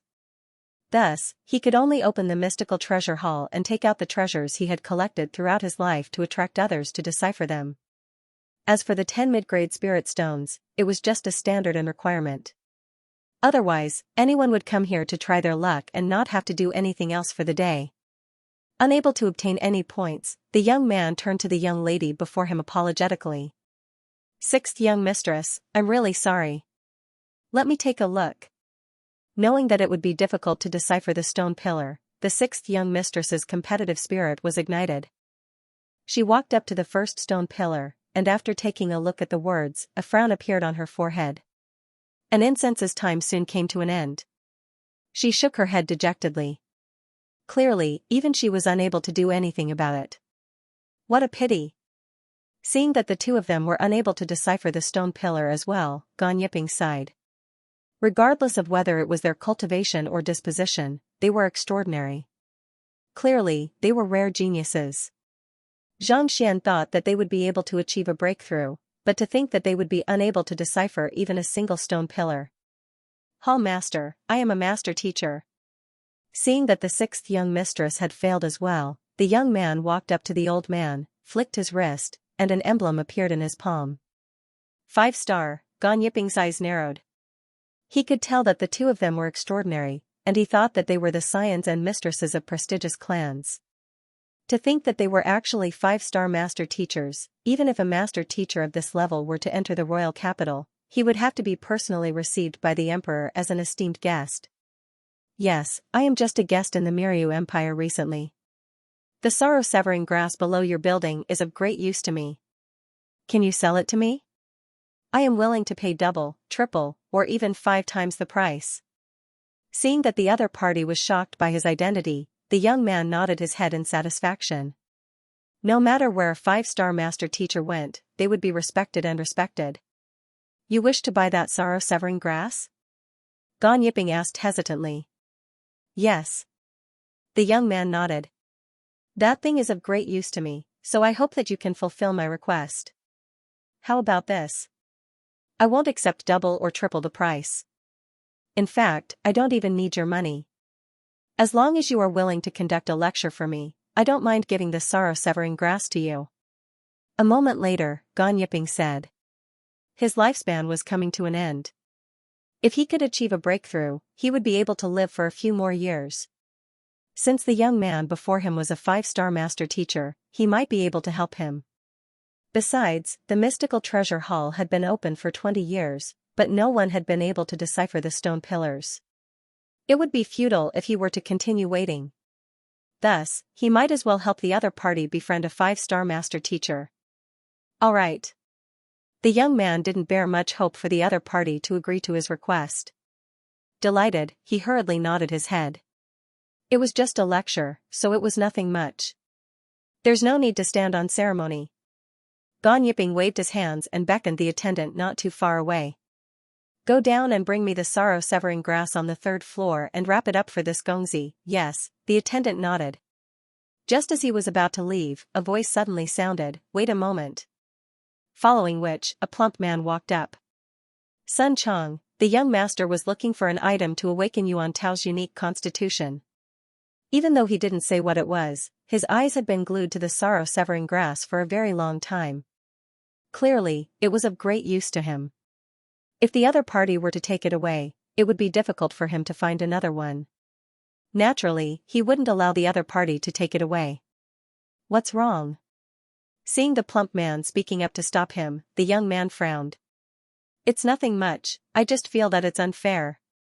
Sun Chong turned to the elder and said, as the head of the mystical treasure hall, since you have set the rule that one can only exchange one's points for artifacts, you shouldn't make an exception. Otherwise, how can you convince others? Since there were rules, they had to abide by them. If they changed their rules constantly, how could they convince others?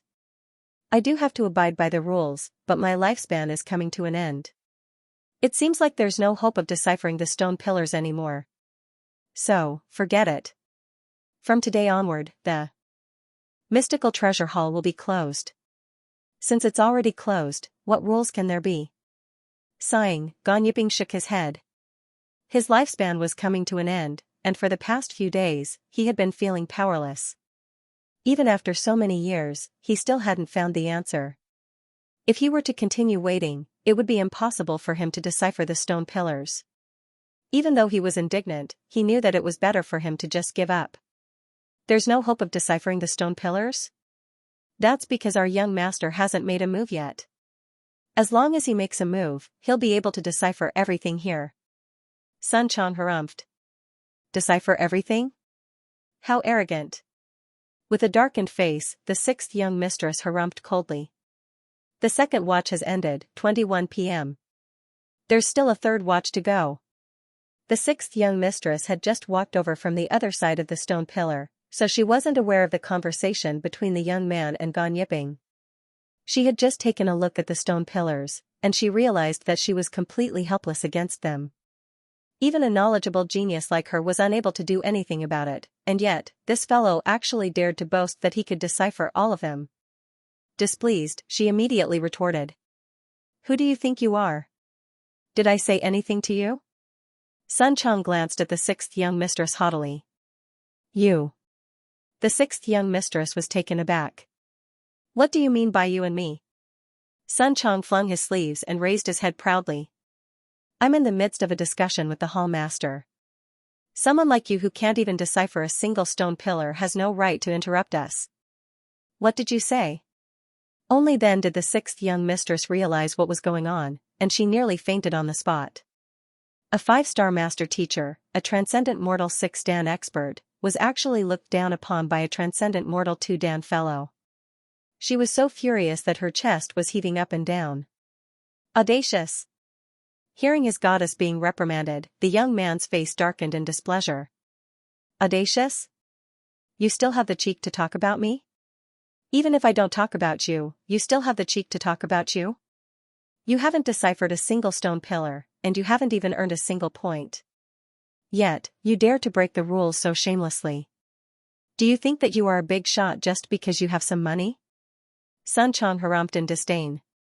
What kind of people were they? Just by looking at their attire, they were willing to spend money to buy a stone pillar, even going as far as to threaten the other party with their identities. How embarrassing, you are just a 5-star master teacher. Before our old master, even Pavilion Master Mo Gaoyuan of Hongyuan Empire, a 6-star pinnacle expert, had to behave obediently. You. Seeing the disdain in the other party's eyes, the young man and the 6th young mistress glanced at one another, and they nearly went insane. They were dragons among men, renowned figures no matter where they went. Yet, at this moment, they were actually being looked down upon by a mere butler. If not for their high standards of self-restraint, they would have already flown into a rage. Since you said that your young master can decipher the stone pillars, who is he? Where is he? Can you come over and give it a try? Flinging his sleeves, the young man harumphed. I would like to see if you can really decipher the stone pillars. He wasn't able to decipher a single stone pillar, and yet, this fellow was saying that his young master. This. Before he could finish his sentence, a voice full of helplessness sounded from the side. The young master he was talking about, seems to be me. Then, a young man walked over with an awkward expression. Hearing that the landlord agreed to sell the item, Xianxia also wanted to go over and say something. However, seeing that Sun Chang went over first, he had to give up. Initially, he thought that this fellow had been quite reliable recently, so it wouldn't hurt to go over and talk to him. However, who could have thought that just a few words would cause him to be pushed into a corner? What was this? How am I supposed to keep a low profile when you speak like that? You can decipher all the stone pillars? The 6th miss coldly snorted, arrogant. He had thought that the young master whom the other party was referring to was some kind of formidable figure, but to think that he was just a young man who wasn't even 20 yet.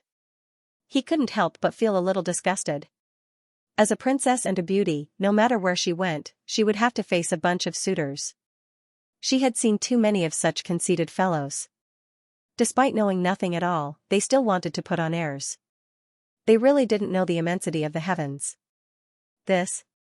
My subordinate is just spouting nonsense. Please don't take him seriously. Seeing that he had been insulted before he could even say a single word, Xianxia waved his hands in embarrassment. What nonsense are you spouting? Young master, it's just some stone pillars. Why don't you show them how you decipher them? Let's show these people who haven't seen the world what true strength is. Seeing that the young master was being humble, Sun Chang couldn't take it anymore and hurriedly interjected.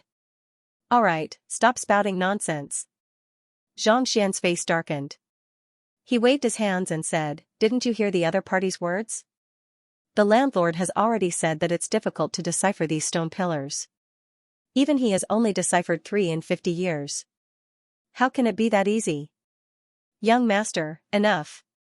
Interrupting the other party's words, Xianxia turned to the trio and said, I apologize for my incompetence in disciplining my subordinates. I've embarrassed myself in front of you. Humph.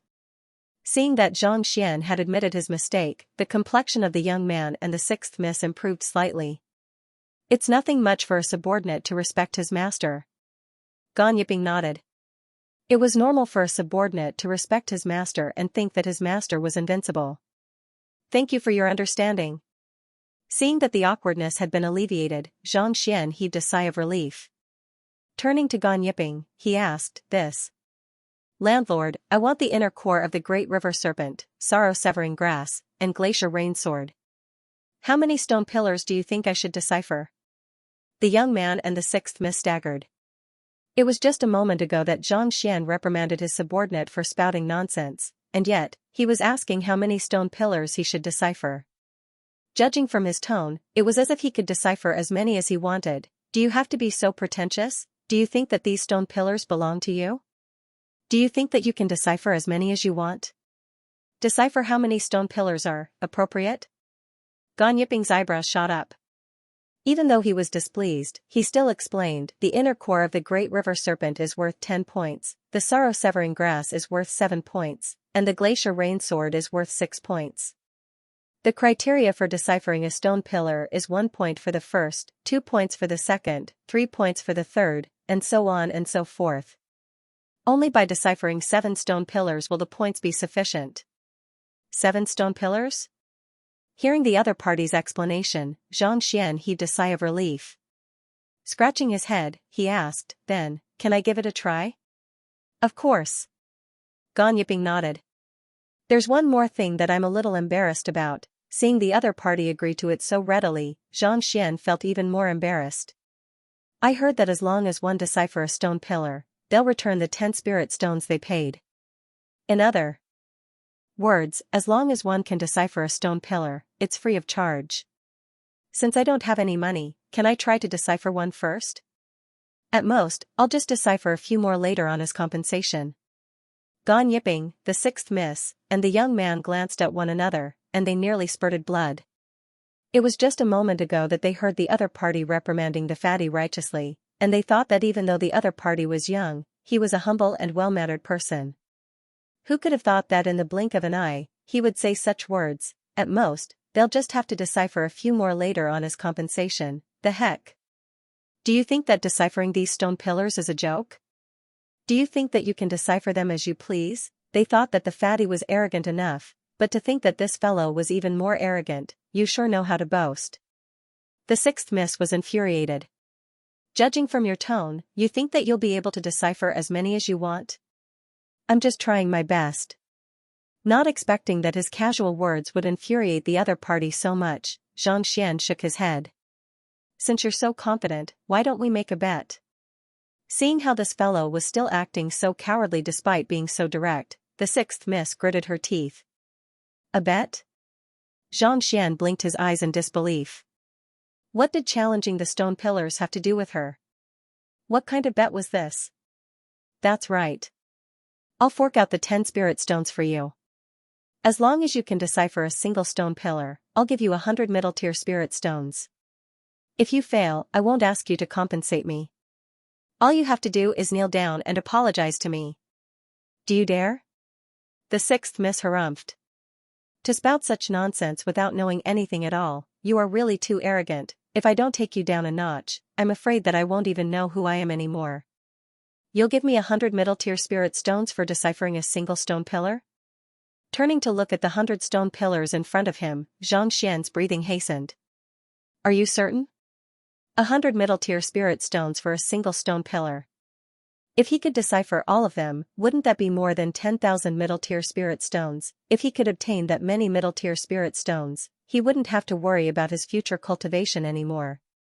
Of course. Why? You don't dare? If you don't dare, then cut the crap. The 6th miss waved her hand. After a moment of hesitation, Xianxia said, It's not that I don't dare, but I'm afraid that you'll go back on your word. He didn't believe that the other party would be able to fork out 10,000 middle-tier spirit stones. Thus, he decided to make things clear first. You, the 6th miss eyes reddened in anger. As a 5-star master teacher, how could she possibly go back on her word? Gritting her teeth, she said, Don't worry, you fair, am a woman of my word. Since I dared to make a bet with you, I won't go back on my word.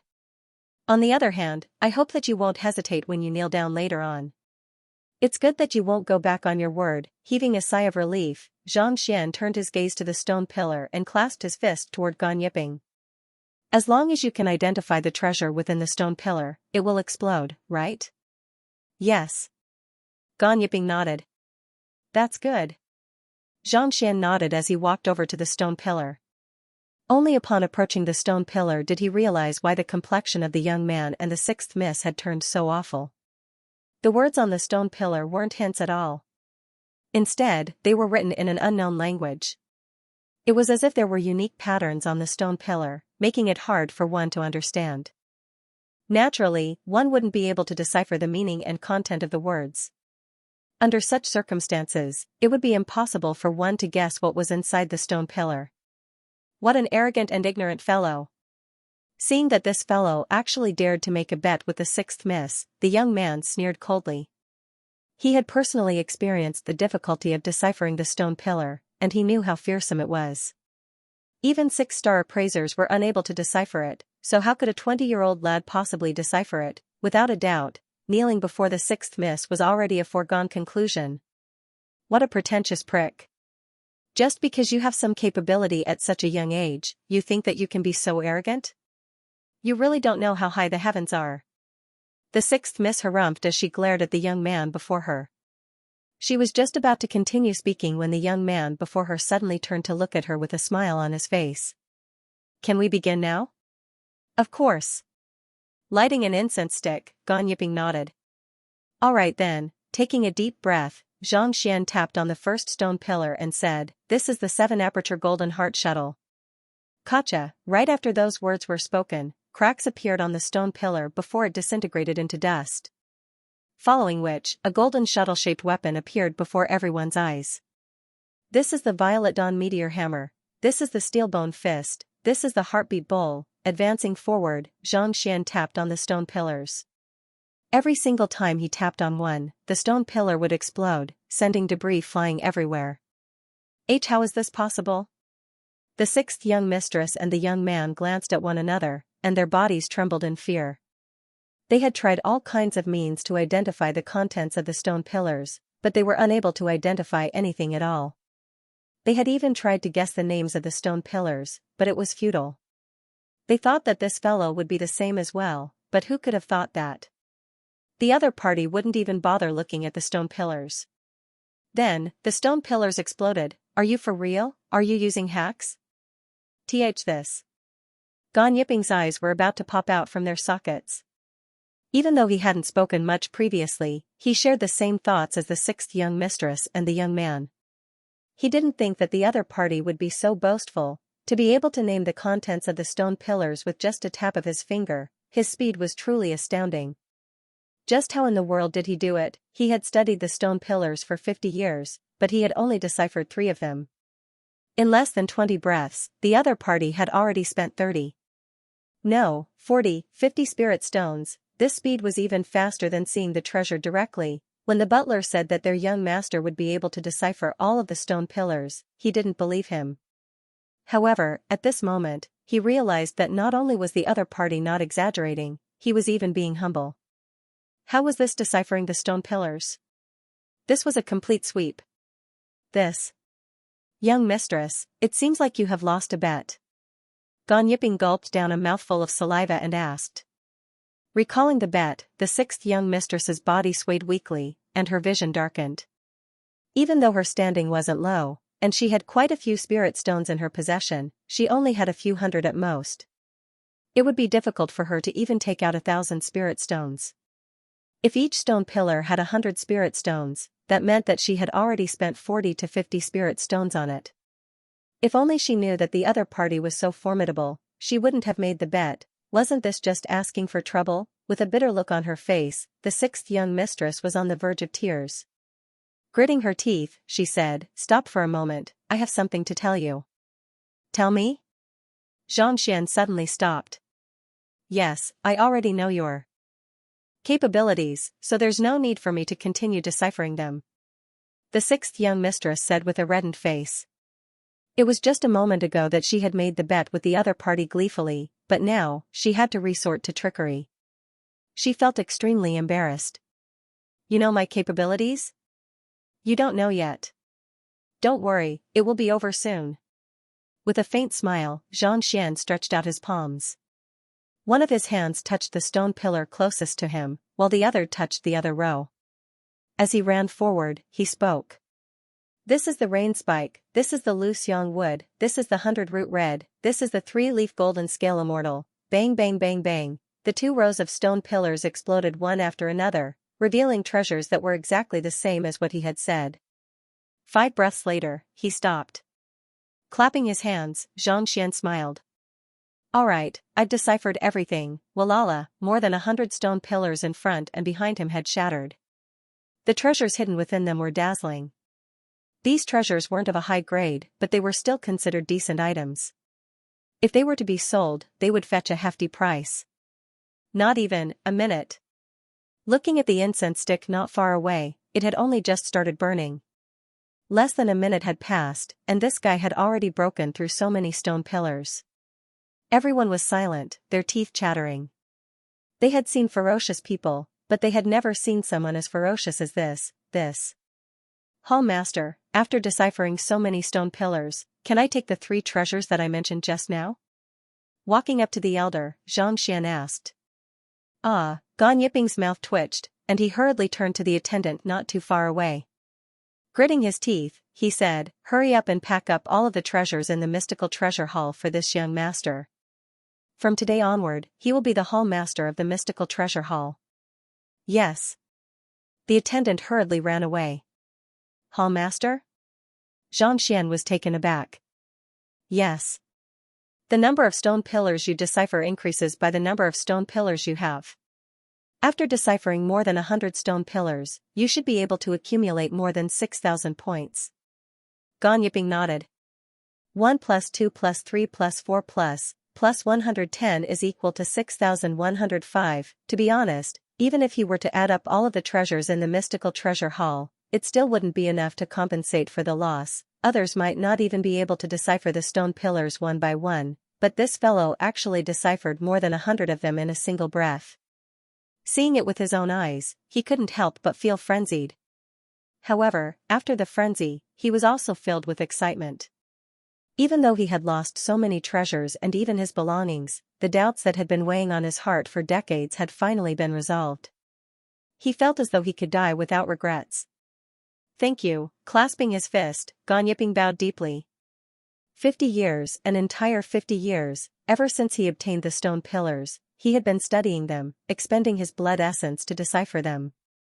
He thought that he would be unable to decipher them even after he entered his coffin, but who could have thought that the young man would be able to solve them in less than a minute? Now that he had unlocked the secrets of the stone pillars, he would have no regrets even if he were to die right now.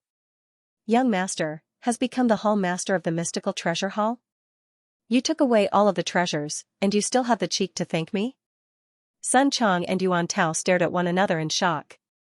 They were just here to buy something, and yet, they ended up wrecking the mystical treasure hall, destroying their foundation. Not only so, they even made the hall master thank them profusely and agitated. As expected of the young master, teacher, he really couldn't be understood through ordinary means.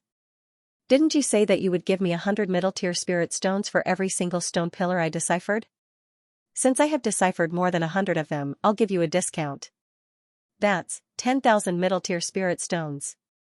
After exchanging a few pleasantries with Hall Master Gan, Xianxia turned his gaze to the 6th young mistress. Compared to the treasures, he was more interested in the spirit stones. The 6th young mistress' face flushed crimson, and her body trembled uncontrollably. She thought that the other party would kneel before her obediently, so that she could teach him a lesson. Never in her dreams did she think that, not only did the other party decipher the stone pillars, he even wrecked the mystical treasure hall. What in the world was this? If only she knew that the other party was so formidable, she wouldn't have said so much. 10,000 middle-tier spirit stones. Even if she were to take out her entire fortune, it still wouldn't be enough. Why?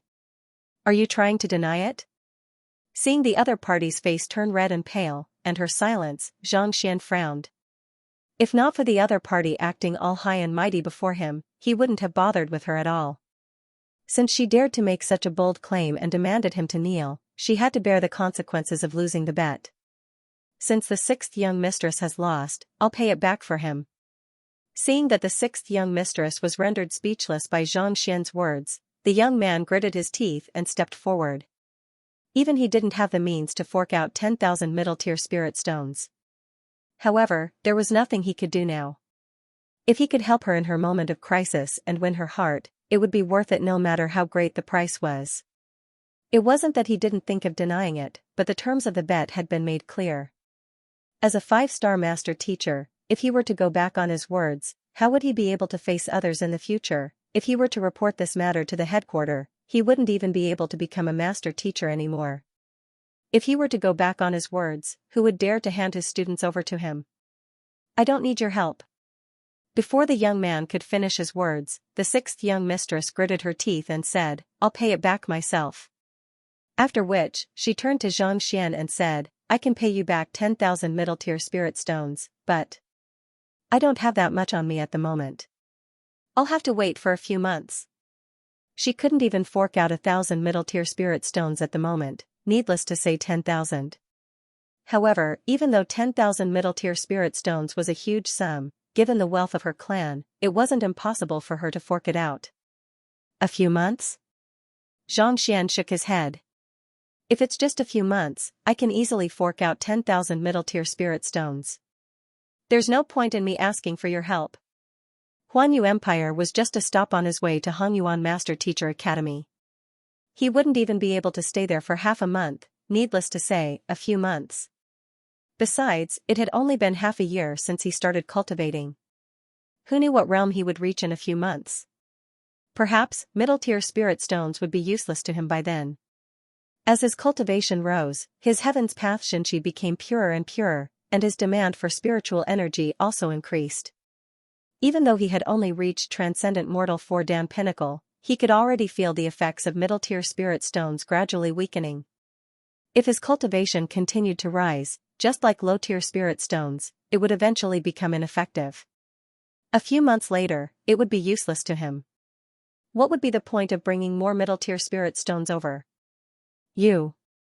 What do you intend to do then? The 6th young mistress gritted her teeth. This, Xianxia also frowned. The other party had declared confidently that she would fork out middle-tier spirit stones for the bet. He thought that she would be able to afford it, but who would have thought that she would be so poor? If only he knew this would happen, he wouldn't have fought with her. Didn't you say that I would kneel if I lost? After a moment of hesitation, Xianxia continued, how about this? I don't want you to kneel, but I lack a maid to serve me tea. You can follow behind me and listen to Sun Chong's instructions. As long as you do as he says, I'll drop the matter of 10,000 middle-tier spirit stones. Even if he couldn't fork out the money, he couldn't just let this matter rest, since this fellow was so arrogant, he would have to teach him a lesson. Besides, considering how young the other party was, a transcendent mortal 6-dan cultivator was bound to be of high standing. If he could make her his servant, he would be able to resolve a lot of trouble. Maid? Servant? Do you know the identity of the 6th young mistress? Before the young lady could speak, the young man by the side had already leaped in shock. Identity? No matter how formidable she is, can her identity be higher than our young master's? Stop spouting nonsense here. It's a blessing that you are able to become our young master's maid. If you continue spouting nonsense, you will have to pay me back. Sun Chong waved his hands to interrupt the other party's words. The young master was the direct disciple of the old master, and his standing was many times higher than that pavilion master Mo. It was already an honor for him to take you in as his maid, and yet, you still dared to talk about your identity. You don't know how powerful you are. What do you know? The 6th young mistress is a GF. Seeing that the plump man was here to cause trouble, the young man harumphed. However, before he could finish his words, the young lady had already interrupted him. Enough. Gritting her teeth, the 6th young mistress glared at Xianxia coldly. With a haughty tone, she said, maid is out of the question. Furthermore, 10,000 middle-tier spirit stones isn't enough for me to become someone else's maid. Change your conditions. You don't want to do it? You should just kowtow then. Xianxia said impassively. The 6th young mistress clenched her fists so tightly that her fingernails dug into her flesh. Intense hatred surfaced in her eyes, and she could not wait to devour the fellow before her alive. To her, it was impossible for her to become a servant girl, but kneeling down was an extraordinary humiliation, something that was extremely difficult to do. Change your conditions. The 6th young mistress clenched her teeth so tightly that they were about to shatter. Our young master is already giving you face, isn't he? You're doing this on purpose, aren't you? If you don't want to kneel down, it's fine if you don't want to be a maid. Our young master is still lacking a maid to warm his bed. Why don't you do it? As long as you satisfy our young master, 10,000 spirit stones is nothing. Hearing the sixth young mistress's words, Sun Chang interjected in displeasure. What the heck is this? Only the young master has a good temper. If it was him, he wouldn't even agree to a maid to warm his bed. What did you say? The sixth young mistress's eyes reddened. If she could, she would have torn the fellow before her apart on the spot. Don't you understand what I'm saying? Sun Chang shook his head. He turned to Xianxia and said, Young master, since this fellow is so picky, can I make the decision? Your maid, do as you please. Xianxia waved his hands nonchalantly. Sun Chang might look like a fool on the surface, but he was actually an extremely intelligent person. He definitely had a plan in mind. His maid? The sixth young mistress nearly spurted blood. She thought that the young master had taken her in as a maid because of her beauty, but who could have thought that it wasn't the case at all? Instead, he wanted her to be the servant of this foolish butler. Besides, what do you mean by that nonchalant look of yours, my identity? Even the emperor of the Miryu Empire has to welcome me. If I were to say it out loud, you would be scared to death, to act in such a manner. How humiliating. Thank you, young master. Looking at the sixth young mistress not too far away, Sun Chang circled the area and frowned. You are too ugly. Even if you want to be a bed-warming maid, the young master won't accept you. You should continue being a maid. Ugly? You don't want me? The sixth young mistress was already on the verge of exploding. I'm a natural beauty, yet you say I'm ugly? Are those your eyes, or are you keeping them to vent your anger? What she didn't know was that Sun Chang didn't mean to anger her, but it was his true thoughts. Young master students, Xiaoya and Wang Ying, which one of them wasn't more beautiful than her? Even Mou and Zhao Feiwu weren't inferior to her in the slightest, yet young master was still unmoved by them. She was just a spoiled and willful fellow, it would be a wonder if she would like him. However, since we're both maidservants, my conditions are different from young master's. There's a time limit, how about 5 months? You owe young master 10,000 middle-grade spirit stones, divided into 5 months, which is 2,000 per month. If it's a day, it's 66. I'll round it up to 70. Counting with his fingers, Sun Chang turned to look at Luo Ruoxin and said, If you feel that being a maid isn't enough for you, you can purchase free time per day. As long as you pay up, you will regain your freedom and be able to do whatever you want. 70. Buying free time? The sixth young mistress was taken aback. That's right. In my free time, I won't be a maid. In other words, you don't have to pay me the 10,000 middle-grade spirit stones immediately. As long as you pay me back within 5 months, you won't have such an identity. As for why it's 70 per day and not 66 per day, that's because it's slightly more expensive to buy free time per day. On the other hand, it's cheaper to buy free time per month. Sun Chang said. Buy free time per month? Pooh, it was just a moment ago that she thought that the other party's method was acceptable, but upon hearing those words, the sixth young mistress nearly spurted a mouthful of blood. Why did it sound like she was a commodity that could be bought and sold freely? He even paid for a month. The more she thought about it, the more frenzied she felt. However, after her rage subsided, she realized that this method wasn't too bad. Given her identity, it was impossible for her to become a maid of a butler. As long as she could survive these few days, she would be able to gather sufficient spirit stones to free herself from this relationship. All right, I'll agree to it. Having made up her mind, the sixth young mistress nodded. Not bad. Hearing Sun Chang's arrangement, Zhang Xian's eyes lit up. As expected of a merchant, his means were indeed decent. It would be difficult for anyone to fork out 10,000 middle-grade spirit stones in a single go, and they would feel helpless. However, if they were to pay by the day, the amount of spirit stones they had to pay would be much smaller. This was similar to paying in installments in his previous life. Even though the amount of spirit stones they had to pay was much higher, everyone was able to do it. 6th. Young mistress. Not expecting her to agree to it, the young man panicked. Others might not know the identity of the sixth young mistress, but he did. To be a maid.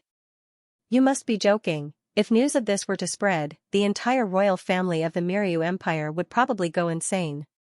I'll make my own decisions. The sixth young mistress harumphed. But, veins popped up on the young man's forehead. Alright, let's talk about it another time. From now on, you're a maid. If you don't have money, you should hurry up and prepare to return to the residence with us. Interrupting the conversation between the two, Sun Chong said. There's no need for that. I'll pay for 10 days first. The sixth young mistress flicked her wrist, and a pile of middle-tier spirit stones appeared before everyone's eyes. Counting them, there were exactly 700 of them. Sun Chong's eyes lit up. He turned to look at Zhang Xian, and the latter's voice sounded, take it first. Yes. With a wave of his hand, Sun Chong kept the spirit stones into his storage ring. Then, he turned to the young lady before him and said, from the looks of it, your identity and standing shouldn't be low. You won't run away like that. However, no one can say for sure. How about this, you can leave one item with me. After 5 months, if you can pay the full 10,000 spirit stones, I'll return the item to you. The veins on the sixth young mistress' forehead twitched. She had already agreed to such an insulting condition, and yet the other party was still worried that she would run away. This was infuriating. However, she also knew that the two fellows before her weren't stingy at all. The more she spoke, the angrier they would get. Thus, she flicked her wrist and took out an emblem. Master Teacher emblem, the 5 stars on it shone brilliantly. This emblem represents my identity. It should be enough to pawn the 10,000 spirit stones. I guess so. Sun Chong took the emblem and kept it in his storage ring. The emblem that the young man had taken out earlier indicated that he was a 5-star master teacher. To think that the young lady was one as well. However, even a 5-star master teacher didn't mean much. As the butler of an 8-star master teacher, if one didn't even have this bit of magnanimity, there was no need for one to continue living in the world. Humph. Seeing how the fellow before her wasn't shocked or fearful in the slightest upon seeing her emblem, the sixth young mistress was taken aback. With an awful complexion, she turned around and walked down the stairs. She couldn't stay here any longer. It wasn't because of the humiliation of losing the bet, but because of anger. What kind of people were they? She thought that as a young 5-star master teacher, she would be respected and feared no matter where she went. Yet, the other party didn't even bother with her, as if she didn't exist at all. The huge disparity between them made her feel so stifled that she could spurt blood. Sixth young mistress, seeing her leave, the young man was taken aback. He turned to look at Zhang Xian and bellowed, you too. Just you wait. With a furious roar, he hurriedly chased after the sixth young mistress. Only after reaching the bottom of the stairs did he finally catch up to her. Sixth princess, those two fellows really don't know their place. I'll tell Yi Qian to get someone to kill them. A glint flashed across the young man's eyes, and he harumphed. This time, he wasn't addressing the other party as sixth young mistress but princess. If Crown Prince Yi Qian of the Miryu Empire was here, he would surely be able to recognize the sixth young mistress as Princess Fei of the Hongyuan Empire. And the young man beside her was her classmate, 5-star master teacher, Xing Yuan. The two of them were out for a stroll when they saw the mystical treasure pavilion, hoping to find some treasures to prepare for the upcoming training. Never in their dreams could they have imagined that they would suffer at least 10,000 damage in such a short period of time. To think that the noble princess whom even the emperor of the Miryu Empire respected would be taken in as a maid by someone else. I am a princess, a 5-star master teacher, and yet, in spite of losing a bet, I decided to kill someone? Princess Fei halted her footsteps and frowned. This, Xing Yuan's face reddened. It was already shameful to lose a bet. If she were to kill someone just because of that, she could forget about her position as a 5-star master teacher. But, we can't let this matter rest just like that. Those two fellows are simply too arrogant and infuriating. Xing Yuan gritted his teeth. They are indeed infuriating, but they can easily deal with 100 stone pillars that even you and I are unable to deal with in a single minute. And that servant, how could he not show the slightest fear even after seeing the 5-star master teacher emblem? Those two are likely to be extraordinary people. Get Yi Qian to investigate their identities. Princess Feyre waved her hands. The reason why she agreed to the other party's request wasn't out of impulse. As a 5-star master teacher, her soul depth had already exceeded 15. 0, and she was no longer as rash and reckless as before. Even though the master-servant duo on the second floor didn't possess much strength, they possessed a fearsome composure and steadiness. Most probably, their identities weren't as simple as she thought. Furthermore, the stone pillars that she was unable to deal with were easily dealt with by the other party. She was also curious as to how this fellow managed to do it. All right. Xing Yuan nodded. Gongzi, may I know how I should address you? After the departure of the 6th princess and the others, Gan Yiping finally recovered from his shock. He walked up to Zhang Xian and clasped his fist. You can just call me Zhang Xian. Zhang Xian nodded. So it's Zhang Gongzi. Here are all of the treasures of the mystical treasure hall. You have obtained sufficient points from deciphering the stone pillars, so these are yours. The attendant who came down from the first floor had already packed up the items, and he placed them into a storage ring before passing it over. Taking the storage ring, Zhang Xian scanned the contents with his consciousness and saw that all of the treasures in the lower levels were placed neatly within the storage ring. If you give me all of these treasures, what about your mystical treasure hall? Zhang Xian looked at Zhang Xian with a doubtful expression. To be honest, he wasn't too interested in these treasures. Yet, the other party actually gave them all to him. Thus, he couldn't help but feel helpless. Just that, if he were to accept all of them, wouldn't the mystical treasure hall collapse immediately, 2-in-1 at 12 p.m.? It would be a waste if I don't cast my monthly ticket for the last 3 hours. Thank you. The reason why I built the mystical treasure hall is to decipher these stone pillars. Now that I have found the answer, I can die without regrets. It's about time for me to return to my hometown and spend my final days in peace. Gan Yiping smiled, a serene look on his face. After obtaining so many stone pillars, he had been attracted by the unique characters on them. Even after 50 years of trying to decipher them, he still hadn't succeeded. Now that he had caught a whiff of them, he immediately felt a sense of relief wash over him. This. Zhang Xian nodded as he looked at the other party in admiration. It seemed like the other party had finally thought things through after reaching the end of his lifespan. However, thinking about it, it was understandable. Once one's life came to an end, one's greatest wish would be fulfilled. These treasures might be valuable, but compared to life and death, they meant nothing at all. He wouldn't bring them with him in life and he wouldn't bring them with him in death. While he had so much gold and silver in his hands, he would rather die empty-handed, knowing that the other party was sincere in giving these treasures to him. Zhang Xian didn't reject him anymore. Instead, he offered a few pointers as repayment. Hearing the other party's pointers, Gan Yiping was filled with excitement and gratitude. After chatting for a while longer, Zhang Xian left with Yuan Tao and Sun Chang. Young master, where are we going now? After walking out of the mystical treasure hall, Sun Chang asked. I've gathered the inner core of the great river snake and sorrow-severing grass. I still need some medicinal herbs to forge a unique medicinal solution. Zhang Xian pondered for a moment before saying, let's head to the apothecary guild and look for an apothecary. Even though he was an official 3-star apothecary, he had obtained the slot through pill debate. It would be best for someone else to forge the medicinal solution for him. Yes. The duo nodded. The apothecary guild was a certain distance away from the mystical treasure hall. The trio found a carriage and sat for roughly an hour before they arrived. The apothecary guild of Miryu Empire was huge and vast. At the entrance was a stone cauldron more than 10 meters tall, and it exuded an imposing aura. Before they could get far, they could already smell the fragrance of medicinal herbs. Concentrated spiritual energy gushed into their pores, invigorating their spirits. This is the fragrance of pills. It seems like grade 5 pills have appeared here, and they are often forged. After taking a sniff, Zhang Xian said with a smile. Once a grade 5 medicinal pill was refined, it would produce a dense medicinal fragrance that would drift everywhere, causing the surrounding people to feel refreshed and energized.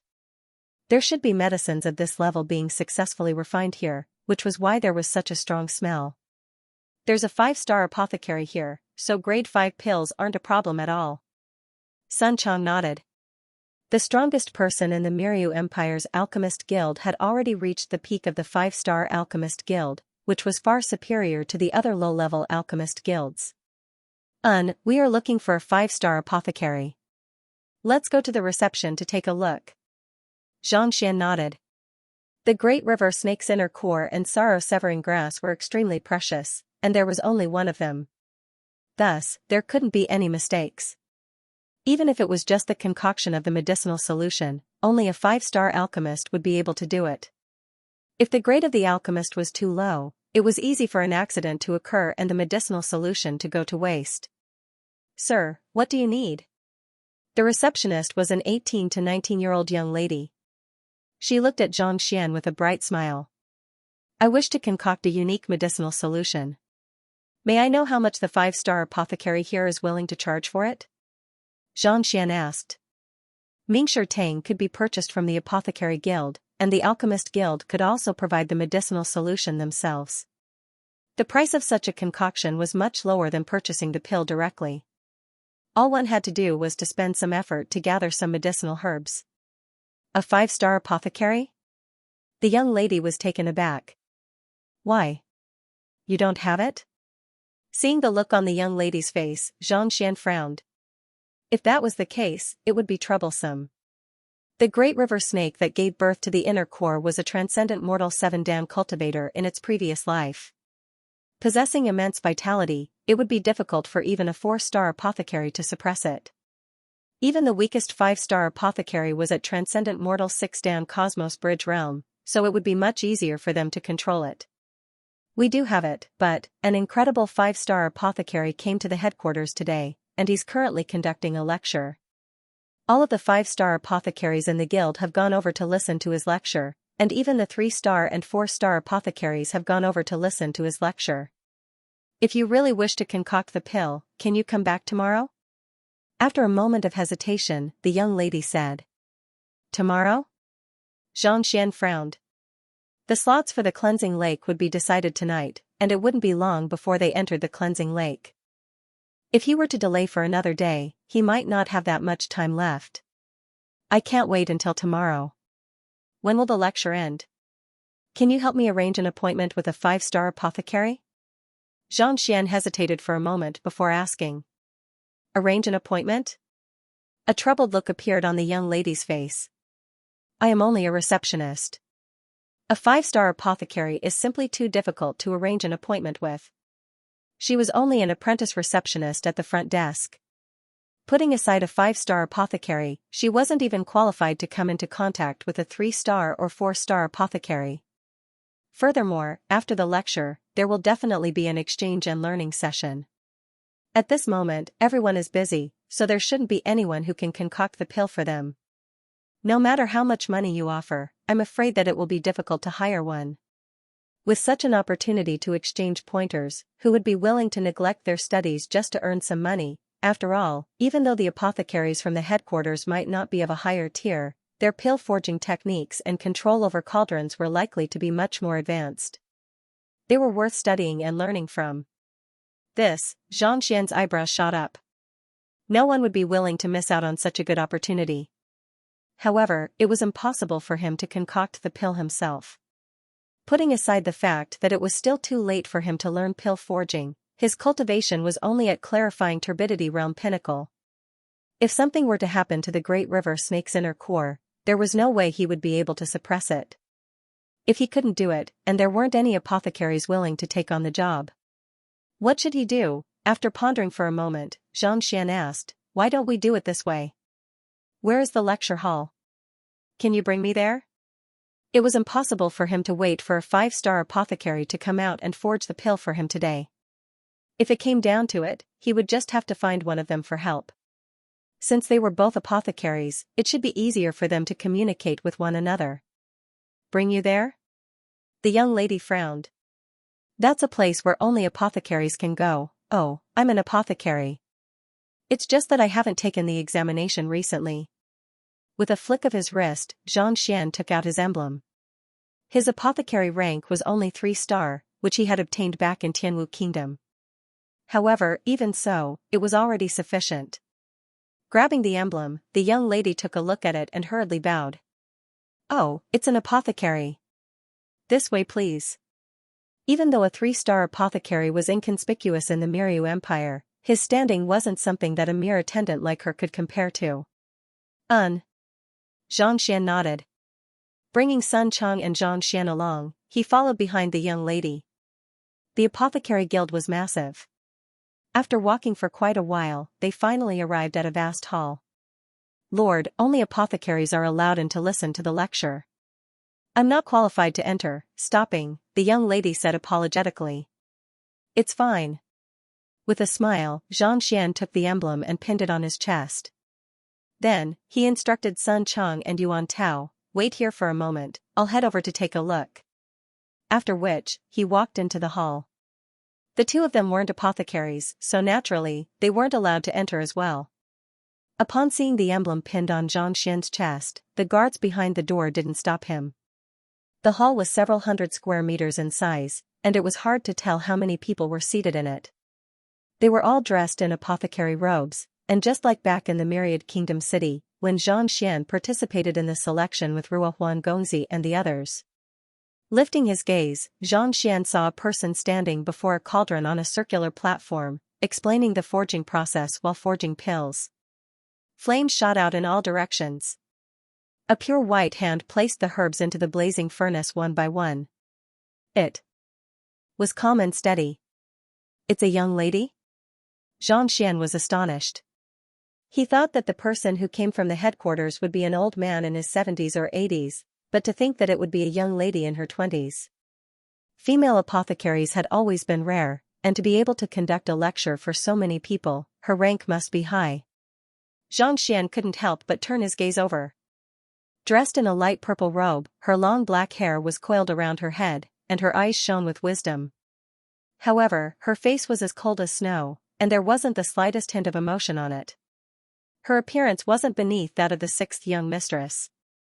In fact, beneath the loose robe, one could vaguely see her graceful figure, which gave off a sense of beauty. Her apothecary emblem was pinned on her chest, and 5 stars shone brightly on it. With a single look, it was clear that she was a 5-star apothecary. Forging pills requires one to be accompanied by the cauldron, and it can be said that she's a 5-star apothecary. Impressive. Xian nodded his head in approval. Skilled apothecaries were usually men. It wasn't that women were incapable, but the cauldron was extremely hot, and there were many different kinds of medicinal herbs. Furthermore, many of them grew in dangerous places, and the slightest carelessness could lead to danger.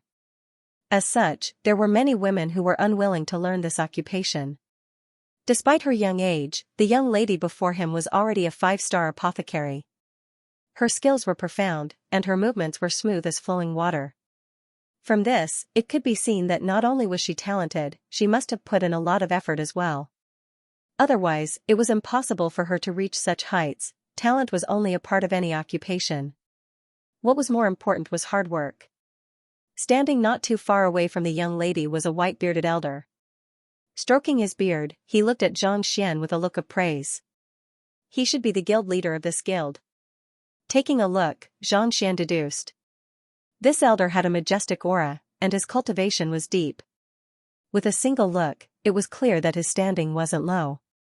On top of that, he was standing behind the young lady and explaining the situation to the apothecaries in the hall. Even if he wasn't the guild leader, his standing shouldn't be low either. Otherwise, he wouldn't have such a disposition. Xian walked around the hall, found an empty seat, and walked over. As soon as he sat down, the calm voice of the lady on the stage sounded once more. Her voice was crisp, reminiscent of the striking of jade, and it was pleasurable to hear. However, her tone carried a tinge of coldness. Green nimbus grass possesses a cold attribute. If placed directly into the cauldron, it will clash with the cypress flower. Thus, it has to be soaked in sweet fish juice for 2 hours before it can be used. This way, the medicinal effects will be greater, and it will be easier to lower the temperature of the cauldron, thus raising the grade of the medicine by a notch.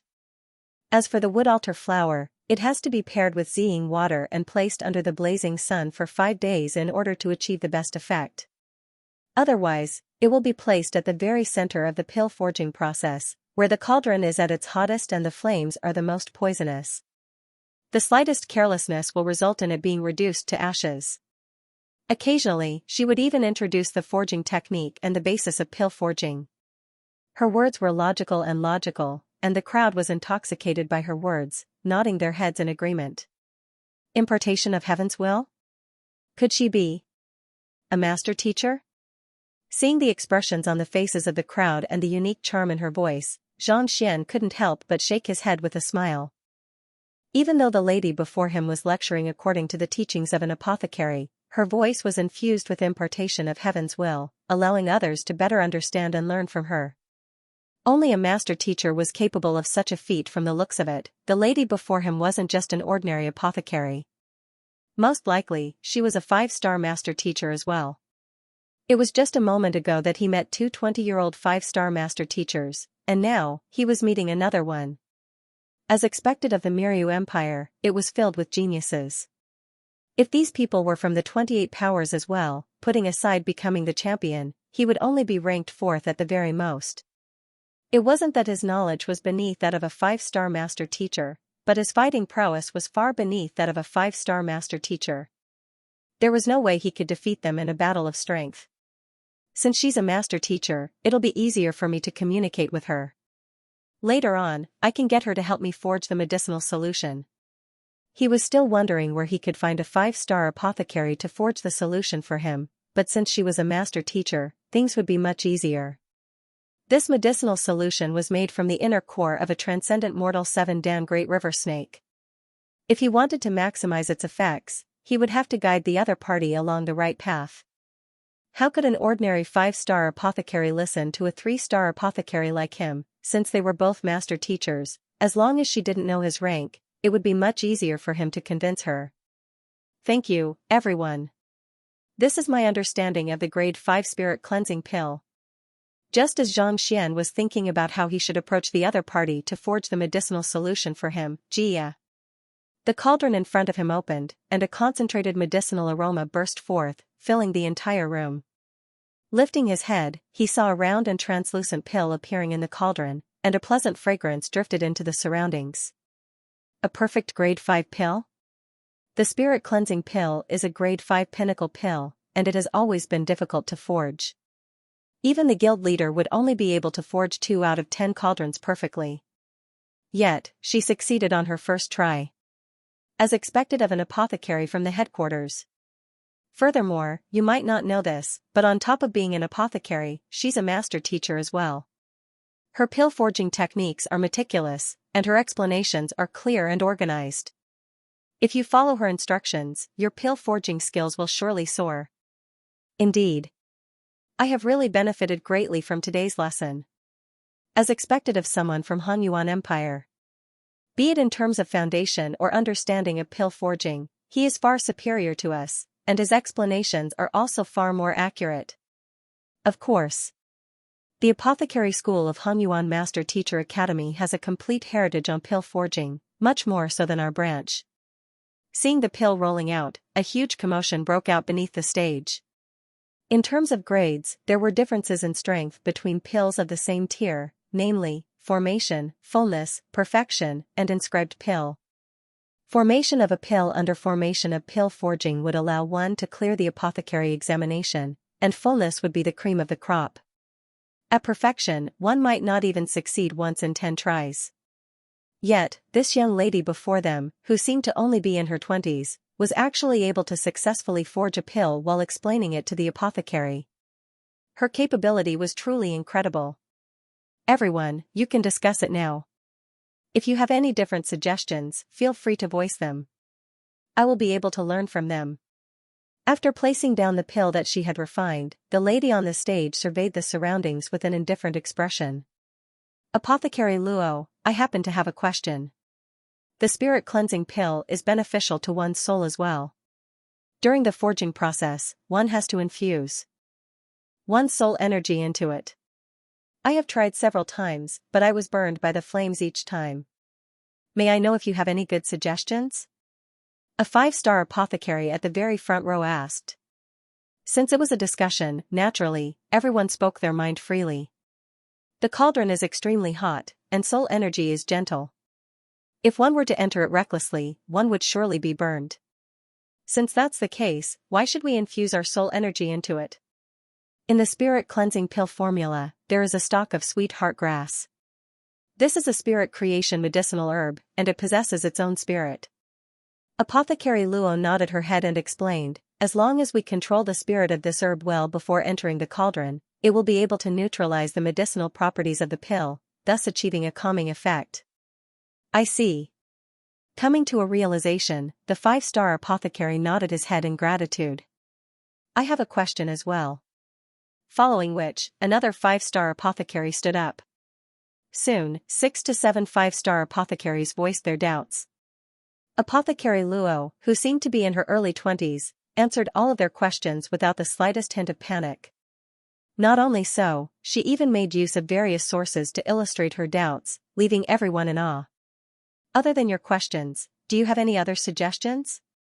The reason why I am here today is to interact with all of you. If you have any opinions, feel free to voice them out. After explaining for a moment and confirming that there were no more questions, Apothecary Luo looked at the surroundings. Recently, she had reached a bottleneck in her pill forging, and it was difficult for her to achieve a breakthrough. Her apothecary teacher had told her that she had to interact with other apothecaries so that she could improve. This was also the reason why she was here to conduct a lecture. She had to admit that this was a good method. Previously, when she was forging pills, she was only able to comprehend half of it. However, now that she was lecturing on it, her understanding of pill forging had deepened and deepened. Even so, this wasn't enough. She still wanted to listen to the opinions of others.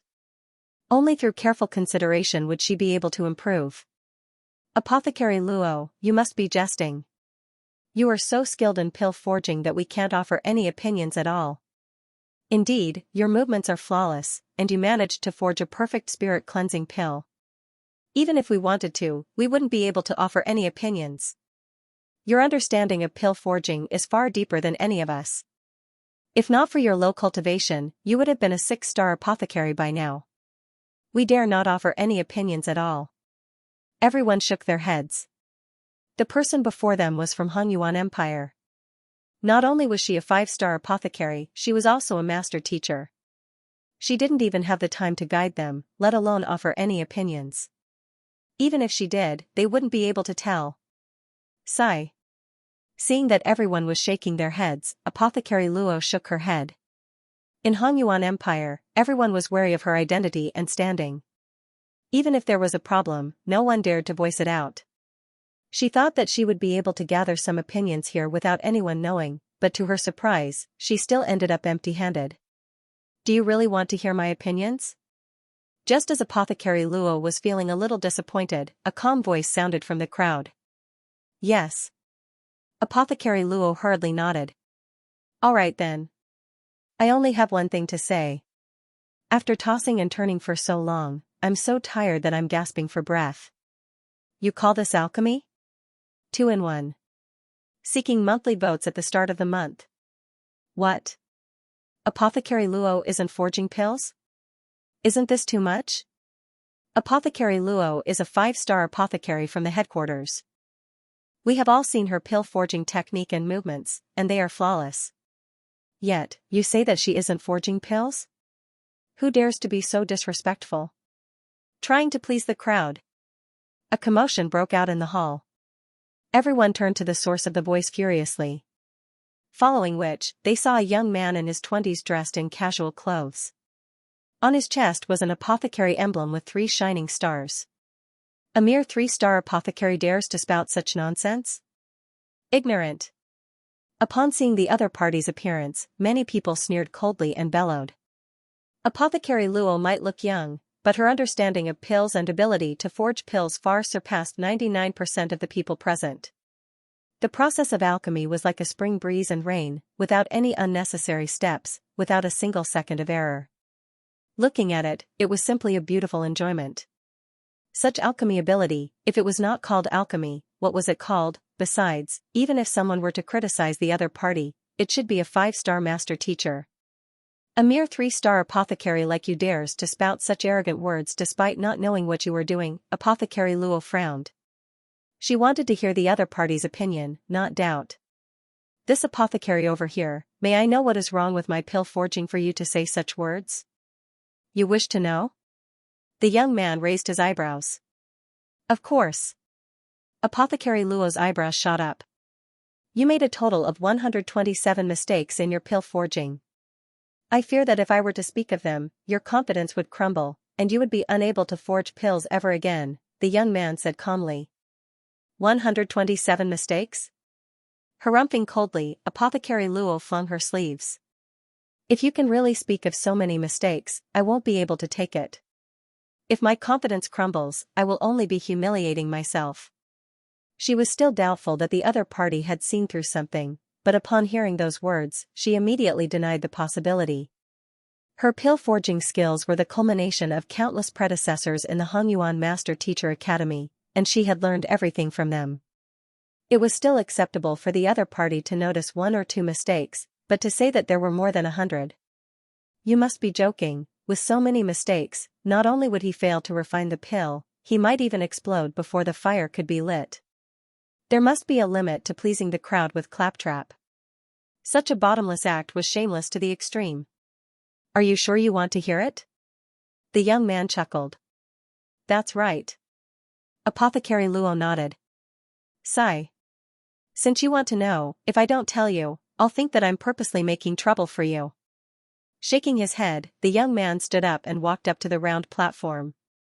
Touching the cauldron beside the young lady, he circled the cauldron and looked at Xianxia calmly. Before I speak, I would like to ask if you know the origin of this cauldron? Familiarizing oneself with cauldrons and knowing the origins of the cauldrons is one of the most basic things for an apothecary. Naturally, I know about it. Apothecary Luo frowned and continued, this is the work of grade 5 blacksmith Wu Feng. He successfully forged it 12 years ago, using a combination of frigid metal and green silver copper.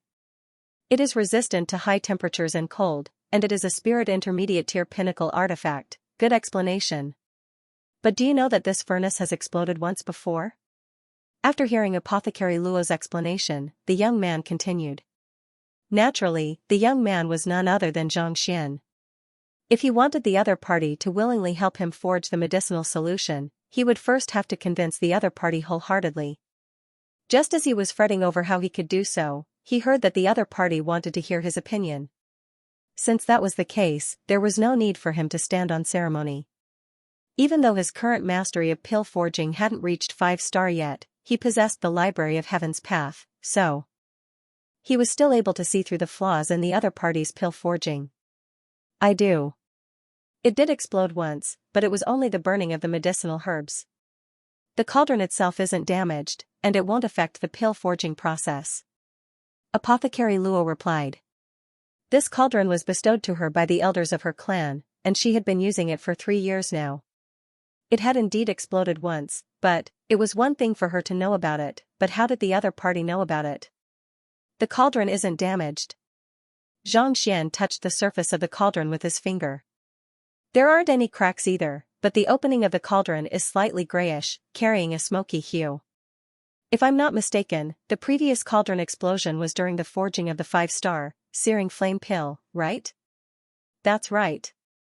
Apothecary Luo frowned as she nodded. The previous cauldron explosion was indeed during the forging of the searing flame pill. Even though she wasn't the one who forged it, she had participated in the process, so she knew what was going on. Just by looking at the color of the cauldron and smelling it, he was able to deduce that the cauldron had exploded. Furthermore, he was even able to deduce the cause of the explosion. His eye of discernment was way too incredible. If she had thought that the other party was just spouting nonsense to attract the attention of others, at this moment, she was starting to think that the other party was indeed capable. It really exploded?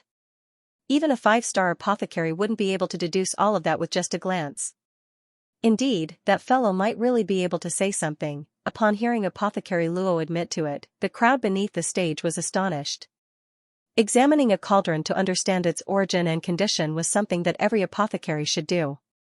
However, to be able to deduce all of that with just a glance, wasn't his eye of discernment a little too incredible? Even an average 5-star apothecary might not be able to do so. Previously, the crowd had the same thought as Apothecary Luo, thinking that the other party was intentionally finding fault with them. However, after hearing the analysis of a cauldron, they knew that the other party wasn't as simple as he seemed. So what if the searing flame pill exploded? What's the difference between that and other pills? Apothecary Luo asked. The searing flame pill was a young attribute pill, so it was normal for a cauldron to explode due to its violent heat. Of course there's a difference. Xianxia shook his head. If you had continued forging the searing flame pill, it wouldn't have been affected. However, you are forging the spirit cleansing pill. This pill is capable of calming one's mind, and consuming it will benefit one's soul. It's an extremely valuable medicine.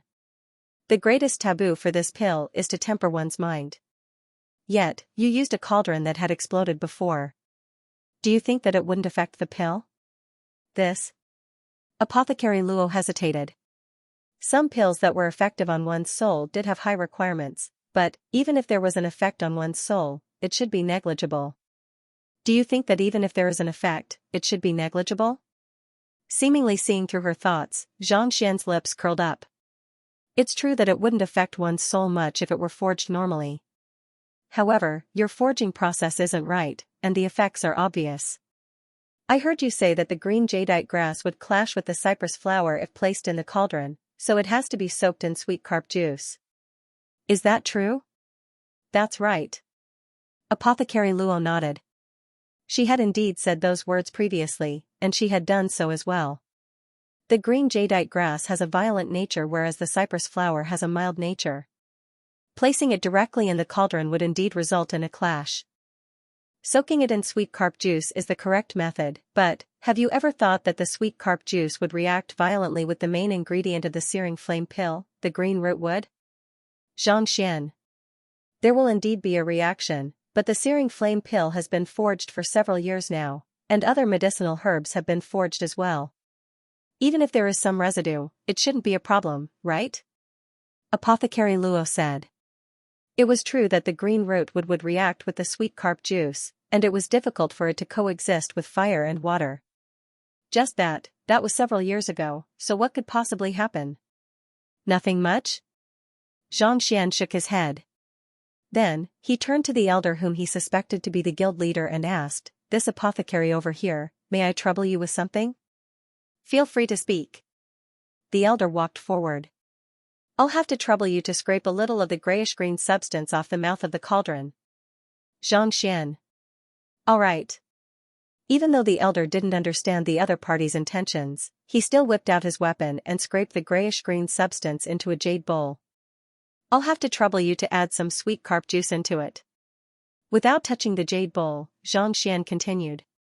The elder nodded his head, and an apothecary hurriedly ran out.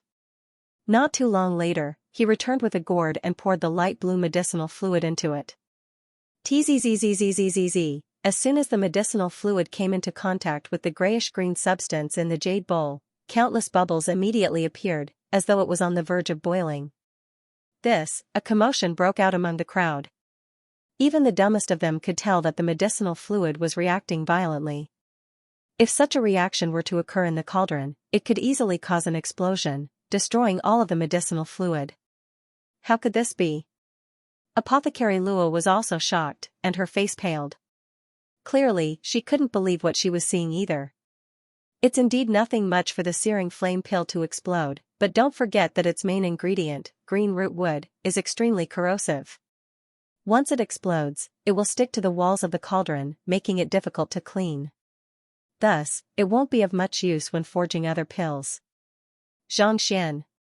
Is there a way to resolve this problem? Apothecary Luo staggered. Of course there is. The properties of green root wood and turbid lotus flower are incompatible.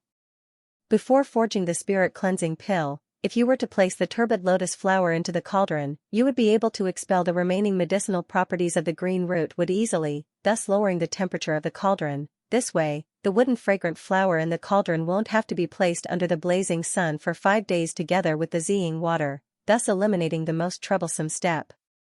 Xianxian. This, Apothecary Luo was rendered speechless. As a 5-star apothecary, she was familiar with medicinal properties, so naturally, she could tell whether the other party was speaking the truth or not. Thus, she analyzed the matter carefully, and not only was there no flaw in the other party's explanation, it could even save a huge amount of time and effort.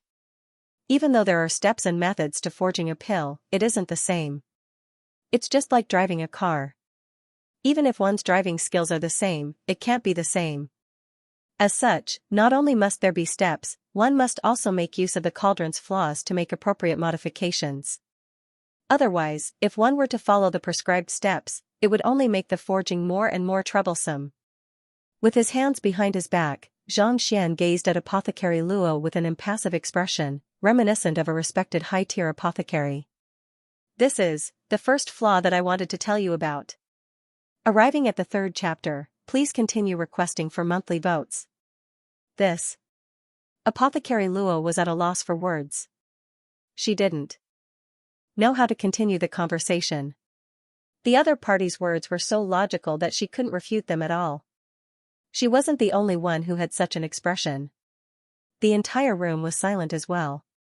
This works too. How deep of an understanding of medicinal herbs, pill formulas, and cauldrons must one be in order to achieve such a feat? Everyone turned to look at the young man before them once more, as if they were looking at a monster. I've heard the conversation between you and the others earlier. It's true that one's soul energy will be burned by the cauldron, and adding in the spirit of sweetheart grass should be able to neutralize it. However, have you ever considered the possibility that the spirit of sweetheart grass could easily fuse with the Zazaki wood that you put in previously, thus reducing its effectiveness? This. Apothecary Luo was stunned once more. The Zazaki wood had the ability to absorb spirit, and the spirit of the Willheart grass could be easily devoured by it, thus reducing its effectiveness. That's the second flaw. Xianxia continued, if I'm not mistaken, you used gentle hands of the dark night rain when forging the pill, right? This technique protects the spirit of the medicinal herbs, but it increases the number of steps required to forge the spirit-gathering pill. You should have tossed 7 medicinal herbs into the cauldron in one go, but using this technique, you took 32 breaths, resulting in the loss of the medicinal properties of the medicinal herbs. That's the third flaw. When forging the pill, you used the clear cold art to fend off the heat of the flames. Even though you managed to protect yourself, you caused the heat of the cauldron to dissipate, resulting in you being unable to assimilate with the spirit beast blood essence. Fourth flaw. Fifth flaw. Sixth flaw. This is the 27th flaw.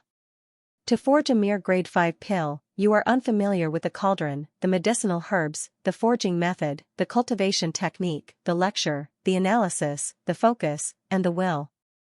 Xianxia's eyes gleamed. How can you call this pill forging with so many problems? Retreating a few steps, Apothecary Luo's face paled, and her body trembled uncontrollably. The other party's voice sounded as if a machine gun, and coupled with the accuracy of his words, it left her breathless. He thought that he had already become one of the most outstanding 5-star apothecaries in the world, but who could have thought that before a true expert, he would be nothing more than a laughable idiot? Do you want me to list the remaining 100 flaws as well? Xianxia continued. Apothecary Luo's body trembled in fear. The other party listed 27 flaws in a row, all of which appeared when she was concocting pills just now. It was reasonable and well-founded, making it impossible for anyone to refute. After hearing so much, Xianxia already felt a little apprehensive about concocting pills. He didn't know what he should do. If he were to continue speaking, his confidence would really crumble, and it would be difficult for him to recover. No need, he clasped his fist and bowed deeply. When he looked at the young man in front of him again, it was not with contempt, but with respect and admiration.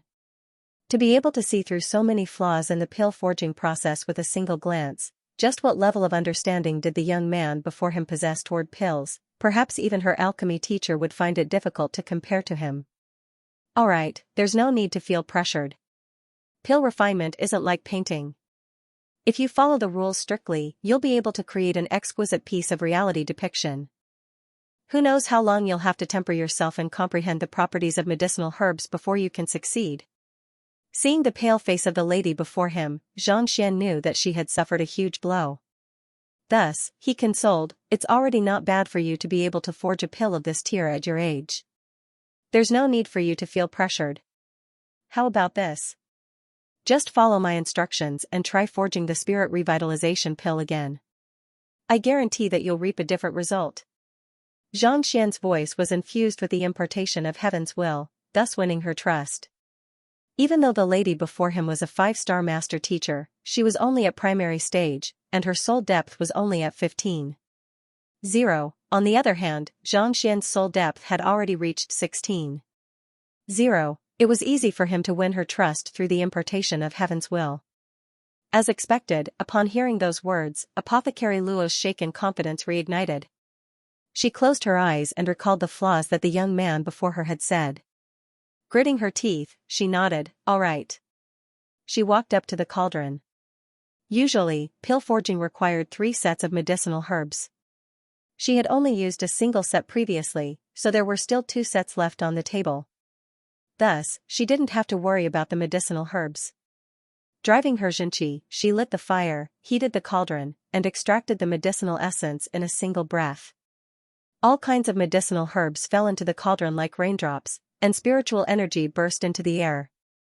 20 minutes later, Apothecary Luo exhaled a mouthful of turbid air and came to a halt. The spirit revitalization pill that she should have taken an hour to forge had actually been completed more than twice as fast. She pushed her palm forward. Jia, the lid of the cauldron opened, and a rich aroma gushed out, reminiscent of a pure white cloud. A round pill floated above the cloud. A golden pill mark was inlaid on it, giving off a dazzling light. This is an inscribed pill? How is this possible? Even though there's only a difference of a single realm between inscribed pill and perfection pill, there's an insurmountable gap between them. Even a 6-star apothecary wouldn't be able to accomplish this feat. Indeed, an inscribed pill already possesses its own spirit. Not only is it a pill, it can even be said to possess life. That pill was only a perfection pill, but that apothecary actually managed to get Apothecary Luo to forge an inscribed pill. Isn't this a little too incredible? Upon seeing the pill that flew out of the cauldron, everyone's face paled in fright. Formation, satiation, perfection, and inscribed pill were the 4 realms of a pill. Of the 4 realms, perfection was the limit of a pill. Only a genius who had reached the pinnacle of pill forging was able to forge an inscribed pill. Putting everything aside, the Apothecary Guild of the Miryu Empire had been established for many years, and it had produced countless talented apothecaries. However, no inscribed pill had ever appeared before. It was said that only the apothecary school of the Hunyuan Master Teacher Academy had ever produced a few inscribed pills, and every single one of them had shaken the world.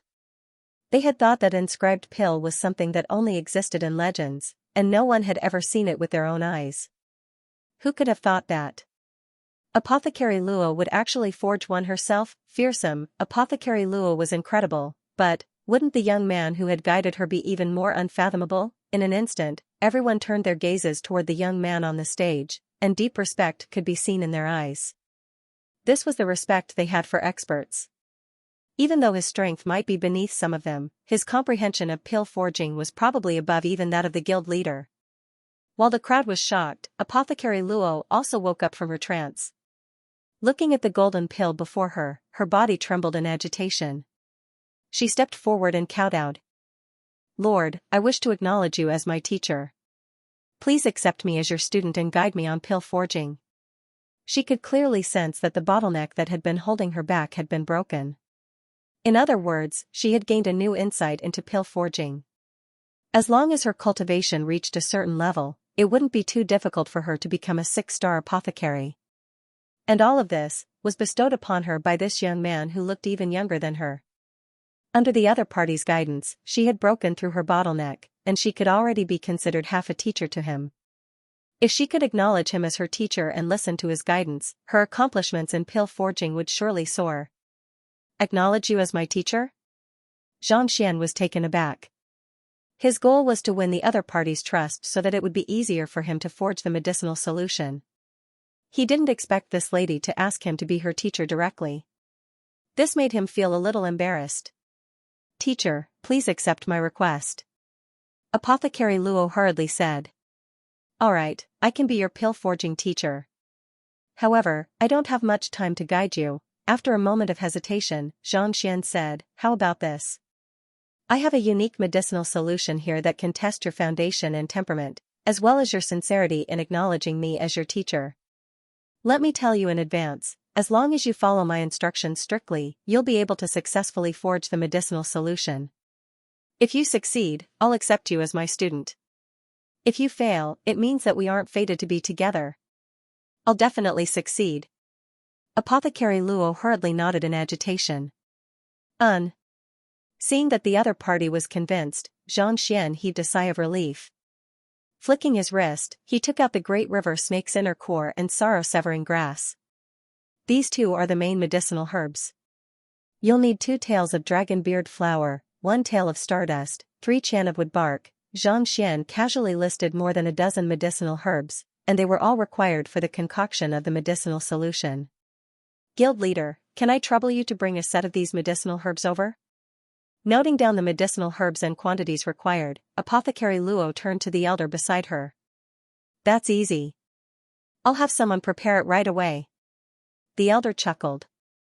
These medicinal herbs weren't particularly valuable, and they could be easily found in the guild. Thus, it wasn't a big deal. After instructing the elder, an apothecary swiftly brought the medicinal herbs over. Seeing that the medicinal herbs were all of the highest maturity, Xianxia nodded in satisfaction. He had indeed made the right decision in coming here.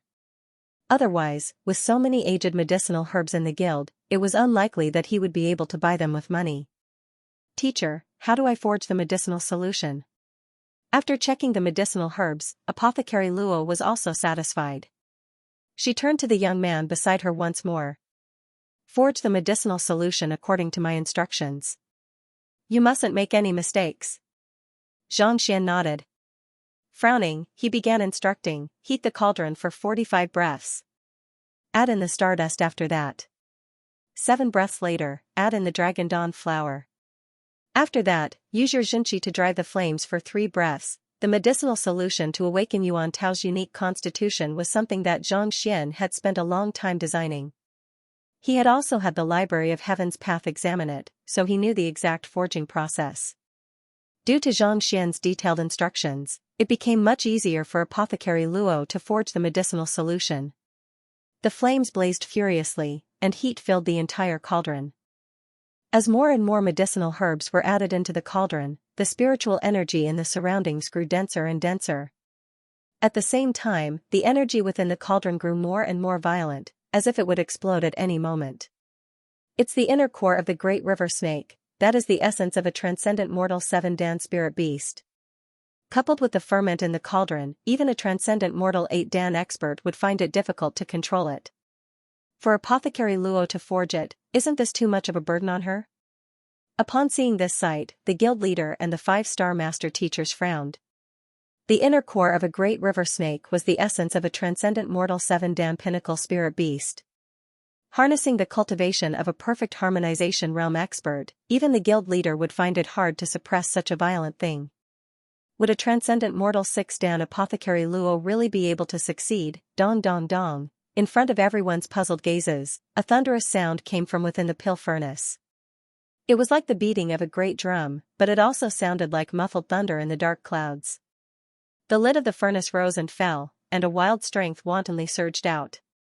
It seemed that if he didn't suppress it, it would immediately explode. Oh no, the furnace is going to explode, everyone clenched their fists. As an apothecary, he could easily tell what was going on. Under normal circumstances, in order to prevent an explosion, the apothecary would use her Xianxia to suppress the rampaging energy within the cauldron. But at this moment, Apothecary Luo was the one forging the pill, and her cultivation was insufficient to deal with the rampaging energy within the cauldron. Guild leader. A 5-star apothecary turned his gaze over anxiously. This apothecary didn't ask for our help, so it's best if we don't interfere. Knowing that this was a test for Apothecary Luo, the guild leader waved his hands casually.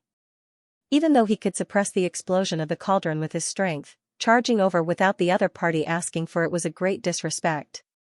Don't worry, the situation looks dangerous. If we remove the fire, the furnace shouldn't explode. The president clenched his fists tightly as he thought to himself. Although the situation before them looked very dangerous, as long as they immediately lowered the temperature of the flames, they should be able to alleviate the situation. It would be difficult for others to control flames, but this was the most basic of all apothecaries. For Apothecary Luo to do it, it wasn't too difficult.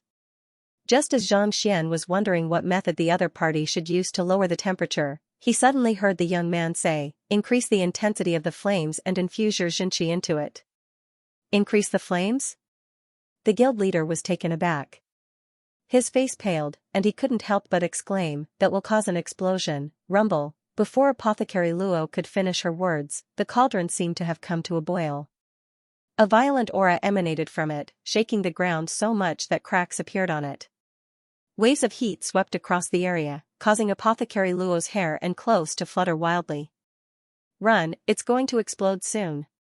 That's the inner core of a transcendent mortal 7-dan great river snake. If it were to explode, the entire hall would be destroyed.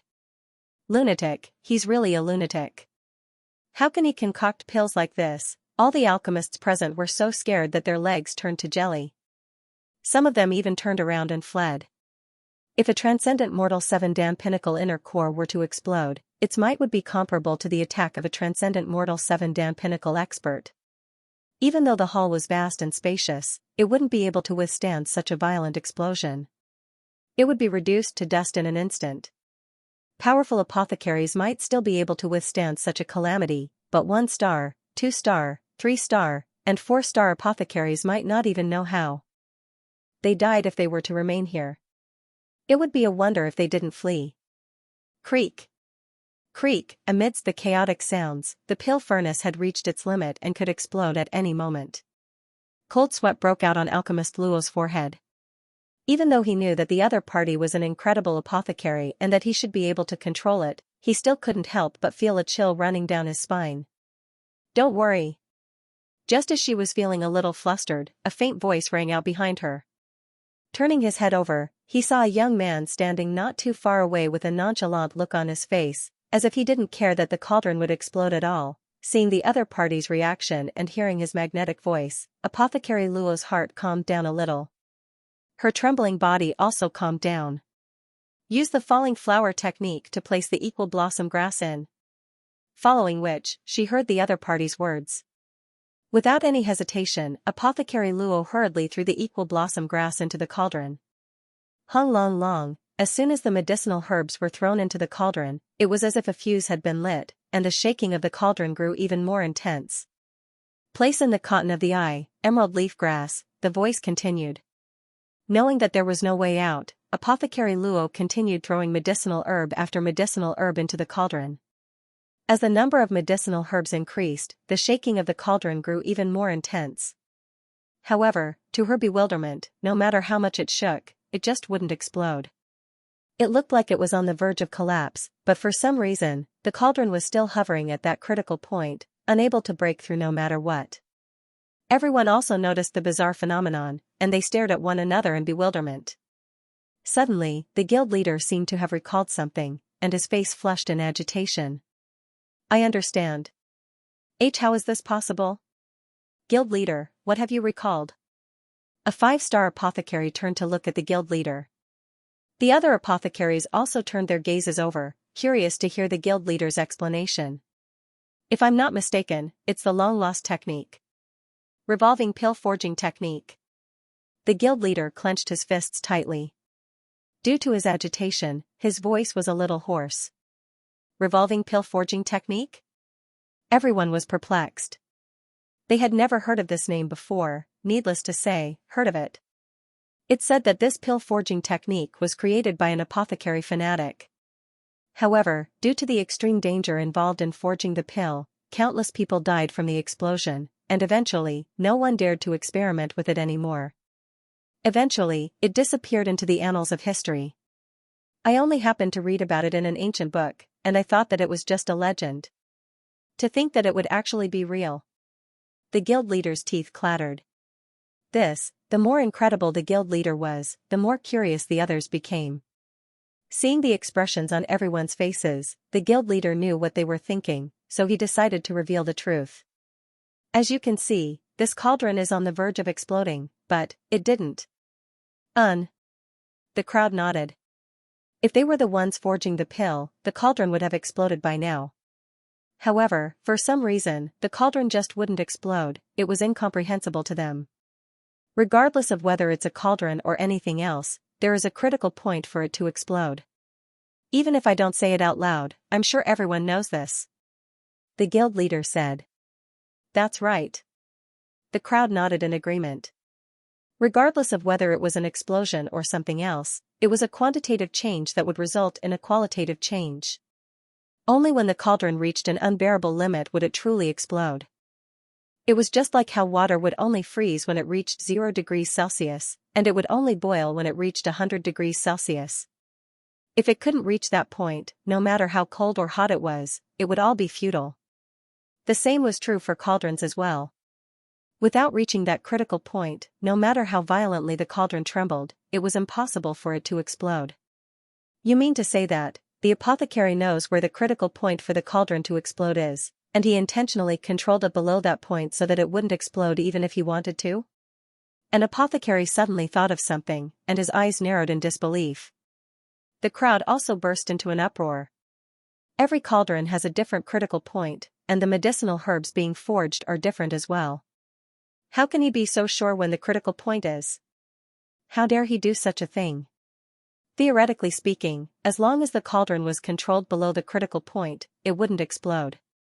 But, how could one find the critical point, cauldron, environment, cauldron flame, medicinal herbs, Xianxia, control technique?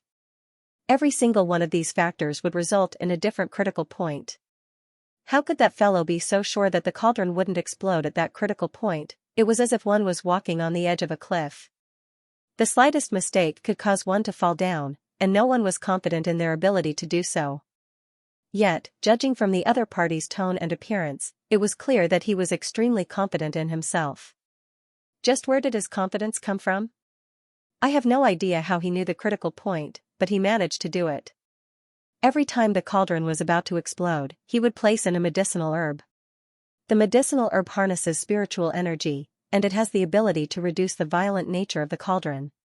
In other words, when the cauldron was about to explode, he would place in a medicinal herb to suppress the explosion.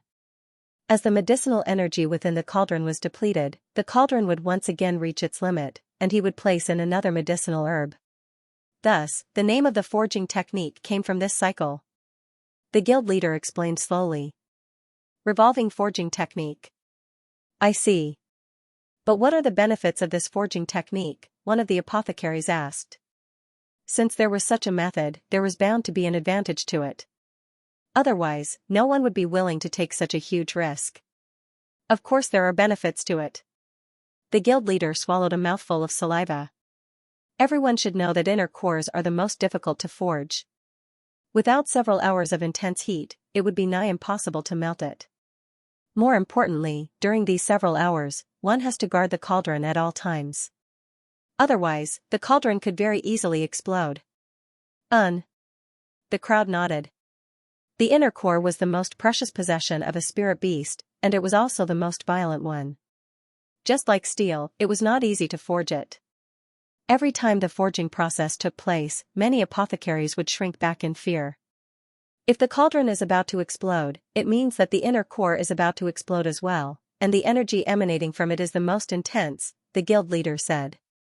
This was not too difficult to understand. If the energy emanating from the inner core was not extremely intense, it would be impossible for such a massive cauldron to be on the verge of exploding. The energy emanating from the inner core is the most intense, and the melting process is the fastest.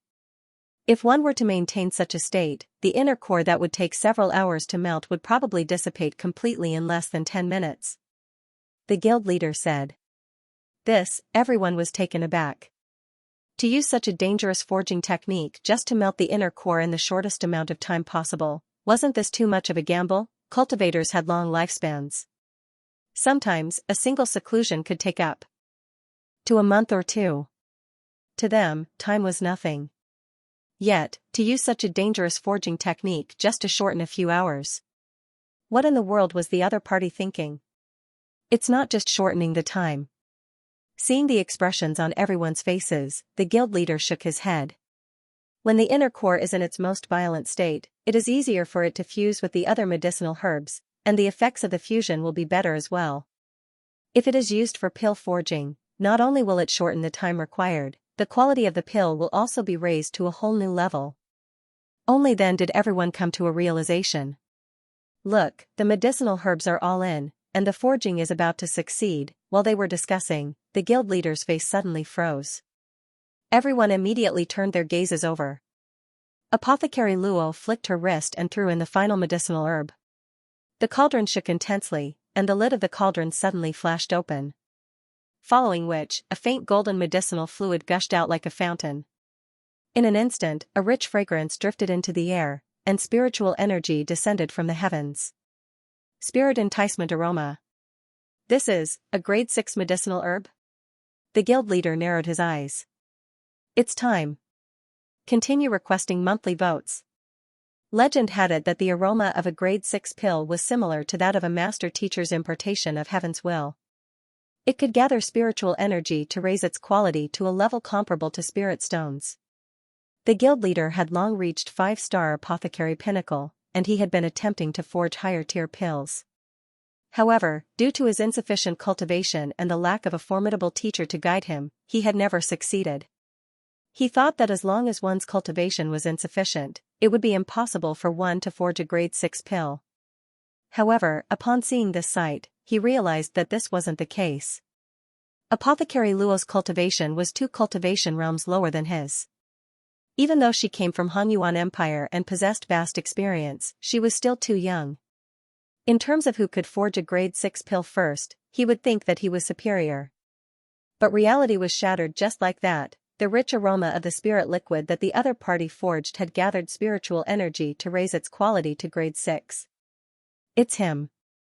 The guild leader narrowed his eyes, and his body trembled in agitation. He had seen the forging just now, and Apothecary Luo had followed the other party's instructions strictly. The reason why she was able to forge a grade 6 pill was clearly due to this young man's efforts. To be able to help a transcendent mortal 6-dan 5-star apothecary forge a grade 6 pill with just his guidance. Wasn't this way too incredible? How in the world did he do it? Grade 6? Hearing the exclamation, the lips of the others quivered in shock. The higher the tier of a pill, the more difficult it was to forge it. They had heard of 1-star apothecaries being able to forge grade 2 pills, but for a 5-star apothecary to forge a grade 6 pill, they had never dreamed of it before. With this forging, one's confidence and control over medicinal herbs will improve significantly. This Apothecary Luo has a bright future ahead of her. Indeed, how could I have been so foolish? If I had rushed forward to acknowledge her as my teacher, this opportunity would have been mine. Do you think it's too late to acknowledge her as my teacher now? I'm afraid that it's too late. Many people were filled with regret. To be able to forge a grade 6 pill with her identity as a 5-star apothecary, just this experience alone was enough to increase her eye of discernment and knowledge by leaps and bounds. It would be easy for her to reach 6-star in the future. If they had taken the initiative to acknowledge Apothecary Luo as their teacher even before she spoke, this opportunity would have been theirs. They wouldn't be sighing helplessly at this moment. On the other hand, Apothecary Luo heaved a sigh of relief. Looking at the medicinal solution floating quietly before her, her face flushed in agitation, and her body trembled uncontrollably.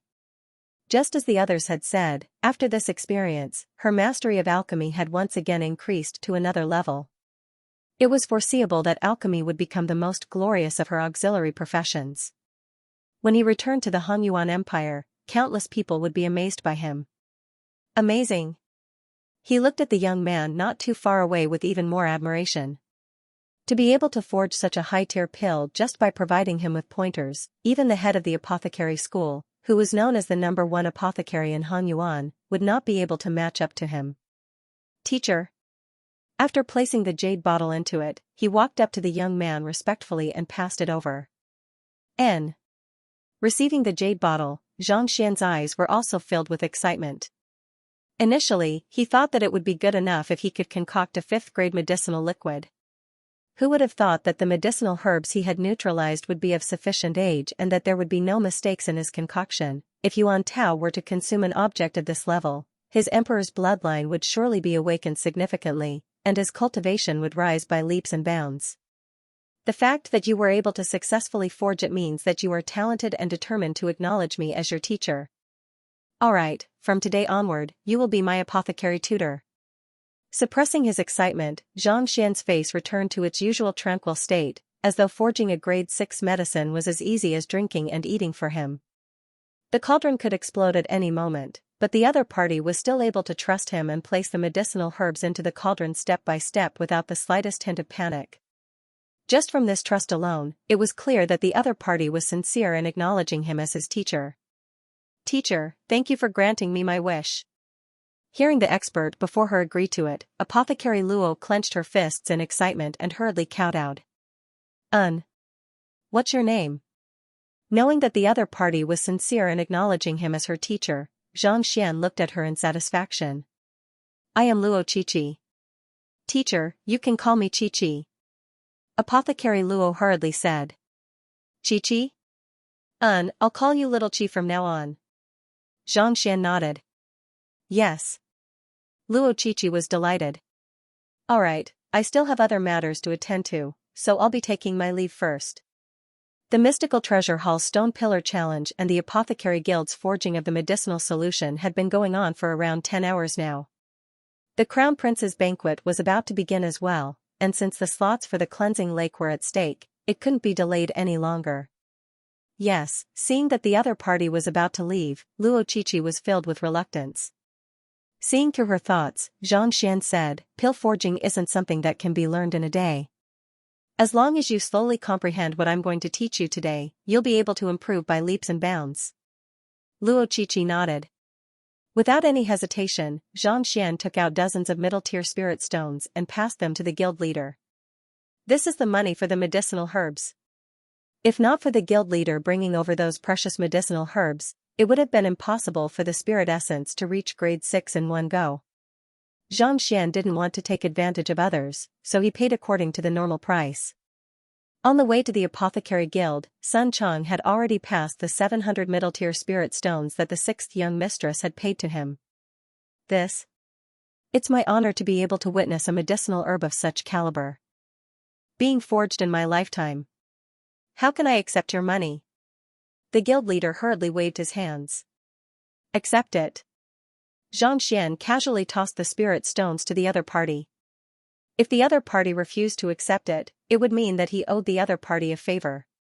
He didn't want to owe the other party a favor, and he didn't want to get into trouble in the future either. Thus, he might as well settle the debt with the other party. Alright then. Seeing that the other party was insistent on paying the spirit stones, the guild leader knew that he had lost an opportunity to befriend the other party. Farewell. After handing over the spirit stones, Xianxia walked out of the Apothecary Guild. Teacher. Where can I look for you? Luo Qiqi hurriedly shouted after the other party had left. Placing his hands behind his back, Xianxia halted his footsteps and said calmly, I am your teacher, Xianxia. Why isn't the young master out yet?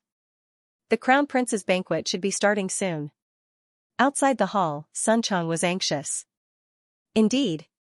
Yuan Tao also craned his neck to take a look. However, the doors to the hall were tightly shut, and he couldn't see anything. Xianxia walked in and waited patiently. It had been 4 hours, but there was no movement at all. It was inevitable for him to be anxious. Besides, the Crown Prince's banquet was going to start soon, and the purpose of the banquet was to vie for the slots. If he, the champion of the Hongfeng Empire Vassal State Tournament, didn't appear in time, wouldn't Hongshi cry himself to death? Back then, during the Master Teacher Tournament, he had already made the 5-star Master Teacher cry miserably. If this were to drive him insane, it was hard to say whether the old man would be able to endure it. Young lady, can I trouble you to go in and call our young master out? After waiting for a while longer, there was still no movement. Sun Chang couldn't help but turn to the lady not too far away. She was the receptionist who had received them. I can't. Everyone inside is an official apothecary, and there are even some who have reached 5-star. If I were to enter without permission, I would surely be criticized, lectured, and even fired. The lady hurriedly shook her head. How could a mere receptionist like her be qualified to enter a convention that only official apothecaries could enter? They are all from the Apothecary Guild, and you are only looking for someone. It shouldn't be, right? Sun Chong frowned. It will be. A hint of respect appeared in the eyes of the lady. Apothecary is an upper 9 paths occupation, and they are extremely strict with the rules. They would never do anything that goes against the rules or disrespects etiquette. Haven't you seen them before? Every single one of them is dressed in a special robe, and they exude an extraordinary aura. Just as she was about to explain the rules of an apothecary, Xianxia, the doors before her suddenly creaked open. Following which, a group of 3-star and 4-star apothecaries ran out like stray dogs. Some of them had their hats knocked off, some of them had their clothes torn, and some of them knocked their heads against a pillar not too far away in a panic, lying on the ground like dead pigs. They looked no different from a group of refugees. The dignity of an apothecary was nowhere to be seen. This is the extraordinary aura that you speak of? Yuan Tao and Sun Chong widened their eyes in shock. The lady's vision darkened. As the receptionist, she often interacted with these apothecaries. Every single one of them had a very dignified temperament and had an aura of not wanting to be disturbed by strangers. Why, were they all acting like defeated and scattered soldiers, throwing away their helmets and armor, looking indescribably pathetic? Weren't they listening to the lecture inside? Why were they so frightened after listening to the lecture? What in the world were they talking about? It can't be that teacher is causing trouble inside again? Seeing more and more apothecaries running out, Yuan Tao suddenly recalled something and swallowed a mouthful of saliva. Sun Chong stroked his lower jaw and nodded. That might be possible. The young master wasn't someone who could live peacefully. Just a single master-teacher tournament had caused all of the participants to go insane. If he were to run in to look for a 5-star apothecary to forge pills for him, wouldn't he cause some sort of trouble as well? If it was anyone else, he might not dare to say so, but the young master might. Your young master? How can that be possible? Don't worry, he's only a 3-star apothecary. Even if he were to be given 10 guts, he wouldn't be able to cause any trouble. Recovering from her shock, the lady shook her head upon hearing the conversation between the duo. It wasn't as if she hadn't met the other party's teacher and young master before. He was just a 20-year-old 3-star apothecary. There were plenty of apothecaries of this caliber in the guild. Even if he were to cause trouble, what could he possibly do? That might not necessarily be the case. Sun Chong shook his head. You are thinking too much. Our guild has many 5-star apothecaries. A 3-star apothecary might be formidable in other places, but before them, they are nothing at all. They wouldn't even dare to breathe loudly. The lady shook her head. Just as she was about to continue speaking, Xianxia, the door before her opened once more. The young master whom she had seen previously walked out lazily. Farewell, Apothecary Zhang. I hope that Apothecary Zhang will be free to conduct a lecture for us in the future. Our guild would be honored to have you, and we would be eternally grateful. Following which, the guild leader and the elders of the guild stood behind him humbly, sending him off with respect in their eyes. The lady burst into tears. Didn't you say that you wouldn't dare to breathe loudly? Didn't you say that you are nothing at all? What the heck is going on? Let's go. Ignoring the guild leader and the others who were sending them off respectfully, as well as the weeping young lady by the side, Xianxia beckoned Yuan Tao and Sun Chong over before walking out with widened strides.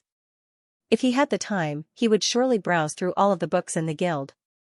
Since he didn't have the time, he could only leave it for the future. Walking out of the Apothecary Guild and back to the carriage, Xianxia took out the jade bottle and passed it over to Yuan Tao. Apply a portion of it on your skin each time. Once you have fully absorbed it, apply it again. Cultivate well, and it will raise your cultivation significantly within a short period of time. Thank you, teacher. Grabbing the jade bottle, Yuan Tao was agitated. After following his teacher for a day, he understood how valuable the medicinal essence was. His teacher had spent so much effort on it, and he was deeply indebted to him for it. Take these spirit stones. You'll definitely need them when you cultivate. Following which, he passed dozens of middle-tier spirit stones over. The medicinal essence could only stimulate one's constitution. In order to achieve a breakthrough, one would require a large amount of spiritual energy. In any case, he had just blackmailed the sixth young mistress, so he didn't lack any. Understanding his teacher's intentions, Yuan Tao took the spirit stones. Sun Chang, take these spirit stones. Once the cleansing lake opens, I might have to cultivate for a few days, so I won't have the time to take care of them. Take these spirit stones and distribute them to you, Xingyang, Wang Ying, and Lu Yang. Whoever needs them for their cultivation, don't delay. Following which, Xianxia took out another 200 or so spirit stones and passed them over to Sun Chang. Once the cleansing lake opens, they would have to cultivate in it. These spirit stones were for the others to use so that they could raise their cultivation swiftly. Don't worry, young master. We'll definitely cultivate well. Sun Chang hurriedly nodded. It doesn't matter if it's the others, but you. Hearing the other party's confidence, Xianxia shook his head. To be honest, he wasn't worried about Xingyang and the others. The problem was that fellow's laziness. If he couldn't keep an eye on him, he wouldn't want to cultivate anymore. It was truly a headache for him to raise his cultivation swiftly. Ah. Knowing what the young master was referring to, Sun Chang was filled with awkwardness. Alright, these are the treasures obtained by the mystical treasure hall. Distribute them to everyone, and if there's really no use for them, find someone to sell them for spirit stones. With a flick of his wrist, he took out the storage ring Gan Yiping had given him and passed it over. Of the items in the mystical treasure hall, he only kept the glacier rain sword, which could be upgraded. As for the other items, he might as well sell them off and exchange them for more spirit stones. Yes. Sun Chang nodded as he took the artifact. There was nothing for Xianxia to worry about. Xianxia didn't say anything else. Knowing that they were in a rush, the carriage drove swiftly, and it only took an hour for them to arrive at their residence. As soon as he arrived at the door, he saw Hongshi waiting anxiously with Bai Jianghai and Luo Xian behind him. Every vassal state had 3 slots for the cleansing lake, and only the top 3 of the master-teacher tournament were qualified to enter. Since the purpose of the banquet tonight was to determine the number of slots, these 2 naturally had the right to attend as well. Xianxia wanted to see how the other party would decide their fate. Xianxia, you're finally here. Did anything happen? If something really happened, make sure to tell me in advance so that I can look for my teacher to resolve it. Seeing that the other party was finally back, Hongshi was so agitated that he nearly burst into tears. After returning from Luo Zhao and Feng Yu's place, he immediately went to look for Xianxia, but even after waiting for 6 to 8 hours, the other party was nowhere to be seen. He was really worried that the other party might have run off somewhere and wouldn't be able to make it back. This wasn't the 28 vassal states, nor was it the League of Nations. With his strength, he would be able to resolve the issue easily. It would be best for him to maintain a low profile in the capital of the Miryu Empire. Otherwise, if something were to happen, he would have to look for his teacher, Pavilion Master Wei Jiang, to resolve it. Don't worry, I only went to the Apothecary Guild to forge a pill. It's fine. Seeing that the other party was actually worried about this, Xianxia was speechless. What in the world is this? What kind of eye do you have? Do I look like a troublemaker to you? No matter what, I am a master teacher. As long as no one provokes me, how can I possibly go around causing trouble?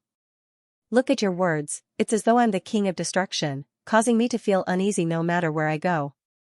If Hongshi were to know of his thoughts, he would surely nod in agreement with tears in his eyes. If you aren't the king of destruction, what are you? My ghost domain illusory city, my celestial chess, my book of emptied river, the otherworldly demons that I went through so much trouble to capture. Forget it, my heart will probably be done for if I continue to think about it. It's good that you're fine. The banquet is about to begin, so let's hurry over. Knowing that he didn't have much time to waste on this matter, Hongshi beckoned the others, and the 4 of them headed to the Crown Prince's residence. Crown Prince Yi Qian's residence was only several hundred meters away. Soon, they arrived at the entrance and took out the invitation letter. Everyone, please come in. Upon seeing the invitation letter, the guard at the entrance led the way. This brother over here, I would like to ask if Fengyuan Empire's Fengshi, Qianfeng Empire's Luoshi, and Zhuiwei Empire's Qinshi have arrived? Following behind the guard, Hongshi asked. Qianfeng Empire's Luoshi was the Luo Zhao whom he had extorted previously, and Zhuiwei Empire's Qinshi was the elder who was with Luo Zhao previously. These two, along with Fengyu, were the representatives of the four great vassal states Mingshi Tang Empire. Just like him, they were the organizers of the master-teacher tournament in their respective territories. They have already arrived an hour ago. The guard nodded. An hour ago? Hongshi's mouth twitched. He had thought that he would be able to gain the upper hand since the other party had yet to arrive, but who could have known that an hour had already passed? It couldn't be that they had already decided on the slots, right? The banquet. Has it already begun? Am I late? It would be bad if I were to disturb the crown prince. Hongshi hesitated for a moment before replying awkwardly. The banquet hasn't started yet. The crown prince has gone to invite the sixth princess to the banquet, and he hasn't returned yet. The guard shook his head. It hasn't started yet? That's good. Heaving a sigh of relief, Hongshi flicked his wrist and passed a spirit stone over. Thank you, brother. You're being too polite. Seeing how generous Xianxia was, the guard's eyes lit up. He hurriedly put away his spirit stone, and his attitude toward the group became much friendlier. With a hushed voice, he leaned over. I heard that the purpose of this banquet is to confirm the slots for the cleansing lake. I wonder what the crown prince's rules are. Will we be able to get it? Hongshi shook his head with a bitter smile. I'm not too sure what the rules are, but I heard that the main purpose of this banquet is to welcome the geniuses of the Hanyuan Master Teacher Academy, as well as to allow the geniuses of the vassal states to meet their seniors. Welcome them? You mean that the four of them will be coming as well? Hongshi was taken aback. He had heard from Luo Zhao that the 4 slots that the crown prince wanted were reserved for the geniuses of the Hanyuan Master Teacher Academy. He had thought that the banquet would be held to resolve the internal conflict between him and the others, but who could have thought that the 4 of them would be invited as well? Could it be that the method to select the slots has something to do with them? Hongshi's body jolted as a thought suddenly came to his mind. I'm not too sure, but I believe that as long as they ask, the crown prince won't dare to turn them down. Luoshi and the others have already prepared quite a few things as gifts to befriend them. I think you should make some preparations as well, just in case. The soldier glanced at his surroundings before speaking with a hushed tone. Gifts? Hongshi's face paled. His entire fortune had been destroyed by the fellow behind him in the master-teacher tournament. Even if he wanted to take anything, he wouldn't be able to do so. After all, the other party was from Hanyuan Empire, and his standards were extremely high. It was impossible for him to be interested in ordinary treasures. Oblivious to Xianxia's complexion, the soldier nodded in agreement. Indeed, it's not strange for one to be overly courteous. If we prepare some treasures, we will surely be able to increase the goodwill of the other party, and with that, the slots will be much easier to obtain. Alright, the banquet hall is just ahead. I'll send you all here. Thank you. Knowing that it was due to the spirit stone he had given them that the other party had said so much, Hongshi hurriedly clasped his fist. Regardless of the time or place, there was no such thing as a waste of money. At the very least, knowing this information was much better than charging in blindly. Just that. Now that he knew the reason, a new problem arose. Gifts? What can I find to make the other party's eyes light up? If only the Book of Emptied River was still around.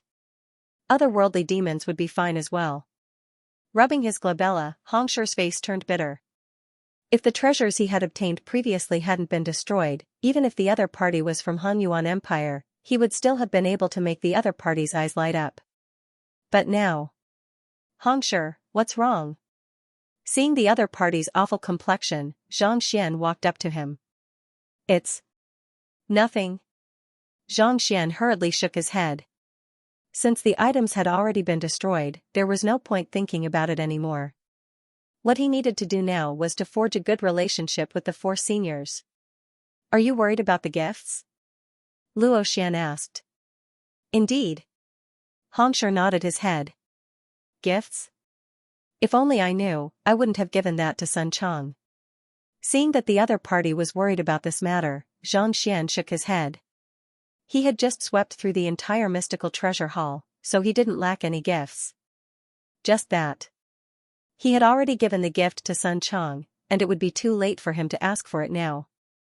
Actually, there's no need for you to be so stubborn. The slots for the selections are definitely related to the capability of the master teachers. If the gifts are useful, everyone will surely give up on studying. Those who were able to enter the cleansing lake were bound to be students of the Master Teacher Academy. Since there were 3 slots for the selections, it was bound to be related to the content of master teachers. Thus, the gifts were probably just icing on the cake. Let's hope so. Hongshi was aware of this as well, but he was still a little worried. Suddenly recalling the discussion with the other party, Xianxia asked, "Right, Hongshi, did you manage to obtain any useful news from Fengshi and the others?" "Oh, I did manage to obtain some news regarding the 4 geniuses from the Master Teacher Academy." Nodding his head, Hongshi was just about to tell Luo Xian about the matter regarding the 6th princess and the others when he suddenly heard footsteps and a voice. "Hong Qian, are these the geniuses you selected? They don't seem to be much." Following which, a figure walked out from the main hall. It was Master Teacher Luo Zhao from Qianfeng Empire.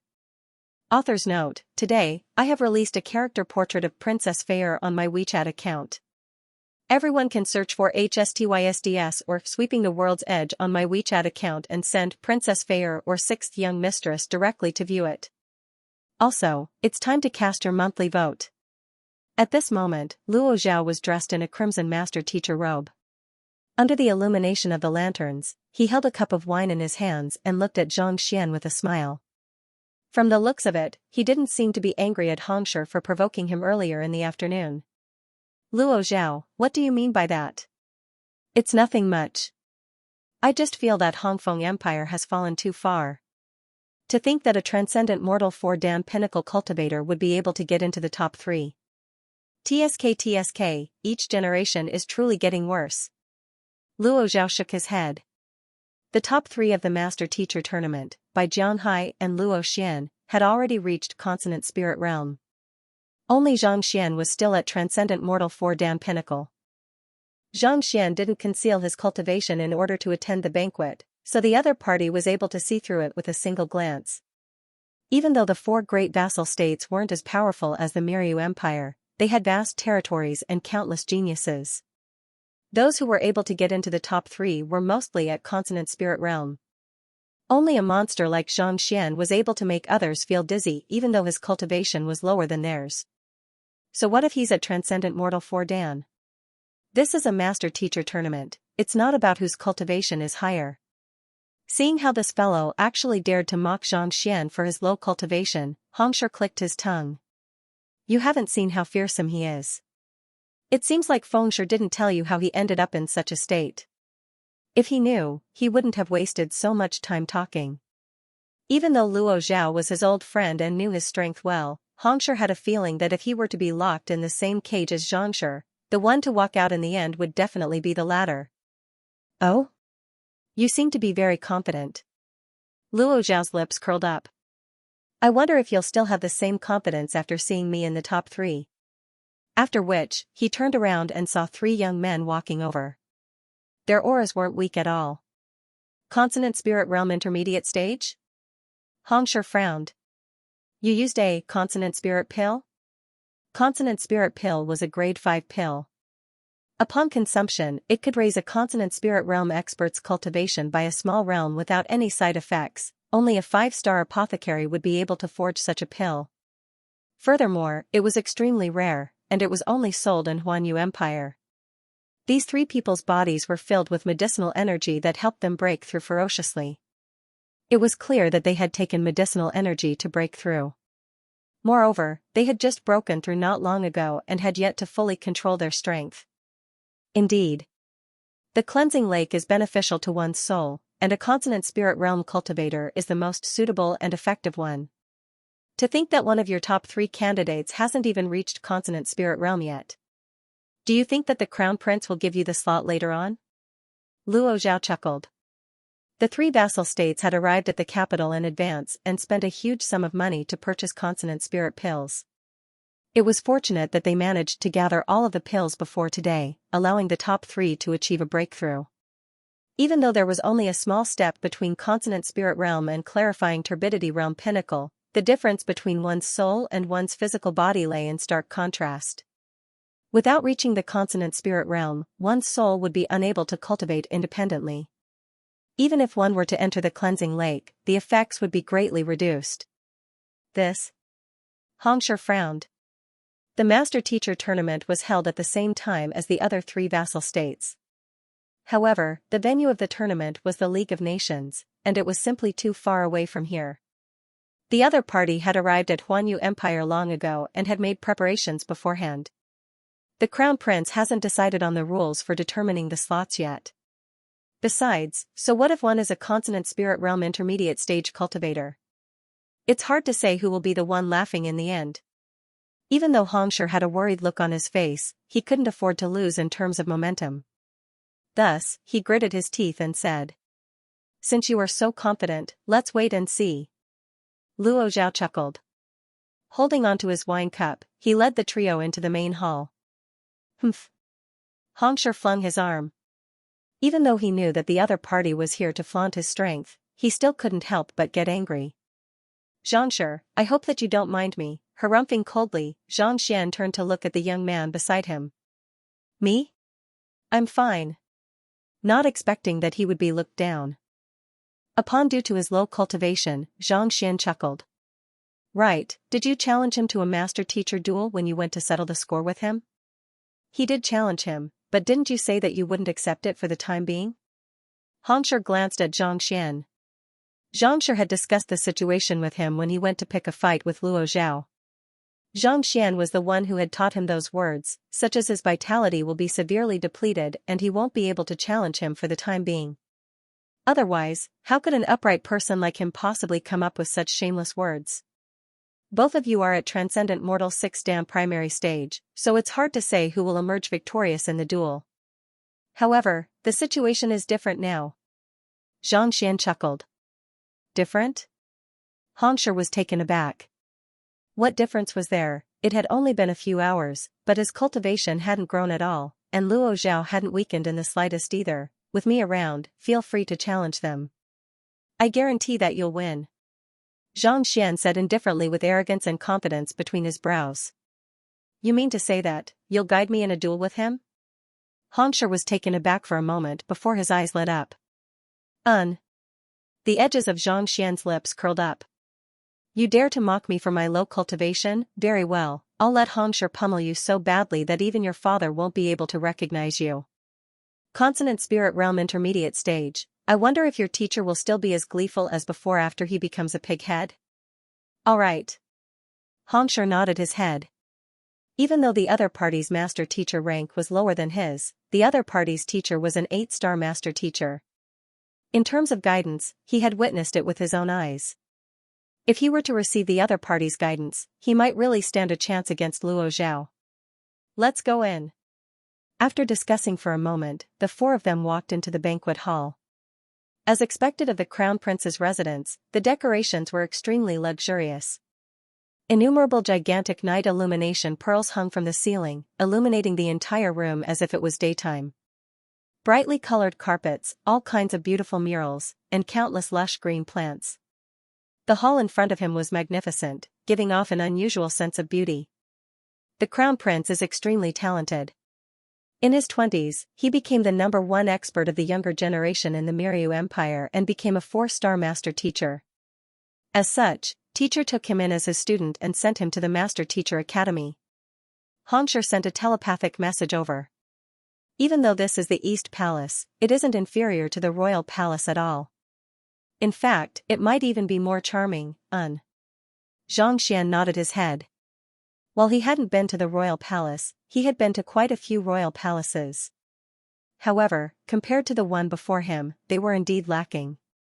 On top of the murals, there were many works of famous painters as well.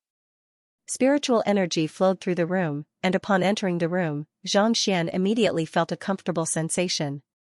Most likely, there was a formation set up to adjust the temperature. It seemed like the Crown Prince wasn't just a talented master teacher, he valued enjoyment as well. Walking along the soft carpet, Xianxia saw 2 tables and chairs by the sides of the spacious room. Luo Zhao and the others were seated at the back.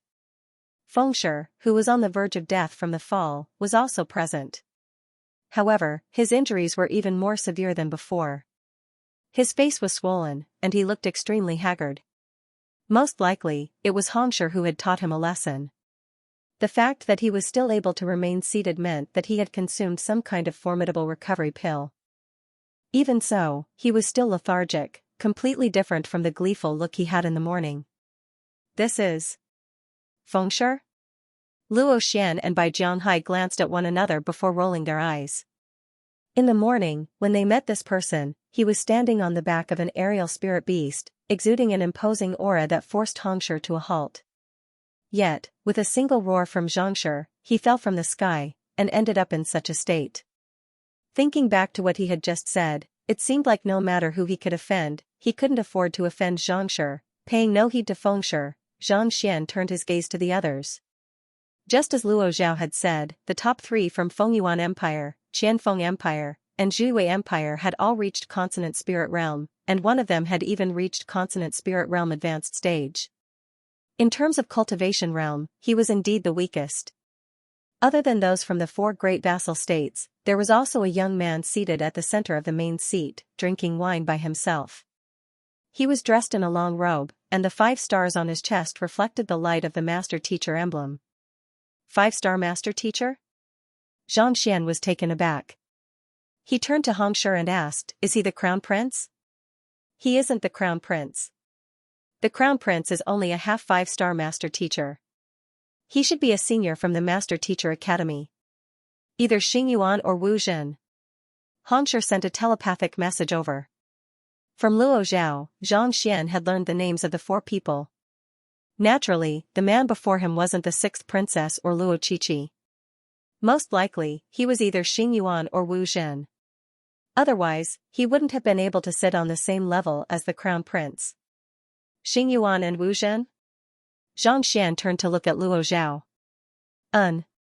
There are 4 people from the Master Teacher Academy, and I heard that there are 2 5-star Master Teachers with the same name.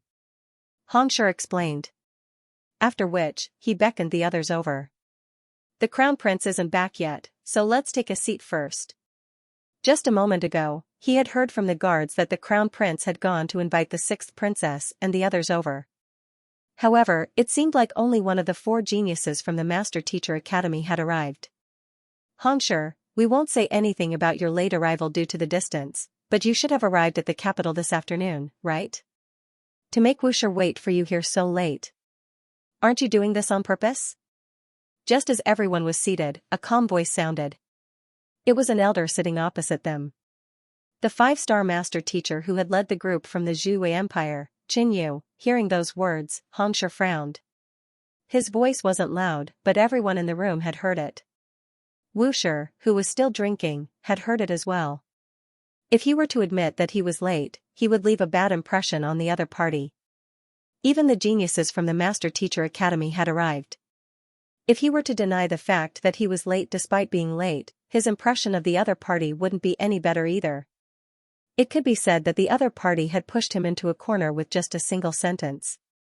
What should he do? With an awful complexion, Zhang Xian was still fretting over how he should respond when he suddenly heard something, and his body stiffened. Following which, his eyes lit up, and he harumphed coldly. "Chen Yu, please watch your words. A banquet is just a joyous occasion. Aren't you going to say that the Crown Prince is late when he arrives later on?" Hearing this, everyone was stunned, and they all secretly applauded. Master Teacher Qin Yu's question was clearly meant to strike at Zhang Xian's heart. No matter what Zhang Xian answered, he would be wrong. Yet, even with such a difficult question, Fengshe still managed to counter it with a single sentence. "Fine, you say I'm late, but the Crown Prince hasn't arrived yet. Isn't he even later? You dare say that the Crown Prince is late? What do you mean, it's just a banquet? What's your motive?" Not only did he reply to Qin Yu's words, he even made use of the opportunity to strike back at Xianxia. Xianxu's face alternated between redness and paleness, and he felt so stifled that he felt like puking blood. "Oh? I haven't seen you for a few days." Hongshi's eloquence is much better than before. Seeing that Xianxia was at a loss for words, Luo Zhao spoke up. "Not only is he eloquent, he has also improved his skills. Luoshi, do you want to give it a try?" Hongshi poured a cup of fine wine and looked to the side with a smile. "Don't you think so, Fengshi? You, pfft." Fengyu's body swayed, aggravating his injuries. He spat out a mouthful of blood. "Didn't we not talk about this anymore? Why did you mention it again? Besides, it's none of my business that the two of them are looking for trouble with you. I'm just hiding in the corner, not even daring to say a word." Luo Zhao's lips twitched as he harumphed. Fengshi went out to hunt and was ambushed by spirit beasts. He has been in seclusion for the past 2 days, how could he possibly know how strong you are?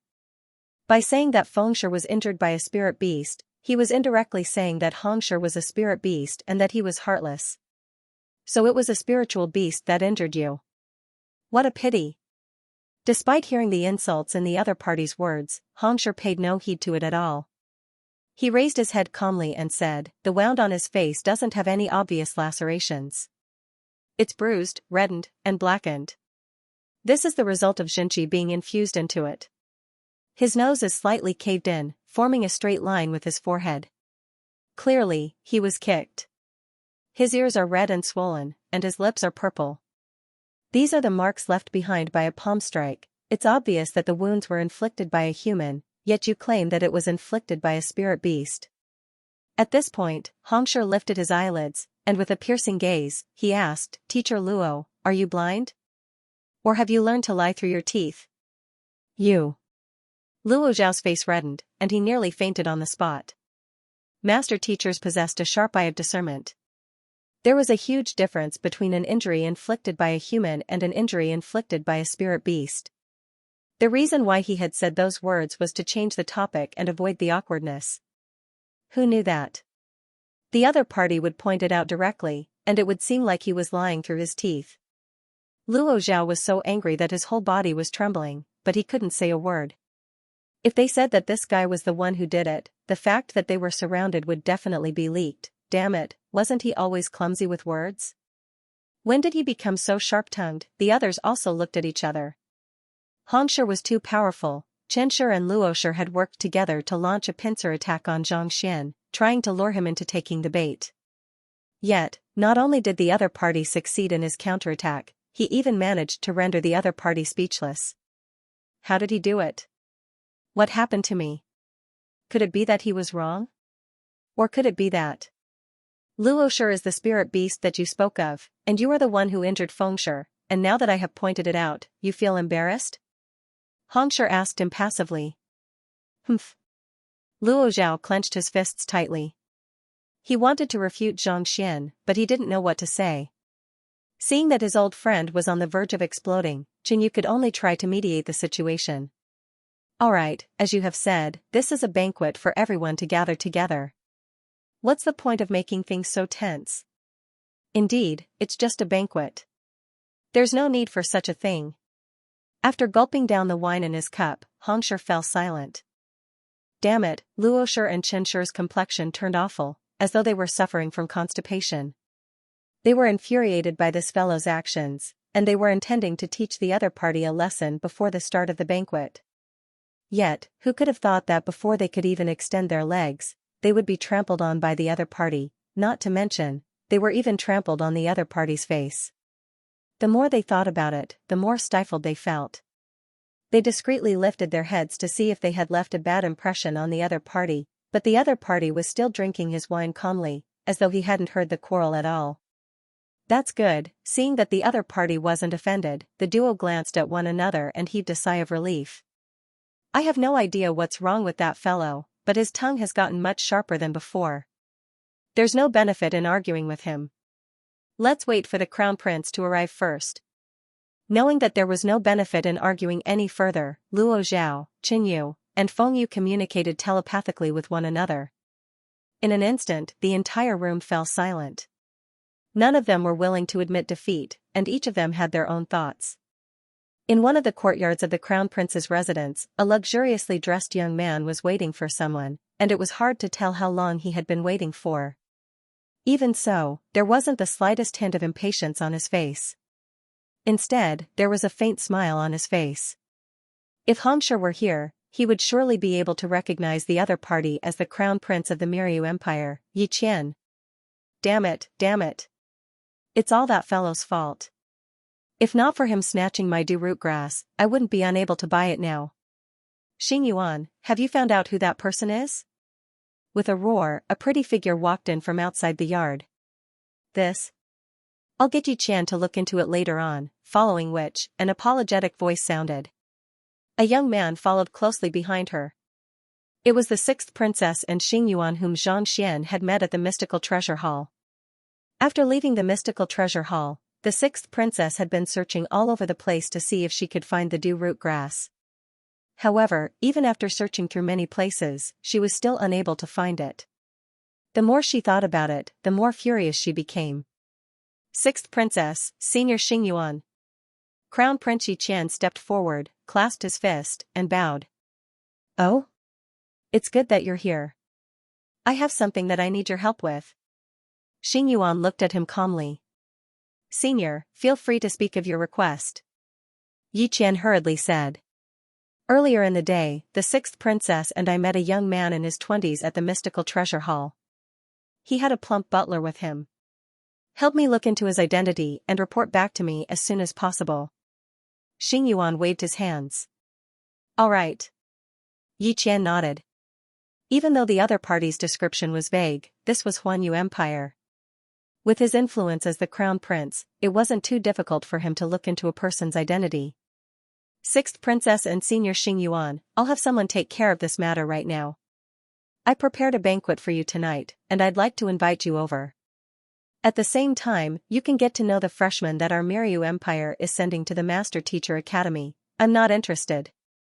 The sixth princess waved her hands. When she left, she was still a high and mighty princess. But when she returned, she had become someone else's maid. How could she possibly be in the mood to attend a banquet? This? Not expecting his senior to reject him so directly, Yiqian turned to Xingyuan awkwardly and said, Senior, you can return first. I'll be there in a moment. Xingyuan waved his hands. All right then. Yiqian could tell that the sixth princess was in a fit of rage. Thus, he bowed and walked out. Even though he was the crown prince of the Miryu Empire, he was still far from being comparable to the princess of the Huanyuan Empire. It was one thing if the other party was willing, but if she wasn't, he wouldn't dare to force her. Barely after taking a few steps, before he could leave the courtyard, Xingyuan's voice sounded in his ears. Sixth princess is currently in a fit of rage, so I'll try to talk her out of it. Come over later. Thank you, senior. Hearing Xingyuan's promise, Yiqian's eyes lit up, and he quickly walked out. The main purpose of this banquet was to welcome the sixth princess and the others. It would be embarrassing if they didn't attend. Sixth princess, don't be angry. Once Yiqian finds out the other party's identity, I'll buy the sorrow-severing grass. Seeing him leave, Xingyuan consoled. It's none of your business.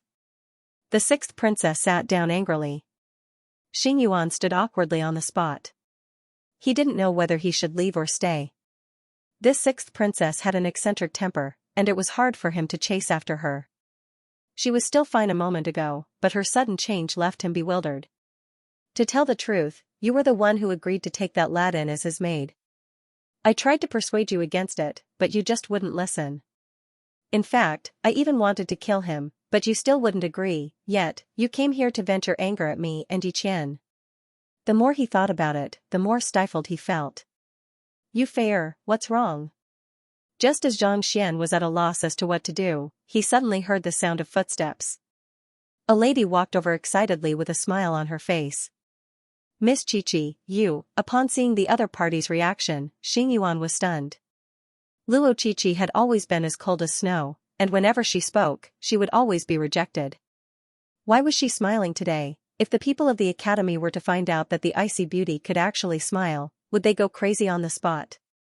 Nothing. Upon hearing those words, Luo Qiqi realized that there was something wrong with her expression. Her face darkened, and she reverted back to her cold demeanor. She walked up to the sixth princess and asked, "What's wrong? Why are you so angry?" Princess Fair was just about to speak when she suddenly frowned. Turning to Luo Qiqi, she asked, "Right, what happened? Why are you so happy?" She had the same thought as Xingyuan. Luo Qiqi had always maintained a poker face. Didn't she say that she was going to teach alchemy today? Why are you so happy to be back? This was not in line with her personality. Me? It's just a small matter, it's nothing much. Recalling Xianxia's demeanor, a hint of respect surfaced in Luo Qiqi's eyes, and her lips curled up once more. Turning to the sixth princess, she said, "You should speak first. Who in the world could anger our sixth princess to such an extent? Isn't it that shameless?" Halfway through her words, Princess Fair's lips suddenly curled up, and she shook her head. "No, why should I speak first? Why don't you speak first? Who in the world could make our Miss Qiqi so happy?" Luo Qiqi hesitated for a moment before saying, "How about this, let's speak together. There's no need to hide anything from one another." "All right." Princess Fair nodded. "Let's begin." Princess Fair gritted her teeth in hatred. He's a despicable and shameless young man who knows how to scam others. He's ignorant and reckless, infuriating. He's a cultured, graceful, and magnanimous young man.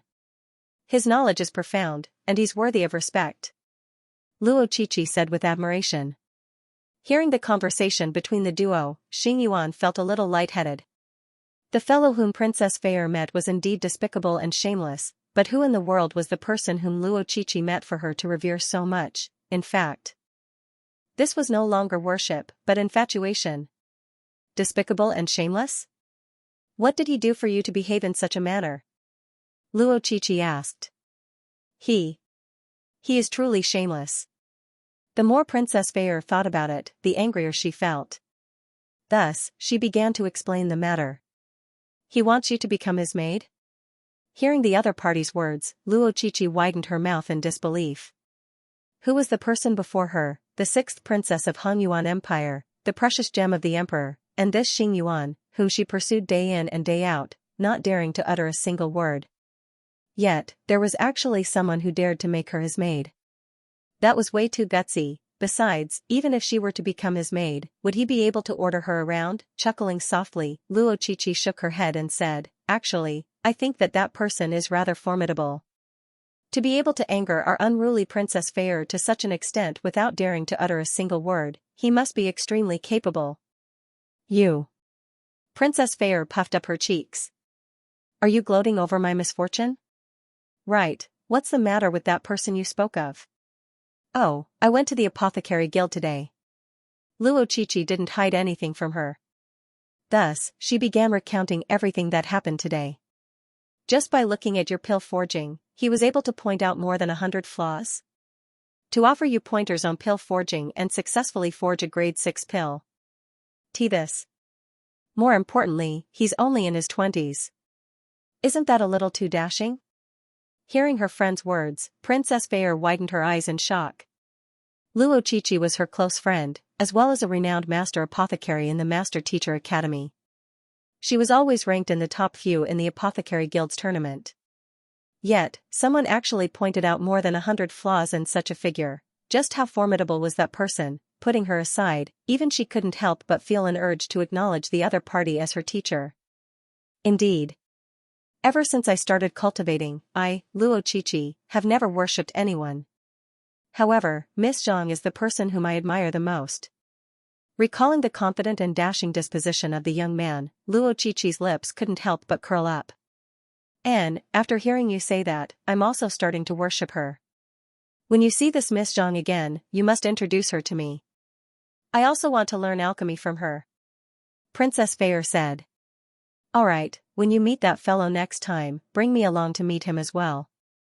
I would also like to see who he is for daring to take our Princess Fair in as his maid.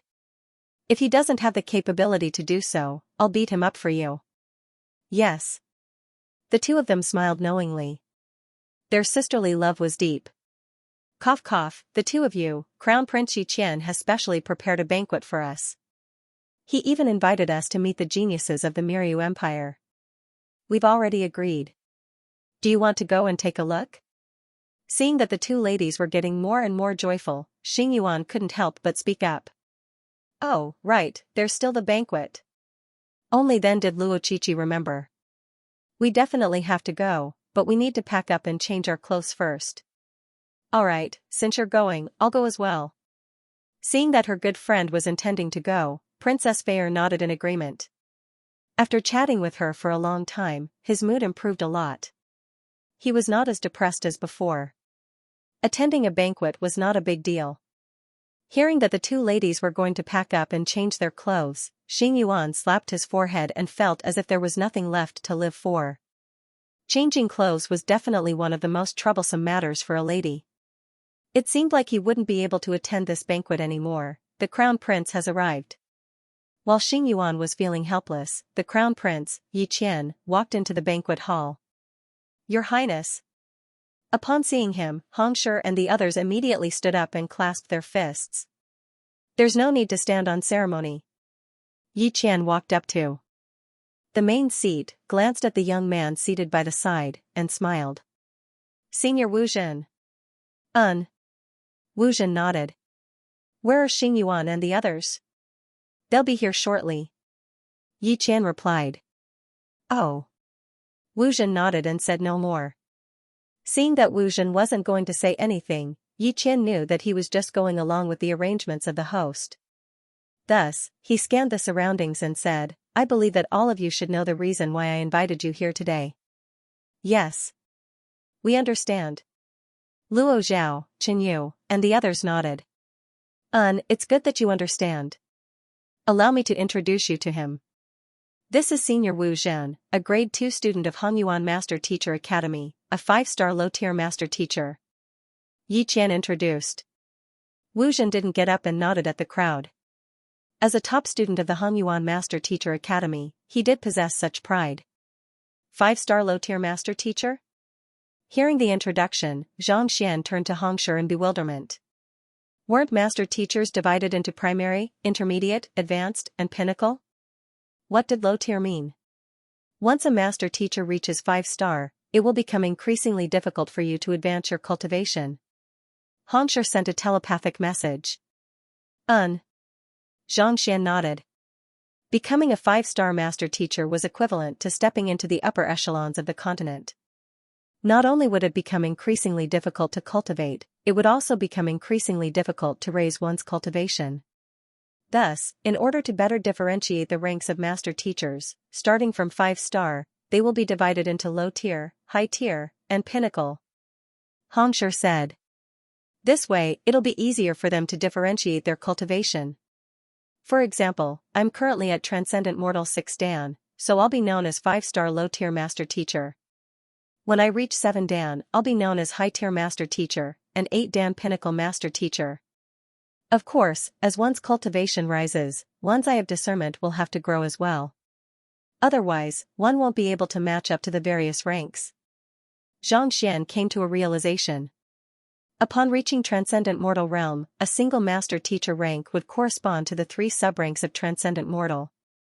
For example, in order to become a 4-star Master Teacher, one would have to possess a cultivation of Transcendent Mortal 2 Dan and above. 2 Dan, 3 Dan, and 4 Dan were all 4-star Master Teachers, and 5 Dan Consonant Spirit Realm was equivalent to a half 5-star Master Teacher. Upon reaching 6 Dan, one would become a full-fledged 5-star Master Teacher. Of course, to become a 5-star Master Teacher, one's cultivation was only one of the requirements. The Hongyuan Master Teacher Academy divides its students into grades based on this. Most of you who have just enrolled are either 4-star Pinnacle or half 5-star Master Teachers, so you'll be in grade 1. Becoming a true 5-star Master Teacher would be in grade 2, 5-star high-tier Master Teachers would be in grade 3, and so on and so forth. Hongshi continued. Hongyuan Master Teacher Academy has a total of 6 grades. In other words, even 6-star Master Teachers are considered students, 6-star Master Teacher students? Xianxia widened his eyes in shock. As expected of the Hongyuan Master Teacher Academy, it was indeed formidable. From this, he could imagine that there would be countless master teachers in the academy, and the so-called geniuses could be found everywhere. Initially, he wasn't too interested in the academy. However, after hearing the introduction, he couldn't help but look forward to it. With so many master teachers gathered here, perhaps, he might be able to find a solution to the innate fetal poison. Even if he couldn't find it, with so many master teachers studying together, he would surely be able to raise his cultivation swiftly. This was much better than fumbling around on his own. We have long heard of Wusher's reputation. He's one of the top grade 2 students in Hongyuan Master Teacher Academy, and I, Luo Zhao of Qianfeng Empire, am honored to be able to meet you. Hearing the Crown Prince's introduction, Luo Zhao stood up with a smile and said, as the host, how can I possibly greet you empty-handed? A while ago, while I was out training, I happened to find a few mulberry sparrow seeds in the western mulberry land. I would like to present them to Wusher and the friends from Hanyuan Master Teacher Academy as a token of my sincerity. After saying those words, Xianxia flicked his wrist and infused his Xianxia into a string of crimson lotus-like objects, which slowly flew toward Wu Zhen. Mulberry sparrow seeds? A transcendent mortal 8-dan spirit beast that only grows near Tianqizi's lair? It's said that consuming it can rejuvenate one's mind and raise one's soul depth. For him to give away so many of them at once, what a valuable gift. Incredible. That's some good stuff. As expected of the head of Qianfeng Empire's Mingshi Tang Pavilion, his gift is indeed extraordinary. Seeing the items that Luo Zhao took out, the crowd was astounded. Even Zhang Xian and Han Shi glanced at one another with deep frowns on their foreheads. The mulberry sparrow seed was an incredible treasure, and its value was on par with the inner core of the great river serpent. Yet, Luo Zhao was willing to give it away so easily. That fellow isn't speaking the truth. With an awful complexion, Han Shi clenched his fists tightly. While the other party had revealed the identities of the 4 people invited by Crown Prince Yiqian earlier in the day, he hadn't revealed anything at all. He had thought that the other party really didn't know anything, but it turned out that the other party had already prepared a gift in advance. Even if he wanted to find something now, it was already too late. Mulberry sparrow seed? That's some good stuff. I'll accept it on behalf of the 6th princess and the others. Seeing the object flying toward him, Wu Zhen's eyes lit up, and he swiftly caught the object. Satisfaction gleamed in his eyes. The mulberry sparrow seed was extremely rare. Even in Hanyuan Empire, it would be difficult for him to obtain it. Since Luosher has prepared a gift for us, how can our Zhuwei Empire dare to fall behind? This is the Star Moon Bodhi that I spent 10 days in the Wuling River to find. I hope that you'll accept it as a gift to Wusher. With a flick of his finger, 4 pearl-like objects flew toward Wu Zhen. They glowed with a warm luster. Star Moon Bodhi? It's the seed of the Star Moon tree, and it takes 1,000 years to grow. It absorbs the essence of the stars to form it, and the energy it harnesses is on par with the inner core of a transcendent mortal 7-dan pinnacle spirit beast. If one were to touch it frequently, one would be able to comprehend the stars and broaden one's soul depth. The value of this object can be said to be on par with the mulberry sparrow seed. Not only on par, it can even be said to be on par with the mulberry sparrow seed. It seems like Qianxia has come prepared. Since they prepared so many good items, what's going to happen to Hongshi? Seeing that Qianxia had taken out such valuable treasures as well, Luo Xian and Bai Jianhai glanced at one another, and a deep frown formed on their foreheads. It seemed like the provocation from before was just an appetizer. The true killing blow lay here. Since the other party had already taken out a treasure, what was Hongshi going to do? Just as they were worrying over the matter, the swollen Fengyu took out a treasure and passed it over. This treasure was on par with the previous 2. Hee, Hongshi, it's our first time meeting you, and we've all taken out our goodwill. What about you? Seeing that the others were done, Luo Zhao chuckled softly and turned to Zhang Xian. Voila, everyone immediately turned their gazes over. Hongshi's face turned livid. He didn't expect the other party to be so vicious. First, he gave out his gift, and the next thing he knew, he was going to be the general. The other 3 had already given out high-tier gifts, but he didn't prepare anything in advance. Even if he wanted to, he wouldn't be able to take anything out. even though he wouldn't be able to decide the distribution of the slots later on, if he didn't prepare anything. Not only would Wu Zhen be displeased, even the crown prince would be embarrassed. Furthermore, the other party was already standing right before him. He couldn't possibly just back down and allow himself to be mocked, right? Why? It can't be that you didn't prepare anything? Are you for real? I told you earlier that Wu Shi and the others would be attending the banquet. I thought that you came late today because you went to prepare something. Is that not the case? This is the first time we are meeting, but as the host, you didn't bring anything. Are you doing this on purpose? Luo Zhao, Chen Yu, Feng Yu, and the others gloated at Yi Qian's predicament. They had indeed told Hongshi that the four of them would be attending the banquet, but they didn't mention anything about the banquet. Naturally, the latter didn't prepare anything. As expected, Crown Prince Yi Qian frowned as the three of them jeered at him. Although he didn't really care about the gifts, he couldn't help but feel embarrassed if the Hongfeng Empire didn't, since everyone else had sent gifts. I just arrived today, so I haven't prepared anything yet. Seeing the gazes of the crowd getting more and more intense, Hongshi's face flushed. Just as he was about to say that he hadn't prepared his gift, a calm voice sounded beside him. Hongshi's gift has naturally been prepared. Turning around, he saw that the one who had spoken was Xianxia, who was seated beside him. Xianxia, I didn't prepare anything. Hearing the other party say that he had prepared his gift, Hong Qian's face twitched and he hurriedly sent a telepathic message over. So what if he didn't prepare anything? At most, he would just be mocked by others.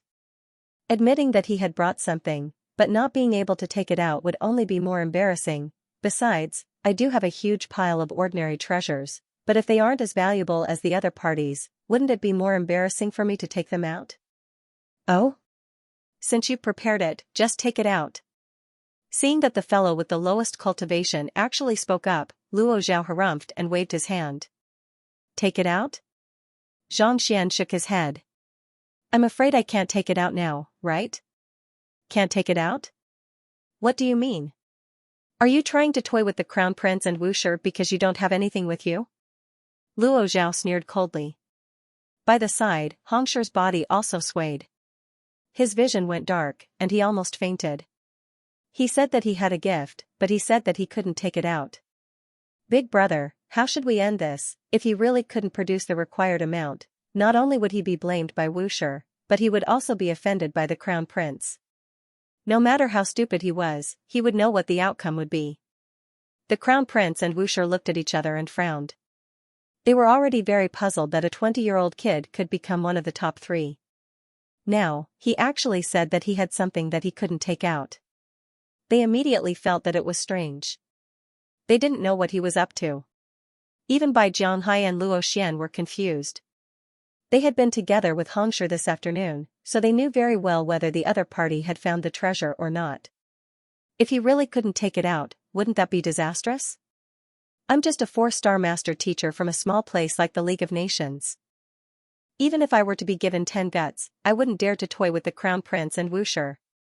Ignoring the bizarre gazes from the crowd, Xianxia chuckled lightly.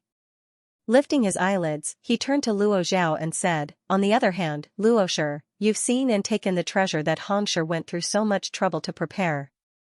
Isn't it about time for you to return it? Ah? Luo Zhao was taken aback. His face darkened.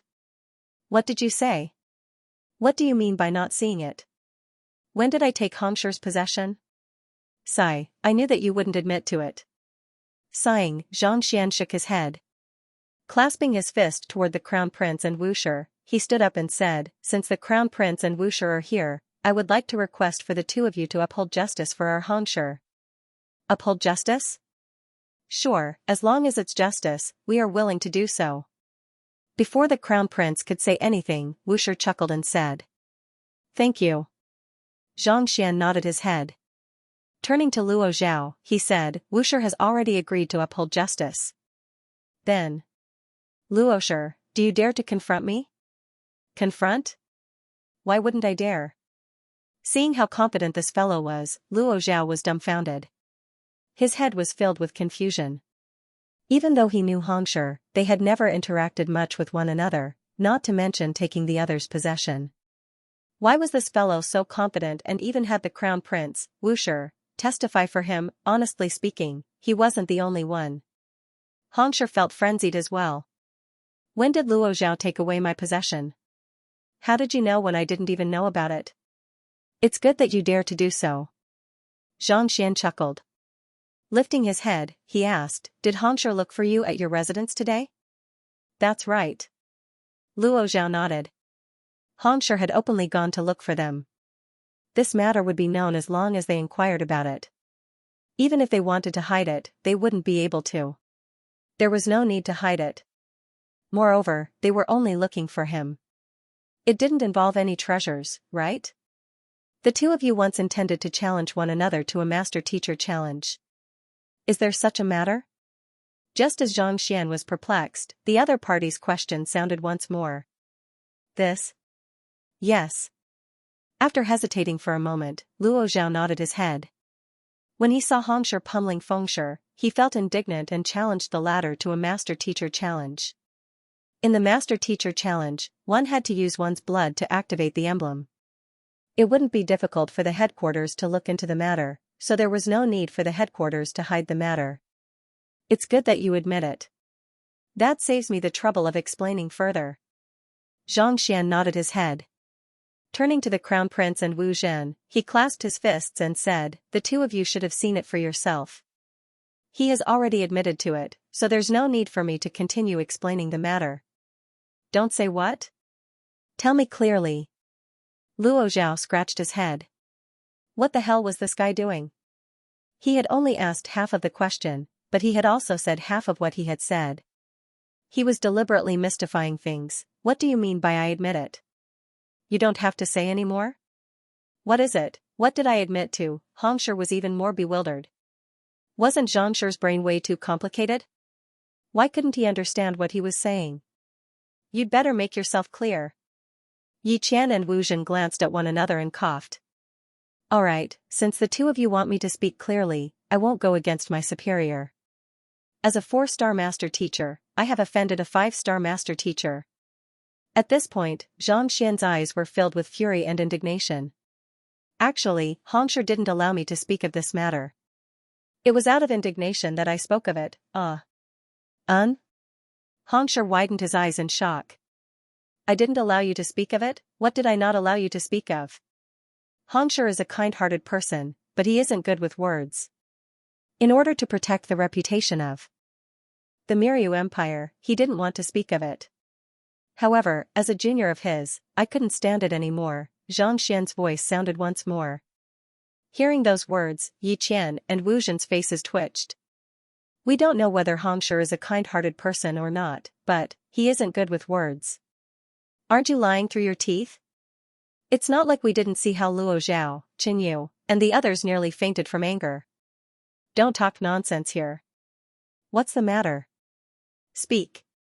Seeing that Zhang Xian was speaking too much, Luo Zhao couldn't hold himself back anymore. Alright, I'll speak then. As though coming to a decision, Zhang Xian gritted his teeth in indignation. This afternoon, Hongshi went to look for the three of them to discuss some matters.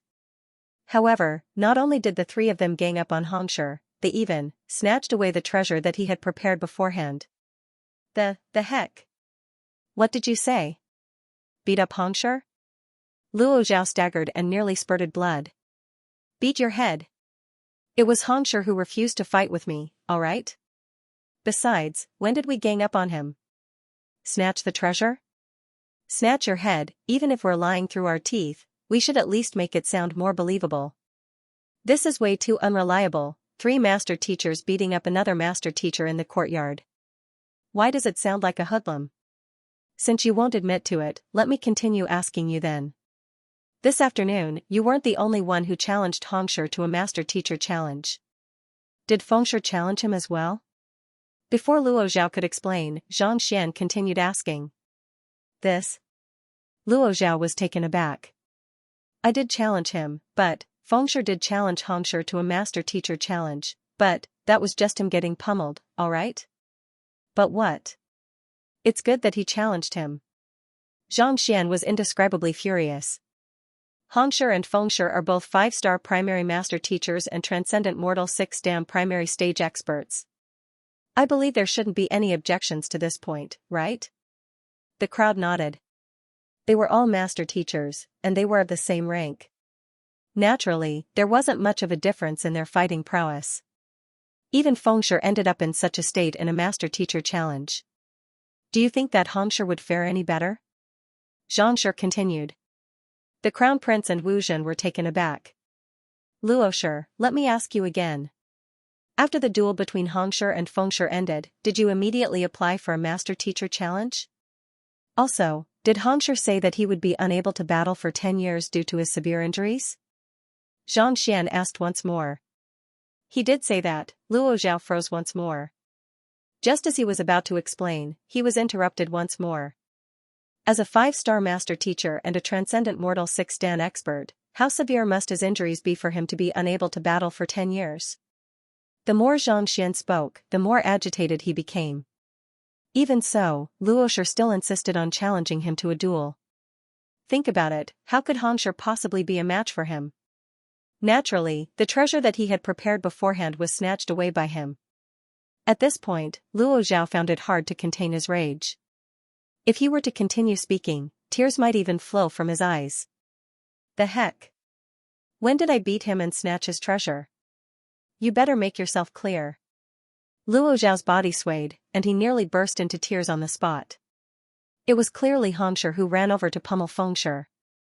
How did it turn into a situation where both Fengxia and I were heavily injured, and I made use of the opportunity to launch a sneak attack? Furthermore, it wasn't just a sneak attack, I even snatched his treasure. Can't you speak properly, to spout such blatant lies? Are you really a master teacher? Where's your shame? I love Wolf Warrior.